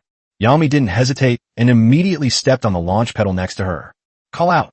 A large arrow shot out and instantly pierced the sea serpent's body. Silk. The sea snake went berserk on the spot and swam rapidly toward the ship. Captain, it's catching up. Yang Mi turned around in alarm to warn them, but all they saw was Chen Hua's indifferent face. He continued firing. Call out. Another arrow. And it was a headshot. In an instant, Yang Mi's eyes lit up, and she became excited on the spot. She hit it. She hit it. But before she could get excited, Chen Hua continued giving orders. So Yang Mi quickly focused her mind and began to seriously learn how to shoot. That's all. Arrow after arrow was fired. More and more sea snakes are rushing towards the ship. So densely packed, it's enough to make your scalp tingle. However, Yang Mi was not flustered at all, because she had Chen Hua behind her. However, just as she continued firing, Chen Hua suddenly released her from behind. Yang Mi's sense of security vanished suddenly, and she quickly tried to remind him to speak. When he turned around, he discovered that Chen Hua had gone to another crossbow. Keep firing. Clear it all. Chen Hua kept his eyes glued to the target and began firing another ballista. This reassured Yang Mi, who had just started to panic. He nodded and then joined in the shooting. And with Chen Hua joining, both crossbows fired at the same time. The pace of sea snake eradication is also gradually accelerating. In no time at all the sea snakes were gone. Chen Hua not only taught Yang Mi how to shoot, the backpack also contained more than 5 gold coins obtained from killing the sea serpent, as well as more than 10 parts and various arrow ingredients. However, just as Chen Hua retrieved the treasure chest onto the deck, Yin Mingyao, who had come closer, suddenly pointed to the distant sea and warned, Captain, 5 Class 2 iron ships have been spotted ahead. Upon hearing this, Chen Hua immediately looked up in the direction Yin Mingyao was looking. Unfortunately, he didn't have eagle eyes. Even with his eyes squinted, he couldn't see where the ship was. So he quickly asked, Are you coming from this direction? No, they went over there. Wait, there are 3 more over there. Yin Mingyao was suddenly stunned when she discovered that 3 more ships had appeared on the other side. She was immediately surprised. They seemed to have discovered something and were all heading in one direction. Something was found? Have they discovered an island? Chen Hua raised an eyebrow, immediately becoming interested. Although joining another team rashly might be dangerous. But he has speed sails and stealth radar, so there's nothing to fear. After hesitating for a moment, he said, "Drive over and take a look. Report back immediately if anything happens." Yes. Yun Mingyao immediately went to set sail. Chen Hua then entered gold coins to open the silver treasure chest. After all, a silver treasure chest is a good thing for the current captain. Last time, he got a Zhuge repeating crossbow blueprint and an engine from it. So I'm really looking forward to seeing what items I'll get this time. Successfully opened. You have obtained the following resources: 15 wood, 15 crude iron for steel plates, 11 parts, 1 air conditioner core, 1 armored arrow rain vehicle, 1 case of braised beef noodles, and 1 case of mineral water. A huge amount of supplies have appeared. Besides the most common basic resources and food resources, the armored arrow chariots instantly caught Chen Hua's eye, because this is a large iron offensive and defensive weapon that is even more powerful than the Zhuge repeating crossbow. Wow, what kind of car is that? It looks so cool. What is an armored arrow rain chariot? It looks so strange. Su Yajing and Yang Mi also saw the panel in front of Chen Hua, but they could only see a perspective view and not any prompts, so they were a little confused. But Chen Hua is different. He can see not only perspective views, but also comments and descriptions. So when I saw this arrow rain chariot, I got really excited. Ironclad arrow rain chariot. Forged from fine iron. The chariot is equipped with 108 arrow launchers, capable of firing 108 small arrows at once, causing widespread damage. Comment. This is an area of effect weapon that is easy to operate, with a unified winch for loading, but it consumes a lot of arrows. Look at this information. Chen Hua was incredibly excited, as expected of a silver treasure chest. They can even deploy such a weapon of mass destruction. If you fired that at an enemy, they'd be turned into a pincushion. So Chen Hua explained to his children, "This is a good thing, but it's quite expensive to use." That's all. He then reached out and took out the armored arrow chariot, placing it on the side of the deck. In an instant, a steel chariot resembling a cannon appeared before everyone. Chapter 55, Hunting the Level 6 Sea Monster, the Great White Whale. Fingers flying faster than afterimages. On the chariot, 108 slender cannons were tied together to form a square shape. Viewed from the side, it looks like an enlarged version of a disassembled barrel of fireworks. Wow, it's huge. Bigger than Zhuge Liang's repeating crossbow. These are all arrow holes. Good heavens, how many arrows will be fired this time? Su Yajing and Yang Mi stood beside the arrow rain cart, dumbfounded. Chen Hua then pressed her down on the deck, took out the stock of arrows, and had the two women load them into the deck. However, he doesn't have much stock. I spent ages trying to fill it, but it still wasn't full. "Captain, where are the arrows?" "There are still more than a dozen holes that haven't been filled." Su Yajing stood on the launch pad and asked Chen Hua for the arrow. Chen Hua shook his head helplessly and said, "That's all. Let's leave it at that for now." "All right." Su Yajing jumped off the launch pad and returned to Chen Hua's side. Then they looked together into the depths of the sea. Now, as Yun Mingyao steered the ship, it drew ever closer to the depths. The outlines of two vehicles facing different directions are also revealed. "Captain, situation detected. There's a large beluga whale in the ocean ahead, but it's too far away to tell what level of sea monster it is. Those two ships coming from the opposite direction seem to want to attack that beluga whale.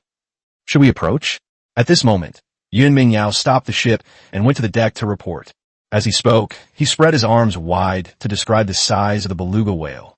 However, this way of describing it simply cannot convey the meaning intuitively. So Chen Hua immediately took out his binoculars and looked around to investigate. This sight startled Chen Hua, because it really was a great white shark, and it's incredibly big, almost the same size as his Tier 3 vehicle.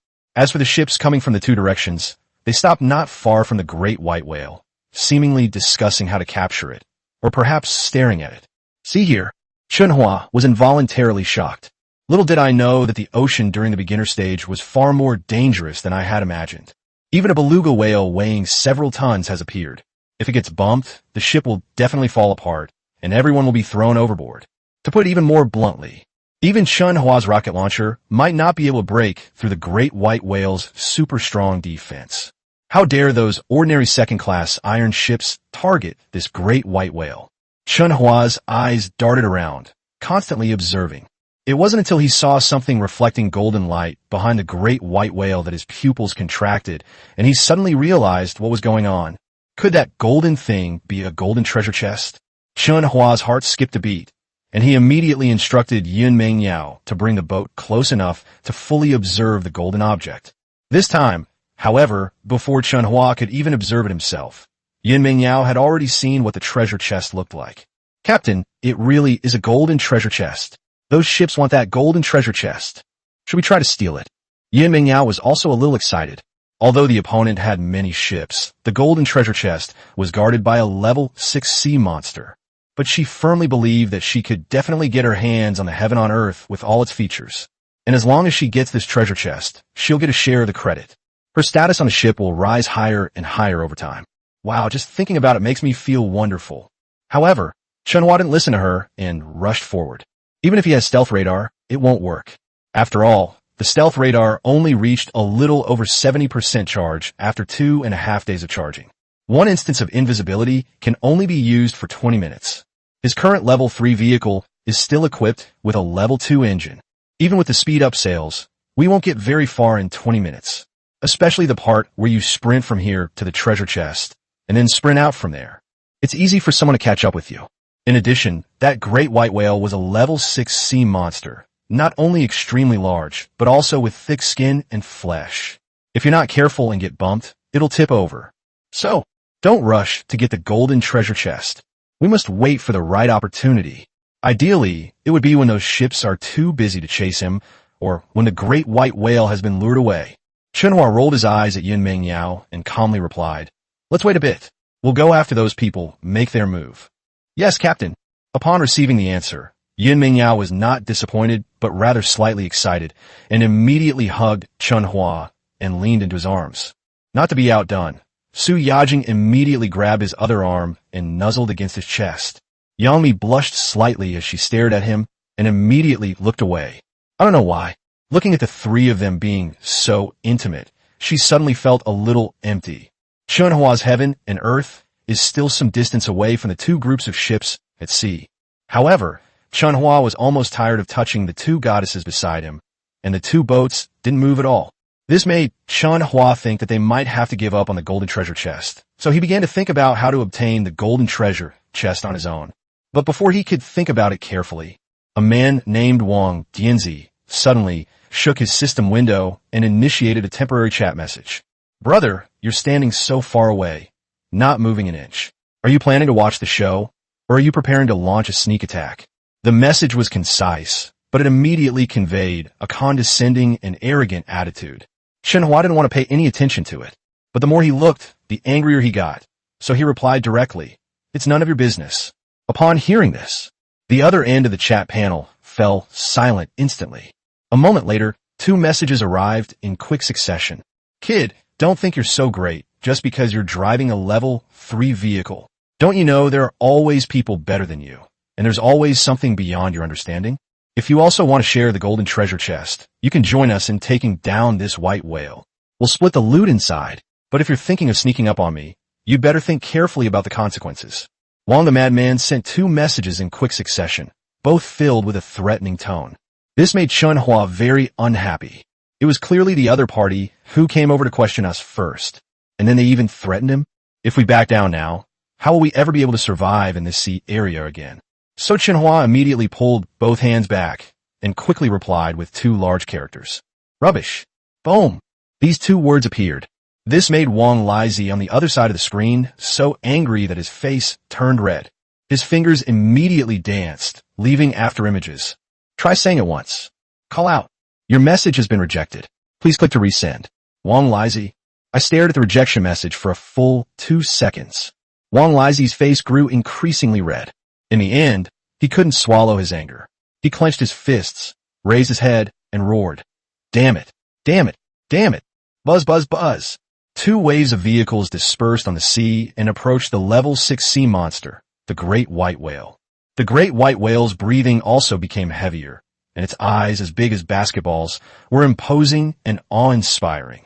However, none of the 5 ships retreated, because they had already planned to approach each other at the same time. Whoever the great white whale is chasing is responsible for luring it away, and then you can get an extra portion of the contents of the golden treasure chest. However, as the crowd drew closer, the imposing presence of the great white whale still exceeded everyone's expectations. It made people feel terrified, even from a great distance. Chapter 56. Both major functions activated, golden treasure chest obtained. What? It's so big. That's terrifying. Everyone, stay alert. If we get spotted, we'd better freeze the accelerator to the floor. Holy crap. I'm actually a little scared. If I got slapped on the tail like that, the iron ship would probably be flattened. Everyone on the 5 boats was terrified. But the battle plan had already been decided. So even though they were terrified, they had no choice but to bite the bullet and go for it. However, just as everyone entered the great white whale's attack range, the great white whale immediately focused on one of them, and one of them swam down and rushed towards Wang Lizi's boat. What? They're coming towards us. Hiss. Driver, quick, quick, floor the accelerator. Wang Lizi's pupils shrank sharply, and cold sweat instantly poured down his forehead as he frantically shouted at the driver. Buzz, buzz, buzz. The driver was extremely nervous and floored the accelerator. However, ships are far inferior to land vehicles in terms of speed. No matter how hard you press the accelerator, the boat can steadily accelerate. This made Wang Lizi, who was standing on the deck staring at the great white whale that was faintly visible on the sea, extremely nervous, and he kept urging him on. Hurry up, hurry up, hurry up even more. On the other side, the great white whale was seen being led away. The people on the other 4 ships breathed a sigh of relief and then rushed toward the treasure chest. However, to their utter surprise, just as they rushed over, suddenly, the great white whale turned around underwater and flew straight off the top of a ship. In an instant, the people on the ship were thrown into the air along with the vehicle, and then fell into the sea in a panic. Help! Help! Captain Wang, come save me. I'm willing to board your ship. What? The boat capsized. The boat capsized. Captain, save me. Several crew members and the captain of a ship called the Big Mantu were struggling in the sea. The great white whale ignored them, capsized the ship, and immediately turned around to attack other ships that were close to the treasure chest. In an instant, the other 3 boats were nearly scared out of their wits. They all stood up, stepped on the gas, and ran in all directions as fast as they could. And not a single person dared to fire. After all, if it doesn't attack, the great white whale will only attack randomly. Once the shot is fired, causing the beluga whales to go berserk, their danger level will increase dramatically. This is the time. At the same time, Chen Hua, who had been watching the show with binoculars in the distance, also put down his binoculars, waved his hand at the 3 goddesses on the ship, and said, "Everyone to your positions." Yes, the 3 goddesses were startled and immediately split up with Chen Hua, heading in 3 different directions. Yin Mingyao set sail, while Su Yajing and Chen Hua set up their crossbows and nets, ready to catch the treasure chest at any moment. Soon, all 4 are in position. Yin Mingyao also pressed the speed-up sail activation button. In an instant, the sails like wings slowly unfurled. Immediately afterwards, she pressed the stealth radar button. Lightning flashed on the radar, instantly putting the entire ship into stealth mode. Then, that means flooring the accelerator. The engine instantly entered a state of load. The diesel fuel in the tank dropped several centimeters on the spot. At that moment, the entire ship accelerated instantly, reaching a speed of 100 kilometers per hour.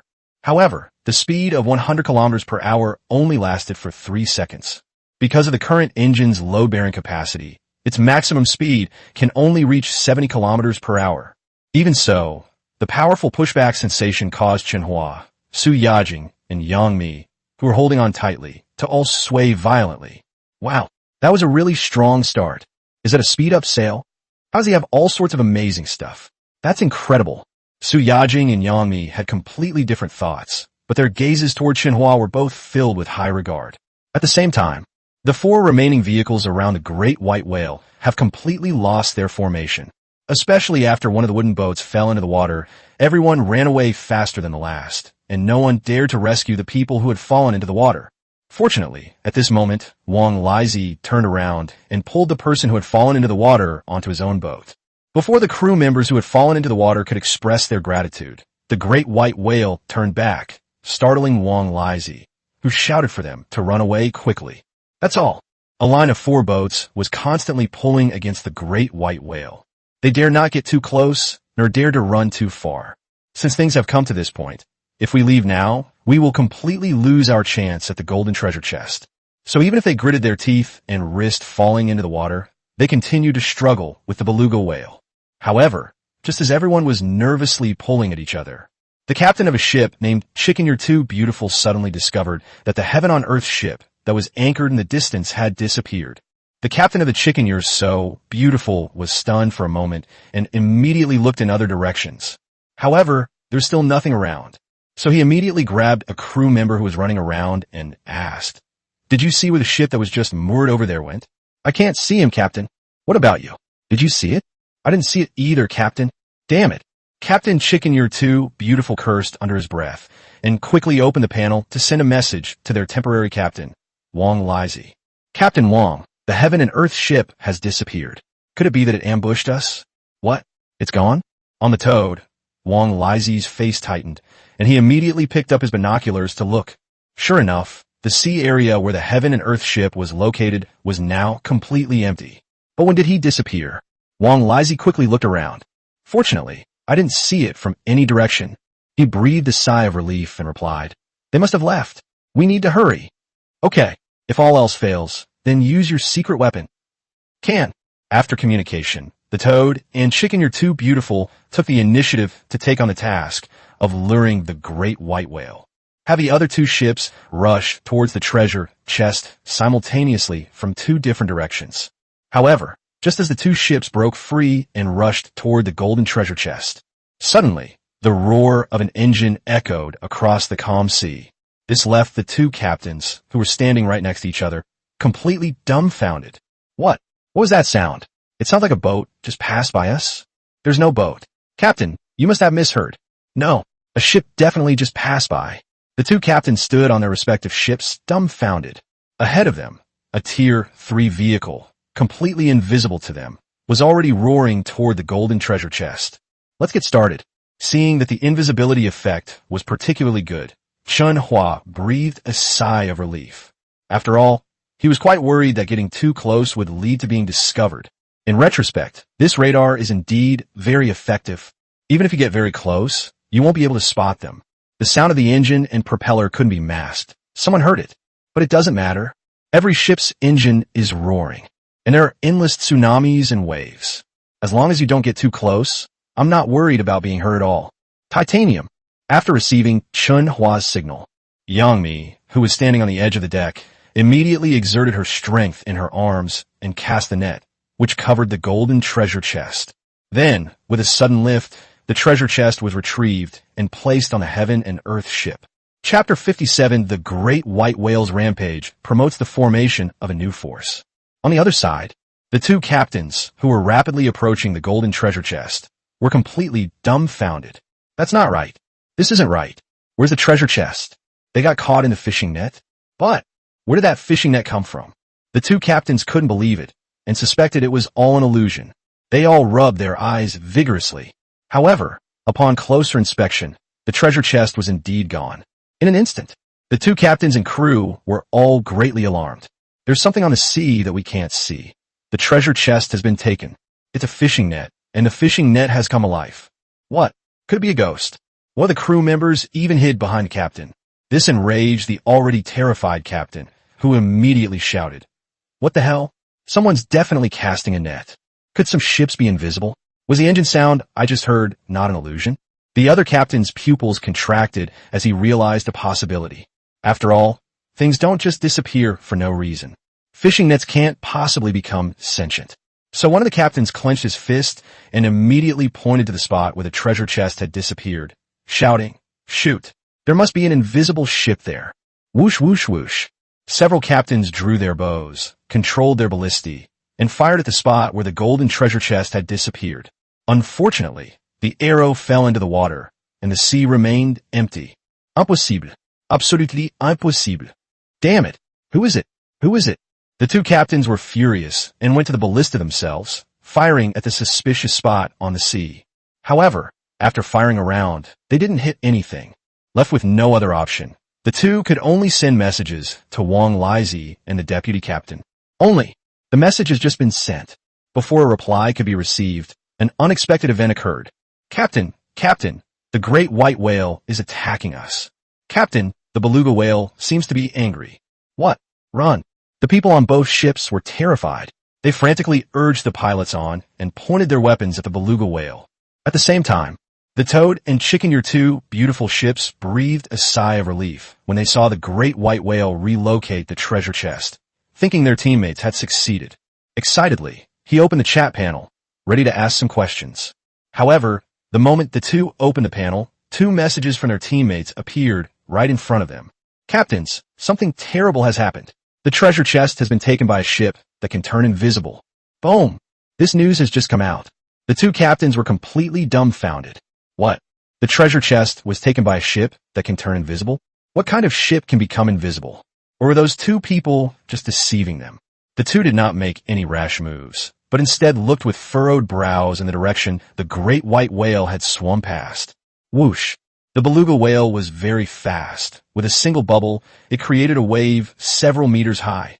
The two ships located in the treasure chest area immediately floored the accelerator. However, the great white whale had already entered a berserk state, increasing its speed by 100% again, instantly surpassing the top speed of the second stage engine. What? It's over. Such speed? Captain, the beluga whale has gone berserk. It's gone berserk. Damn it. Shoot it now. Shoot it as hard as you can. Captain Wong, save me. Please come and save me. Captain Lee, help. Come quick. We need backup. The two ships fired at the great white whale while fleeing quickly, sending messages to the Toad and Chicken, your two beautiful ships in the distance. However, Wang Lizhi and Li Huaishui hadn't even seen the treasure chest, so why would they make a move so easily? What's more, the great white whale is now running rampant. Even if they bring out their secret weapons, it will be to no avail. Therefore, neither of the two ships moved, nor did they respond. They just watched indifferently as the great white whale rammed one over and then smashed another with a flick of its tail. Splash! Both ships have fallen into the water. The crew members struggled frantically on the surface of the sea. The injured people, in particular, directly stained the seawater red, attracting the attention of the beluga whales. Awoo! The great white whale followed the trail of blood and swallowed one whole. It ate several crew members in no time, then submerged and disappeared underwater. See here. Wang Lizhi and Li Huaishui then drove their boat to the survivors and pulled them onto the boat. Where's the treasure chest? Wang Lizhi and Li Huaishui interrogated each other on their respective boats. Captain, the treasure chest has really been stolen by a ship that can turn invisible. The rescued person explained with a pained expression, afraid of being misunderstood.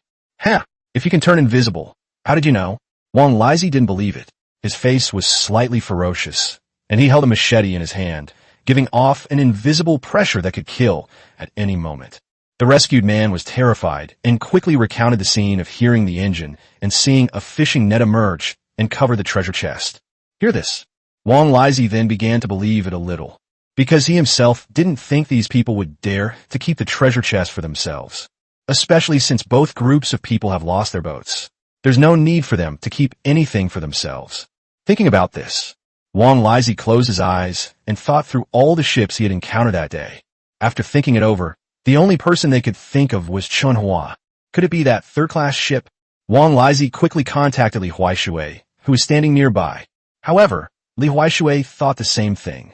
However, the two of them simply had no evidence to prove it. This infuriated the two of them so much they almost vomited blood.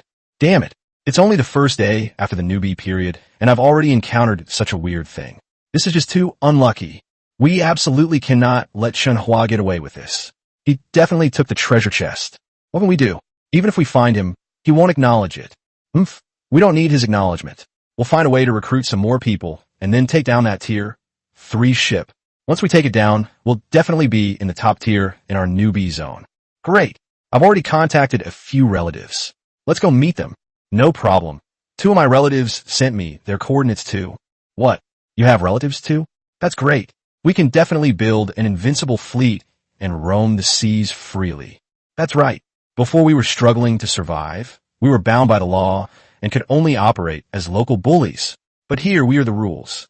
Wang Lizhi and Li Huaishui hit it off more and more as they chatted. In the end, they even boarded each other's ships for a visit and officially established the name of their fleet. The Black Tiger Gang. This is a combination of the names of the 2 gangs they used to belong to. Wang Lizhi, who possesses a secret weapon, is the gang leader, while Li Huaishui is the deputy gang leader. The time you can hide in heaven and earth is limited. As soon as they left the combat zone, Chen Hua had Yinming Yao turn off the stealth radar. At this moment, they were more than 10 kilometers away from the battlefield of the Great White Whale battle. They were all dressed in bikinis, gathered around the golden treasure chest, guessing what was inside. Little did they know that their appearance would lead to the establishment of a new force. Chapter 58.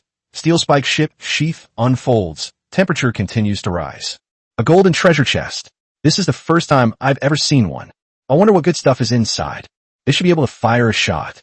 In front of the golden treasure chest, 3 women in bikinis bent down and touched the chest with curious expressions. Her body was covered in a blinding white light, which made Chen Hua's eyes hurt a little, and he almost fell into the deep ditch and couldn't get out. However, considering that the treasure chest had not yet been opened, he waved his hand and said, "You 3, step back a bit. You're blocking my way." "All right." The 3 women then straightened up and stepped back, giving Chen Hua space to open the box. "Should I use 16 gold coins to open the golden treasure chest?" "Distribute." Following Chen Hua's choice, 16 gold coins disappeared instantly from my balance.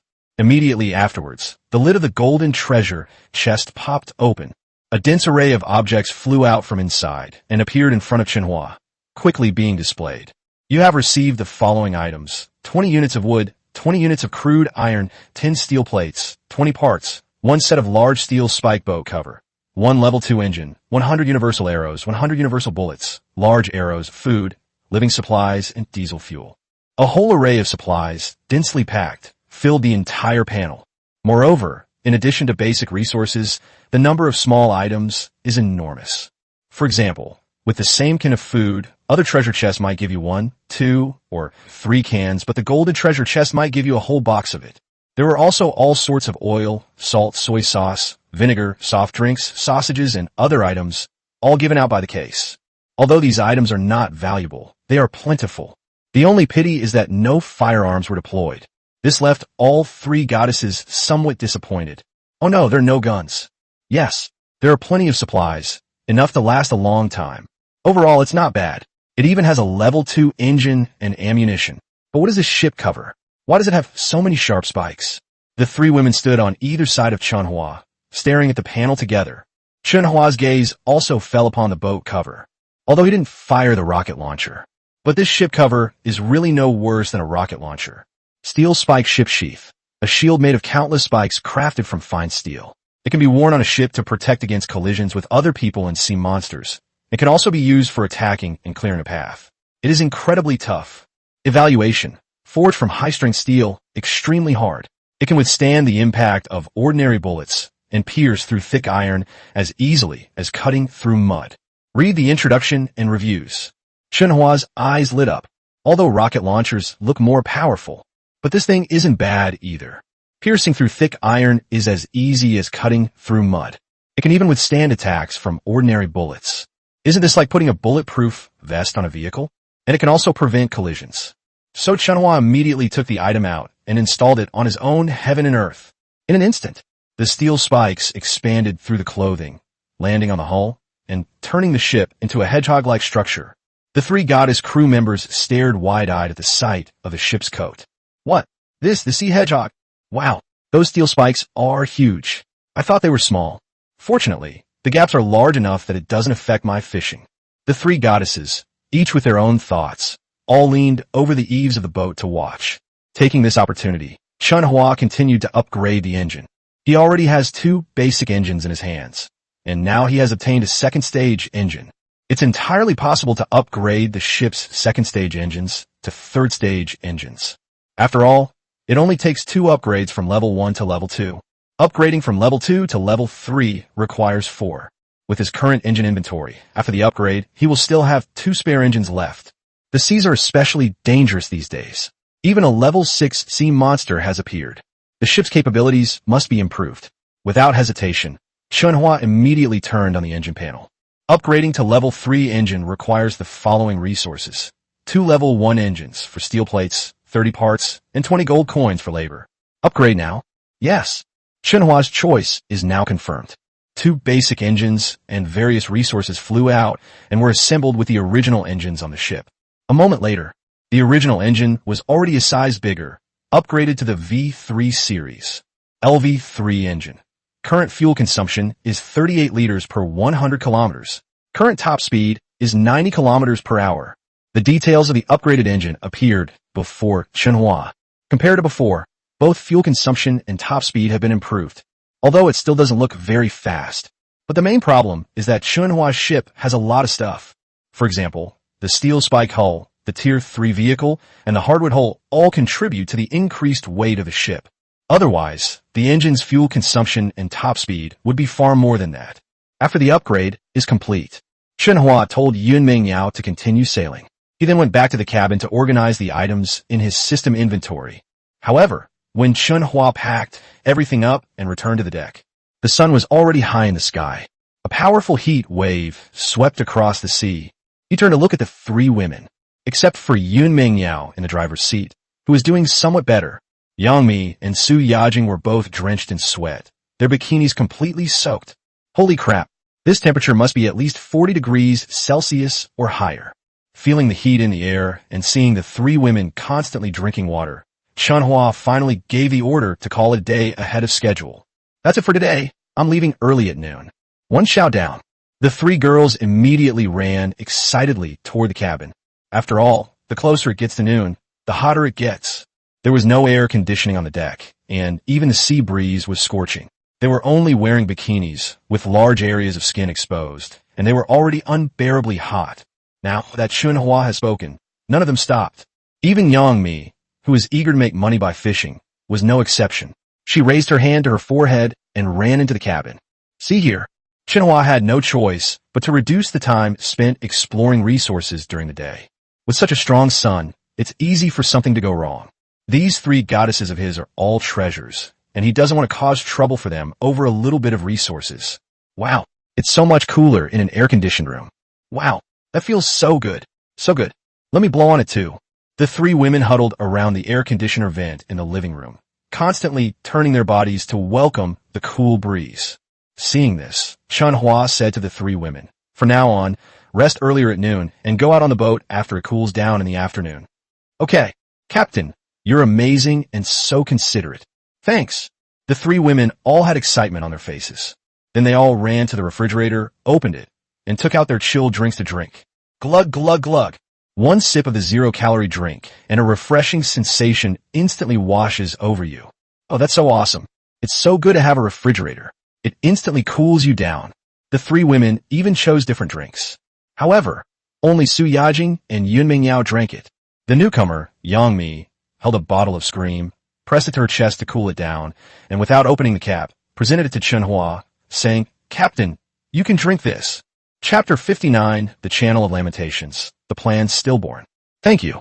Without any hesitation, Chen Hua tore off the protective film from the bottle and drank half of it in one gulp. After finishing the drink, I noticed that Yang Mi was still standing there, her eyes constantly glancing towards the refrigerator.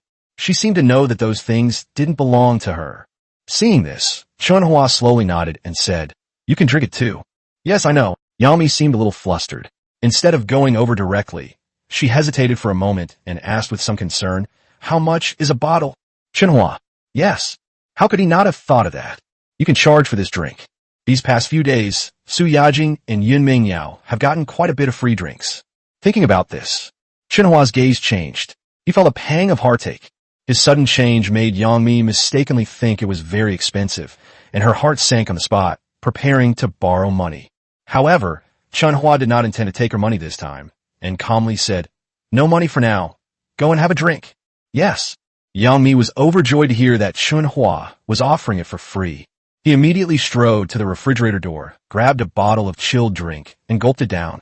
However, while she was enjoying her drink, Su Yajing and Yun Mingyao next to her were completely bewildered. What does no money required for now mean? Does this mean the captain will start charging money from now on? No way. Do they even have to make money off their own people? The two girls peeked at Chen Hua, but didn't dare to ask him anything.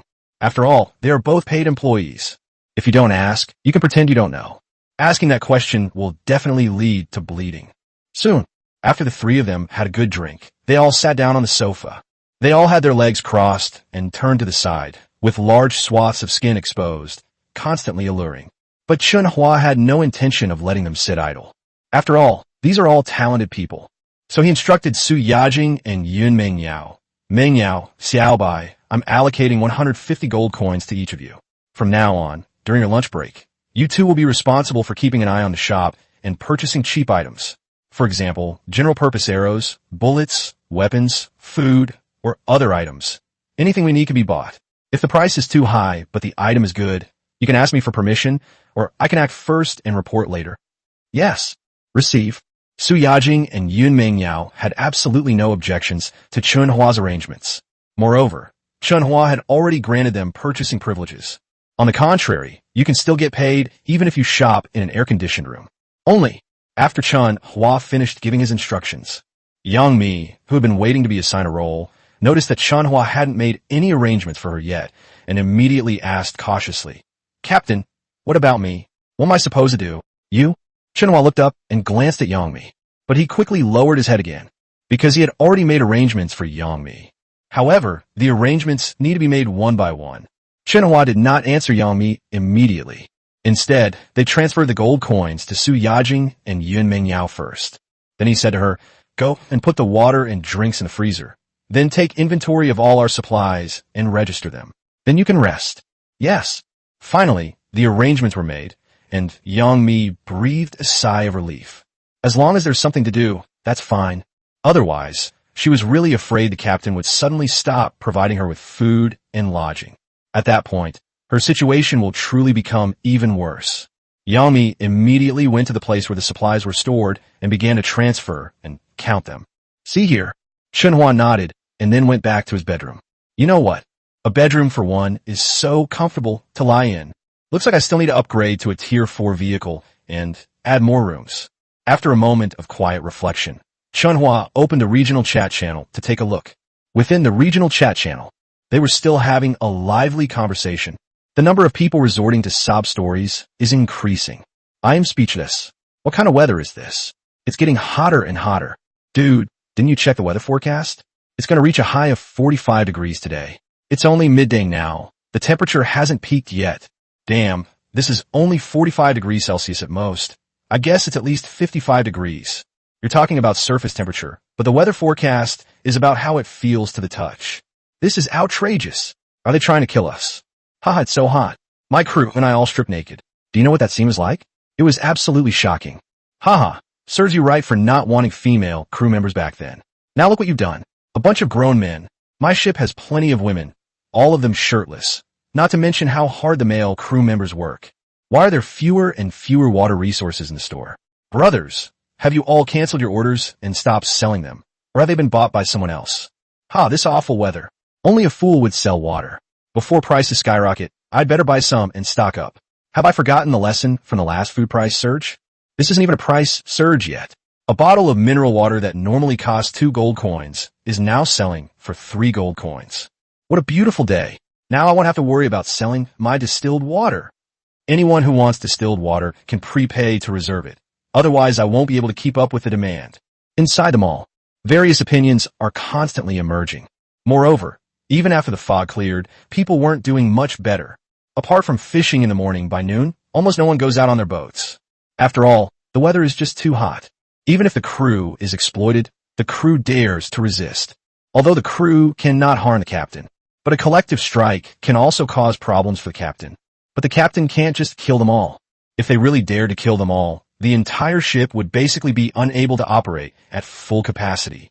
At most, we can only make an example of them, give them a slap and then a treat. Moreover, these crew members are far more valuable than ordinary supplies. There's no other way to obtain it except by rescuing stranded captains and by raiding and robbing them. Of course, it can also be obtained by trading with other ships. However, crew member transactions cannot be conducted through the online store. They can only be done privately. On the high seas, people's hearts are unfathomable. Who would dare to trade face-to-face without some real power? I'm afraid once they go, they won't be able to come back. After reading these messages, Chen Hua opened the online store and took a look. Really, the water supply in the mall has increased by about 50%. Moreover, the amount sold is extremely small. As for off-season long-sleeved and long-clothed items, their prices have plummeted. It seems my idea of selling ice water isn't going to work. After all, water resources are limited and expensive, and I could easily end up with a lot of unsold water. Back in the chat channel, Chen Hua muttered to himself, rejecting his sudden idea to sell ice water. In the chat channel, the wailing continues, especially as temperatures continue to rise. Many people are stunned by the heat. What? I can't stand it. It's unbearable. Hiding in my room feels like being in a sauna. Alas, we have a fan, but unfortunately there's no electricity on the ship. I also have air conditioning. New chill drinks are now available.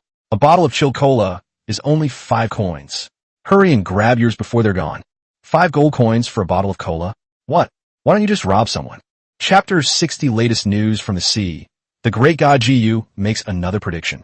After learning that a bottle of iced cola costs 5 gold coins, many cash-strapped captains were shocked and cried out that it was a robbery. Despite the comments, some people still clicked on store. Unfortunately, the chilled drinks in the mall are long gone. What, bro? Where's the drink? I can't see it. Holy crap, they sold out so fast. Looks like there are quite a few skilled players out there. Hey bro, do you have electricity on your boat? How about we team up? I produce distilled water every day. You can chill it for me, and we can grow our business together. Brothers, I've spotted a foggy area here. It says there are lots of resources and dangers. Should I go explore? You can explore, but it's best to find a team. Brother, send me the coordinates, and we'll go together. A constant stream of information is emerging. It's easy to overlook if you don't look carefully. Chen Hua stared at it for a while, and also got 2 pieces of information from the channel. First, his iced drinks are no longer an option, because water resources are so scarce, and the products on the shelves are so expensive. Even if production continues, it will be difficult to sustain. What's more, others have already made chilled drinks, and someone has even invented distilled water, which can be produced continuously. He no longer needs to waste the water resources he has on hand for a little profit. Secondly, new areas have appeared at sea. For example, dense fog.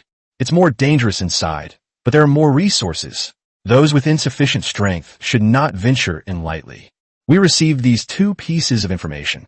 Time quickly passed, and it was noon, the hottest time of the day. The people in the channel continue to wail. A massive influx of messages is being received, and more information is being revealed. Some people even set their boats on fire in their quest to obtain water. Chen Hua shook his head and walked out of the room.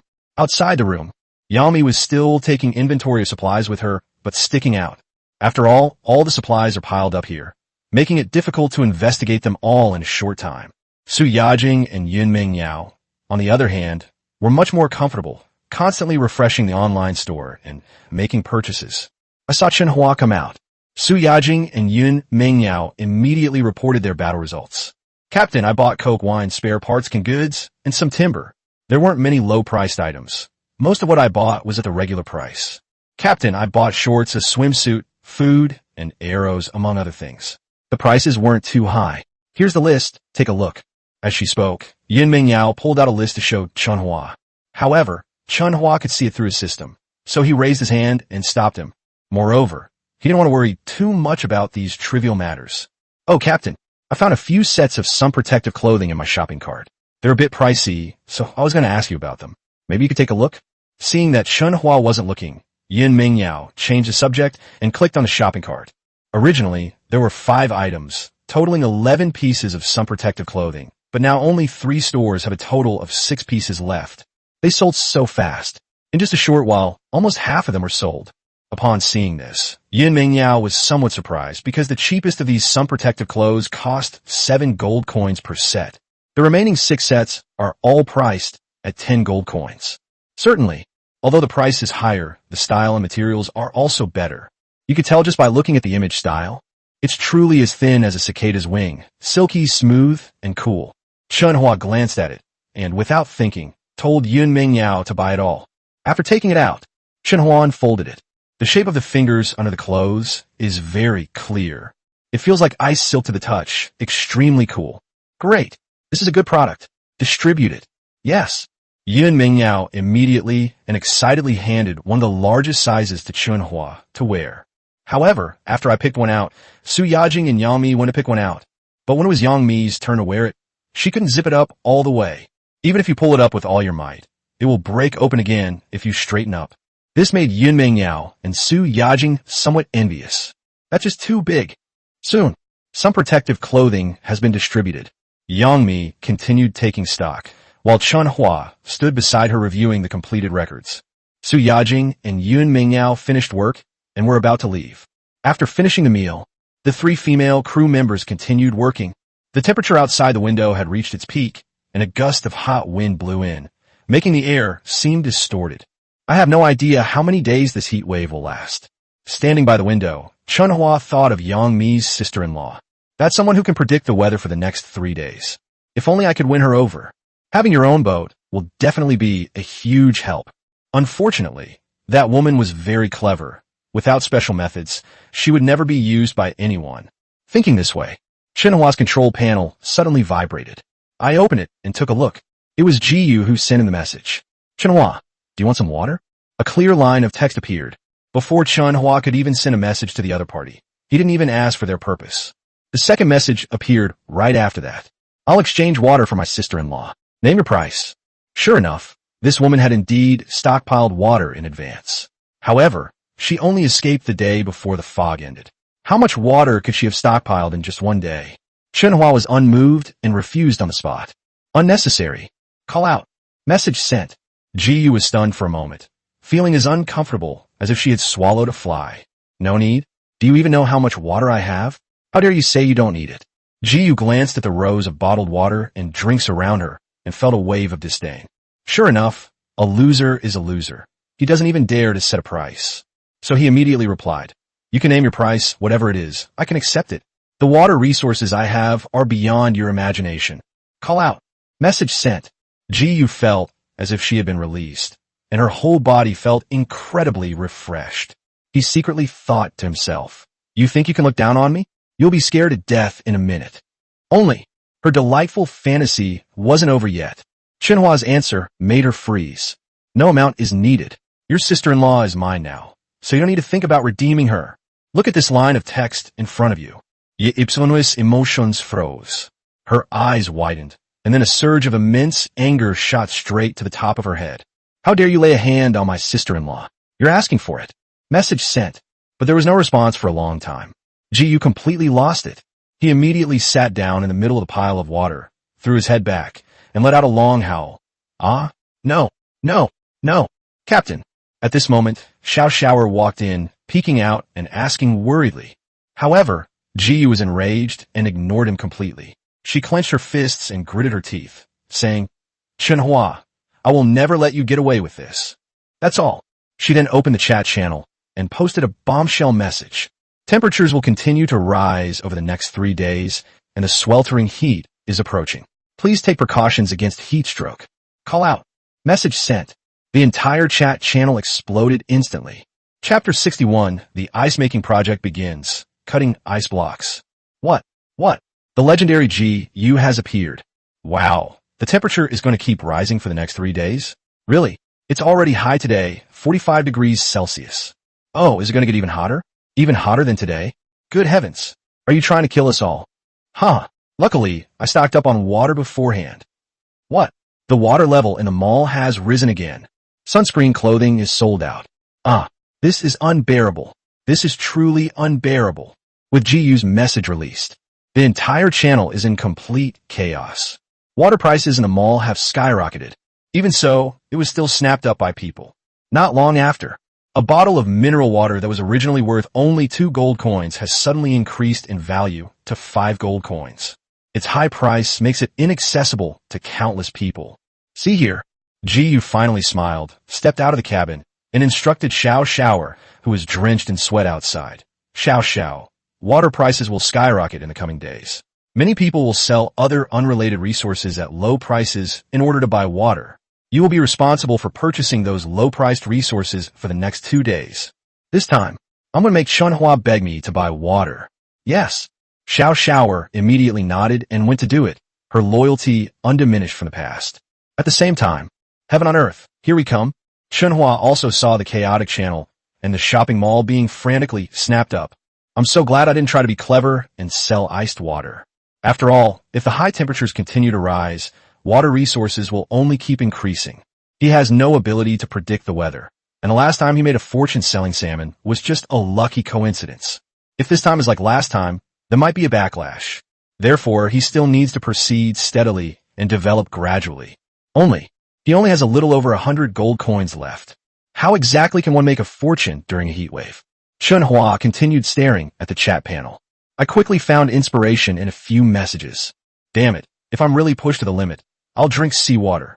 Brother, don't drink this, it'll kill you. If you're really not afraid, I'll sell you my urine for 2 gold coins a bottle. How about it? Can urine be sold? Do you want mine? I have diabetes. I'll sell mine for 1 gold coin. Seriously, can you guys stop kidding me?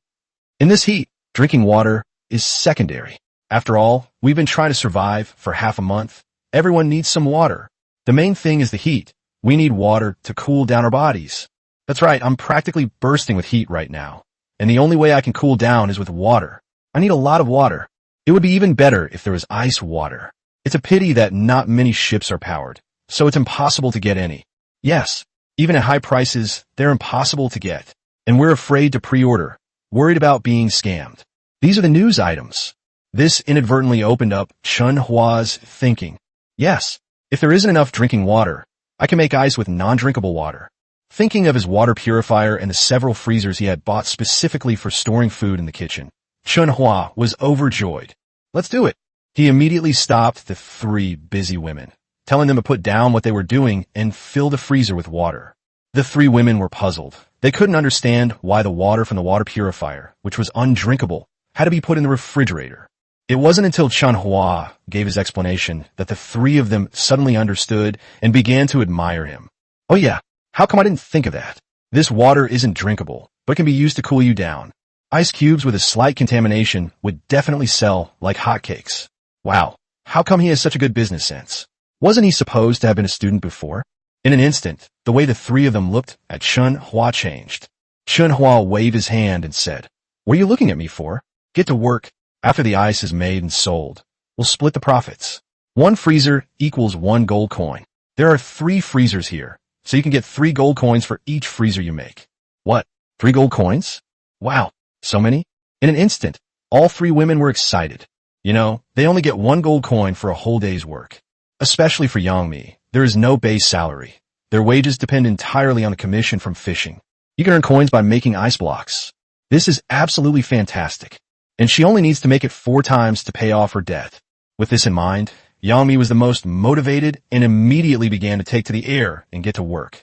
Seeing this, the other 2 women were not to be outdone and each took a freezer. Making ice cubes is not difficult.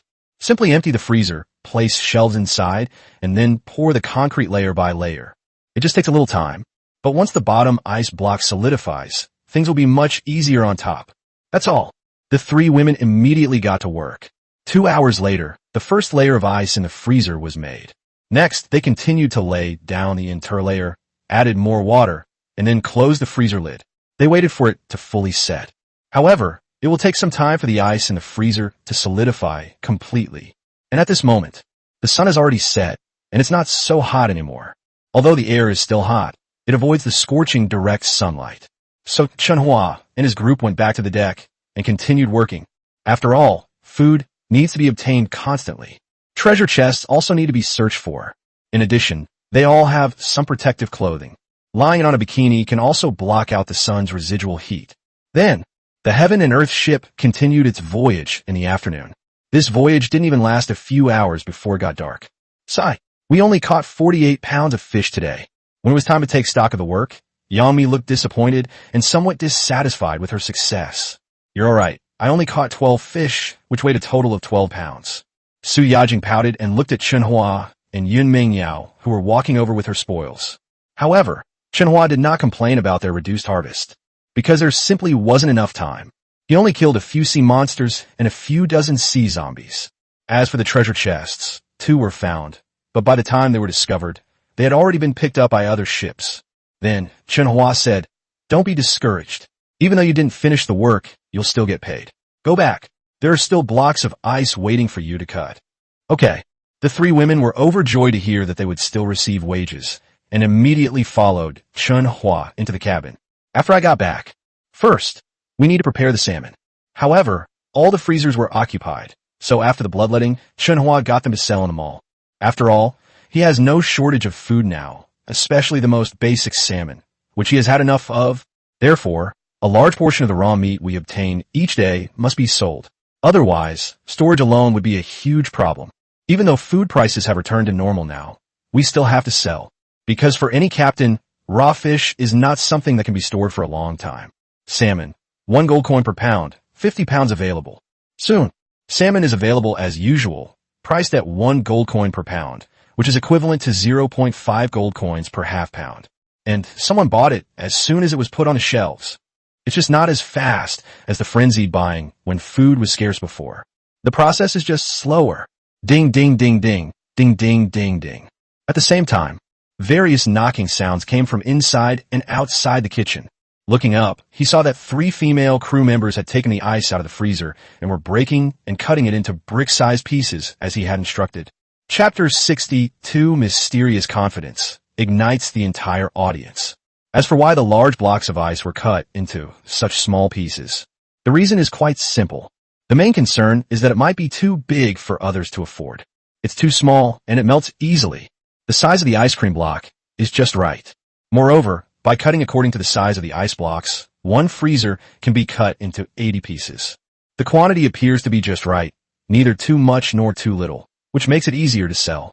However, what gave Chen Hua a real headache was the pricing. No one sells ice cubes on the market yet. So, how much should these ice cubes be priced? Looking down at the 3 women in the thin bikini and the captain squatting on the ground, hammering bricks, Chen Hua rested his chin on his hand and fell into deep thought. In the chat channel, although it was already getting dark, but the channel's popularity remains undiminished. It's so hot. It's unbearably hot. Guys, is there any way to cool things down? If it keeps getting this hot, I'm afraid I won't be able to stand it for much longer. Yes. The cabin was like a sauna. The crew and I were all lying on the deck. Damn it, looks like I'll have to buy a bottle of ice water. Damn it, 5 gold coins, and we have to rob them to get them. Robbers. No, I can't buy ice water, but I can buy regular water to cool down. Ugh, I just spent 9 gold coins to buy 3 batches. It feels so good to pour it over my head. But so expensive. The people in the channel are still discussing water prices and ice drinks. Unbeknownst to them, at that very moment, many people were watching every move in the chat channel, and based on these people's reactions, were devising various money-making plans. Captain, the price of mineral water has risen to 3.5 gold coins a bottle, and there is a shortage in the market. Why don't we sell some of it? On the Demon Star, Xiao Shower pointed to the online store page in front of her and reminded Jiyu, who was sitting next to her on boxes and boxes of bottled water. However, Jiyu only glanced at it before rejecting Xiao Shower's idea, saying, "We can't throw it away. We spent a lot of money to buy this water. The temperature will continue to rise, and water resources will only become more and more expensive. Captain, even if it gets hotter, the price of water shouldn't rise much. After all, everyone needs ice water more. If the price of regular water increases too much, many people won't be able to afford it." Seeing that her former mistress, now the captain, still wanted to earn more, Xiao Shower quickly reminded and explained. But as soon as she finished speaking, Ji Yu's expression changed. She looked at her with a playful gaze and said indifferently, "Are you worried that others can't afford it?" "Of course not," Xiao Shower immediately said. "I don't care whether others live or die. I'm just worried that their needs might change, leading to unsold water resources. After all, in business." "Huh, Xiao. Although you used to work in my G family group, you were only a department manager." Before Xiao Shower could finish speaking, Jiyu interrupted her, saying arrogantly, "I now possess the talent for weather forecasting and know the future weather, so you don't need to teach me. I am more capable than you now." But Xiao Shower also wanted to explain that the business world is like a battlefield, and one should not underestimate the enemy. But Jiyu didn't want to listen anymore. She glared at her, and Jiyu didn't dare to say anything more. She could only sigh and agree. And things are definitely different now than before. Everyone has talent. Perhaps, in this era of talent, she has indeed been eliminated. With that in mind, Xiao Shower refreshed the shop and kept an eye on the latest status. However, this refresh caused an instant sensation. A conspicuous ice cream brick product quietly appeared at the top of the online store. Ice brick, 5 gold coins brick, 75 bricks remaining. Description: made from incompletely purified seawater, not for consumption, but for external use only. A conspicuous ice cream brick appears. Xiao Shower's pupils contracted instantly, and she quickly grabbed Captain Jiyu's arm, saying in a panic, Captain, what are you doing? Jiyu, who was taking inventory of the supplies, turned around to look with some impatience. However, before Jiyu could speak, she also saw the ice bricks in the mall. Hiss! Ice brick? Her pupils contracted, and she was shocked on the spot. Yes, someone has put ice bricks on the market, and they're only 5 gold coins each. Everyone's scrambling to buy them, and the price of water has gone down. Impossible. Absolutely impossible. Making ice blocks requires a refrigerator and electricity. Before you could finish speaking, Xiao Xiao opened the personal page of the ice cream seller. In an instant, the name Chen Hua caught her eye. The words her sister-in-law Yang Mi had said to him before immediately popped in her mind. She said the ship she joined was doing exceptionally well and had already been electrified. Thinking about this, Ypsilon panicked instantly. It's him. Captain, what do we do? Should we dump our water resources right away? Otherwise, the price will really drop. No.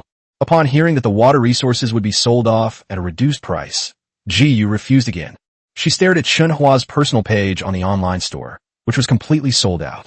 Her expression quickly returned to calm, and then she revealed a disdainful look, saying, "Don't worry, his ice cream bars have already been sold out. The price of water resources will rise again soon. But what if he continues making it?" Xiao Xiao added insult to injury. But Jiyu chuckled dismissively. So what? How many boats can he make in one go? Didn't you see they sold out as soon as they were listed? I don't believe he can really drive down the price of water resources. All right. Xiao Xiao nodded helplessly, then opened the chat panel. The channel is still buzzing. This time, however, the topic of discussion is ice bricks. Wow, that's amazing. Someone can actually make ice now. That's fantastic. Woohoo, it's so cool. 5 gold coins apiece, not expensive at all. Although you can't eat them, they're perfect for cooling down. What? Ice cubes? Where can I buy ice cubes? I can't find any. I was too slow. I missed it. I'm so mad. Is there any guy willing to split it up and sell it? I really need ice. Wow. How do they sell out so fast? I only hesitated for a second, and they were gone. In the channel, people who bought ice cubes were excitedly showing off. Those who missed the opportunity were extremely regretful. Even though it's nighttime, but with ice, they can feel even better. In an instant, countless people were asking for ice in the chat channels. This gave Chen Hua, who had been watching the screen, a thought that prompted him to raise the price by 2 gold coins. After all, they sell so well. If it's too cheap, I'll feel guilty. Then, he immediately sent a message in the chat channel. Brothers and sisters who didn't manage to buy ice, don't worry. Another batch of ice will be available soon. Just wait a bit. Boom! This news has just come out. The entire channel instantly became even more lively. Chapter 63 earning another 1,500 gold coins. One person influences the entire market. What? Chen Hua. Wow. The big boss selling ice has appeared. Hey bro, could you save me one? I really need one. Brother Chen Hua. I'm the internet celebrity Choo Choo Baby. Can you give me a few coins? What? This is the guy who can make ice? Hey bro, how did you make your ice cubes? Could you teach us? In our district, I only admire 2 people. One is the weather forecasting genius Jiyu, and the other is the ice-making master Chen Hua. They're both incredibly awesome. As soon as Chen Hua sent out the message, countless replies and shocked comments flooded in. The sheer volume of questions made Chen Hua's eyes blur. However, he didn't reply further, and of course, he couldn't reply to everyone. After informing everyone in the channel, he went to break ice blocks with his 3 goddess-like crew members. As the saying goes, teamwork makes the dream work. In no time at all, the 3 of them had knocked down more than half of the knives. However, Chen Hua did not continue to put the ice back on shelves. Instead, he took some time to have dinner with the 3 women and then knocked off all the remaining ice cubes. Night deepened. A total of 160 ice blocks were placed in front of Chen Hua. Chen Hua instructed the 3 women to continue tidying up the freezer and filling it with water in preparation for the next ice-making operation. He then added the remaining 160 ice bricks to the system store and put them up for sale. After finishing all that, he went into the channel and gave a notification. Brothers and sisters, the new ice cream bars are now available. Go buy them if you need them. Boom! This news has just come out. The channel went silent instantly. The person I was chatting with has suddenly disappeared. This left Chen Hua completely bewildered. I thought there was something wrong with what I said. But before a moment had passed, someone popped up in the group. Damn! 7 gold coins? The price went up. Luckily, I was quick enough to grab one. Haha, I managed to snag 5 ice blocks. Now all my crew members can cool off. Awesome. I only managed to buy 2. Ugh, it's so expensive. It wiped out half of my savings in one go. Mr. Chen Hua, could you give me a discount next time? Please. One is too expensive. Is there anyone who wants to share one with me? In addition to the normal price, you only need to give me an extra 0.2 gold coins as a tip for my effort in buying it. Woohoo, I got it. Countless messages were refreshing the channel. This made Chen Hua secretly breathe a sigh of relief. Turns out they went to buy ice cream bars. Good heavens. He thought he was a chat killer. One sentence, and everyone went silent. Thinking of this, Chen Hua also clicked on his own shop window. Really? 160 ice cream bars sold out completely. The number of gold coins in his account also skyrocketed from over 100 to over 1,600. Wow, over 1,600. This one day's income is equivalent to half a month's income from my previous part-time job. I'm finally doing well. Chen Hua was still excited to receive so much money again. I turned my head and glanced at the three women who were still busy filling the freezer with water. He was very generous and immediately paid the three of them their wages for the day. Your salaries for the three of you have been deposited into your respective subsystems.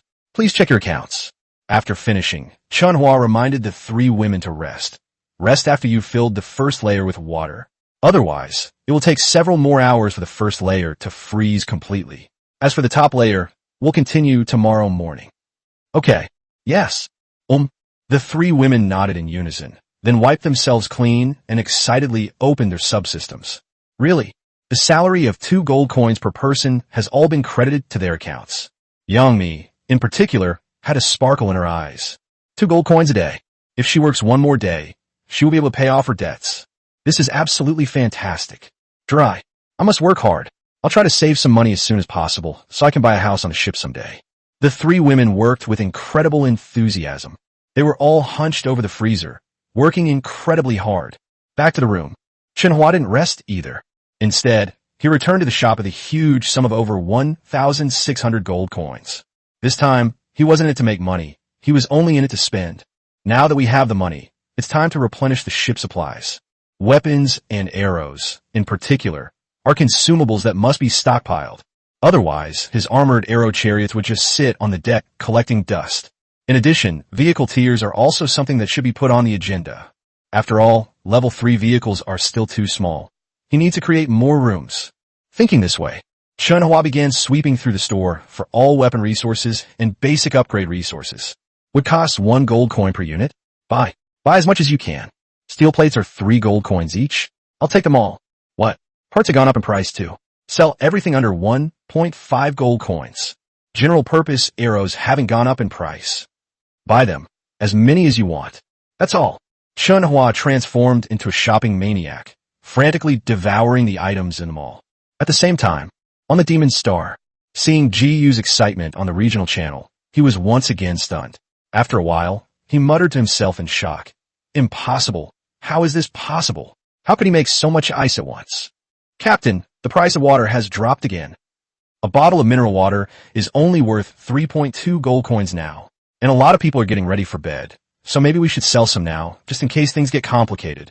Seeing the captain's expression, Xiao Shower felt a pang of pity and began to gently persuade him.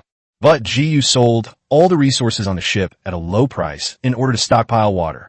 She even dismantled and sold her own V3 engine to raise money. If we add the cost of the losses incurred from selling those items at low prices, she can earn 2.5 gold coins from just 1 bottle of mineral water. Selling now means you'll only make a profit of 0.5 gold coins per bottle. She really didn't care about such a small gain. Moreover, her sister-in-law is on the other side's ship. She couldn't accept being defeated by the person who had kidnapped her sister-in-law. So she took a few deep breaths and quickly calculated the results for tomorrow and the day after. Finally, a firm resolve began to grow in her heart. She slowly looked at Xiao Shower and said firmly, "Water resources, not for sale." She never expected that after waiting for so long, this would be the answer she received. However, GU didn't ignore her surprise this time. Instead, she smiled calmly and explained, "It's nighttime now, so people aren't using much water. Let's wait until tomorrow. Tomorrow the temperature will be higher, and the water shortage will be even greater. We'll sell then." Captain, actually, with ice, everyone's demand for water resources has decreased. Xiao Shower wanted to persuade her further because she realized that she, as the captain, didn't really understand the market. However, before she could finish her persuasion, GU suddenly raised her hand to interrupt her. saying seriously, "You don't need to persuade me. My mind is made up." "All right." Knowing she couldn't persuade him, Xiao Xiaoer could only temporarily accept the captain's decision. After all, the other party is the captain. The guy named Chen Hua is just too amazing. A single ice block appeared out of nowhere and unexpectedly affected the entire market. Even her talent as a captain was suppressed. I just don't know what kind of person Chen Hua is, or whether he's someone I can entrust my life to. Chapter 64, the day after the novice period. The Zombie Sea, Special Sea Area. The night passed in the blink of an eye. The next morning, Chen Hua was awakened by the fragrance. Stepping out of the room, I saw that Su Yajing and Yun Mingyao were cooking. Although Yang Mi knew nothing, she started learning and busied herself helping out on the sidelines. It seems like it's even hotter today than yesterday. Even with the air conditioning on, the three women were still drenched in sweat from the steam. Left with no other choice, I had to take off all my extra clothes and continue working in the simplest bikinis. Chen Hua glanced at it, then went into the room and opened the freezer, only to find that the bottom shelf was completely frozen, and the protective layer on top is still liquid. It looks like it hasn't been in there long. It can be fully formed in just a few hours. Nodding in satisfaction, Chen Hua left the kitchen, put on a sun protective shirt, and went to the deck to put away the weapons and equipment he had purchased the night before. He spent over 500 gold coins on shopping in one night. The cost wasn't much. The main reason is that good things are not available for sale. What you can buy are all general-purpose items or common equipment. For example, for basic upgrade resources, he bought more than 50 units of wood, crude iron, and steel plate parts, which cost him more than 300 gold coins. Also, I bought over 500 general-purpose arrows, which only cost me a little over 50 gold coins. In addition, there were also miscellaneous items such as stockpiled general-purpose bullets and scopes, which cost more than 100 gold coins. However, it cost more than 500. But when he was fast asleep late at night, 240 gold coins returned to his account. These 240 are the daily containment funds generated by the three goddesses. This aspect made Chen Hua extremely satisfied. After all, keeping them around not only provides them with work, but also generates a substantial daily income. It's practically the same as those unscrupulous bosses who kept a bunch of employees before they even had a chance to survive. Of course, this method of raising employees actually has more benefits and yields better results than raising staff. I spent the whole day on deck checking the weather.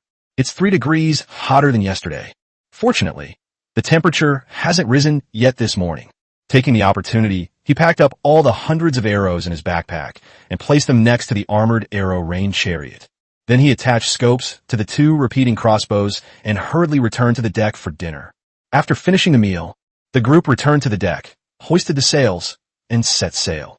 The second day of their search began. After all, many scarce resources can only be obtained by opening treasure chests. The quest for treasure chests must not stop. However, it seems that luck came even earlier today than it did yesterday. After driving only a few kilometers, Yun Mingyao discovered 2 treasure chests, one of which was made of iron. Chen Hua pulled it out and immediately produced an engine and some ingredients. Seeing that the basic upgrade resources in his backpack had increased again, Chen Hua felt extremely pleased. But before he could announce the departure, Yun Mingyao, who had been observing her surroundings, suddenly looked in one direction and exclaimed, "Captain, there's something going on over there." "What's going on?" Chen Hua also looked up and gazed into the distance, but unfortunately, he still couldn't see anything. There are many floating corpses on the sea over there. It seems to be a special sea area. Special sea area? The foggy area he had seen on the channel instantly popped into Chen Hua's mind. So he quickly picked up the binoculars and started looking. Really, as far as the eye could see, the sea was covered with floating corpses. A notification panel, shrunk to its smallest size, appeared in that area, but it was too far away to see clearly. "Let's go. Let's take the boat over and check it out." Remembering what others had said, that special sea areas are dangerous, but also have more abundant supplies, Chen Hua immediately became interested. After all, what he needs most right now is rare resources. Let's take a look at what's different about this special sea area. Yes. Yun Mingyao immediately wiggled her hips excitedly and headed towards the cabin. Chen Hua gripped the railing on the deck with both hands, his eyes deep and thoughtful. Yang Mi and Su Yajing stopped fishing and packed up their tools, ready for battle. The way these women were wearing bikinis underneath thin, sun-protective clothing and carrying weapons looked rather comical. Of course, Chen Hua wasn't much better off. Underneath his thin, sun-protective clothing, he was only wearing a pair of large black shorts. Buzz, buzz, buzz. The Level 3 vehicle quickly approached the area where the marine zombies had reappeared. As the vehicle drew closer, the people on board finally witnessed the terrifying scene unfolding in the sea. Hundreds of zombies, as if in a mass extinction, lay in a circular shape on the sea surface, drifting with the waves. And the further you look inside, the more zombies there are. Even in each small area, there are one or two smaller giant zombies. Those little giant zombies were each several meters tall, covered in thick layers of fat, with huge, gurgling stomachs, and were extremely intimidating. Level 4 Special Sea Monster, Ocean Corpse. Evaluation. It has the ability to float on the sea, is faster, and reacts more quickly. Level 5 Special Sea Monster, Little Giant Zombie. Assessment. It is the native corpse of this planet from the Little Giants. It possesses thicker layers of fat, greater defense, and greater strength. Level 2 Special Sea Area, Zombie Sea Area. Assessment. Special sea areas hold endless possibilities. The higher the level, the greater the danger, but also the greater the rewards. Captains, please proceed according to your capabilities. One message after another appeared over this special sea area, silently conveying the dangers and opportunities of this region. A treasure chest? Suddenly, as everyone was checking information about the marine zombies and special sea areas, some treasure chests that had been hidden by zombies came into Chen Hua's view. But before he could examine it closely, Su Yajing and Yang Mi, who were standing nearby, quickly exclaimed in shock. Wow, so many treasure chests. At least a dozen. And silver treasure chests too. Captain, look, at the end of this sea area, isn't there a golden treasure chest reflecting golden light? Su Yajing and Yang Mi were shocked and exclaimed in horror as they pointed at the sea of zombies. At this moment, Chen Hua finally discovered the other treasure chests that were blocked by zombies. Really? Treasure chests are located in every small area. There are wooden treasure chests, iron treasure chests, silver treasure chests, and even a glowing gold treasure chest in the farthest spot. See here. Chen Hua was overjoyed. I never expected that the treasure chests in this special sea area would be so rich in resources. If we could get our hands on all of these, maybe we can gather enough resources to upgrade to a Tier 4 vehicle right away. There's also a golden treasure chest inside. Who knows what good stuff you might find inside? Thinking of this, Chen Hua immediately called out to Yun Mingyao to come closer. However, he then assigned tasks to Su Yajing and Yang Mi. Xiaobai, go to the firing platform and control the Zhuge repeating crossbow to deal with those little giant zombies. Yang Mi, go to the armored arrow chariot to load up with sky arrows and retrieve treasure chests while you're at it. Receive. Yes. The two women nodded and immediately turned to go to their respective posts. Chapter 65, Another Golden Treasure Chest, and a Terrifying Little Giant Zombie. Yang Mi, in particular, immediately began to fill the still unfilled arrow chariot with arrows as soon as she arrived in front of it. Su Yajing gripped the Zhuge repeating crossbow tightly with both hands and stood on the shooting platform in a posing position. The sea breeze blows, and the sun-protective clothing flutters against the body, creating a magnificent image of an all-female warrior. As for Chen Hua, although he was standing next to the armored arrow rain vehicle, he wasn't doing any work. Instead, he took out his binoculars and looked towards the golden treasure chest. There really was a golden treasure chest at the very back. However, lying around the golden treasure chest were 9 small, giant zombies. Further out, there were 5 or 6 more circles of zombies lying around, totaling at least several hundred. These hundreds of zombies continued to spread outwards from the golden treasure chest. And among every 70 or 80 zombies, there's an even larger little giant zombie guarding the silver treasure chest. It looks incredibly oppressive. As for the wooden and iron treasure chests, they were guarded by ordinary zombies. In any case, the danger level increases dramatically if you want to obtain a higher level treasure chest. Especially that golden treasure chest. 9 small giant zombies guard the area. Once you get entangled inside, it's very difficult to escape. So even Chen Hua couldn't help but start thinking about where to go in and whether to use stealth radar and other equipment when coming out. After all, there were just too many zombies. Thinking this, Chen Hua turned around and quickly went to the stern, turning the electric grid on the ship to its maximum power. Maximum current, plus a steel barb hull. He was confident he could fight his way through this horde of zombies. However, just as Chen Hua finished adjusting the current and turned around to come back, Yunming Yao, who had been focused on steering the ship, suddenly shouted, "Captain, we've spotted 3 level 2 vehicles in 3 different directions." "What? Someone's trying to steal my resources?" Chen Hua was startled and immediately picked up the binoculars to look. "Really? Second-class vessels are approaching from 3 directions. One of them is a wooden boat. Good heavens! Wooden boats dare to enter special sea areas. They really don't know how to spell the word death." Chen Hua quickly glanced past them and continued looking in other directions. Upon closer inspection, he discovered 3 more ships. Moreover, 2 of them have already entered the zombie-infested area and are currently fighting the zombies. As the ships approached, one zombie after another rose up and surrounded the 2 ships. Even if one of the treasure chests is very close, the 2 ships still can't get close. Upon seeing this, Chen Hua couldn't help but sigh. A newborn calf is not afraid of a tiger. Then he put down the binoculars and commanded Yunming Yao. "Yunming Yao, target the golden treasure chest. Speed up and rush in." "Yes." Yunming Yao turned her back to the deck and answered without turning her head. Immediately afterwards, she held the steering wheel with one hand and pressed the accelerator sail button with the other. In an instant, sails up, an unparalleled thrust erupted instantly at the propeller at the stern. Boom! The level 3 vehicle, Heaven and Earth, suddenly accelerated. Carrying countless steel spikes, it charged into the sea of zombies. What? Look over there, that guy. He actually rushed in. Wow, a level 3 vehicle? And it's equipped with spikes? No wonder it's so aggressive. It dared to charge right in. It's just a tier 3 vehicle.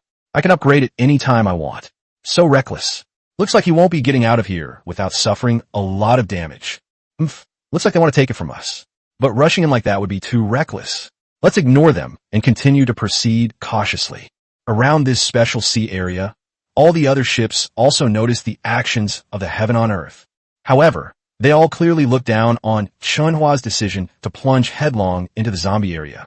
After all, this is a zombie zone. Not only are there level 4 zombies, but there are also level 5 giant zombies. Let alone tier 3 vehicles. Even tier 4 vehicles will not fare well if they act so recklessly. Everyone glanced at it, then looked away and went back to dealing with the zombies in front of them. I didn't notice at all the scene of the Heavenly Realm ship's bravery after entering the zombie sea. Wow! The Heaven and Earth ship plunged headlong into the zombie zone. The deafening roar of the propellers instantly awakened the zombies in the sea, who then charged towards the heavenly paradise with bared fangs and claws. The zombie charging straight ahead was pierced by the steel spikes and hung on them. Meanwhile, the zombies on both sides avoided the impact of the ship and reached out to grab the hull. However, the moment they made contact with the ship, countless powerful electric currents surged forth, instantly charring the zombies to a crisp. Sizzle, sizzle, sizzle, sizzle, sizzle. In an instant, numerous kill notifications appeared before Chen Hua. Chen Hua didn't have time to check the kill reward. He immediately waved his hand and ordered Su Yajing and Yangmi. Little Bai, Yangmi, shoot. Don't let the zombies get on the ship. Yes. The 2 women, armed with small crossbows, immediately aimed and fired at the few fish that had slipped through the net. As for the repeating crossbow and the arrow rain cart, that won't work, because that's not the right thing to do at this time, and it won't give you an advantage in close combat. In close combat, small arms are still the best option. Bang, bang, bang. Chen Hua also took out his Desert Eagle and started firing in short bursts. In no time at all, the ship's hull was covered with zombie corpses and black bloodstains. Wherever they went, the sea was filled with zombie corpses. From a distance, it looks like a mad bull, invincible. We're getting closer and closer to the location of the first silver treasure chest. This instantly sent chills down the spines of the surrounding crowd who had initially been dismissive. They were utterly shocked. What? Were the spikes on that ship really that hard? They actually managed to carve a path through it? Wow, the Heaven on Earth. That's incredible. Look, that Heaven and Earth ship is almost at the silver treasure chest. Holy crap, we're having a hard time even clearing out the zombies and the wooden treasure chests. How could he be so powerful? Will he come and rob us later? Damn, we've run into a thief. We need to clear this quickly, or he might steal it and cause trouble. Getting the silver treasure chest is easier said than done. Just watch. He'll be smashed into a pulp by that little giant zombie. Seeing this, the surrounding ships sped up their efforts to clear the zombies from the edge. Although everyone was skeptical that Chen Hua could get the silver treasure chest, something unexpected happened. Only, unbeknownst to everyone, Chen Hua had never even been to their wooden treasure chest from beginning to end. All his thoughts were on the golden treasure chest in the deepest part of the special sea area, and the silver treasure chest guarded by the little giant. He doesn't care about getting the golden treasure chest. He'll take any of the other treasure chests. Of course, if given a chance, he could take all the treasure chests. Buzz, buzz, buzz.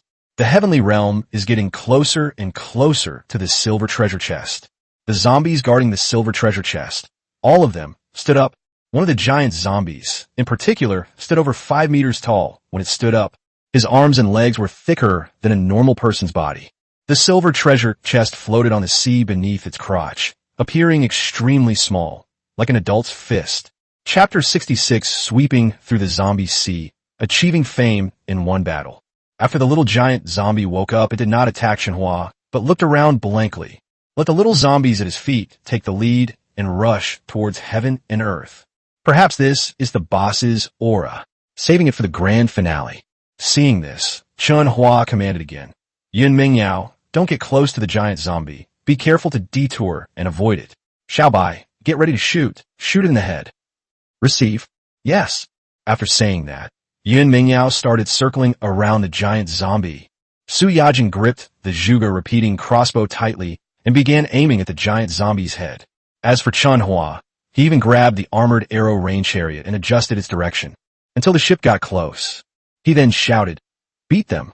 Whoosh, whoosh, whoosh, whoosh, whoosh, whoosh. In an instant, arrows as thick as an arm were fired at the giant zombie's head. Chen Hua also moved the launch handle of the arrow rain cart at the same time. Brush. 108 arrows like a giant net flew towards the little giant zombie in an instant. In an instant, countless arrows pierced the little giant zombie's body. However, ordinary arrows are unlikely to cause it much damage. Even though it was halfway embedded in the body, it didn't affect the little giant zombie's movements. On the contrary, many of the small zombies that gathered on the sea surface were killed by this volley of arrows. Fortunately, Su Yajing's spot shots were effective. The thick arrow grazed the little giant zombie's head, tearing up large chunks of flesh and blood, instantly enraging it. Wah! After being injured, the little giant zombie instantly became enraged and strode towards the heaven and earth ship. With a powerful kick, the waves surged and the ships bobbed and swayed. Yangmi, watch out for the treasure chest. Xiaobai, get out of the way. Chen Hua quickly gave an instruction, then personally went to Su Yajing's position, pushed her aside, took over the crossbow, and continuously fired at the little giant zombie's head. Whoosh whoosh, whoosh whoosh. It has to be said, Chen Hua still had the best aim. 6 giant arrows shot out. The little giant zombie's head exploded instantly, and then it fell straight down. You defeated the level 5 special sea monster, little giant zombie, and received 5 gold coins, 5 parts, 1 small arrow blueprint, and 1 bucket of large fish bait. A hefty reward appeared before Chen Hua. Chen Hua's eyes lit up. He was instantly drawn to the reward. I never expected that killing a small giant zombie would yield so many rewards. Aside from the lack of basic resources, the reward is almost as good as a wooden treasure chest. Moreover, this little giant zombie didn't seem as difficult to kill as he had imagined. I didn't have time to check the rewards carefully. The little giant had already fallen stiffly onto the sea surface. Boom! Its massive body, weighing a ton, crashed down, creating a giant wave. In an instant, Chen Hua and the 3 female crew members were all soaked by seawater. It seems that to kill this thing, we still need to use heavy weapons like repeating crossbows, not arrow siege engines. Thinking this way, Yun Mingyao quickly turned around and sped towards the silver treasure chest. At the same time, the commotion caused by the little giant falling also attracted the attention of the surrounding ships. The people on those ships all looked toward the source of the commotion and saw the little giant fall down. What? Hiss, hiss, hiss. Oh my god, oh my god, oh my god. Holy crap, what the hell was that noise? Holy crap, holy crap, holy crap. The people on the several boats watched in shock as the little giant zombie fell to the ground. In particular, several captains didn't react at first, but after following the crew's gaze, they were completely petrified on the spot. What happened? The little giant zombie actually fell down? It was the heaven on earth that shot and killed the little giant zombie. Captain, look! The Heaven and Earth is heading towards the silver treasure chest. Wow, is this Heaven on Earth cruise ship really that powerful? It can even kill a giant zombie? An atmosphere of shock instantly filled every ship. Meanwhile, the Heaven and Earth ship quickly rushed to the unprotected silver treasure chest. Immediately afterwards, a fishing net was cast, and the silver treasure chest was hauled onto the ship. Seeing this, the surrounding ships were utterly astonished. However, just when they all thought that after the Heavenly Paradise ship got the silver treasure chest, it would come to one of their areas to look for the next silver treasure chest, the Heaven and Earth ship suddenly accelerated back to the core area of the Special Sea Zone, heading straight for the 9 giant zombies. Holy crap, Captain, they've headed deep into the core. Wow, their target is the golden treasure chest. Good heavens, there were 9 little giant zombies right next to the golden treasure chest. How dare they? Captain, watch out. Zombies are climbing aboard. There wasn't time to continue being shocked. The captains could only frantically deal with the zombies in front of them. When they finished what they're doing, 2 more loud explosions rang out from the core area. Turn your head and look. They were giant zombies. 2 more fell down. I'm the best. 2 more dead. My God, that's incredible. The group had lost all interest in fighting the zombies. They just wanted to see how the heavenly realm would deal with the little giant zombie. Then, under the watchful eyes of several pairs of people, finally, someone figured out the reason for the little giant zombie. It's the continuous burst fire of the Zhuge repeating crossbow. And the shot was extremely accurate. Just a few shots to the head of the little giant zombie will blow it to pieces. See here, everyone suddenly realized. It turns out that the little giant zombies aren't that hard to kill. Rather, they just haven't found the trick. With that in mind, the group began to try to move closer to the little giant zombie. I want to get the silver treasure chest.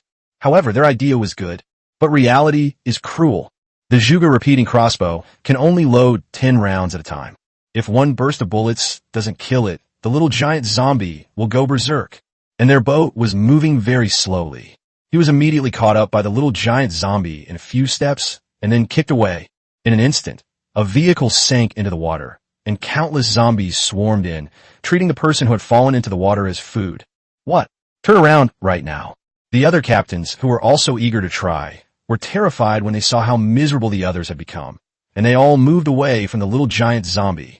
Although that Heaven and Earth gang killed very fiercely, but when it comes to actual practice, it's a completely different story. Insufficient engine power, reload interval of the crossbow, shooting accuracy, etc. are all major flaws. Everyone hurriedly ran outside and obediently went to fight the lowest level wooden treasure chests. At this moment, with the help of the crosshair and unlimited ammo that doesn't require reloading, Chen Hua has completely taken down the 9 little giant zombies and pocketed the golden treasure chest. However, after obtaining the golden treasure chest, he did not leave immediately. Now that we know the little giant zombie's weakness, then how can we just leave the other treasure chests unattended? Chen Hua gave another order, and Yun Mingyao immediately set sail and began a massive treasure hunt. Captain, the armored arrow rain carts are fully loaded. Su Yajing and Yang Mi stood beside the arrow rain carts, covered in dirt, awaiting Chen Hua's next instructions. However, Chen Hua did not step down from the firing platform. Instead, he glanced around and ordered, "Shoot wherever there are many small zombies gathered. Clear a path for me." Yes. Su Yajing and Yang Mi worked together to adjust the launch angle, one directing the direction and the other aiming and launching. Swish, swish, swish, swish. A volley of arrows was fired. Dozens of zombies that had gathered there died instantly. Chapter 67. All treasure chests opened. Resources continue to surge. The Heaven and Earth cruise ship, like a speedboat, constantly shuttles across the sea. Wherever they went, zombies died in large numbers. Chen Hua himself was responsible for killing the little giant zombies. That's all. In a short time, Chen Hua killed more than half of the zombies and obtained 1 gold treasure chest, 3 silver treasure chests, and 3 bronze treasure chests. Captain, we've run out of small arrows. Just as Yun Mingyao continued to navigate the boat, Su Yajing quickly reported the arrow consumption to Chen Hua. Upon hearing this news, Chen Hua was first taken aback, and then tiptoed to look at the sea. Now, he swiftly traversed the zombie-infested area on the sea. All the zombies were in complete chaos, charging and crashing everywhere.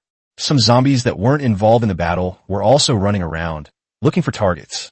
As for the treasure chests, There were only 6 or 7 low-level treasure chests left, and a few small giant zombies that hadn't been killed and were chasing him. See here, Chen Hua immediately had the idea of evacuating. It's almost noon now. Sea temperatures are continuing to rise. He couldn't even watch as the infinite bullet core was removed from the crossbow.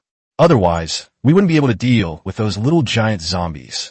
There was no time to go to the store to buy more arrows. As for the trump card rocket launcher in my backpack, it's even less likely that I'd use it for a few low-level treasure chests. After a moment's thought, he immediately ordered Yun Mingyao. Yun Mingyao, activate the stealth radar and continue searching. Remember to leave this area before the radar fails. Yes. Yun Mingyao instantly understood the captain's meaning and raised her hand to press the stealth radar button. In an instant, the radar on the ship's deck started spinning. Immediately afterwards, the air around the Heaven and Earth ship distorted and disappeared above the sea surface. What? Captain, what are you doing? Why aren't you killing the zombies? Wah, Captain, the Heaven on Earth has vanished. Wow, it really disappeared? Wasn't it just here a moment ago? Did the ship sink? No, it disappeared on its own. I watched it disappear right before my eyes. What does that mean? Did they run away? No, it just disappeared. It vanished in an instant. It disappeared in a flash. The surrounding ships were once again stunned, although I don't really believe what the crew members say. But the two little giant zombies, standing there with blank expressions, seemed to implicitly agree with the crew's explanation. Then, captains from all the ships are searching for it. They were terrified that the Heavenly Palace would steal the treasure chests they hadn't yet obtained. But I watched it for quite a while. Nobody has seen a trace of the Heaven on Earth. Then came the sound of a propeller coming from the seabed. They suddenly realized that the treasure chest not far from them was gone. Captain, that wooden treasure chest ahead of us has been snatched away by a net. What kind of website is this? What kind of nonsense is this? What? Where's my treasure chest? Captain, look, the net has reappeared. What? It really is the internet. What? It's the net from that ship. Oh my God, it's gone invisible. Wow. My God, it can even turn invisible.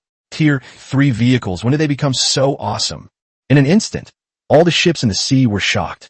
We watched helplessly as the net emerged from the sea and scooped up the treasure chest. This shocked and angered the captains in the battle. You have to understand that they've been going really deep into the territory to get these treasure chests. Now that's good, the ship has gone deep inside. The treasure chest is gone. Damn it, how are we going to get out of here? Look at the frenzied zombies all around. All the ships were in a panic, and they hurriedly shouted to their crews to evacuate immediately. At the same time, the Heavenly Realm has obtained all the remaining treasure chests.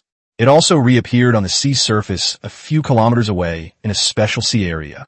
Looking at the treasure chests of various sizes and colors on the deck, Chen Hua and the two crew members all showed excited smiles. 13 treasure chests in total.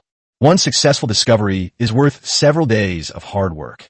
Su Yajing exclaimed excitedly. Captain, you're amazing. You actually got all the remaining treasure chests. Once we open all these chests, we should be able to upgrade our vehicle another level.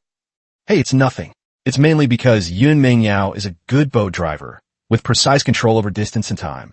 Chen Hua smiled faintly, praised Yun Mingyao who was steering the boat, and then tidied up his backpack space. After all, we're about to open the treasure chest.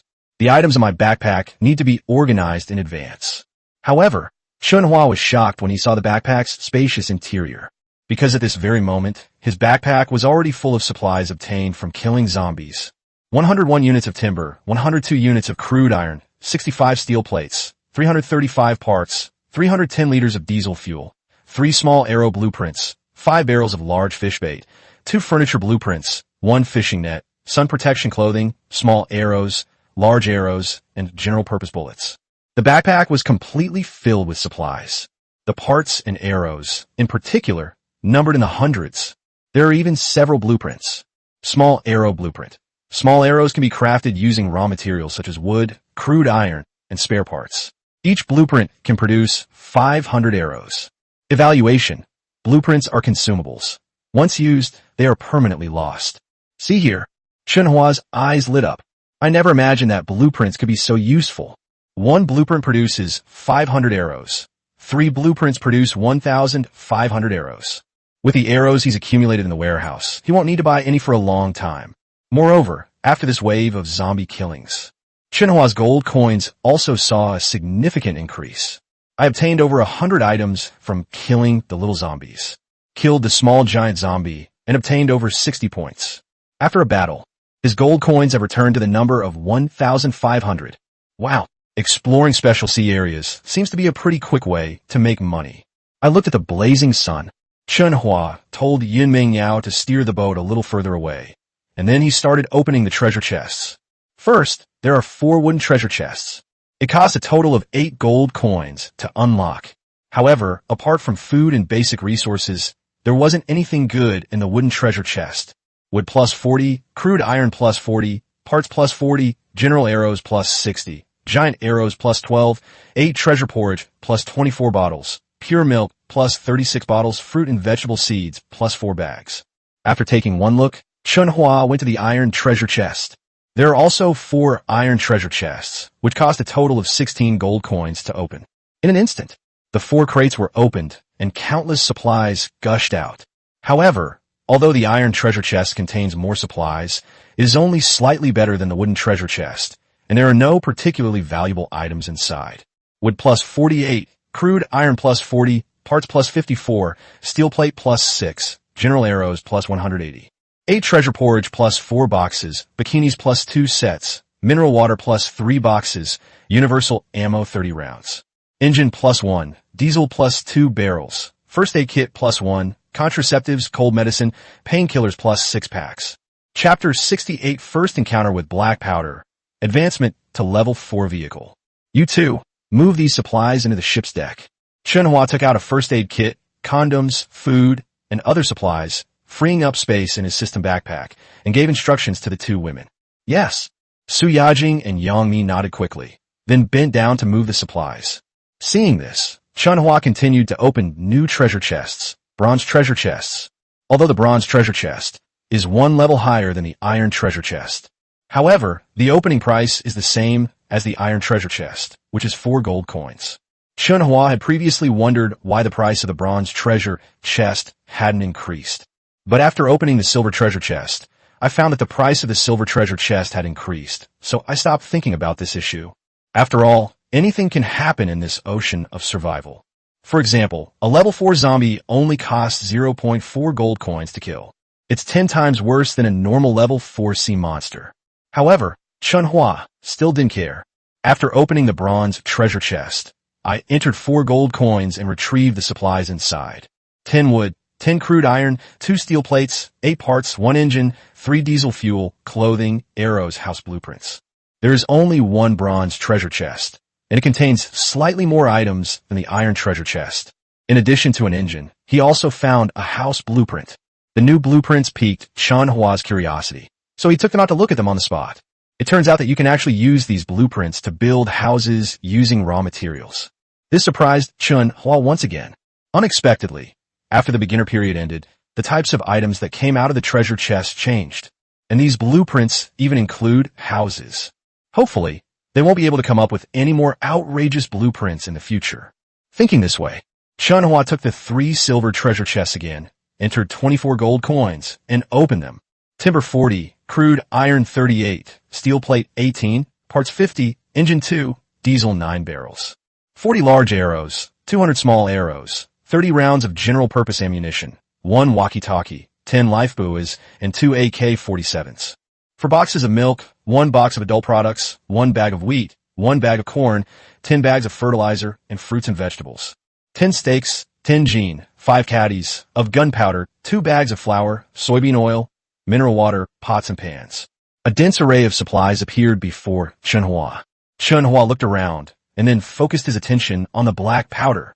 Black powder, a type of explosive gunpowder with tremendous power. Evaluation. It is an essential material for crafting bullets and shells. However, crafting bullets and shells requires blueprints and resources. It's actually raw material for making ammunition. Chen Hua immediately became interested. He had always thought that only architecture required blueprints. But unexpectedly, ammunition could also be synthesized using blueprints. I took a look at the resources required to craft it. We need 4 things: steel plates, gunpowder, parts, and blueprints. Unfortunately, he only has the blueprints for making small arrows, not bullets. Chen Hua felt a little regretful, but I wasn't disappointed. As exploration deepens, the rules of this world become increasingly clear. Bullets are currently quite expensive. This is probably because they're not a renewable resource and can only be obtained by opening treasure chests. But then various blueprints appeared later. I believe the price will be driven down soon. Even if it can't be brought down, it won't keep rising. Pack your things away. Chen Hua took out a walkie-talkie. There are 10 walkie-talkies in total. All come with their own batteries and charging devices. Although we don't need it right now. But Chen Hua still called out to Su Yajing and Yang Mi, who were carrying supplies, and gave them one each so that they could communicate over a distance. Especially Yun Mingyao, who is in charge of the boat, needs to be equipped with it. If it weren't for the fact that we had to shout every time we fought, it would be too damaging to our vocal cords. The two girls handed a walkie-talkie to Yun Mingyao. Then they attached their walkie-talkies to their triangular baskets and continued moving supplies. Chen Hua then took the last golden treasure chest and chose to open it. You have successfully opened the treasure chest using 16 gold coins. A notification flashed by. The treasure chest opens automatically. Immediately afterwards, various supplies poured out of the treasure chest, appearing before him in a virtual form. Timber 20, crude iron 20, steel plate 20, parts 20, rockets 10, hand grenades 1 box. 100 gene of black powder, 1 armored arrow trolley, 1 box of super bait, 200 general-purpose arrows, and 50 large arrows. There wasn't much in the golden treasure chest. Aside from basic resources and food resources, everything else is precious. Although no rocket launchers were fired, 10 rockets, a box of grenades, and 100 kilograms of gunpowder were fired. This aspect satisfied Chen Hua to some extent. Watching the golden treasure chest in front of me completely disappear into thin air, Chen Hua began to take stock of the supplies he had on the spot. First, take out all the food and daily necessities and have Su Yajing and Yang Mi move them into the cabin and store them separately. In his backpack were basic upgrade materials and valuable items. But then Chen Hua looked at his basic resources. He was completely stunned, because the amount of resources he now possesses has exceeded his expectations. In particular, the 4 basic resources all exceed the number needed to upgrade a Tier 4 vehicle. Timber 259, 250 pieces of crude iron, steel plate 111. The number of parts has increased to 507. In addition, there are AK-47S, rocket launchers, C4 bombs, grenades, Desert Eagles, general-purpose bullets, engines, diesel fuel, and more. These supplies will be enough for him to use for a long time. The only downside is the limited quantity of universal ammunition. Chen Hua stared at his supplies, feeling a bit lost and unsure where to begin. He was jolted awake from his daze only when he heard Su Yajing's voice on the walkie-talkie. Hiss, hiss, hiss. An electrical current emanated from the walkie-talkie, followed closely by Su Yajing's voice. Captain, is it all right for the ship to stop here? The waters around here are relatively calm. Can. Chen Hua nodded. Let's set up the combat equipment first. First, we acquired the second armored arrow chariot. Chen Hua took it out and installed it next to the first car. From this day forward, his ship already had 2 Zhuge repeating crossbows and 2 armored arrow chariots. Next, fill all the ship's fuel tanks. Next, it's time to upgrade the vehicle. Upgrading to a Tier 4 vehicle requires the following resources: 200 wood, 200 crude iron, 200 parts, and 50 gold for labor. Evaluation. After the upgrade, the vehicle will become larger, heavier, and have more space to move around, but fuel consumption will also increase accordingly. Captain, please consider the upgrade carefully. A prompt has appeared. Chen Hua did not make a choice immediately. Instead, he picked up the walkie-talkie and said to the 2 women in the cabin and Yun Mingyao, who was walking over, "Attention everyone. The vehicle is about to be upgraded. Receive, receive, receive." The last one to receive it was from Yun Mingyao, who told her in person, because Yun Mingyao has already come to Chen Hua's side. While holding the walkie-talkie to her lips and speaking, she looked at Chen Hua, just like she was flirting with her lover. Chapter 69, 22-meter ironclad ship, housing allocation. Yun Mingyao walked towards Chen Hua. While holding the walkie-talkie to her mouth to answer, she looked at Chen Hua as if she were flirting with her lover. But Chen Hua already knew her body inside and out, and didn't react at all. After rolling his eyes at the other person, he chose to upgrade the vehicle. Upgrade. Brush. Confirm your selection. The entire ship instantly floated and disintegrated. The 4 people on the boat were also floating in midair. watching the heaven on Earth disintegrate into countless fragments, which then merged with the supplies that flew out of the backpack and were reassembled. First, the hull, reinforced with thick iron templates. The area has increased significantly. Its length alone reached a staggering 22 meters. That's a full 7 meters longer than the original Class 3 ironclad ship. Even the engine compartment and the driver's cab have become bigger. Secondly, there's the ship's tower. With the addition of resources, the ship-shaped building was expanded again, forming a 3-story structure. The lowest level of the ship is the basement, which is a storage room where various items can be stored. The first and second decks are designed as a single, open-plan structure. The first floor features a design with 3 bedrooms, 1 kitchen, and 1 bathroom. The second floor features 2 bedrooms and a bathroom. The central living room extends from the first floor to the second floor staircase, making the entire shipyard look more elegant and like a villa. This made Chen Hua extremely satisfied. No design required. The house is self-contained. It couldn't be easier. Soon, with the hull and infrastructure upgrades complete, the positions of the weapons on the ship have also been readjusted. First, the 2 repeating crossbows at the stern were changed to 1 on each side at the stern, and the gun turrets were raised higher, so they could cover the left, right, and rear directions. Secondly, 2 armored arrow turrets were mounted on either side of the ship, 1 on each side, to handle area of effect attacks from both flanks. The height of the turrets was also increased, and they could even rotate 360 degrees, allowing both arrow turrets to turn in the same direction and fire simultaneously. Ding! Vehicle upgrade complete. All 4 turrets are now in optimal positions. If you're not satisfied, the captain can make manual adjustments. Adjust now.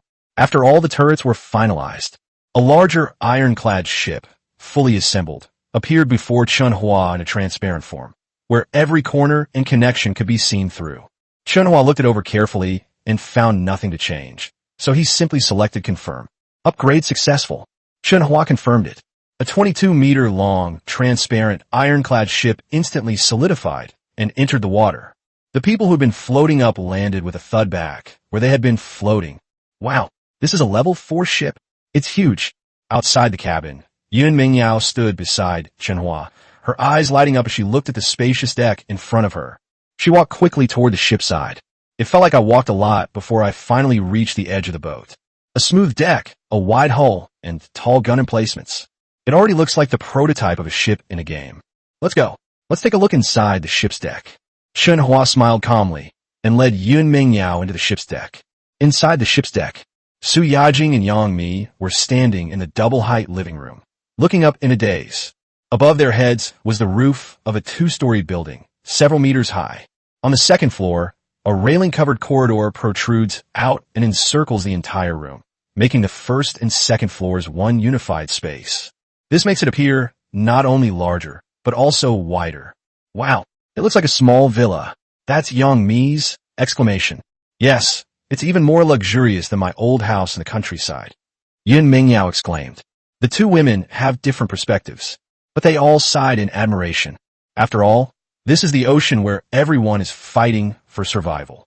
Many of them even only had second-class wooden boats, and their ship has become so luxurious. Certainly, even though the boat doesn't belong to them, but they belong to this ship. After all, the captain wouldn't let them leave, and they couldn't leave either. The change of ships naturally and subtly influences their future. Therefore, all 3 women were excited about the ship's upgrade. The space has become bigger, but the air conditioning isn't as cool anymore. The 2 women went to the air conditioner vent, opened their sun-protective clothing, and blew the air into their arms. At the same time, Chen Hua and Yun Mingyao also came in. Indeed, the upgraded living room is much bigger, and the coolness from the air conditioner has dropped dramatically. Fortunately, Chen Hua had stockpiled an air conditioner core before. As he walked toward the air conditioner, he reminded everyone, "Excuse me, I'm upgrading the air conditioner. It should be cooler now." Huh? Air conditioners can be upgraded too? The 2 women were stunned for a moment, then quickly moved aside to the left and right. Chen Hua then took out the core components of the air conditioner and chose to upgrade it. Air conditioning core. It can be integrated with the air conditioner to increase its power output, but the power consumption will also increase accordingly. The current air conditioner is 3 horsepower. By integrating the air conditioner core, it can be upgraded to 4 horsepower. This requires 1 air conditioner core, 20 parts, and 10 labor costs. Integrate now. Fusion. Chen Hua chose without hesitation. In an instant, the air conditioner was disassembled and reassembled on the spot. It went from 3 horses to 4 horses. In an instant, the temperature at the air conditioner vent dropped several degrees. Whoosh, whoosh, whoosh. An endless cool breeze blows out. The entire living room quickly cooled down. It's a shame that air conditioning hasn't been installed in several of the rooms. But a 4-horsepower air conditioner can keep the bedroom cool as long as the bedroom door is open. Wow, it feels so cool. It's definitely much cooler than before. With such a cool breeze, I wonder if our ship's generator can handle it. Of the 3 women, Su Yajing and Yang Mi could only sigh at how cool it was. Only Yun Mengyao was worried about the generator's load-bearing capacity. After all, so much stuff on the ship needs electricity. If power generation is insufficient, we must conserve electricity. However, her worries were clearly unnecessary, because generators and core power generation devices are completely different things. The power generation core can generate more electricity per day than even another identical Tier 4 vehicle could use. It's just extremely fuel-intensive. This is also why Chen Hua was amazed by Li Zishuang's good luck. They actually developed the power core device a long time ago. This shows that her luck is truly exceptional.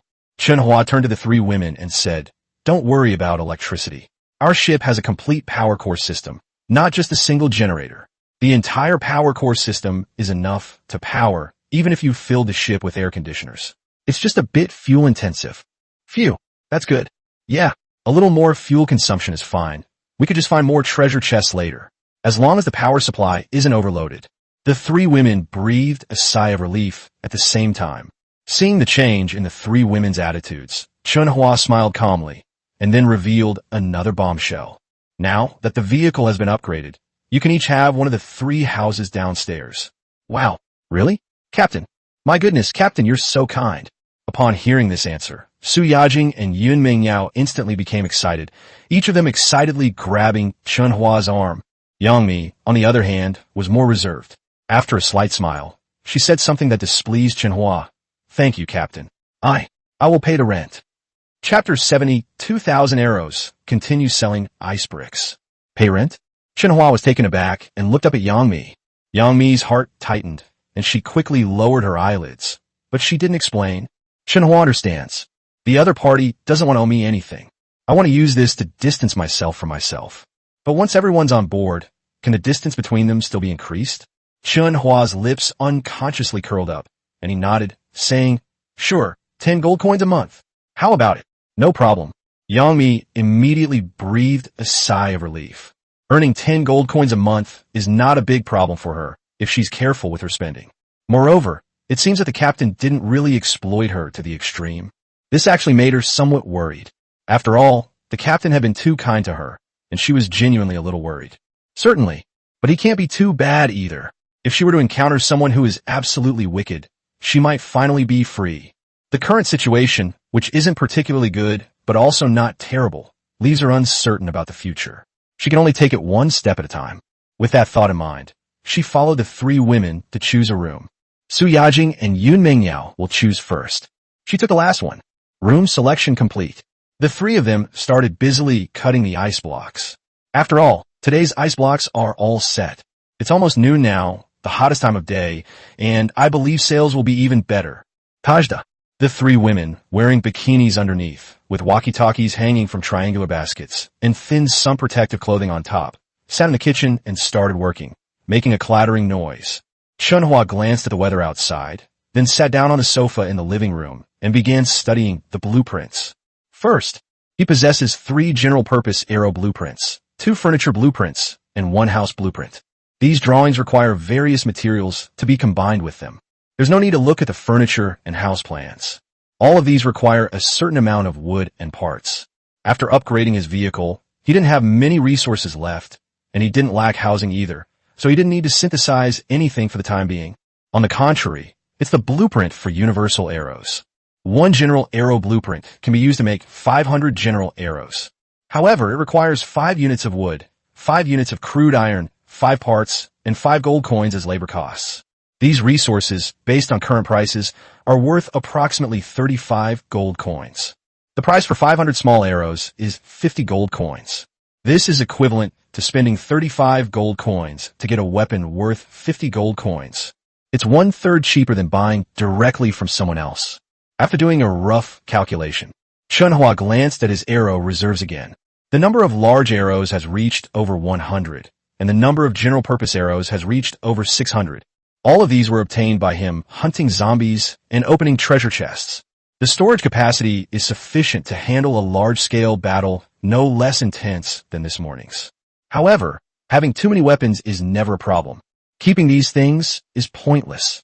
Chen Hua immediately used 15 units of wood, crude iron, parts, gold coins, and 3 blueprints to produce 1,500 small arrows. That's it. His number of general-purpose arrows has reached over 2,100. Certainly, although the number seems large, but you should know that he now possesses 2 armored arrow chariots. One vehicle can launch 108 rounds at a time, and 2 vehicles can launch together, consuming 216 rounds in 1 round.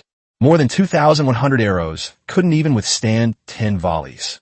However, it is estimated that no ship could withstand the salvo of 10 arrows fired by 2 arrow chariots. It seems we need to move the unlimited ammo core from the Zhuge repeating crossbow to the arrow rain chariot. Chen Hua secretly made some calculations in his mind. I still think the arrow rain chariot is best suited for unlimited ammo. First of all, the arrow rain chariot has 108 arrows per round, which is equivalent to 10.8 gold coins. The Zhuge repeating crossbow costs 1 gold coin per shot. It only costs 10 gold coins to fire 10 crossbows. Although the repeating crossbow was used to deal with larger sea monsters and ship hulls. However, if 2 crossbows are used together, they can achieve continuous firing with unlimited ammunition. It's just that there might be even more people using it at that time. One crossbowman would fire until it was reloaded, and then another would fire. They would take turns providing cover fire, barely managing to make up for the time it took to reload each time. Thinking this way, Chen Hua then went up to the deck, placed all the extra arrows next to the arrow rain cart and the repeating crossbow. Then, standing next to the crossbow, ready to retrieve the infinite ammo core, a notification suddenly appeared. The infinite ammo core can be unbound and requires a 12-hour cooldown before it can be installed on another device.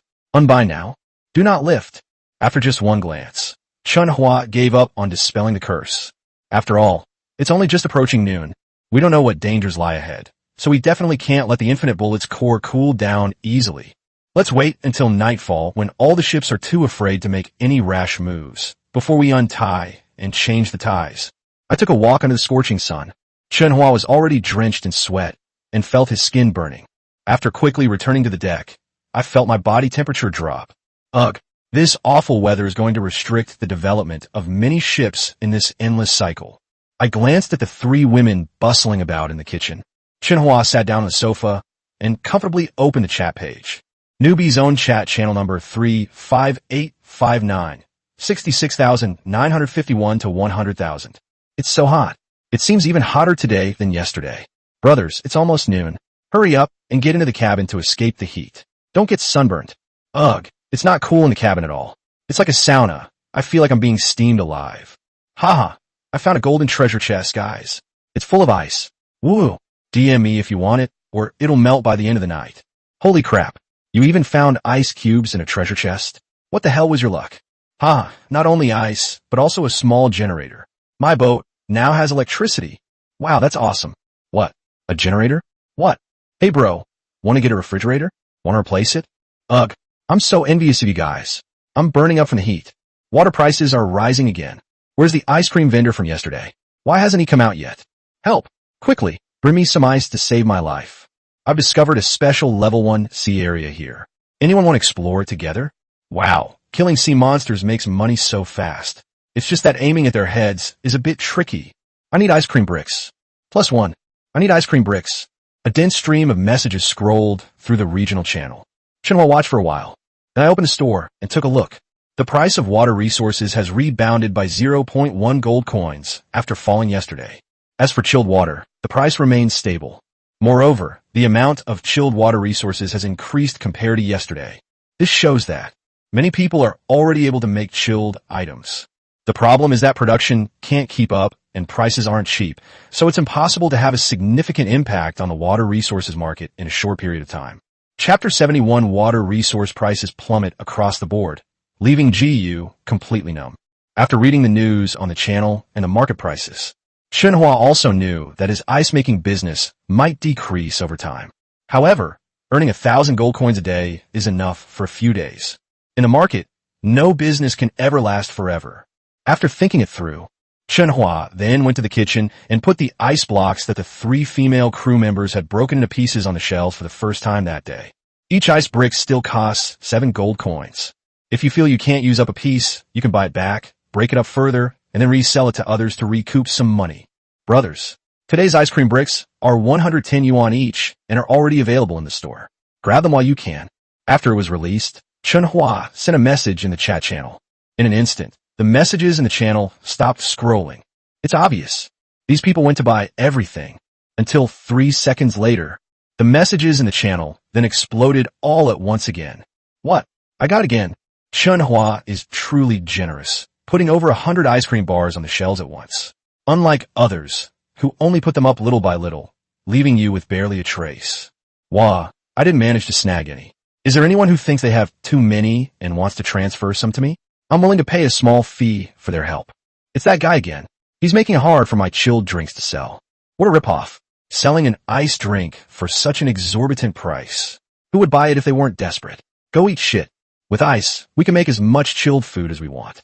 Even without your ice, it'll still be chilled. Chen Hua, is there any more? I haven't bought any yet. Huh. Sure enough, the wait wasn't in vain. The ice cream bars actually came on the shelves. Woohoo! I almost couldn't resist buying those overpriced bottles of water, but thankfully you're finally here. One exciting message after another appeared. This makes many people who sell ice water at high prices extremely angry. Those people were originally hoping to make a fortune. As a result, a large quantity of ice blocks effectively curbed their ice water prices. Even now, this price still represents a huge profit, but nobody complains about earning too much. They'll just feel like they haven't earned enough yet. However, those people didn't dare to speak up much and could only curse in their hearts. See here, Chen Hua replied with another message. More than 100 ice cream bars will be put on the shelves soon, so please wait a while, and there will be more than before. Boom! This news has just come out. The chat channel became incredibly popular again, because for those who managed to buy ice, there are still many others who didn't. Even those who couldn't buy it gritted their teeth and didn't buy a large amount of water, because ice cream bricks are available every day. If you can't buy today, grit your teeth and hold on. You can still enjoy it tomorrow. Even if you can't buy any for a while, it's okay. If all else fails, you can buy some scraps from someone else, which will help. After all, constantly using water to cool yourself down is too wasteful. You should know that while everyone can obtain gold coins by killing monsters, but won't be produced in large quantities. It will only be transferred in large quantities. When one person suddenly becomes rich, then there are definitely many people who are becoming poor. Therefore, this has led to a situation where, after the ice blocks came out, the price of water resources on the market not only failed to rise, but actually declined rapidly. Damn, water prices have dropped again. Wow, a bottle of mineral water has dropped to 3.2 gold coins again. Holy crap, 3.1 gold coins. It seems someone has started selling water resources. Those short of money probably can't hold on any longer. Although many people are short of water, no one is willing to buy it, so the price will naturally come down. What? A bottle of mineral water costs 3.1 gold coins. Damn, it's still dropping. Good heavens, it's down to 3 gold coins. In the channel, with Chen Hua's response now available, suddenly, a lot of low-priced water resources appeared in the mall. This shocked countless captains. Even so, many captains didn't buy it either. Firstly, many people have already received some ice. Even if it's only half the size of a fist, it's enough to ward off the midday heat. Secondly, the emergence of ice water means that one bottle of ice water is equivalent to many bottles of room temperature water. Because once you have a bottle of ice water, you can not only put in your armpits and crotch to cool down, but you can also drink it for a refreshing feeling. A single bottle of ice water could be used by several crew members in rotation until their body temperature dropped or the ice in the water completely disappeared. If they only use regular water to cool down, several bottles probably wouldn't be enough for each person. Therefore, this directly led to another decline in water resources. Captain, something terrible has happened. Meanwhile, on the Demon Star, Xiao Shower ran into the cabin in a panic, startling GU in the bathtub. At this moment, GU was sitting in a bucket of water, using the water that had been washed countless times to repeatedly cool herself down. To be honest, this method is really good. A batch of water is wasted at once, but if it gets too hot, just jump in to cool it down. Reuse it. If you still don't feel satisfied, you can even buy 2 bottles of ice water or ice cubes online and put them in your bathwater. Moreover, the bathwater can be given to the crew members to drink after it's used up, so nothing is wasted. What's wrong? Ji Yueshang's shoulders were bare. Her hair was wet with sweat, and she looked up and asked, "Captain, the price of water has dropped again. Bottled water is now priced at 3 gold coins. What? 3 gold coins? Brush.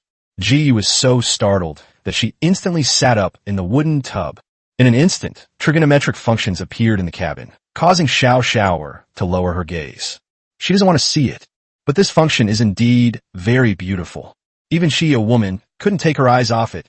Yes, Captain. Chen Hua has restocked another batch of ice, and said he'll be restocking soon. The water supply in the store is actually decreasing instead of increasing. Plus, many people are now able to produce ice water. This makes it even harder for the water price to rise. After glancing at her, Xiao forced herself to look up and explain for Jiyu. However, the environment above is still absolutely stunning. Although not large, it stands tall and balanced, and is extremely exquisite. But Jiyu had no time to care about the other person's gaze. In addition, since everyone here is a woman, she only became slightly sensitive and frowned, focusing all her attention on the fluctuations in water resource prices. Just stand there and open the shop panel. Really, water prices have plummeted across the board. The cheapest bottled water has even dropped to 2.9 gold coins a bottle. It's getting closer and closer to her cost price. Damn it, that Chen Hua deserves to die. Seeing that the price was indeed falling, she couldn't help but angrily swear. Captain, should we still release our water resources? If we don't, we might end up with nothing. Xiao asked worriedly. If we don't sell, we'll be stuck with these bottles. If we do, it will drive the price down again. After all, we have several hundred bottles of mineral water in stock, and once they're on the shelves, it will definitely have a new impact on the price. Jiyu closed her eyes, seemingly struggling with a dilemma, or perhaps troubled. A moment later, she suddenly opened her eyes, her gaze sharpening, and said firmly, "Mineral water, not to be thrown away." Chapter 72, Stockpiling Steel Plates, Increased Population Demand. Huh, aren't you going to throw it yet? Xiao was stunned and almost didn't react. She thought that after thinking about it for so long, the other person was going to give up. Result, she quickly expressed her concern. What if water prices continue to fall? Judging from market feedback, it's unlikely that water prices will rise any further, and the demand for ice is even higher. Haha, then let's just turn all our bottled water into ice water. Ji responded with a face full of confidence. This confidence just came out of nowhere. Xiao asked in bewilderment. But we don't have electricity or a refrigerator on our ship. Simple. Just find a boat with electricity to partner with. Oh no, what if I've been scammed? Let's cooperate face to face. But isn't this too dangerous? There are 2 women here who would take us seriously. What if we get caught? No problem. I have a solution. Ji seemed to have her own ideas and directly changed the subject. How are those male crew members outside? Those few are alright. They're lining up in the buckets to cool off. Thinking of the male crew members outside who were practically sweltering in the heat, Xiao quickly replied, "It's just that they're dressed too revealingly, only wearing a pair of shorts. If you make them wear anything more, they'll all be miserable." "It's alright." Ji nodded, then paused and asked, "How many gold coins are male crew members worth now?" We only have 3 male crew members." Hearing this, Xiao was stunned again, completely unsure of Jiyu's thoughts. "No need for nonsense, just state the price." Jiyu raised an eyebrow, her voice becoming sterner. Xiao didn't dare to say anything more and could only reply, "Now the price for a male crew member has increased to 18 gold coins per person." 18, the increase is not slow.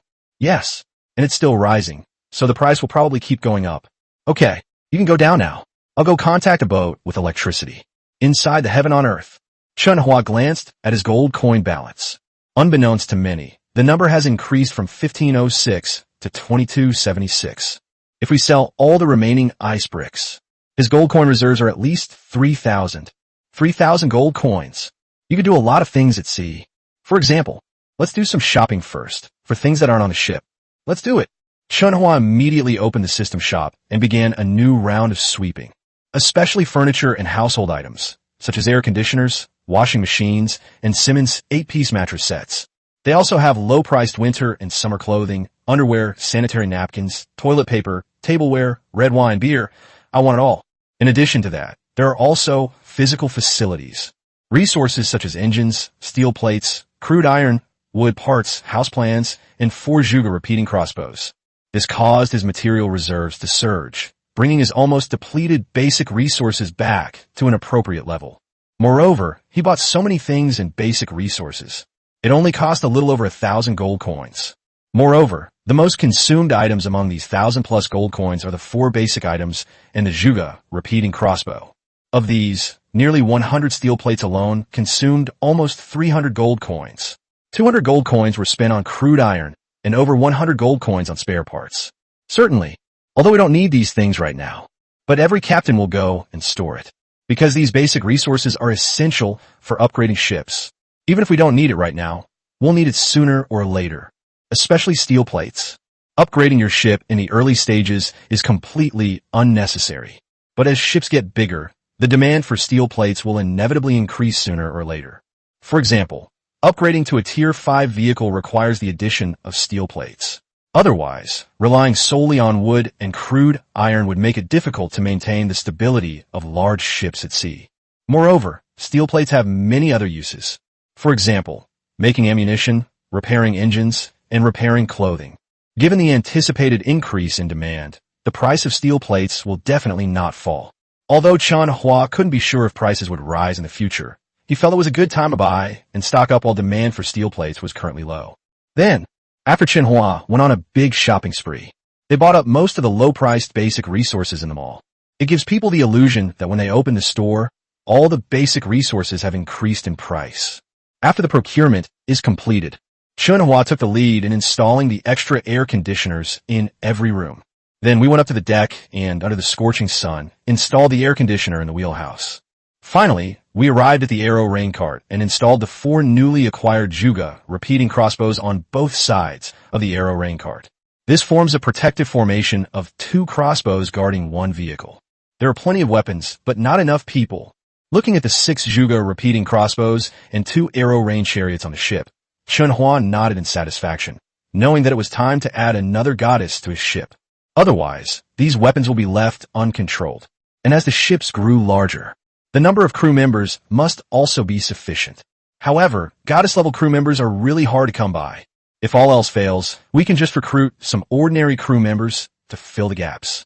Anyway, the ship isn't short of food and clothing, and recruiting some ordinary crew members can also enhance the combat capabilities of the vehicles. With that thought in mind, Chen Hua turned around and went back into the ship's cabin. Now, the sound of tapping on the ice blocks in the kitchen has stopped. When Chen Hua went inside, he found that the remaining ice bricks had already been knocked down. 3 female crew members wearing transparent sun protection clothing were filling the freezer with water in preparation for the next ice-making operation. The water flow from the water purifier isn't very strong. It will take some time to fill the first shelf of the 3 freezers with water. The rest of the work is up to Yangmi and Xiaobai. Meng Yao, you get ready to cook. It's already past lunchtime. The temperature also reached its peak. After saying that, Chen Hua then put away the remaining ice bricks, returned to the living room, and began listing them on the online store. Quantity available, 130 pieces. The price per piece remains 7 gold coins. When the items were put on the shelves, Chen Hua glanced at them in the store. A lot more ice water gushed out, but sales are slow. In particular, the price of regular mineral water has dropped again, now down to 2.8 gold coins per bottle. Silently open the shop and go to the chat channel. Chen Hua announced the relaunch of ice cream bricks. Brothers, the second batch of ice cream bricks is now all available. Buy them now. Boom! The news has just come out. The entire channel fell silent again. Only those who bought in the previous batch are still commenting. Woohoo, it started again. Haha, I already bought it today. No need to fight for it anymore. Chen Hua, will there be more ice in the future? Will it be available every day? Fantastic. Finally, we're no longer held hostage by those exorbitantly priced bottles of water. Dropping half an ice cube into a bucket is better than taking a dozen showers. It's so refreshing. I got one too. I finally managed to snag one. Wow, it's so cool. It's so refreshing. No way, this is too awesome. I'm gonna go have a 3-round battle with the crew. I wonder when I'll get electricity. I'm so envious. I finally managed to earn some money, and you guys take it all. Wow. Chen Hua must have been a high-ranking executive at a big company before he was struggling to survive. There are so many people who know how to do business. Soon, the chat messages in the channel are increasing. Those people who rushed to buy ice cream bars are back. Chapter 73 Detection Radar, Buying Things to Give to the Goddess. As those who rush to buy ice cream bars return, the channel is also receiving more and more information. Chen Hua took the opportunity to glance at his gold coin balance. Before we knew it, the number of coins left over after the purchase had increased from a little over 1,200 to over 2,100. This is absolutely amazing. In a moment of pleasure, Chen Hua responded to the inquiries on the channel. From now on, we'll have ice cream bars every day. Starting today, we'll have one batch at noon and another late at night. Each batch will have 240 bars. Boom! Upon hearing this, the channel erupted in excitement once again. What? Even late at night? Wow, that's awesome. 240 per batch, 2 batches a day. My God, aren't you just getting rich overnight? Wow, that's amazing. Is this a ship with a generator? That's incredible. A generator can't produce that much ice. There must be a better device. And the investment is substantial. A generator, freezers, and water resources will all cost a lot of money. Wait, now that you mention it, I suddenly realized Chen Hua's ice bricks seem to be made from purified seawater. Does Chen Hua even have a seawater purifier? Upon hearing this, countless captains were stunned for a moment and finally realized what was happening. Yes, purified seawater. I don't think I've ever seen anyone get one of these. The amazing Chen Hua even has such a treasure. That's incredible skill. The purification process is incomplete. The water produced is undrinkable. Everyone looked on with envy. Even those ships with generators were envious. Although some people also obtained generators, but they don't have an unlimited supply of water. The ice water in my hand was either from opening treasure chests or from stockpiling it after the rain. The cost is inherently higher than Chen Hua's. Chen Hua, you must be flush with cash by now. I have a radar detection system. Would you like to buy it? The messages on the channel kept scrolling, and suddenly an inconspicuous message caught Chen Hua's attention. Radar system? Chen Hua was startled. Before he could even read it carefully, the message had already been scrolled past. Immediately afterwards, a lot of purchase requests popped up in the group. Bro, I want the radar detection system. I'll DM you. What? The detection radar system is activated? What treasure chest did you open? Is it golden? Did you find a purple treasure chest? Wow, you guys are so lucky. Brother, sell it to me. I'll take it. Is 100 gold a good price? You want to buy a detection radar for 100 gold? The Zhuge repeating crossbow is almost 50 gold now. Brother, don't sell it. I'll send you a private message. Let's talk in detail. One purchase request after another appeared. Everyone wants to possess this detection radar. Even if the ship's power is insufficient, they still want to seize it first. Certainly, those who dare to speak up are basically big shots in their own right, the kind who have developed very quickly. Otherwise, ordinary ships simply couldn't afford that many gold coins. However, just when Chen Hua thought that the radar was going to be bought by someone else, that person has appeared again. He sent a message in the channel. Master Chen Hua, their prices are too low. You can't send your message privately, right? Want? Chen Hua immediately replied with a single word. Then I clicked on the other person's profile picture and sent a private message. Name your price. Message sent. The other party has also gained chat privileges. This is a feature that Chen Hua specifically disabled to prevent a large number of people from messaging him privately after each sale of ice cream bricks. Aside from people who already have a record with him, all strangers can only send him messages if he initiates the message. Otherwise, no one can send him a message. Unless you're close enough to be face-to-face, you can send a private message notification via the nearby chat function. Master, someone offered me 300 gold before, but I didn't sell. Instead of stating the price directly, the other party explained why they hadn't sold it. Chen Hua did not respond immediately to this, because he knew the other party wanted to raise the price. Let's see what they have to say. Seeing that Chen Hua did not reply immediately, the other party explained again. My detection radar can detect the rotation frequency of a propeller from 10 kilometers away, but it requires an electric connection to operate. The larger the ship's propeller, the farther the detection range. The most basic propeller can be detected at a distance of 5 kilometers. A second message has appeared. After reading it, Chen Hua's eyes suddenly lit up. Even the smallest propeller can be detected from 5 kilometers away. The larger the propeller, the farther you can explore. This is good stuff. With this thing, we can detect enemy activity much earlier. Purchase. You absolutely must buy it. But we can't let them screw us over too badly. Thinking this, Chen Hua replied to the other party with a message. How many gold coins do you want? 500. 500?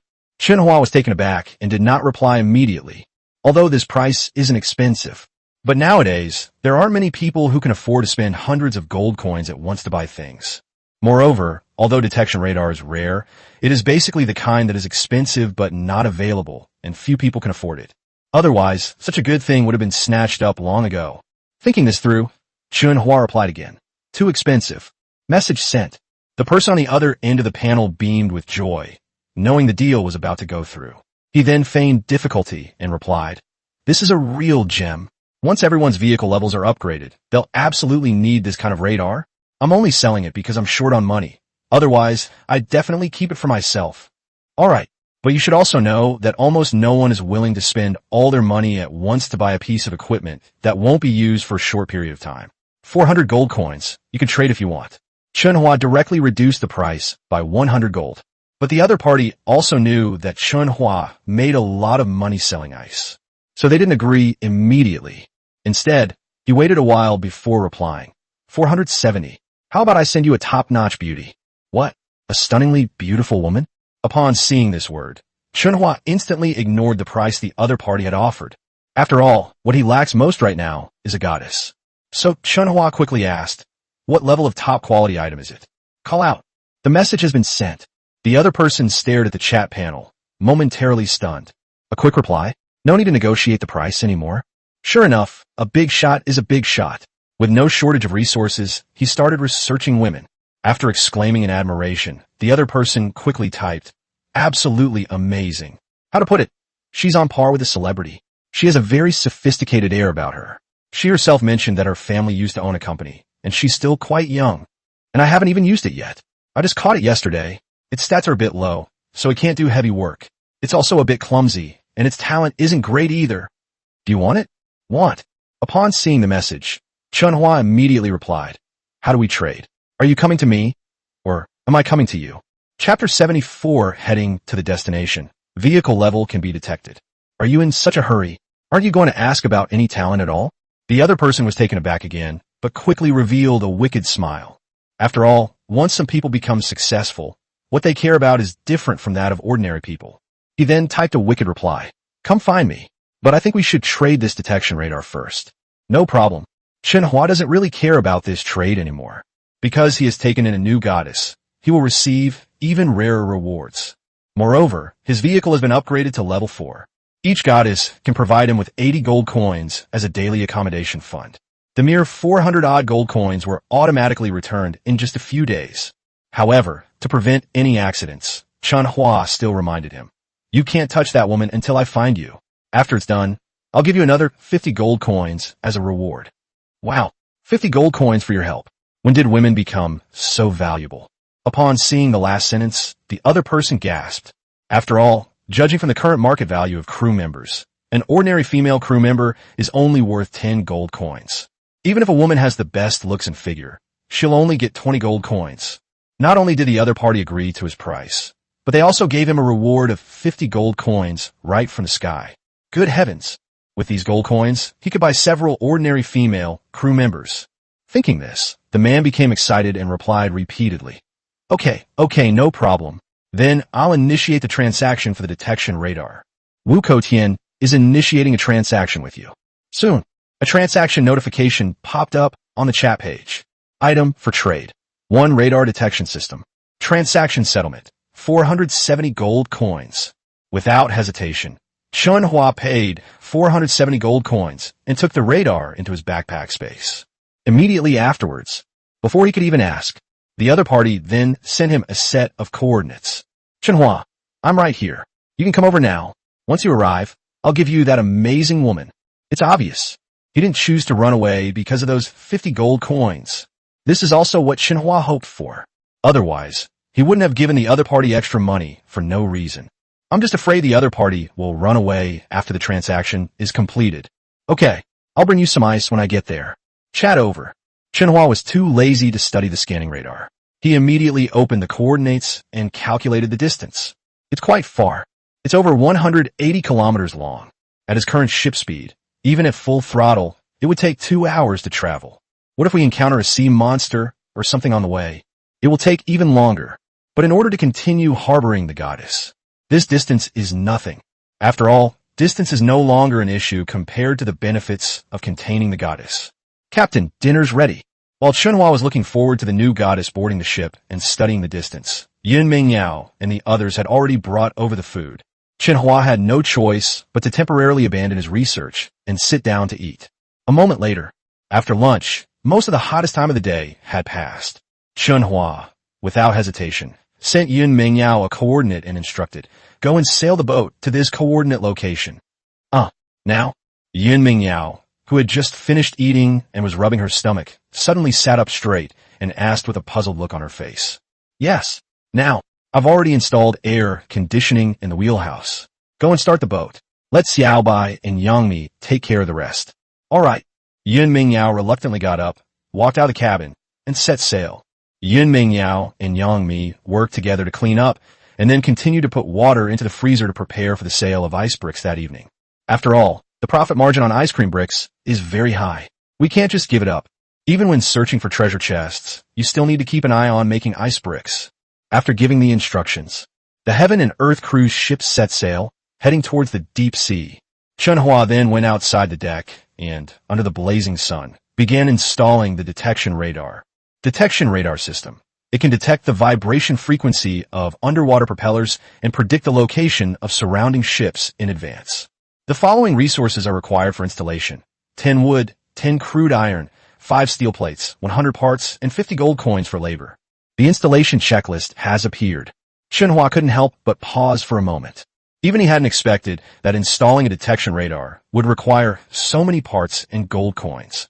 But upon closer inspection, this can be considered high-tech equipment. Anything on the ship that's related to technology seems to require quite a few parts. In addition, this thing is a complete set with sonar and instrument panel. It's normal to need a little more. Without hesitation, Chen Hua directly selected to install. In an instant, the detection radar and various materials flew out and merged on the roof of the ship's superstructure, forming a second radar. On the superstructure, one radar is stealthy, and the other is for detection. The two radars standing there added a touch of technological mystery to the Heaven and Earth cruise ship. Beep, beep, beep.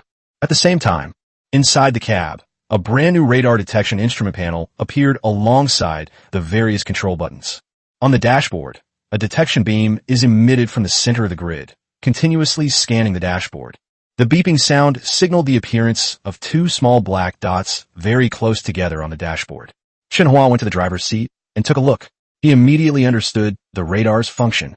Radar detection is also graded. The higher the detected propeller power, the more obvious the indication on the radar.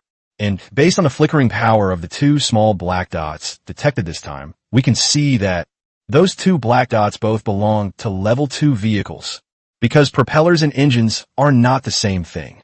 The engine represents power, while the propeller is upgraded along with the ship. The higher the class of the ship, the larger the propeller, the greater the noise it generates, and the more obvious the radar detection effect. The engine is only responsible for providing power. Too little power is insufficient to drive larger propellers. Too small a propeller cannot fully utilize the horsepower of a high-end engine. This is why everyone should consider the engine level before upgrading their ship. Because if the engine is too weak and the ship is too big, the propulsion speed will be greatly reduced. It will also have a certain impact on the engine, making it prone to damage. Now, the 2 black dots on the radar kept flashing and beeping as a warning. Chen Hua suspected that the 2 level 2 vehicles were either fighting or had encountered some danger. Otherwise, they wouldn't be so close. "Captain, shall we go check them out?" The radar shows they're 11 kilometers away, on the same route as our destination.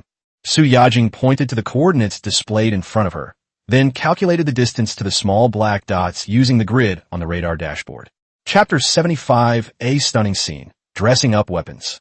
Chen Hua stared at the dashboard and the other party's coordinate panel carefully and found that the 2 level 2 vehicles were indeed on the road. They just need to take a slightly longer route. But it's also a good opportunity to see how accurate this radar is. While we're at it, let's see if the other person is trying to steal the treasure chest. If all else fails, we can pick up a few crew members. Thinking of this, Chen Hua immediately nodded and said, "Okay, let's go take a look." Yes.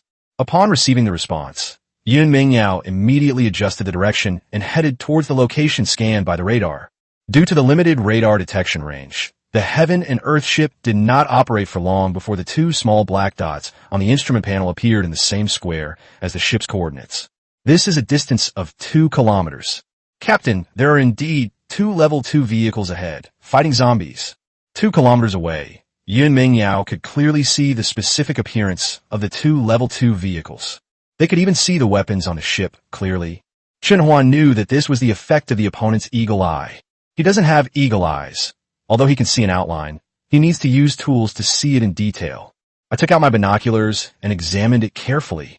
Just as Yun Mingyao said, 2 level 2 vehicles are working together to kill a group of small zombies on the sea. However, there were no treasure chests among those little zombies. So far, the detection radar is performing quite well, clearly detecting the number and class of vehicles from 11 kilometers away. Chen Hua nodded secretly, satisfied with the practicality of the detection radar. Captain, should we fight them for it? While Chen Hua was pondering the radar, Yun Mingyao suddenly spoke. This idea did indeed catch Chen Hua off guard. Fighting 2 level 2 vehicles for a dozen or so small zombies. Good grief, even if we kill him, how much can we get? It's not worth wasting any time. Chen Hua shook his head and said, "No need, let's keep going." Yes. Yun Mingyao nodded, then, without slowing down, rushed straight towards the area where the battle was taking place. Meanwhile, the 2 level 2 vehicles were locked in a fierce battle with the zombies, their faces flushed and necks bulging.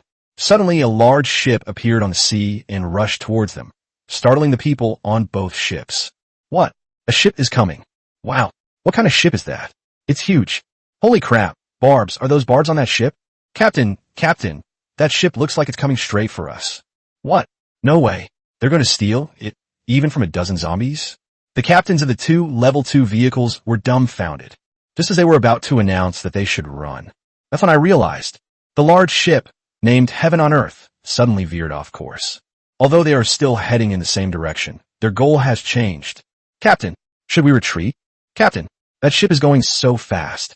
If we get hit, we'll fall apart on the spot. While fending off the approaching little zombies, the crew members urgently asked the captain, who was standing blankly on the deck, "What do you mean?"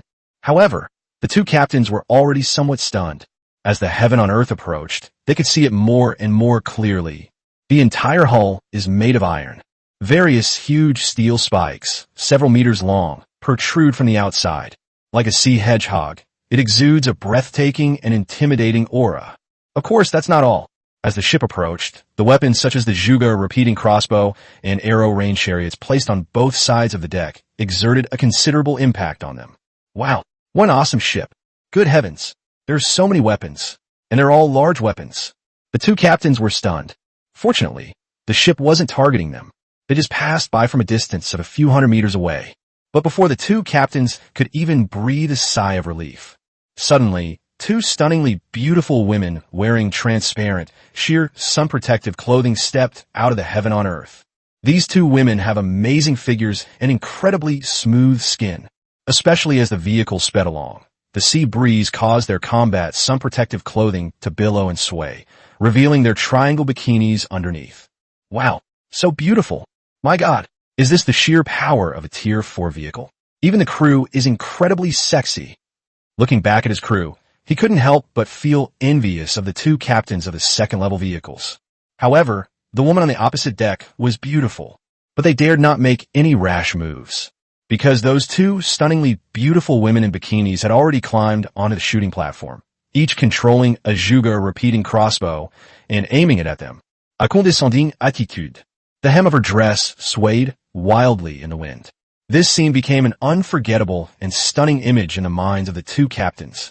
As for whether those 2 sexy and beautiful women will attack them, they don't think so, because the other ship kept veering off course. It was clear that it was passing by their side. That's all. Under the astonished gazes of the 2 captains, the 2 women drifted further and further away from the Heaven on Earth ship. All right, you 2 can go back now. On the Heaven and Earth ship, Chen Hua got out of the driver's seat.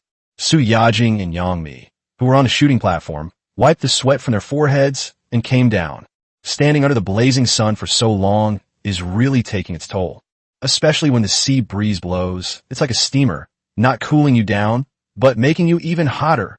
However, in order to prevent the two ships from having any ulterior motives, Chen Hua had no choice but to call them out and have them stand on the firing platform to give them a certain deterrent effect. After all, the Zhuge repeating crossbow was that thick. The sense of deterrence from someone controlling something versus someone not controlling it is completely different. And this firing platform, standing bare on the ship, not only looks unsafe, but also makes it easy to be hit by stray arrows. So, after giving instructions to Su Yajing and Yangmi, Chen Hua immediately had the idea of making changes. Yesterday at noon, when it was too hot, he didn't take his crew out to fight, so he didn't get to experience what it's like to fight under the scorching sun. Now, after a long journey, I've come to understand. If we don't modify the weapons, we probably won't be able to continue fighting in the high temperatures to come. It's all about what it should look like. This put Chen Hua in a difficult position. He wanted to create a form that could provide shade and shelter from the rain, withstand external attacks, and protect the shooter. Unfortunately, I didn't have any blueprints, so I had to figure it out myself.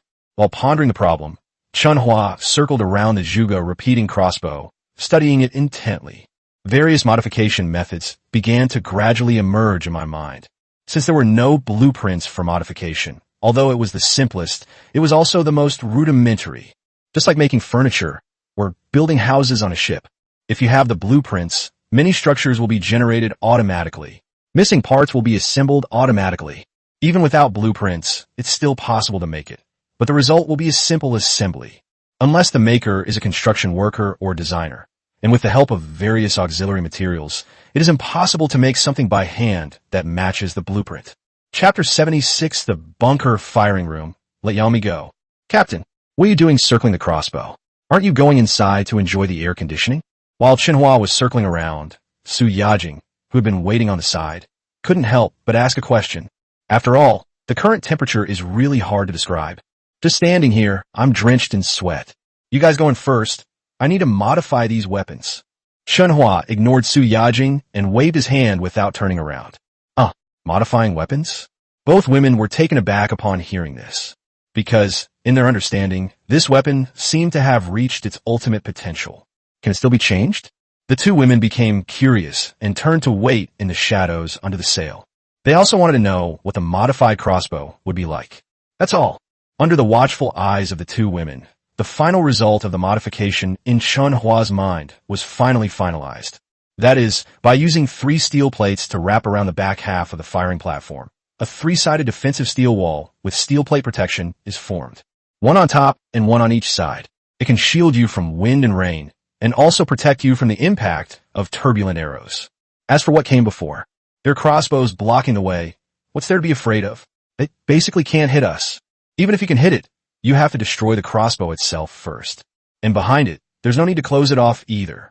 Because behind the repeating crossbow are teammates. The open entrances and exits allow for the transport of arrows and also facilitate ventilation. Let's do it. Once Chen Hua had finalized his idea, he immediately took out steel plates and parts and began modifying the first Zhuge repeating crossbow. I checked the consumption. This modification only requires 3 steel plates and 20 parts. Chen Hua immediately chose to integrate and adjust. Adjusting the shape of the steel plate is very simple. Just pinch it back and forth in the air. In no time, the 3 steel plates were formed into an N shape and welded onto the Zhuge repeating crossbow and the launching platform. Chen Hua calls this N-shaped open plan room the Iron Fortress shooting room. Moreover, for aesthetic purposes, he even used the system to sculpt the steel plate on his head into its original shape. In addition, to make it easier for the weapon and the N-type defensive steel plate to rotate together, Chen Hua also specially used some crude iron and parts to add a rotation function to the base. When rotating, you need to extend your foot for leverage, or take a step back off the launch pad and rotate manually. Certainly, while it may not seem as convenient as automation, it doesn't require much effort either. After all, when the crossbow is facing one direction, there's no need to rotate the iron plate. The muzzle of the crossbow can move freely. Rotation is only necessary when making significant changes to the direction. Modification complete. Chen Hua used a total of 5 units of crude iron, 3 steel plates, and 30 parts. Wow, is this the modified Zhuge repeating crossbow? It looks kind of like Su Yajing was completely taken aback, but she couldn't think of the word she was going to say. Fortunately, Yang Mi, who was standing nearby, was knowledgeable and saw right through what Su Yajing was thinking. Like a miniature tank. That's right. It looks like a very rudimentary tank. Su Yajing nodded repeatedly, then jogged over and climbed onto the repeating crossbow firing platform, touching the thick steel plate beside me and the oval shape above my head. She turned around excitedly to Chen Hua and Yang Mi and said, "It feels so solid. It blocks 2.5 sides from all 4 sides.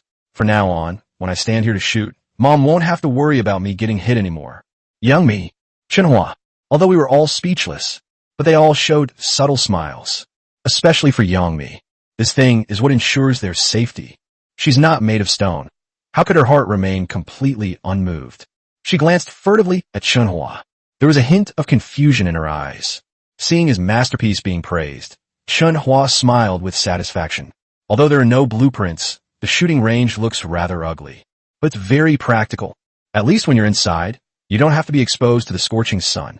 Thinking this, Chen Hua turned and walked towards the other Zhuge repeating crossbows, and then added all the repeating crossbows on the ship to the steel fortress firing room. As for the armored arrow chariot, he didn't touch it, because the arrow rain chariot originally had a square launching plate. If a turbulence of arrows occurs, you can easily dodge behind the launch pad. Soon, all crossbows have been modified. Chen Hua also took Su Yajing and Yang Mi into the ship's cabin to take a shower. After all, we've been away for so long. Even though all 3 of them were wearing shorts and bikinis, they felt sticky and extremely uncomfortable, as if they had just come out of sauna. Splash! In the bathroom, Chen Hua and Su Yajing showered together. Since the 2 had already merged into one, Su Yajing took the initiative to crawl inside. Chen Hua agreed. After all, he and his crew had been busy these past 2 days and hadn't actually touched anyone. Since Su Yajing has taken the initiative, why not seize the opportunity to be carefree? Xiaobai, I'm really angry right now. Chen Hua turned around, faced Su Yajing, who was applying bubbles to herself, and said something that left Su Yajing dumbfounded. However, Su Yajing was a college student after all, and had a lot of online experience, so she immediately understood what Chen Hua meant. Easy. Su Yajing rinsed herself with the shower head and then squatted down. Chen Hua's pupils dilated slightly, and he opened his mouth and let out a soft sigh of relief. Yang Mi, who was waiting outside to take a bath, waited and waited, but the 2 of them never came out. Left with no other choice, I could only stand guard at the bathroom door, listening to the sound of the shower running. Sizzle. Not long after, the walkie-talkie next to Chen Hua started crackling with static. Immediately afterward, Yiming Yao's voice came through the walkie-talkie. "Captain, we've spotted a small group of zombies ahead, about 40 or 50 of them, and 2 wooden treasure chests inside, requesting further instructions." A sound rang out. Su Yajing instinctively looked up. This left Chen Hua helpless, so he immediately pressed it back down. "Don't stop." After saying that, he reluctantly picked up the walkie-talkie and pressed the call button. "I'll have Yang Mi come to your aid. You just rush over, grab the treasure chest, and leave. It should be fine, right?" I'm Fine. Yang Mi, I don't know." The walkie-talkie's response was straightforward. "She's fine." Yang Mi doesn't know, but Chen Hua didn't know either. Moreover, it seems that everyone has doubts about Yang Mi's fighting ability. But let Chen Hua stop to retrieve the treasure chest. Of course, it wasn't that he didn't want to go, but he felt that it was unnecessary for so many people to go for such a small matter. So Chen Hua immediately opened the full chat channel and asked, "Yang Mi, have you received a reply?" Yang Mi received. Outside the bathroom, Yang Mi heard the voice on the walkie-talkie, immediately sat up straight, and responded quickly. However, when Yang Mi heard what Chen Hua said next, he was completely stunned. "Dozens of small zombies have been spotted ahead. You'd like to escort them and retrieve the treasure chest while you're at it. Any questions?" "Huh? Me?" Yang Mi was stunned and dumbfounded. Chapter 77 Crisis Resolved arrived at coordinates. Although the Heaven and Earth ship has the current defensive capabilities, it is not afraid of any small zombies attacks. But let her go as an escort. And she was all alone. Will this work? Besides, what exactly was the captain doing inside? I didn't hear a sound. Yang Mi hesitated to agree, fearing she couldn't manage on her own, and hurriedly explained nervously, "Captain, all you need to do is watch the ship, prevent the little zombies from climbing up, and then leave after you get the treasure chest. Can't you do that?" Chen Hua seemed to know what she was going to say, and his tone suddenly changed, filled with doubt about her abilities. This made Yang Mi, who had been hesitant, suddenly feel a pang of anxiety and stop explaining. Yes, it's just a few dozen small zombies. Can't she handle that? The ship has an electric fence and steel spikes. And it's not like she's supposed to eliminate all the zombies. She's just supposed to get the treasure chest and leave. If you still can't do that, the captain might really have doubts about her abilities. With that thought in mind, Yami steeled her heart and agreed. No problem, Captain. Great. I knew you were awesome. Go for it. I'll be waiting for your good news. The sound on the walkie-talkie suddenly stopped. Yun Mingyao's voice followed immediately. Attention. There are 3,400 meters to the zombie horde ahead. Please prepare to escort them. Receive. Yami took a deep breath, got up, went to the corner of the living room, picked up a stun gun and a crossbow, and hurriedly walked towards the deck. This time, we're going into a horde of zombies. Not to hunt zombies, but to get the treasure chest in the zombie horde. Therefore, she doesn't need to initiate an attack. Moreover, a level 4 vehicle, combined with the impact of the steel spikes, can scatter a horde of zombies in one go. What's more, there's an electric fence on the ship. Her job is to collect the treasure chests while preventing zombies from accidentally boarding the ship. Let's get on the deck. Yami strapped the stun gun to her waist, then quickly boarded the launch platform of the Arrow Rain vehicle. With one hand on the vehicle and the other holding a crossbow, her face was serious, and she instantly transformed into a battle goddess. Boom, boom, boom. A powerful engine running at high speed. The level 4 vehicle cut through the water, leaving a large white trail. At this moment, the horde of zombies ahead was also awakened by the vibrations of the underwater propellers. Once they got going, they rushed toward the oncoming Heaven and Earth from all directions. However, the Heaven and Earth ship has a V3 engine, a 4-stage propeller, and a steel barbed hull. In the blink of an eye, it smashed the assembled zombie army into pieces. Puffed, puffed. Some unlucky zombies were even pierced through and impaled on the ship spikes. Now, this ship, Heaven on Earth, is like a cannonball. Wherever it goes, no one can stop it. Yangmi, who was standing on the shooting platform, did not lift a finger and watched as the Heaven and Earth ship arrived next to the first treasure chest.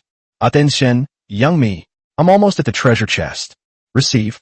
Yangmi quickly jumped off the shooting platform, then went to the ship's side, took out a fishing net, and scooped up the treasure chest. At this moment, the zombies from the treasure chest also began to frantically climb towards the cabin. In an instant, a powerful electric current was released on the hull. One zombie after another turned char-black. But some zombies, amidst the chaos, used the corpses of their companions to climb upwards. This is also why someone needs to escort them. Because in the face of a large number of corpses, there will always be some who accidentally slip through the net and happen to climb onto the vehicle. Yami quickly picked up her crossbow and fired. At this moment, the vehicle accelerated again and headed towards the second treasure chest. That's all. Yangmi and Yun Mingyao worked together and used the same trick again. In no time at all, they had retrieved both treasure chests and loaded them onto the ship. The zombies in that sea area were left far behind by the Heaven and Earth ship, which was traveling at high speed. The crisis has been averted. Yangmi breathed a sigh of relief, picked up the walkie-talkie, and told Yun Mingyao. Yun Mingyao secretly breathed a sigh of relief and replied, "Received." After all, she was in the driver's seat and could see the scene in front of her and on both sides. But we can't see if there's any danger around the ship. Yangmi reported that the crisis was over and she could now sail the boat with peace of mind. Wah! Tier 4 vehicle, let's continue our voyage. Yangmi then hung the walkie-talkie on her waist and carried the 2 treasure chests to the living room of the ship's deck, then continued to wait for Chen Hua to come out. However, they had only been back in the living room for a short while. Then a jumble of random sounds came from the bathroom. A clock ticking, clanging, clattering, and clicking. Among them was Su Yajing's voice, which was both distressed and melodious. Yangmi naturally knew what had happened in the bathroom, but it's so hot outside it's practically sizzling. Even if she could hear, she didn't want to go out. After putting the treasure chest away, he returned to his bedroom. However, her bedroom happened to be right next to the bathroom. It could be heard even more clearly in the bedroom than in the living room. Yangmi is completely numb. They had no choice but to go back to the living room and wait. That's all. In the blink of an eye, another half hour had passed. Chen Hua also carried Su Yajing out. As I passed by Yangmi, I said without turning my head, "It's your turn." Yangmi. Chen Hua went into the bedroom without looking back. She even felt like she was dreaming. He stood for almost half an hour. That's incredibly capable. Besides, I'm completely cool now. Why would I need to take a shower? Yang Mi looked up at the ceiling and experienced for the first time the feeling of a character in a movie who had gone through countless crises and was now just sitting there in a daze. There's a saying that goes something like this: it's just a little bit of hardship. This is exactly how Yang Mi feels right now, because she no longer felt there was anything she couldn't accept. Treasure chest opened successfully. 20 pieces of wood, 20 pieces of crude iron, 15 pieces of spare parts, 5 packs of itianxia, a type of snack, 5 pairs of slippers, 2 boxes of sunscreen, 2 packs of instant noodles, and 2 lighters. After placing Su Yajing on the bed, Chen Hua opened the 2 wooden treasure chests. Unfortunately, apart from basic resources, nothing good was found. But Chen Hua wasn't disappointed. It's normal that you don't get good items from wooden treasure chests. Remove the excess supplies and have Yang Mi put them in the cabin on the lower level. Chen Hua then opened the chat system to check the real-time information. Nearly an hour has passed in the blink of an eye. Yang Mi finally moved all the supplies from the living room to the basement. At this moment, Chen Hua also received a message from driver Yun Mingyao. Sizzle. Captain, we have reached the coordinates. There is a level 2 vehicle named Falcon 3 kilometers away, requesting further instructions. Wait where you are. Chen Hua just finished replying to the message.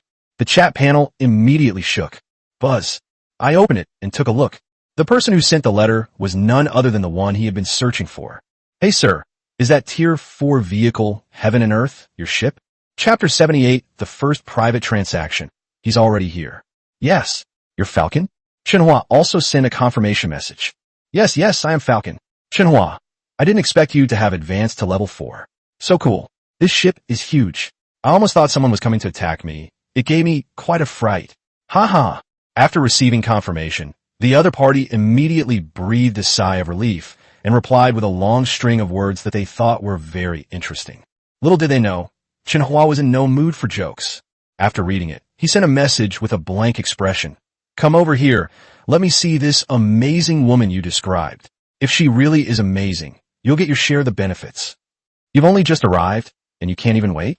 On the Falcon, a man in his 30s stared at the panel in front of him and muttered to himself. Then he immediately replied, Okay, I'm coming right now. After saying that, he turned off the control panel and shouted to the driver's seat. Xiao Lu, drive the boat over there. Stop it outside the firing range of that level 4 vehicle. Receive. The driver, named Xiao Lu, immediately turned the steering wheel and adjusted the direction towards Heaven on Earth. Wu Kouqian also turned around and looked towards the deck. Now, besides the person navigating the ship and the captain, there were 5 other people on deck. These 5 people, both men and women, were all dressed in very light clothing and were sweating profusely as they were catching or fishing. However, no matter how hard he looked, he couldn't find the woman anywhere. This startled Wu Kouqian, who went to the fishing crew member and asked, Where is Ji Shui? Reporting to the captain, Ji Shui went to the cabin to eat. The woman who was asked the question looked up and explained, Did you go eat again? Upon hearing the explanation, Wu Kouqian couldn't help but frown, muttering to himself, What a useless piece of trash. Low stats are one thing, but he's always trying to slack off. But it finally sold, and the price wasn't low either. Shaking his head, Wu Kouqian turned and entered the simple cabin. Really? A beautiful 20-year-old woman wearing hot pants and a crop top is squatting in a corner, drinking water and eating raw fish. Even though I was squatting, but her skin was incredibly smooth. Especially her slender waist, which connects the upper and lower body, is extremely visually striking. Even just seeing a glimpse of someone's back, it makes you want to look up. Even Wu Kouqian felt a pang of pity when he dragged this woman onto the boat. However, due to the extremely hot weather and the need for further development of the ship, no further progress was made. Even he himself didn't expect the result. This woman is just as beautiful as a celebrity, but talent is useless. Moreover, they are lazy and want to slack off as soon as they are not supervised. This frustrated Wu Kouqian, and he began to have the idea of selling the woman. Unfortunately, after asking around, I couldn't get a good price for any of them. Wu Kouqian was almost driven crazy with frustration, and he nearly managed to take down the other party that very night, if it's really not unbearably hot. Fortunately, he didn't do anything reckless. That very night, he found a golden treasure chest that wasn't guarded by any large sea monsters and extracted a detection radar from it. It's a pity. Such advanced radar is beyond the reach of ordinary people.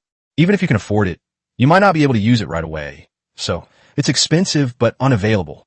Fortunately, he had a flash of inspiration and found Chen Hua, who sold ice, to help him. Now, not only did the detection radar sell for a high price, but this woman, whom he hadn't touched, also came in handy, allowing him to earn a considerable amount of gold coins. Thinking of this, Wu Koutian's attitude also changed, and he smiled at Ji Shue's back and said, Ji Shue, Captain? Boom! Upon hearing the familiar voice, Ji Shue, who was using eating and drinking as an excuse to be lazy, tensed up instantly, and the beautiful lines of her waistline became apparent. No way. I just walked in, and I've already been discovered? I'm doomed. The captain's definitely going to be furious. Ji Shue was flustered. When she got up, she was already prepared to be scolded. However, when she turned around completely, she suddenly realized that the captain was smiling. Oops, is he going to sleep with me? Ji Shue's heart sank again, but he responded with a smile. Although no one wants to be slept with by an old and ugly person. But once the struggle for survival at sea begins, no one can control their own choices. Ji Shue, the moment it was pulled from the sea, its fate of depending on others was sealed. Although the man in front of me is old and ugly, but as long as you can hook onto the other person, you can also secure a safe haven for yourself. Ji Shue tried her best to make her smile look good, then suppressed the slight urge to vomit and forced a coquettish tone. Captain, I was wrong. I have low stamina and need to rest longer than others. Please don't blame me. As she spoke, she forced herself to grab the other person's arm. Her posture was unmistakably seductive. Although this behavior is despicable, Ji Shue forced herself to do it. But if people can't see reality, the consequences will only be worse. Moreover, countless historical records have already proven this. Only by suppressing minor nausea can one avoid a more tragic end. However, to Ji Shue's complete surprise, just as she was about to grab the other person's arm, Wu Koutian suddenly took a step back and avoided it. This left Ji Shue stunned, somewhat confused about the other person's thoughts. So he quickly feigned a wronged expression and said weakly, Captain, you. Cough cough. Before Ji Shue could finish speaking, Wu Koutian interrupted her and explained, Ji Shue, I've sold you to a powerful captain. Come out with me. What? Sold me? Boom. Upon hearing this, Ji Shue's vision went black for a second, and she almost fainted from fright. Really? My worst fears have come true. Thinking of the horrific consequences of being sold, the torture inflicted by everyone on the ship, thinking of women in ancient times who were treated like animals, thinking of one horrific scene after another flashed through Ji Shue's mind, and she was utterly terrified. I truly regret it. He regretted meeting the captain. Although he was a bit old and ugly, he wasn't the kind of cruel and ruthless person, but he had hesitated and hadn't taken the initiative. That's great. Let's not even talk about whether the captain of that other ship is an old man. The mere sight of a ship full of burly men terrified her straight face. Ji Shue hurriedly pleaded in a panic. Captain, I promise I won't slack off anymore. Please don't sell me out. Y promija, no, isu. She still wants to stay on this ship. But the other party had already come looking for him. So Wu Koutian dared not mess with Chen Hua. Moreover, he didn't think that keeping a beautiful woman around would bring him much benefit. You don't need to make any promises. He's already here, and he's a Tier 4 vehicle. If he backs out now, the entire Falcon might be destroyed along with him. Wu Koutian shook his head and said calmly, Come out with me. After saying that, he walked out on his own. Chapter 79, Taking in the Fourth Goddess. Yang Mi's yet another sister-in-law. Although Ji Shue wanted to hide in the cabin to avoid this sudden disaster, she also knew that things had come to this point and her fate was no longer in her own hands. So she could only quickly catch up with Wu Koutian and nervously ask, Captain, you said the other side is a Tier 4 vehicle. Is that captain a vicious, ruthless man who eats people without spitting out the bones? Captain, did the other side kill a lot of people? Captain, the other side won't treat people like they're not human just because they see it. One question after another came out of Ji Shue's mouth. Wu Koutian was so exasperated that his face darkened and his head felt like it was about to explode. After all, he had never met Chen Hua. So how could he know what kind of person he was? Based on his intuition, he felt that Chen Hua shouldn't be that bad. Then he pointed to a large ironclad ship more than 1,000 meters away and said, That's the ship. You'll see when you get on. You arrived so quickly? Ji Shue's heart sank, and she nervously looked up into the distance. When she saw that huge thing, more than 20 meters long, covered with sharp spikes, she was stunned. As the saying goes, you can tell a lot about a person by their appearance. The appearance of a ship can also reveal the captain's character. Such a fierce ship, covered in sharp spikes. Oh my god, how fierce must the captain of this ship be? Ji Shui was on the verge of a breakdown. Her calves were shaking. To put it even more dramatically, she was about to pee. I only managed to keep it from flaring up because I was constantly trying to control myself. Turning to look at Wu Koutian, she still wanted to plead for him. However, Wu Kotan, who was beside her, had already opened the chat panel and sent a message. He didn't care at all about the consequences of her being sold. This filled Ji Shui with terror and hatred for Wu Koutian. Chen Hua, you must have binoculars on your ship. I brought that stunning woman out. She's standing right next to me. Want to take a look? Call out. Message sent. Chen Hua replied with an okay, then picked up the binoculars and took a look. In an instant, Ji Shui's figure appeared in Chen Hua's binoculars. A perfect figure, a youthful physique, snow-white skin, a supple waist, a pure face, and a captivating paradise for geniuses. Chen Hua's heart skipped a beat, and he instantly took a liking to it. At the same time, his system also suddenly issued a containment notification. One exceptional goddess has been detected. She may be accommodated. It's obvious. The system also felt that the other party had reached the goddess level. This immediately brought a smile to Chen Hua's face. This trip was definitely worthwhile. So Chen Hua immediately waved his hand, telling Yang Mi to go to the shooting platform to keep watch, and replied, "No problem. Send a person over. I'll transfer the money to you." "Okay. I'll have someone send it to you right away." After replying, Wu Koutian waved his hand, called over a crew member with swimming talent, and instructed him, "Take her to the bottom of that ship." As he spoke, he took out several pieces of floating wooden planks and 2 bottles of liquor from his backpack. He told the other person that these 2 bottles of liquor were a gift for Captain Chen Hua. Yes, the man took the liquor, then picked up the target and threw it into the sea, then searched for the wood pulp. The entire performance was fluid and breathtaking. "Captain, I'm ready. You can bring her down now." The crew member stood on the wooden plank and spoke to Wu Koutian.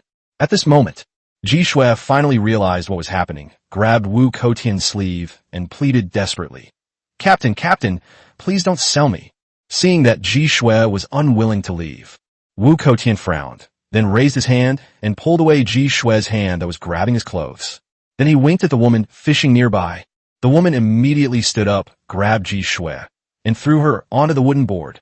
In an instant, the plank is wobbling and about to tip over. Ji Shui could only cry out and grab on tight, just as she felt the plank stabilize. The crew members who could swim had already used the oars to propel the Falcon away. Wah! Ji Shui was scared, but now that things have come to this, she dares not jump into the sea. All I could do was pray for myself in my heart. Please, God, don't let me encounter any demons. Please, God, there shouldn't be too many men on the ship. Please, God, please don't let me suffer so much, sob. With a heavy heart, Ji Shui knelt on the wooden board, watching the heaven on earth grow bigger and bigger. Finally, the wooden plank came to a complete stop beneath the heaven and earth ship. The enormous steel spikes, like deadly swords, pointed at the two of them, making Ji Yu and the crew members who had escorted her feel immense pressure. "Is Captain Chen Hua here? I brought the person over." The crew members who could swim looked up and shouted to the ship. At this moment, Chen Hua also poked his head out, then lowered the rope ladder and said, "Come on up. Go." Chuan scolded Ji Shui, then tied the wine bottle around her waist. Ji Shui dared not resist. After tying up the wine, she got up on her own, looking aggrieved, and climbed up the rope ladder. Fortunately, the ship is not very tall. In addition, the person she had just met didn't look fierce, which calmed her panicked heart a little. That's all. She quickly revealed half of her body and saw Chen Hua standing in front of her, looking down at her. Huh, why is he the only one on the boat? And this ship looks pretty good. Ji Shui was stunned. It wasn't until Chen Hua spoke up to remind him. What are you standing there for? Aren't you coming up? She suddenly realized what was happening and quickly climbed onto the deck. Thump! After boarding the boat, she quickly stood up and continued to look around. Upon discovering that there was indeed only one man on the ship, he felt a sense of relief. After all, the man in front of me, although he can't be considered very handsome, but they're young, and he doesn't look like the kind of evil person who would eat people without spitting out the bones at all. Perhaps this time boarding the ship was a stroke of luck for her. Ji Shui quickly responded respectfully. "Greetings, Captain. My name is Ji Shui, and I'm a crew member sold to you by the Falcon. This is a bottle of wine that my captain is giving you." Sending wine? Baijiu, Chinese liquor, and a beautiful woman? Chen Hua was taken aback, and then took the 2 bottles of baijiu. I just think that Wu Kouqian is kind of interesting. But before he could speak, a gasp suddenly rang out on the deck. Yixu? Huh? Who called me? Ji Shui was stunned when she heard someone call her name, and then immediately looked around. It wasn't until Yang Mi's figure appeared in her sight behind the crossbow that she showed an incredulous expression. Sister-in-law? It's me, Ji Shui. What are you doing here? Yang Mi was also dumbfounded. She never expected that her fiancé's younger sister would appear here. This gave her a sense of relief at surviving a disaster, but at the same time, it gave her a sense of crisis that her whole family had fallen into a wolf's den. After all, she, the captain, wasn't a good person either. Thinking of this, Yang Mi looked up and sized up Chen Hua. But Chen Hua was also completely bewildered. He never expected that the 2 people knew each other, and were even sisters-in-law. This is so melodramatic. Seeing Yang Mi's expression, Chen Hua asked with a questioning look, Your other sister-in-law? Chapter 80 Range Enhancement Core. Being the captain's woman is so much fun. Oh no, that's not it. Yang Mi quickly waved her hands in denial. However, she had just acknowledged him as her lover, but now she's denying it. This is clearly an insult to Chen Hua's intelligence. However, Yang Mi seemed to have noticed the flaw in her answer. After denying it, she immediately changed her tune and said, Yes, she is also my fiancé's sister. He. Chen Hua no longer wanted to ask Yang Mi. He turned to Ji Shui and asked, Why don't you tell me about your relationship? Yes. After confirming that Chen Hua was the captain, Ji Shui's worries largely disappeared, especially since he met his future sister-in-law on the ship. Although the 2 were not particularly close, it was like meeting an old acquaintance. I believe this safe haven won't bring her any terrible consequences. Thinking of this, Ji Shui immediately explained, Captain, I'm her sister-in-law. However, her fiancé and I aren't siblings. We just share the same father. Oh, what's your relationship with Ji Yu? Chen Hua became interested and asked again. However, Ji Shui's eyes lit up again when she heard the name Ji Yu, because she never expected that this captain, who had captured her future sister-in-law, would also know her sister. Although their relationship was terrible, but we can't overlook any of the connections we need to cultivate. So he responded again, Ji Yu is my half-sister. She and my brother are from the same mother. I see. After hearing the explanation, Chen Hua finally understood the relationship between the 3. Then, he didn't ask any further questions. Regardless of their relationship, these 2 are her crew members. Sisters-in-law and sisters-in-law are no longer his personal possessions. Nodding, Chen Hua ignored the 2 women, opened his chat panel, and sent a message to Wu Kouqian. I have received the person you sent. Prepare to terminate the contract. Saying that, he then transferred 50 gold coins to Wu Kouqian as a purchase fee, and some ice cubes that are not yet fully formed. He took these ice cubes out of the freezer. Only the surface of the water has just frozen, while the bottom is still water. But the 2 had already agreed that after the matter was settled, they would send each other some ice. Chen Hua naturally kept his word. Wow, they really gave me gold coins and ice cubes. This person looks pretty good. On the other side, Wu Kouqian, who had been peeking through binoculars, was also surprised by what was turned on the panel. After all, he hadn't expected that Chen Hua would be so trustworthy. So he immediately replied, Thank you so much, great master. I'll terminate the contract right away. After saying that, he pulled out Ji Yu, who was with Ji Shui, and unilaterally terminated the relationship. Immediately afterwards, he sent another message. Master, the contract has been dissolved. If there's nothing else, I'll be going now. If you ever encounter another woman similar to Ji Shui in the future, don't touch her. Keep her for me. I can pay a high price to acquire her. Chen Hua also replied with 2 messages. This surprised Wu Kouqian once again. Still accepting? Still offering a high price? Good heavens. There are even more people than ruthless people here. He's a complete werewolf. However, the other side does indeed have the resources to be a wolf. They make so much money selling ice every day. Spending a little money to buy a beautiful woman won't even take up many gold coins. Thinking this, Wu Kouqian immediately replied excitedly. Okay. If there are any more of these top-quality items in the future, I'll save them for you first. That's all.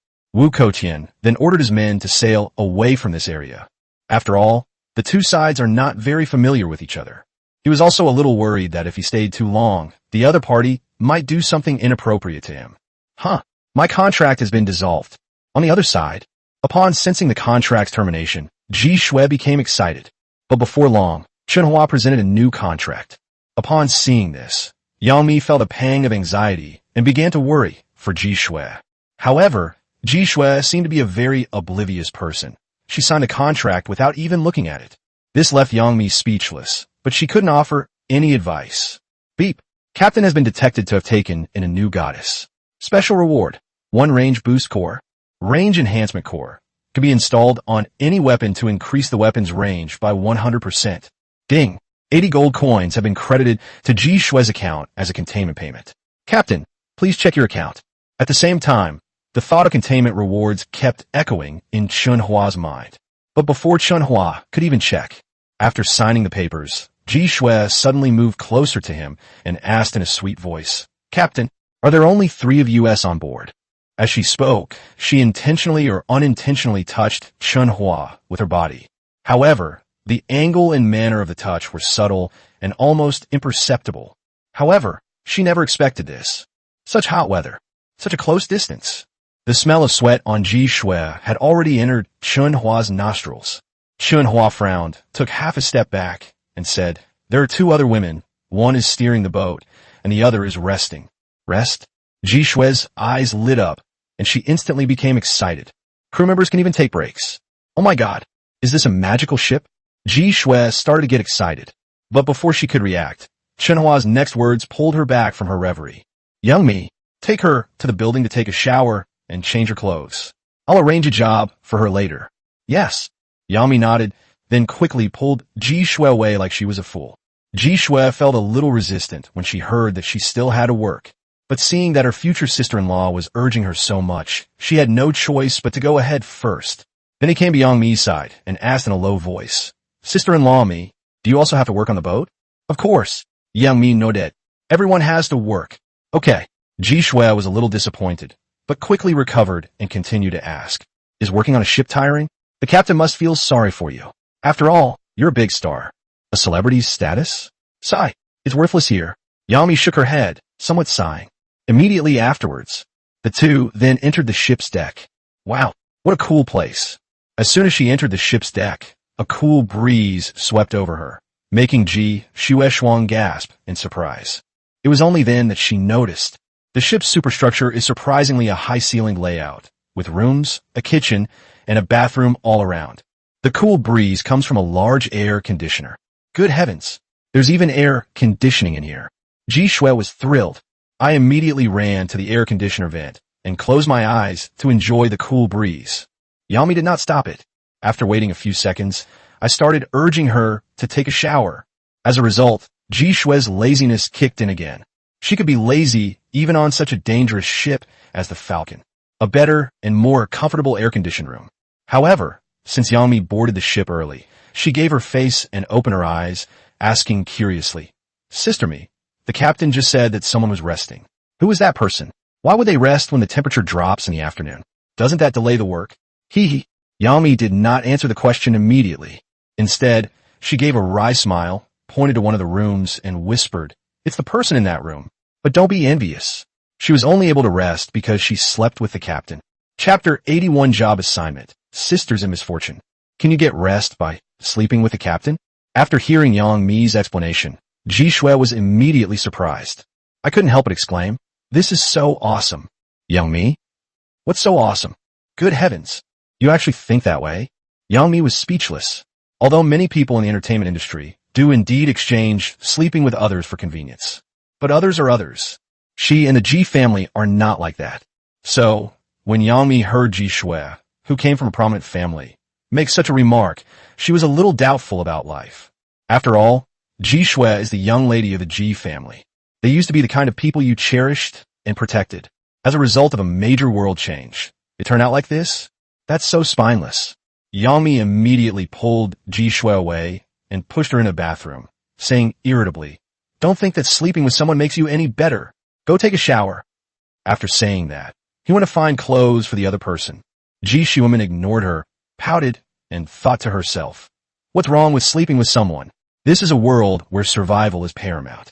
Compared to those tragic ends, sleeping with someone is the least bad consequence. Or are you afraid I'll compete with you for your favor? Yiksumater to herself. Then I took off my clothes and went to take a shower. On deck, the sun has set, and the day's highest temperature has passed. Chen Hua stood on the deck and took out the range-enhancing core. You know what? This thing is a real treasure. It can be mounted on any weapon, increasing its firing range by 100%, and there are no restrictions. In other words, no matter what weapon it is, equipping it will double your attack range. The Zhuge repeating crossbow, with a range of 800 meters, doubles its firing distance when equipped. The firing range of a crossbow that can shoot 400 meters can be doubled after being equipped. Even heavy weapons can have their firing range doubled. It's a pity. Chen Hua's ship does not have any longer-range attack weapons. Therefore, deciding where to install this enhancement core has become something he needs to consider, although he still had rocket launchers and AKs in his hands. However, the range of both weapons is also around 800 meters. As for the arrow range chariot, which has a larger attack range, it only has an attack distance of about 400 meters. Never mind, I'll keep it for now. I studied it on the deck for quite a while. Unable to find a suitable and safe weapon, Chen Hua decided to save the reward for now. After all, we don't need it right now, and we don't know if it will have a cooldown time like unlimited bullets after it's installed. It's better to save it for when you need it. Captain, requesting further instructions. At this moment, Yun Mingyao, who had been in the driver's seat the whole time, took the initiative to ask for instructions because she hadn't received any further orders. Let's sail freely from here on out. Chen Hua glanced at the sky, replied, and then went into the ship's cabin. Su Yajing has rested long enough. The newcomer, Ji Shui, should have finished washing by now. It's time to get them to work. Enter the cabin. You can just see the bathroom door that isn't closed. Inside the bathroom, a pristine white body was being showered with its back to him, although it looks extremely tempting. Especially the lines, curves, and tenderness of her back. It was like a gift from heaven, dazzling Chen Hua to the point of pain. However, Chen Hua is not made of iron. Having just relaxed, he didn't look away for a moment, but he also stopped reacting. After watching for a moment, he went to Su Yajing's door and called her to wake up. Actually, Su Yajing had already woken up. I just want to stay in bed and don't want to move. Seeing that Chen Hua had come call her personally, she could only get up and get dressed. He dressed very quickly, because there's very little fabric. After getting dressed, Ji Shui in the bathroom also changed into her bikini and sheer sun protective clothing. Let me introduce you. This is Ji Shui, who will be a crew member on the ship from now on. Ji Shui, this is Su Yajing. Chen Hua and the two introduced themselves to each other. The two locked eyes and immediately sensed a competitive spirit for survival in each other's gaze. Although I can't quite explain where this feeling comes from, but a woman's intuition doesn't follow any logic. Hello. After exchanging glances, Su Yajing and Ji Shui greeted each other. After that, Chen Hua began to arrange the work. First up is Su Yajing. Xiao, bye. You don't need to go fishing anymore. Just take charge of producing the ice blocks. The first layer of ice should be almost done. Get the rest sorted out. Yes. Su Yajing nodded, then turned around and wiggled her hips as she went into the kitchen. I wonder if it was intentional. This time, she twisted her body with an especially large range of motion. Ji Shui, who was watching from the sidelines, muttered to herself, secretly envying the other person's job. You can actually do it while staying in an air-conditioned room. It's completely different from when she was on the Demon Hunter. I just don't know what my best friend does for a living, or if I could take care of her. Thinking this, she turned to look at Chen Hua, waiting for instructions. Chen Hua asked, Ji Shui, what is your talent? Forehead. Although she had mentally prepared herself to be asked about her talent, Ji Shui's heart still trembled when she heard the other party actually ask, because her talent is really not that impressive. Captain, my talent is farming. Her voice immediately softened when the topic of farming came up. I feel so insecure. After all, this is the ocean. No one has ever seen even one island. Farming? More like farming air. However, Chen Hua did not find it offensive, because there's an even worse talent on the ship, Su Yajing. Su Yajing's talent is swimming. It's also an utterly useless entity. Therefore, Chen Hua's expression showed no dissatisfaction or disgust. He nodded and said, okay, then you can fish with Yami from now on. The daily task is to catch 100 jin, 50 kilograms. Completing the task will earn you 1 gold coin as a wage. Any amount exceeding that will be rewarded according to the weight. Huh? Fishing? Back to work on the Falcon? Thinking of the scorching heat outside the cabin, Ji Shui was dumbfounded. She never expected this. My job is so bad, even more unexpected. She thought the person who could take care of her was actually doing this kind of physically demanding work. Ji Shui was stunned, on the verge of tears. She immediately tried to hug Chen Hua's arm and beg for a job change. As soon as he moved, Yang Mi pulled him back. Yes, I'll take her fishing right away. Yang Mi quickly pulled Ji Shui out of the cabin. On the way out, I also took an extra fishing net. Ji Shui, on the other hand, kept turning back to look at him as she took a step. I'm so reluctant to leave this cool, air-conditioned room. Arrange the work on the ship. Chen Hua lay comfortably on the sofa and opened the chat panel. Gold coins balance, 1622. Newbie zone, chat channel number 35859. Online players, 66,432 to 100,000. Woohoo! The sun has finally set. I'll live another day. What? My luck is incredible. I found a bronze treasure chest as soon as I stepped off the ship. I've survived a close call, and good fortune is sure to follow. Brothers, watch out. A fleet called the Black Tiger Gang is robbing people everywhere. Cough, cough, I almost got caught. It scared me to death. Looking to buy a generator at a high price. DM me if you have one. The fleet is looking for members to explore a special level 1C area together. The spoils will be split 50-50. A level 6 sea monster has been spotted at the coordinates. Nearby ships should take precautions. Chapter 82. I don't want to be a woman who endures hardship without it. Finally, night falls. In the channel, messages poured in one after another. But there was no crucial news. After glancing at it, Chen Hua opened the online store and began purchasing low-price goods. As beings that constantly drift at sea, resources are not unlimited. The more diverse the supplies we stockpile, the better it will be for our future development. As for Chen Hua, despite having made a large-scale purchase in the morning, traded radar at noon, and traded goddess in the afternoon, but he still had more than 1,600 gold coins in his hand. More than enough for him to squander as he pleases.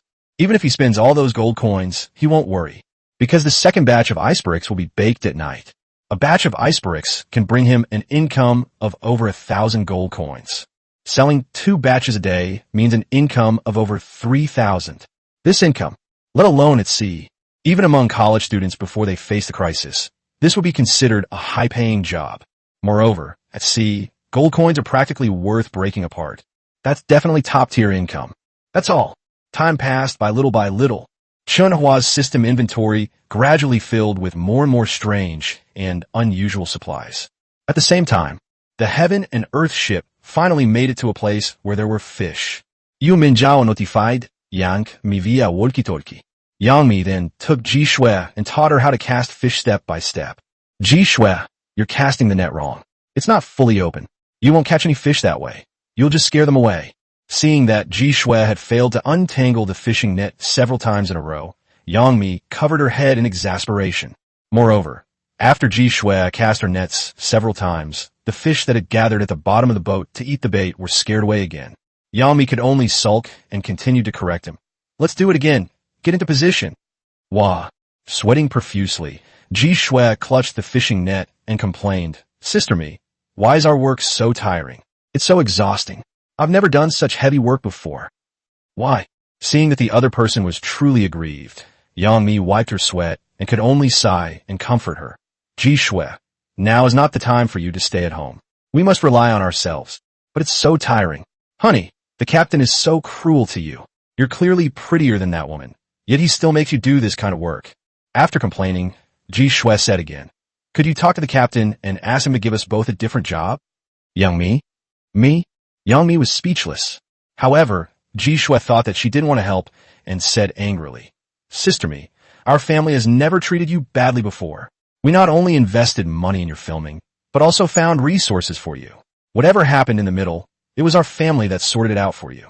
Now that everyone is in trouble, you won't even whisper in the captain's ear? What? You want me to whisper in your ear too? Hearing Ji Shui's heartless words, Yang Mi instantly became furious and glared at Ji Shui angrily, saying, I am your future sister-in-law. How dare you ask me to whisper in another man's ear? So what? You don't actually think my cheapskate brother would still want you, do you? Ji Shui got angry too, tilted her head back and retorting, my cheap brother has a phobia of germs. Shut up. Before Ji Shui could even say, forgive me, Yang Mi's face darkened and she became completely angry. She turned to Ji Shui, the former young lady, and said in a low voice, let me tell you I, Yang Mi, am clean. I have survived at sea all this time on my own, and I have never had anything to do with the captain. That's all. She didn't want to continue the conversation, so she turned around, picked up her fishing net, and started casting fish into the sea. Even Ji Shui has stopped teaching. Hearing this, Ji Shui was clearly stunned for a moment and asked in bewilderment, You haven't slept with the captain yet? Yang Mi didn't answer. She continued to ignore her. Ji Shui seemed to understand something and immediately stopped being angry.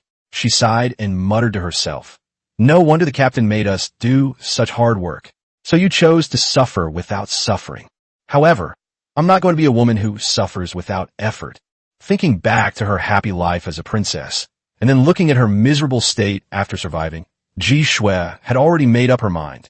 Let's take a closer look at Yang Mi. But Yang Mi is still angry with her. Ji Shui couldn't bring herself to apologize, so she turned around and went back to scattering fish on her own. She just hasn't learned it yet. No matter how much I scatter, I can't catch many fish. Not long after, Yang Mi couldn't bear it. After all, no matter what, her rise to prominence was indeed greatly supported by the Ji family. Now that everyone is venturing into the ocean to survive, she cannot stand idly by. Otherwise, she wouldn't have sold out her hard-earned money just to help Ji get a few steel plates. In short, she cannot bring herself to stand by and watch someone die. I just told you, your way of scattering the fish is wrong. I'll demonstrate for you. Watch carefully. Yang Mi took the initiative to speak to Ji Shui, and although her tone was not good, it had softened a lot. After saying that, he cast a net in slow motion. Ji Shui followed suit, studying and working hard at the same time, and finally managed to kill time until it got dark. It's getting dark, time to go home. At this moment, Yin Ming Yao came out of the cockpit, gave a reminder, and then walked into the ship's deck. See here. Ji Shui immediately pulled in the net, then plopped down on the deck, panting. Yang Mi, on the other hand, took the opportunity to cast her last net, hoping to catch all the fish that had gathered in the sea with great difficulty. This made Ji Shui, who was already exhausted, mutter to herself again. I really don't know if you're crazy or if you're just trying to suffer without any consequences. You're already struggling to survive, and my brother doesn't even know how you are doing. Why make things so difficult for yourself? He shook his head. Wait for Yang Mi to reel in the last bit of netting. The two women then carried the buckets of fish into the deck of the boat. Whoosh! The air conditioning from the ship's deck hit me right in the face. The refreshing coolness made the two women, who had been working in a high temperature for more than an hour, so happy that they almost cried out. Captain, this is our haul this afternoon. Yang Mi and Ji Shui carried their respective wooden buckets to Chen Hua and began to report their battle results. Among them, 38 jin of honey was harvested from Yang Mi. Yik Su harvested 35 yin. As for why Ji Shui didn't know how to catch fish, yet still managed to get so many. This brings us to Yang Mi. She was worried that Ji Shui might be mistreated since she had just boarded the ship, so she shared some with Ji Shui. This action also rekindled Ji Shui's feelings for Yang Mi. Not bad. Chen Hua reached out and transferred the salmon from the bucket to the system space, then instructed, Go help in the kitchen. Yes. Yang Mi and Ji Shui ended up working in the kitchen again. Inside the kitchen, four women in bikinis suddenly crawled in. The bodies of 4 women collided, creating an atmosphere of eroticism in the kitchen. However, Chen Hua didn't see it, because he's putting salmon on the shelves right now. Chapter 83 Buying Crew. My fate is in my own hands, not in the heavens.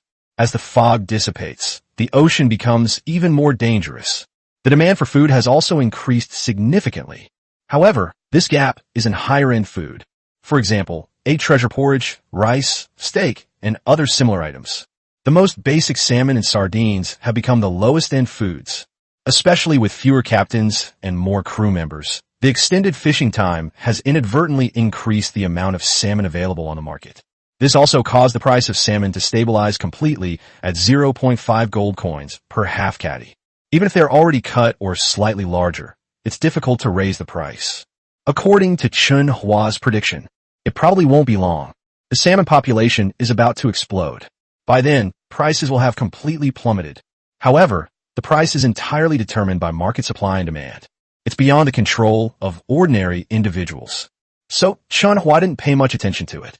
He immediately put all the salmon he had caught that day on the online store. 72 pounds of salmon. If you sell them all, you can get 72 gold coins. However, the sales speed has slowed down significantly. After hanging up the salmon, Chen Hua stopped paying attention to the store and opened the chat panel. Damn it, that Black Tiger gang is really going too far. They stole my treasure chest, and they even tried to hit me. If I hadn't run fast, they would have sunk me. Why is everyone talking about the Black Tiger gang today? Does that fleet have a lot of ships? Wow, they've already grown to 8 ships. Leading the pack are the Toad and the Chicken You're Too Beautiful. Both of these ships are equipped with Zhuge repeating crossbows. They're absolutely terrifying. Just imagine 8 level 2 vehicles, some wooden and some iron, all heading straight for you. How terrifying would that be? Several of our brothers have already fallen into the hands of the Black Tiger gang, so everyone must be careful. This darn heat wave has come early. How long is it going to last? I can't stand it anymore. It's so hot I can't even eat. All the gold coins I painstakingly earned were used to buy ice water and ice cubes. These past 2 days have been a complete waste. Me too. Where did the great Jiu go? Why isn't she making predictions anymore? Hey guys, can I ask what level of vehicle you've all upgraded to? One message after another appeared. But the Black Tiger gang is the only piece of news that's relatively important. Moreover, those Toad and Chicken You're Too Beautiful are the very 2 guys Chen Hua encountered yesterday when he was fighting the sea monster. Unexpectedly, in just 1.5 days, the fleet has grown to 8 boats. However, Chen Hua wasn't worried. The power of vehicles cannot be compensated for by sheer numbers. Even if the other party causes him trouble, he is not afraid. That's right, it's time to recruit some new goddesses for the ship. Otherwise, once war breaks out, we might not have enough manpower since we have a lot of weapons, but few people. This goddess is really hard to recruit, especially goddess-level crew members. They're extremely rare and hard to come by. If we rely solely on ourselves to find one, it will likely take a very long time, unless we buy one from outside. After hesitating for a moment, Chen Hua sent a purchase request in the chat channel. Anyone willing to provide crew members? I only need top-quality women, price negotiable. Call out. Message sent. The lively atmosphere in the channel instantly stopped. The rolling breaths suddenly slowed down, until a moment later, countless replies finally poured out of the channel. What? Boss Chen Hua, what kind of top-tier crew members does the boss want? Would someone who has given birth be acceptable?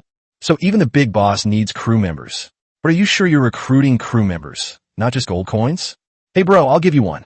I happen to have a crew member on my ship, 23 years old, and I think he's pretty good looking, but I don't know if he's top tier. Many people rushed to curry favor with Chen Hua. Some even offered him gifts for free. Unfortunately, Chen Hua had disabled private messaging with strangers, so their private messages couldn't be sent out. They could only reply in the channel. But Chen Hua ignored all of these, because he wants the best. It's the kind of top-quality item that meets my containment requirements. As for whether or not to give it to someone, does he lack that little bit of money? He didn't want to run around with an empty boat, just because of the other party's slogan. That's all. Chen Hua kept checking the messages in the channel. He tried to figure out from other people's answers whether the other person was truly exceptional. It wasn't until a message from someone named Zhao Lietian finally caught his attention. Zhao Lietian, a third-tier minor celebrity, 100 gold coins each. DM me if interested. A minor celebrity? I saw this message. Chen Hua immediately became interested. The moment I asked to buy it, the other party had a minor celebrity. What a coincidence. Could there be some kind of conspiracy? But it doesn't matter if there's a conspiracy. As long as we meet the criteria for inclusion, it's worth taking the risk, even if it's dangerous. Thinking of this, Chen Hua directly clicked on the private message and asked, which celebrity? What do they look like? They're very good-looking, no less than those big stars, but they're all unknown. You probably wouldn't recognize them even if I told you. How many do you want? Several? Upon seeing this, Chen Hua's eyes lit up. Good heavens! Is this person really that capable? I actually met so many beautiful women. So he immediately asked, how many do you have? I want them all. Chen Hua's message had just been sent out not long ago. The other side replied immediately. No problem. I have 3, a total of 300 gold coins. If you want them all, I'll give you a 10 gold coin discount. 3 female celebrities, plus a discount of 10 gold coins? Upon seeing the other party's message, Chen Hua felt something was off. After all, there are already very few female celebrities. The other party actually managed to gather 3 at once. If this is true, then that's incredibly lucky. However, if the other party really has 3, then it would be a great stroke of luck for him. So I asked again, what level vehicle are you?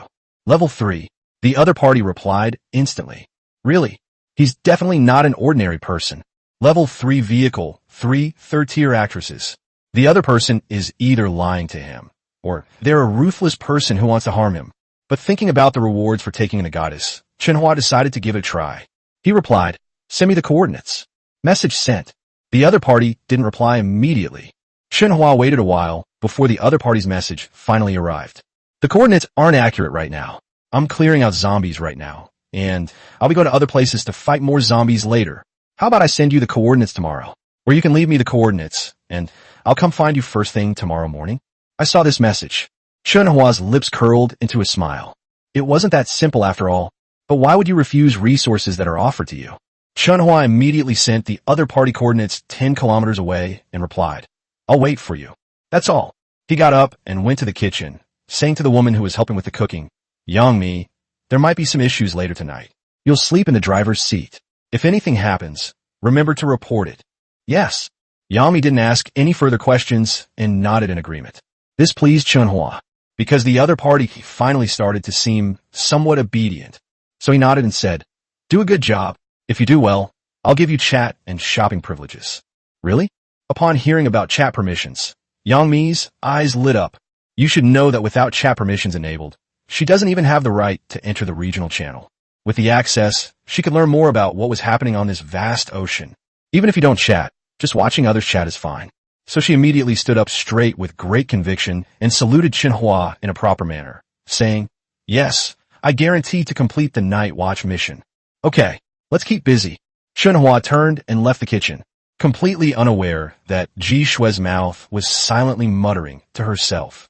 Certainly, she wasn't complaining about Chen Hua, but rather about Yang Mi's reaction, although she had only been at the heaven on earth for a short time. But they also knew that Su Yajing and Yun Mingyao had already activated their chat and shopping permissions. And her sister-in-law, whom she's not really close to, still hasn't activated it. It's true, they choose hardship over a good life. Now look what happened. You'll be given all the dirty and hard work. Why bother? Although I say my fate is in my own hands, not in the heavens. But if God grants you a gift, you'll be the first to kneel and accept it. Chapter 84. Gu, who was badly tricked, and her master and servant worked together. Ji Shue has completely different ideas from Yang Mi. However, that doesn't mean she's that kind of person. It's just that I'm forced to do this now. Only then did I have no choice but to make changes. Having secretly found a reasonable excuse for herself, Ji Shue also joined in the work of assisting others. On the other side, Chen Hua left the kitchen and went straight to the deck. He took the infinite bullet core from the Zhuge repeating crossbow and installed it on the ironclad arrow range chariot. After all, it's completely dark now. The person who came to trade crew members will be here first thing tomorrow morning. To prevent any accidents during the transaction, he had to transfer the infinite bullets core in advance, to prepare for any crisis that may occur at any time. Soon, the infinite ammo core transfer is complete. Cooldown countdown has begun. Chen Hua returned to his cabin with peace of mind, waiting for dinner to be served. However, he didn't have to wait long. The four women then brought out various foods and set them on the table. Iced 8 treasure porridge, freshly pan-fried steak, canned yellow peaches, and rice. Each dish looked delicious, making Ji Shue's mouth water. After all, before entering the Heaven on Earth cruise ship, the best food she had ever eaten was salmon. "Captain, the food is ready. Please take your seats." After setting everything out, Yun Mingyao quickly pulled out a chair for him and invited him with a smile. Chen Hua nodded and announced that dinner was served. That's all. Ji Shue was the first to reach for her chopsticks, excitedly shoveling all sorts of delicious things into the bowl. Although she was wearing a bikini, her sitting posture was extremely dignified, with her legs completely closed. But her upper body movements had completely abandoned any ladylike demeanor. She picked up the bowl and began to wolf down her food. Not long after, she then devoured all the ingredients on the table. This moment, her belly swelled up, and she felt satisfied. Suddenly, I realized that there's nothing more comfortable in life than this. Touching her round, bulging belly, Ji Shue closed her eyes contentedly. However, this enjoyment did not last long. Because Chen Hua had already gotten up, the four women could only clean up the dishes, especially Yang Mi. After putting away the tableware, I went to the driver's seat. This further solidified Ji Shue's resolve to take over. "Captain." Upon arriving at the sofa, Ji Shue was the first to sit down next to Chen Hua and began to rub his head. Her body was even subtly rubbing against Chen Hua. Although the movements are very clumsy, but their attitude was very proper. Su Yajing and Yun Mengyao, who were watching from the side, rolled their eyes. After realizing what was happening, the two women, not to be outdone, quickly surrounded them, some pressing on their arms, others squatting down to press on their legs. And Chen Hua did not refuse. He glanced at Ji Shui briefly, then closed his eyes and went to enjoy himself. After all, it's rare to find someone so sensible. However, simply sitting and enjoying it doesn't quite give you the full experience. Chen Hua enjoyed it for a while, then lay down on his side. Ji Shui quickly opened her arms, cupped his head, and pressed it against her chest. Upon seeing this, Su Yajing and Yun Mengyao immediately changed their sitting postures and attacked Chen Hua from 3 directions, attacking him from above, middle, and below. You know what? At this moment, Chen Hua really felt like he was getting a massage at a club. Although he has never experienced it, but he has seen countless ones. If there's anything that's still a little different, perhaps it's missing some essential oils. The sea is completely silent in the dead of night. Countless ships were moored on the sea, like fallen leaves floating on the ocean. Everything was silent and still. However, even on the calm sea, battles still occur. Now, an unnamed sea area. A level 2 vehicle named Demon Star is speeding along. Behind the vehicle were 4 ships in pursuit. The 4 ships pursued the enemy while firing arrows and crossbows, shattering the calm sea. Whoosh, whoosh, whoosh. Swing. A huge arrow was stuck in the hull. The ship's hull suffered some damage. A shapely woman, crouching low, frantically dodged various arrows and slipped into the cabin. Her face filled with urgency. She shouted to a woman inside, who remained motionless with her eyes closed. "Captain, something terrible has happened. The Black Tiger Gang is catching up." "How could that be? Haven't we already shaken them off?" Inside the cabin, Jiyu, who had been closing her eyes and questioning her existence, opened them and revealed an incredulous expression. "That's right. This ship is none other than Jiyu's Demon Star. Right now, they're being hunted down. The one who barged into the cabin was none other than Jiyu's capable assistant and caring servant, Xiao Xiaoer." Xiao Xiaoer explained in a flustered manner. "Yes, we managed to shake them off under the cover of night. But our boat wasn't as fast as theirs, and they caught up with us again. Call out." No sooner had he finished speaking than an arrow as thick as an arm pierced through the wall, revealing its heavy tip and shaft. "Damn it, the Black Tiger Gang has gone too far. They're trying to take our water resources for free, and now they're relentlessly pursuing us." Looking at the arrowheads sticking out of the wall, Jiyu's eyes turned cold. She was furious. She was initially excited about finding someone to collaborate with on ice making. "But I never expected this." There was no generator on the Black Tiger Gang's ship. After luring her there, he only wanted to monopolize her resources. She was alerted by Xiao Xiaoer before she got close and did not negotiate with her immediately. Unexpectedly, that group of people had completely set their sights on them and were chasing them relentlessly. They had no intention of letting them go. "Captain, what do we do? Our boat is too slow. They'll catch up soon. If we both fall into their hands, the consequences will be dire."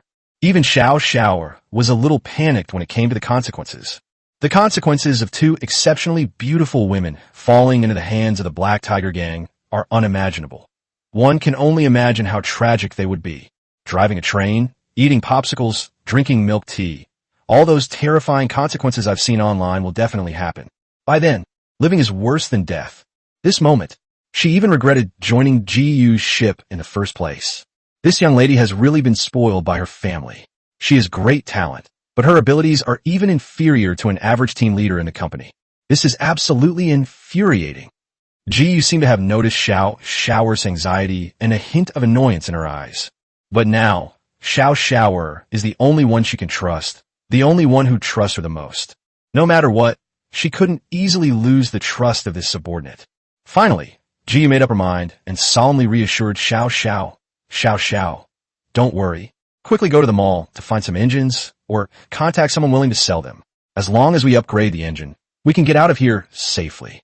However, upgrading the engine requires a lot of gold coins, and we don't have enough. Xiao Xiaoer naturally knew how to resolve the situation of being hunted down, but she also knew how difficult it would be. However, before Xiao Xiaoer could fully explain the problem, Jiyu reassured her, "I know you're thinking we don't have any gold coins. I'll process a batch of mineral water right away. You just need to go find the engine." Processing mineral water? Xiao Xiaoer was surprised that Jiyu had such courage. You have to understand, she didn't try to persuade the other party even before the price had fully come down. To prevent the other party from changing their mind or causing trouble later, Xiao Shower quickly explained, "But now that we're dealing with bottled water, the price will definitely be very low. It's all right. We can always make a comeback." Jiyu smiled again and said sincerely, "I believe that as long as we sisters work together, we will definitely be able to carve out our own path in this vast ocean." Boom! Upon hearing this, Xiao Shower was completely stunned. Is that so? She couldn't help but wonder if she had been too cruel. She actually considered finding a way to break away from him. Or has the captain matured? Regardless, Xiao Shower felt a surge of relief at that moment. All her frustration and dissatisfaction vanished. He immediately responded excitedly, "Okay, I'll go find the engine right now." As he spoke, he opened the system panel. Chapter 85, A Loss-Making Strategy, all books available now. Watching Xiao Shower successfully manipulated by him, Ji Shui secretly breathed a sigh of relief and immediately opened the store to list the water resources she had stockpiled. Although the price has dropped to 2.8 gold coins per bottle of water, but selling off bottled water is currently the only way out. However, right after Ji Shui hung up the bottled water, but suddenly they discovered that the numbers were decreasing extremely slowly. It can take several seconds to sell a single bottle. This made Ji Shui, who had just relaxed, tense up instantly. At this rate, even if everyone were taken advantage of, the money wouldn't be enough to buy an engine. So Ji Shui quickly opened the channel and started shouting in the channel, "Abundant water resources are now available at low prices. Grab them while you can. Call out." Message sent. The once bustling channel suddenly quieted down. Immediately afterwards, countless exclamations rang out. What? The legendary GU has arrived. Has the legendary GU started selling water? Does this mean water prices are going to drop? Is the heat wave finally coming to an end? Hey GU, could you predict the weather for the next few days? Countless messages are arriving. No one rushed to buy her water. This almost made GU vomit blood. Have no choice. She had no choice but to change the price again, raising the price of water resources to 2.7 gold coins. At this point, sales finally picked up a little, but it's still far from enough compared to the crisis she's currently facing. "Captain, I found the engines. One is in the shop. The other two can be traded privately. All 3 engines will cost 185 gold coins."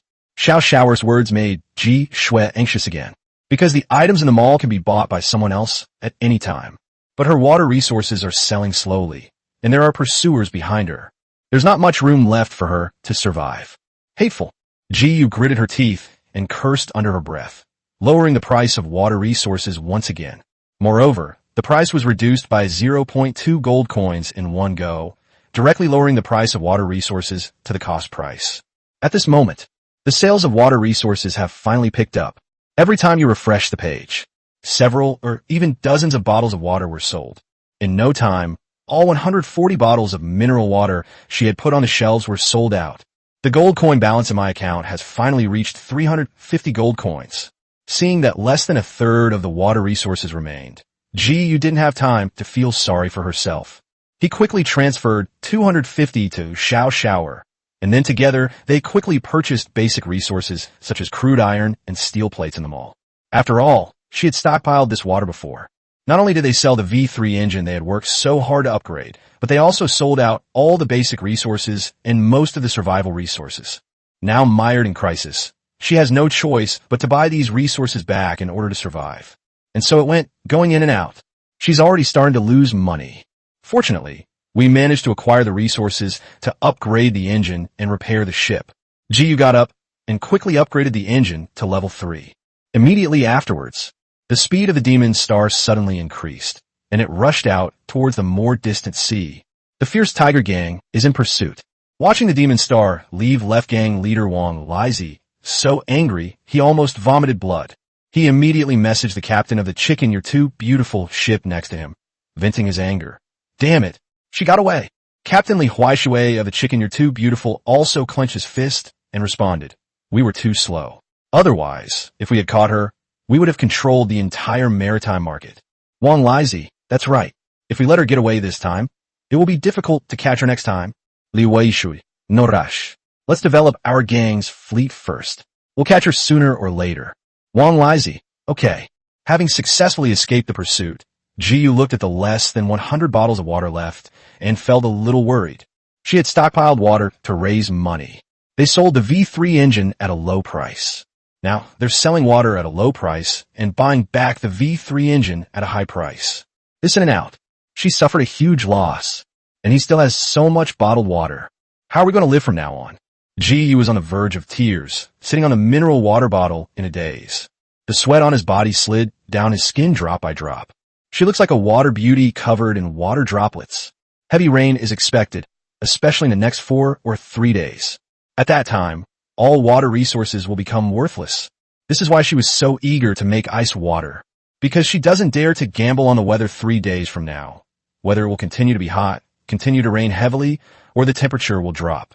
Captain, what should we do with the remaining water resources? Should we continue selling them? After getting some distance away, Xiao Xiao took the opportunity to ask about the remaining water resources.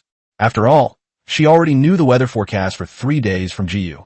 But Jiyu is also very conflicted now, because no matter what the weather is like after the 4th day, after that heavy rain, water prices will drop. She has these water resources.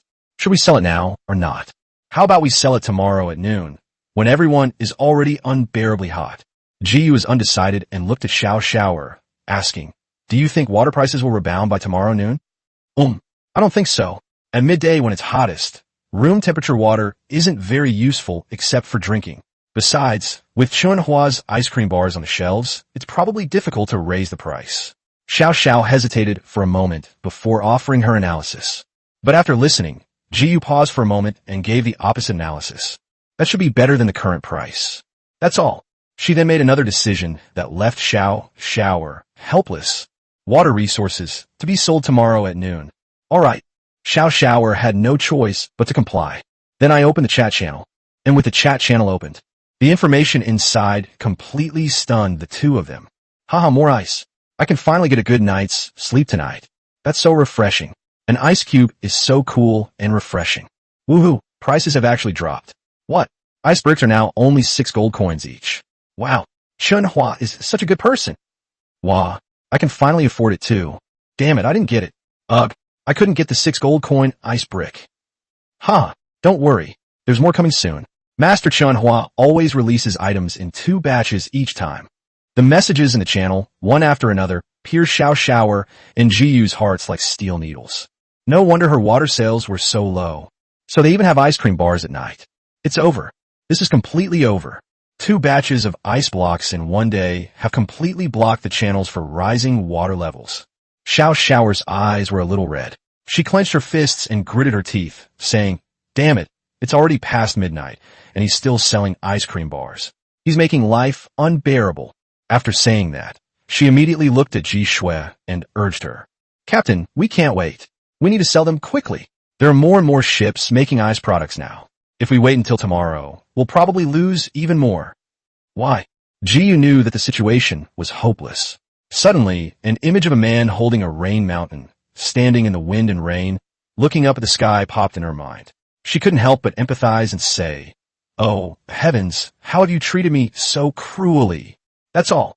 They then put all the remaining water resources on the shelves. Chapter 86, A Busy Night. The assassin who lures the snake into his hole.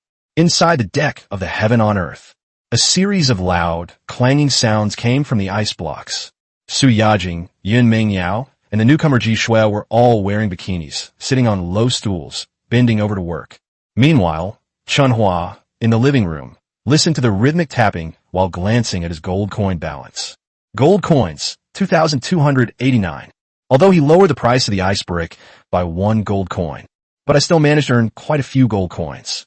Although he didn't want to lower the price. But as more and more people can make chill drinks, and a batch of low-priced water resources become available, if he doesn't lower the price, his sales will drop immediately. Moreover, in order to quickly clear out the ice bricks in the store and prevent them from melting, Chen Hua had no choice but to lower the price by 1 gold coin.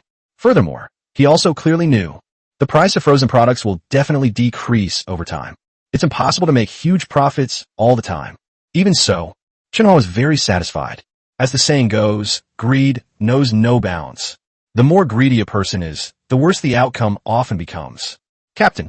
Suddenly, the knocking in the kitchen stopped, and Su Yajing leaned out halfway to remind them. The ice bricks are finished. Chen Hua nodded, got up, and went to the kitchen to collect all the ice blocks on the floor. Then, looking at the three women who were still sitting on the small stools resting and rubbing their hands, he continued to instruct. After you finish the finishing work, you can rest. This is your payment for today's work. As he spoke, he transferred 3 gold coins to each of the 3 women. One of them was earned from normal work, and the other 2 were wages for making ice. Since we need to make ice for 2 freezers a day, starting today, Chen Hua also gave Su Yajing and Yun Mingyao an extra gold coin each. The newcomer, Ji Shui, only had 2, because she only made 1 ice brick.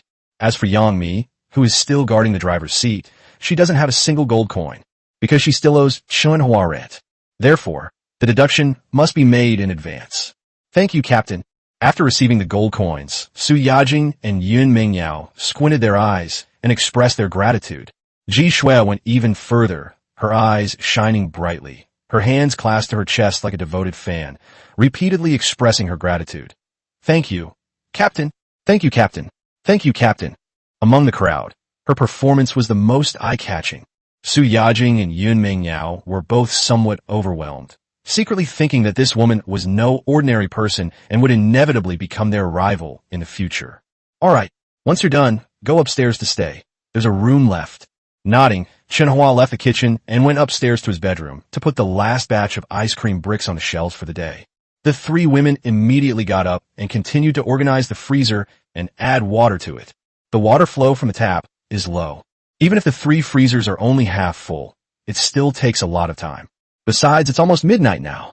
So the 3 women took turns showering to avoid taking too long and affecting their rest. Meanwhile, Chen Hua returned to the bedroom and put all the remaining ice blocks on the shelf.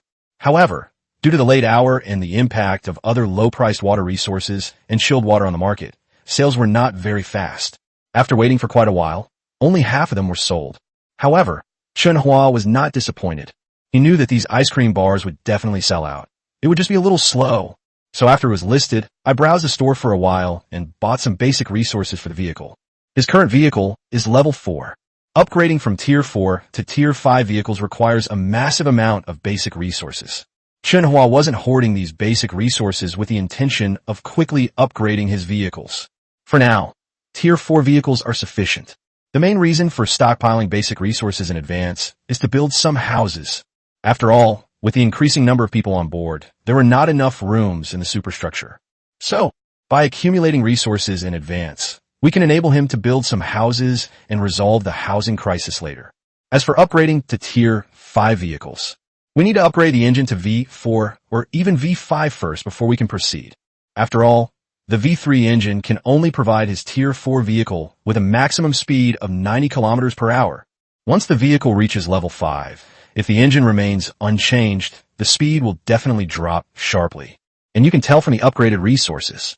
Tier 5 vehicles will be larger and heavier. Even a V4 engine might not be able to provide the speed we have now.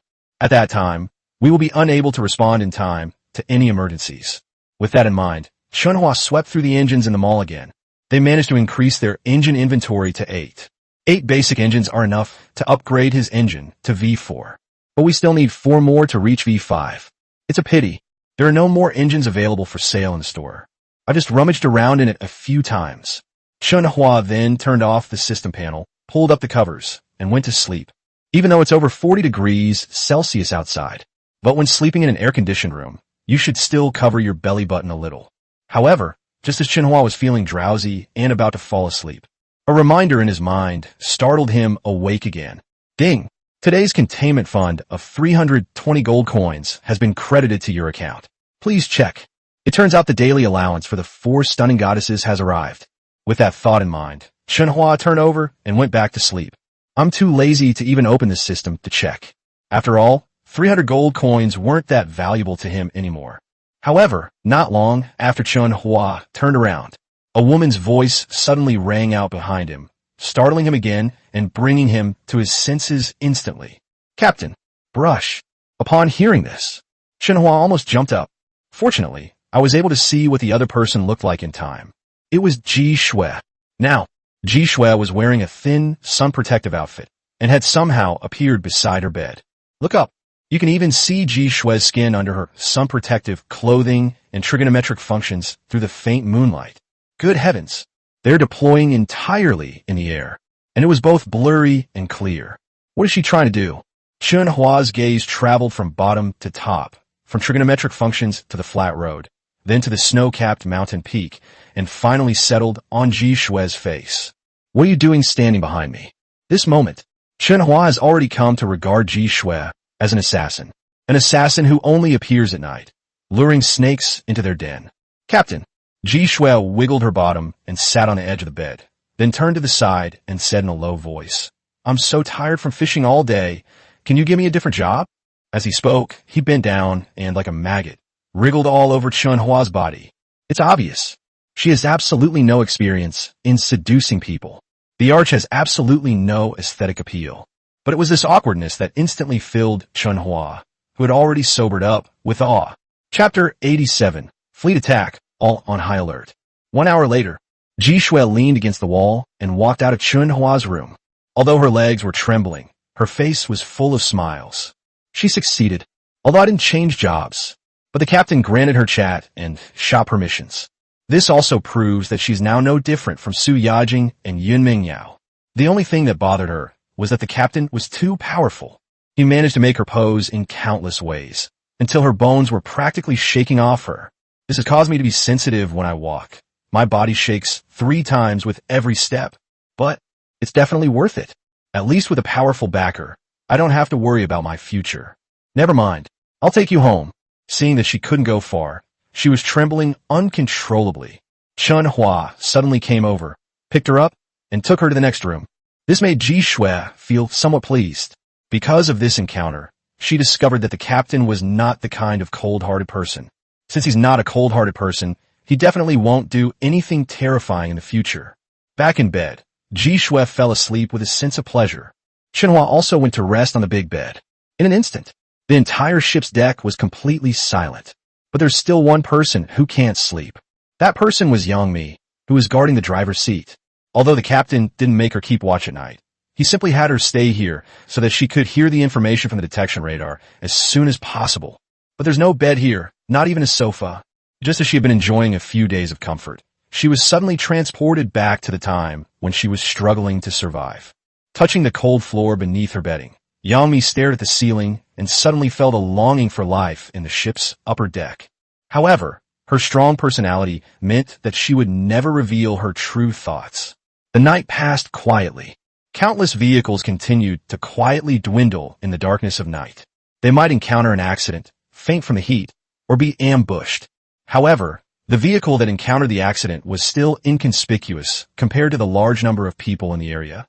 The third day after the beginner period, the sky was bright.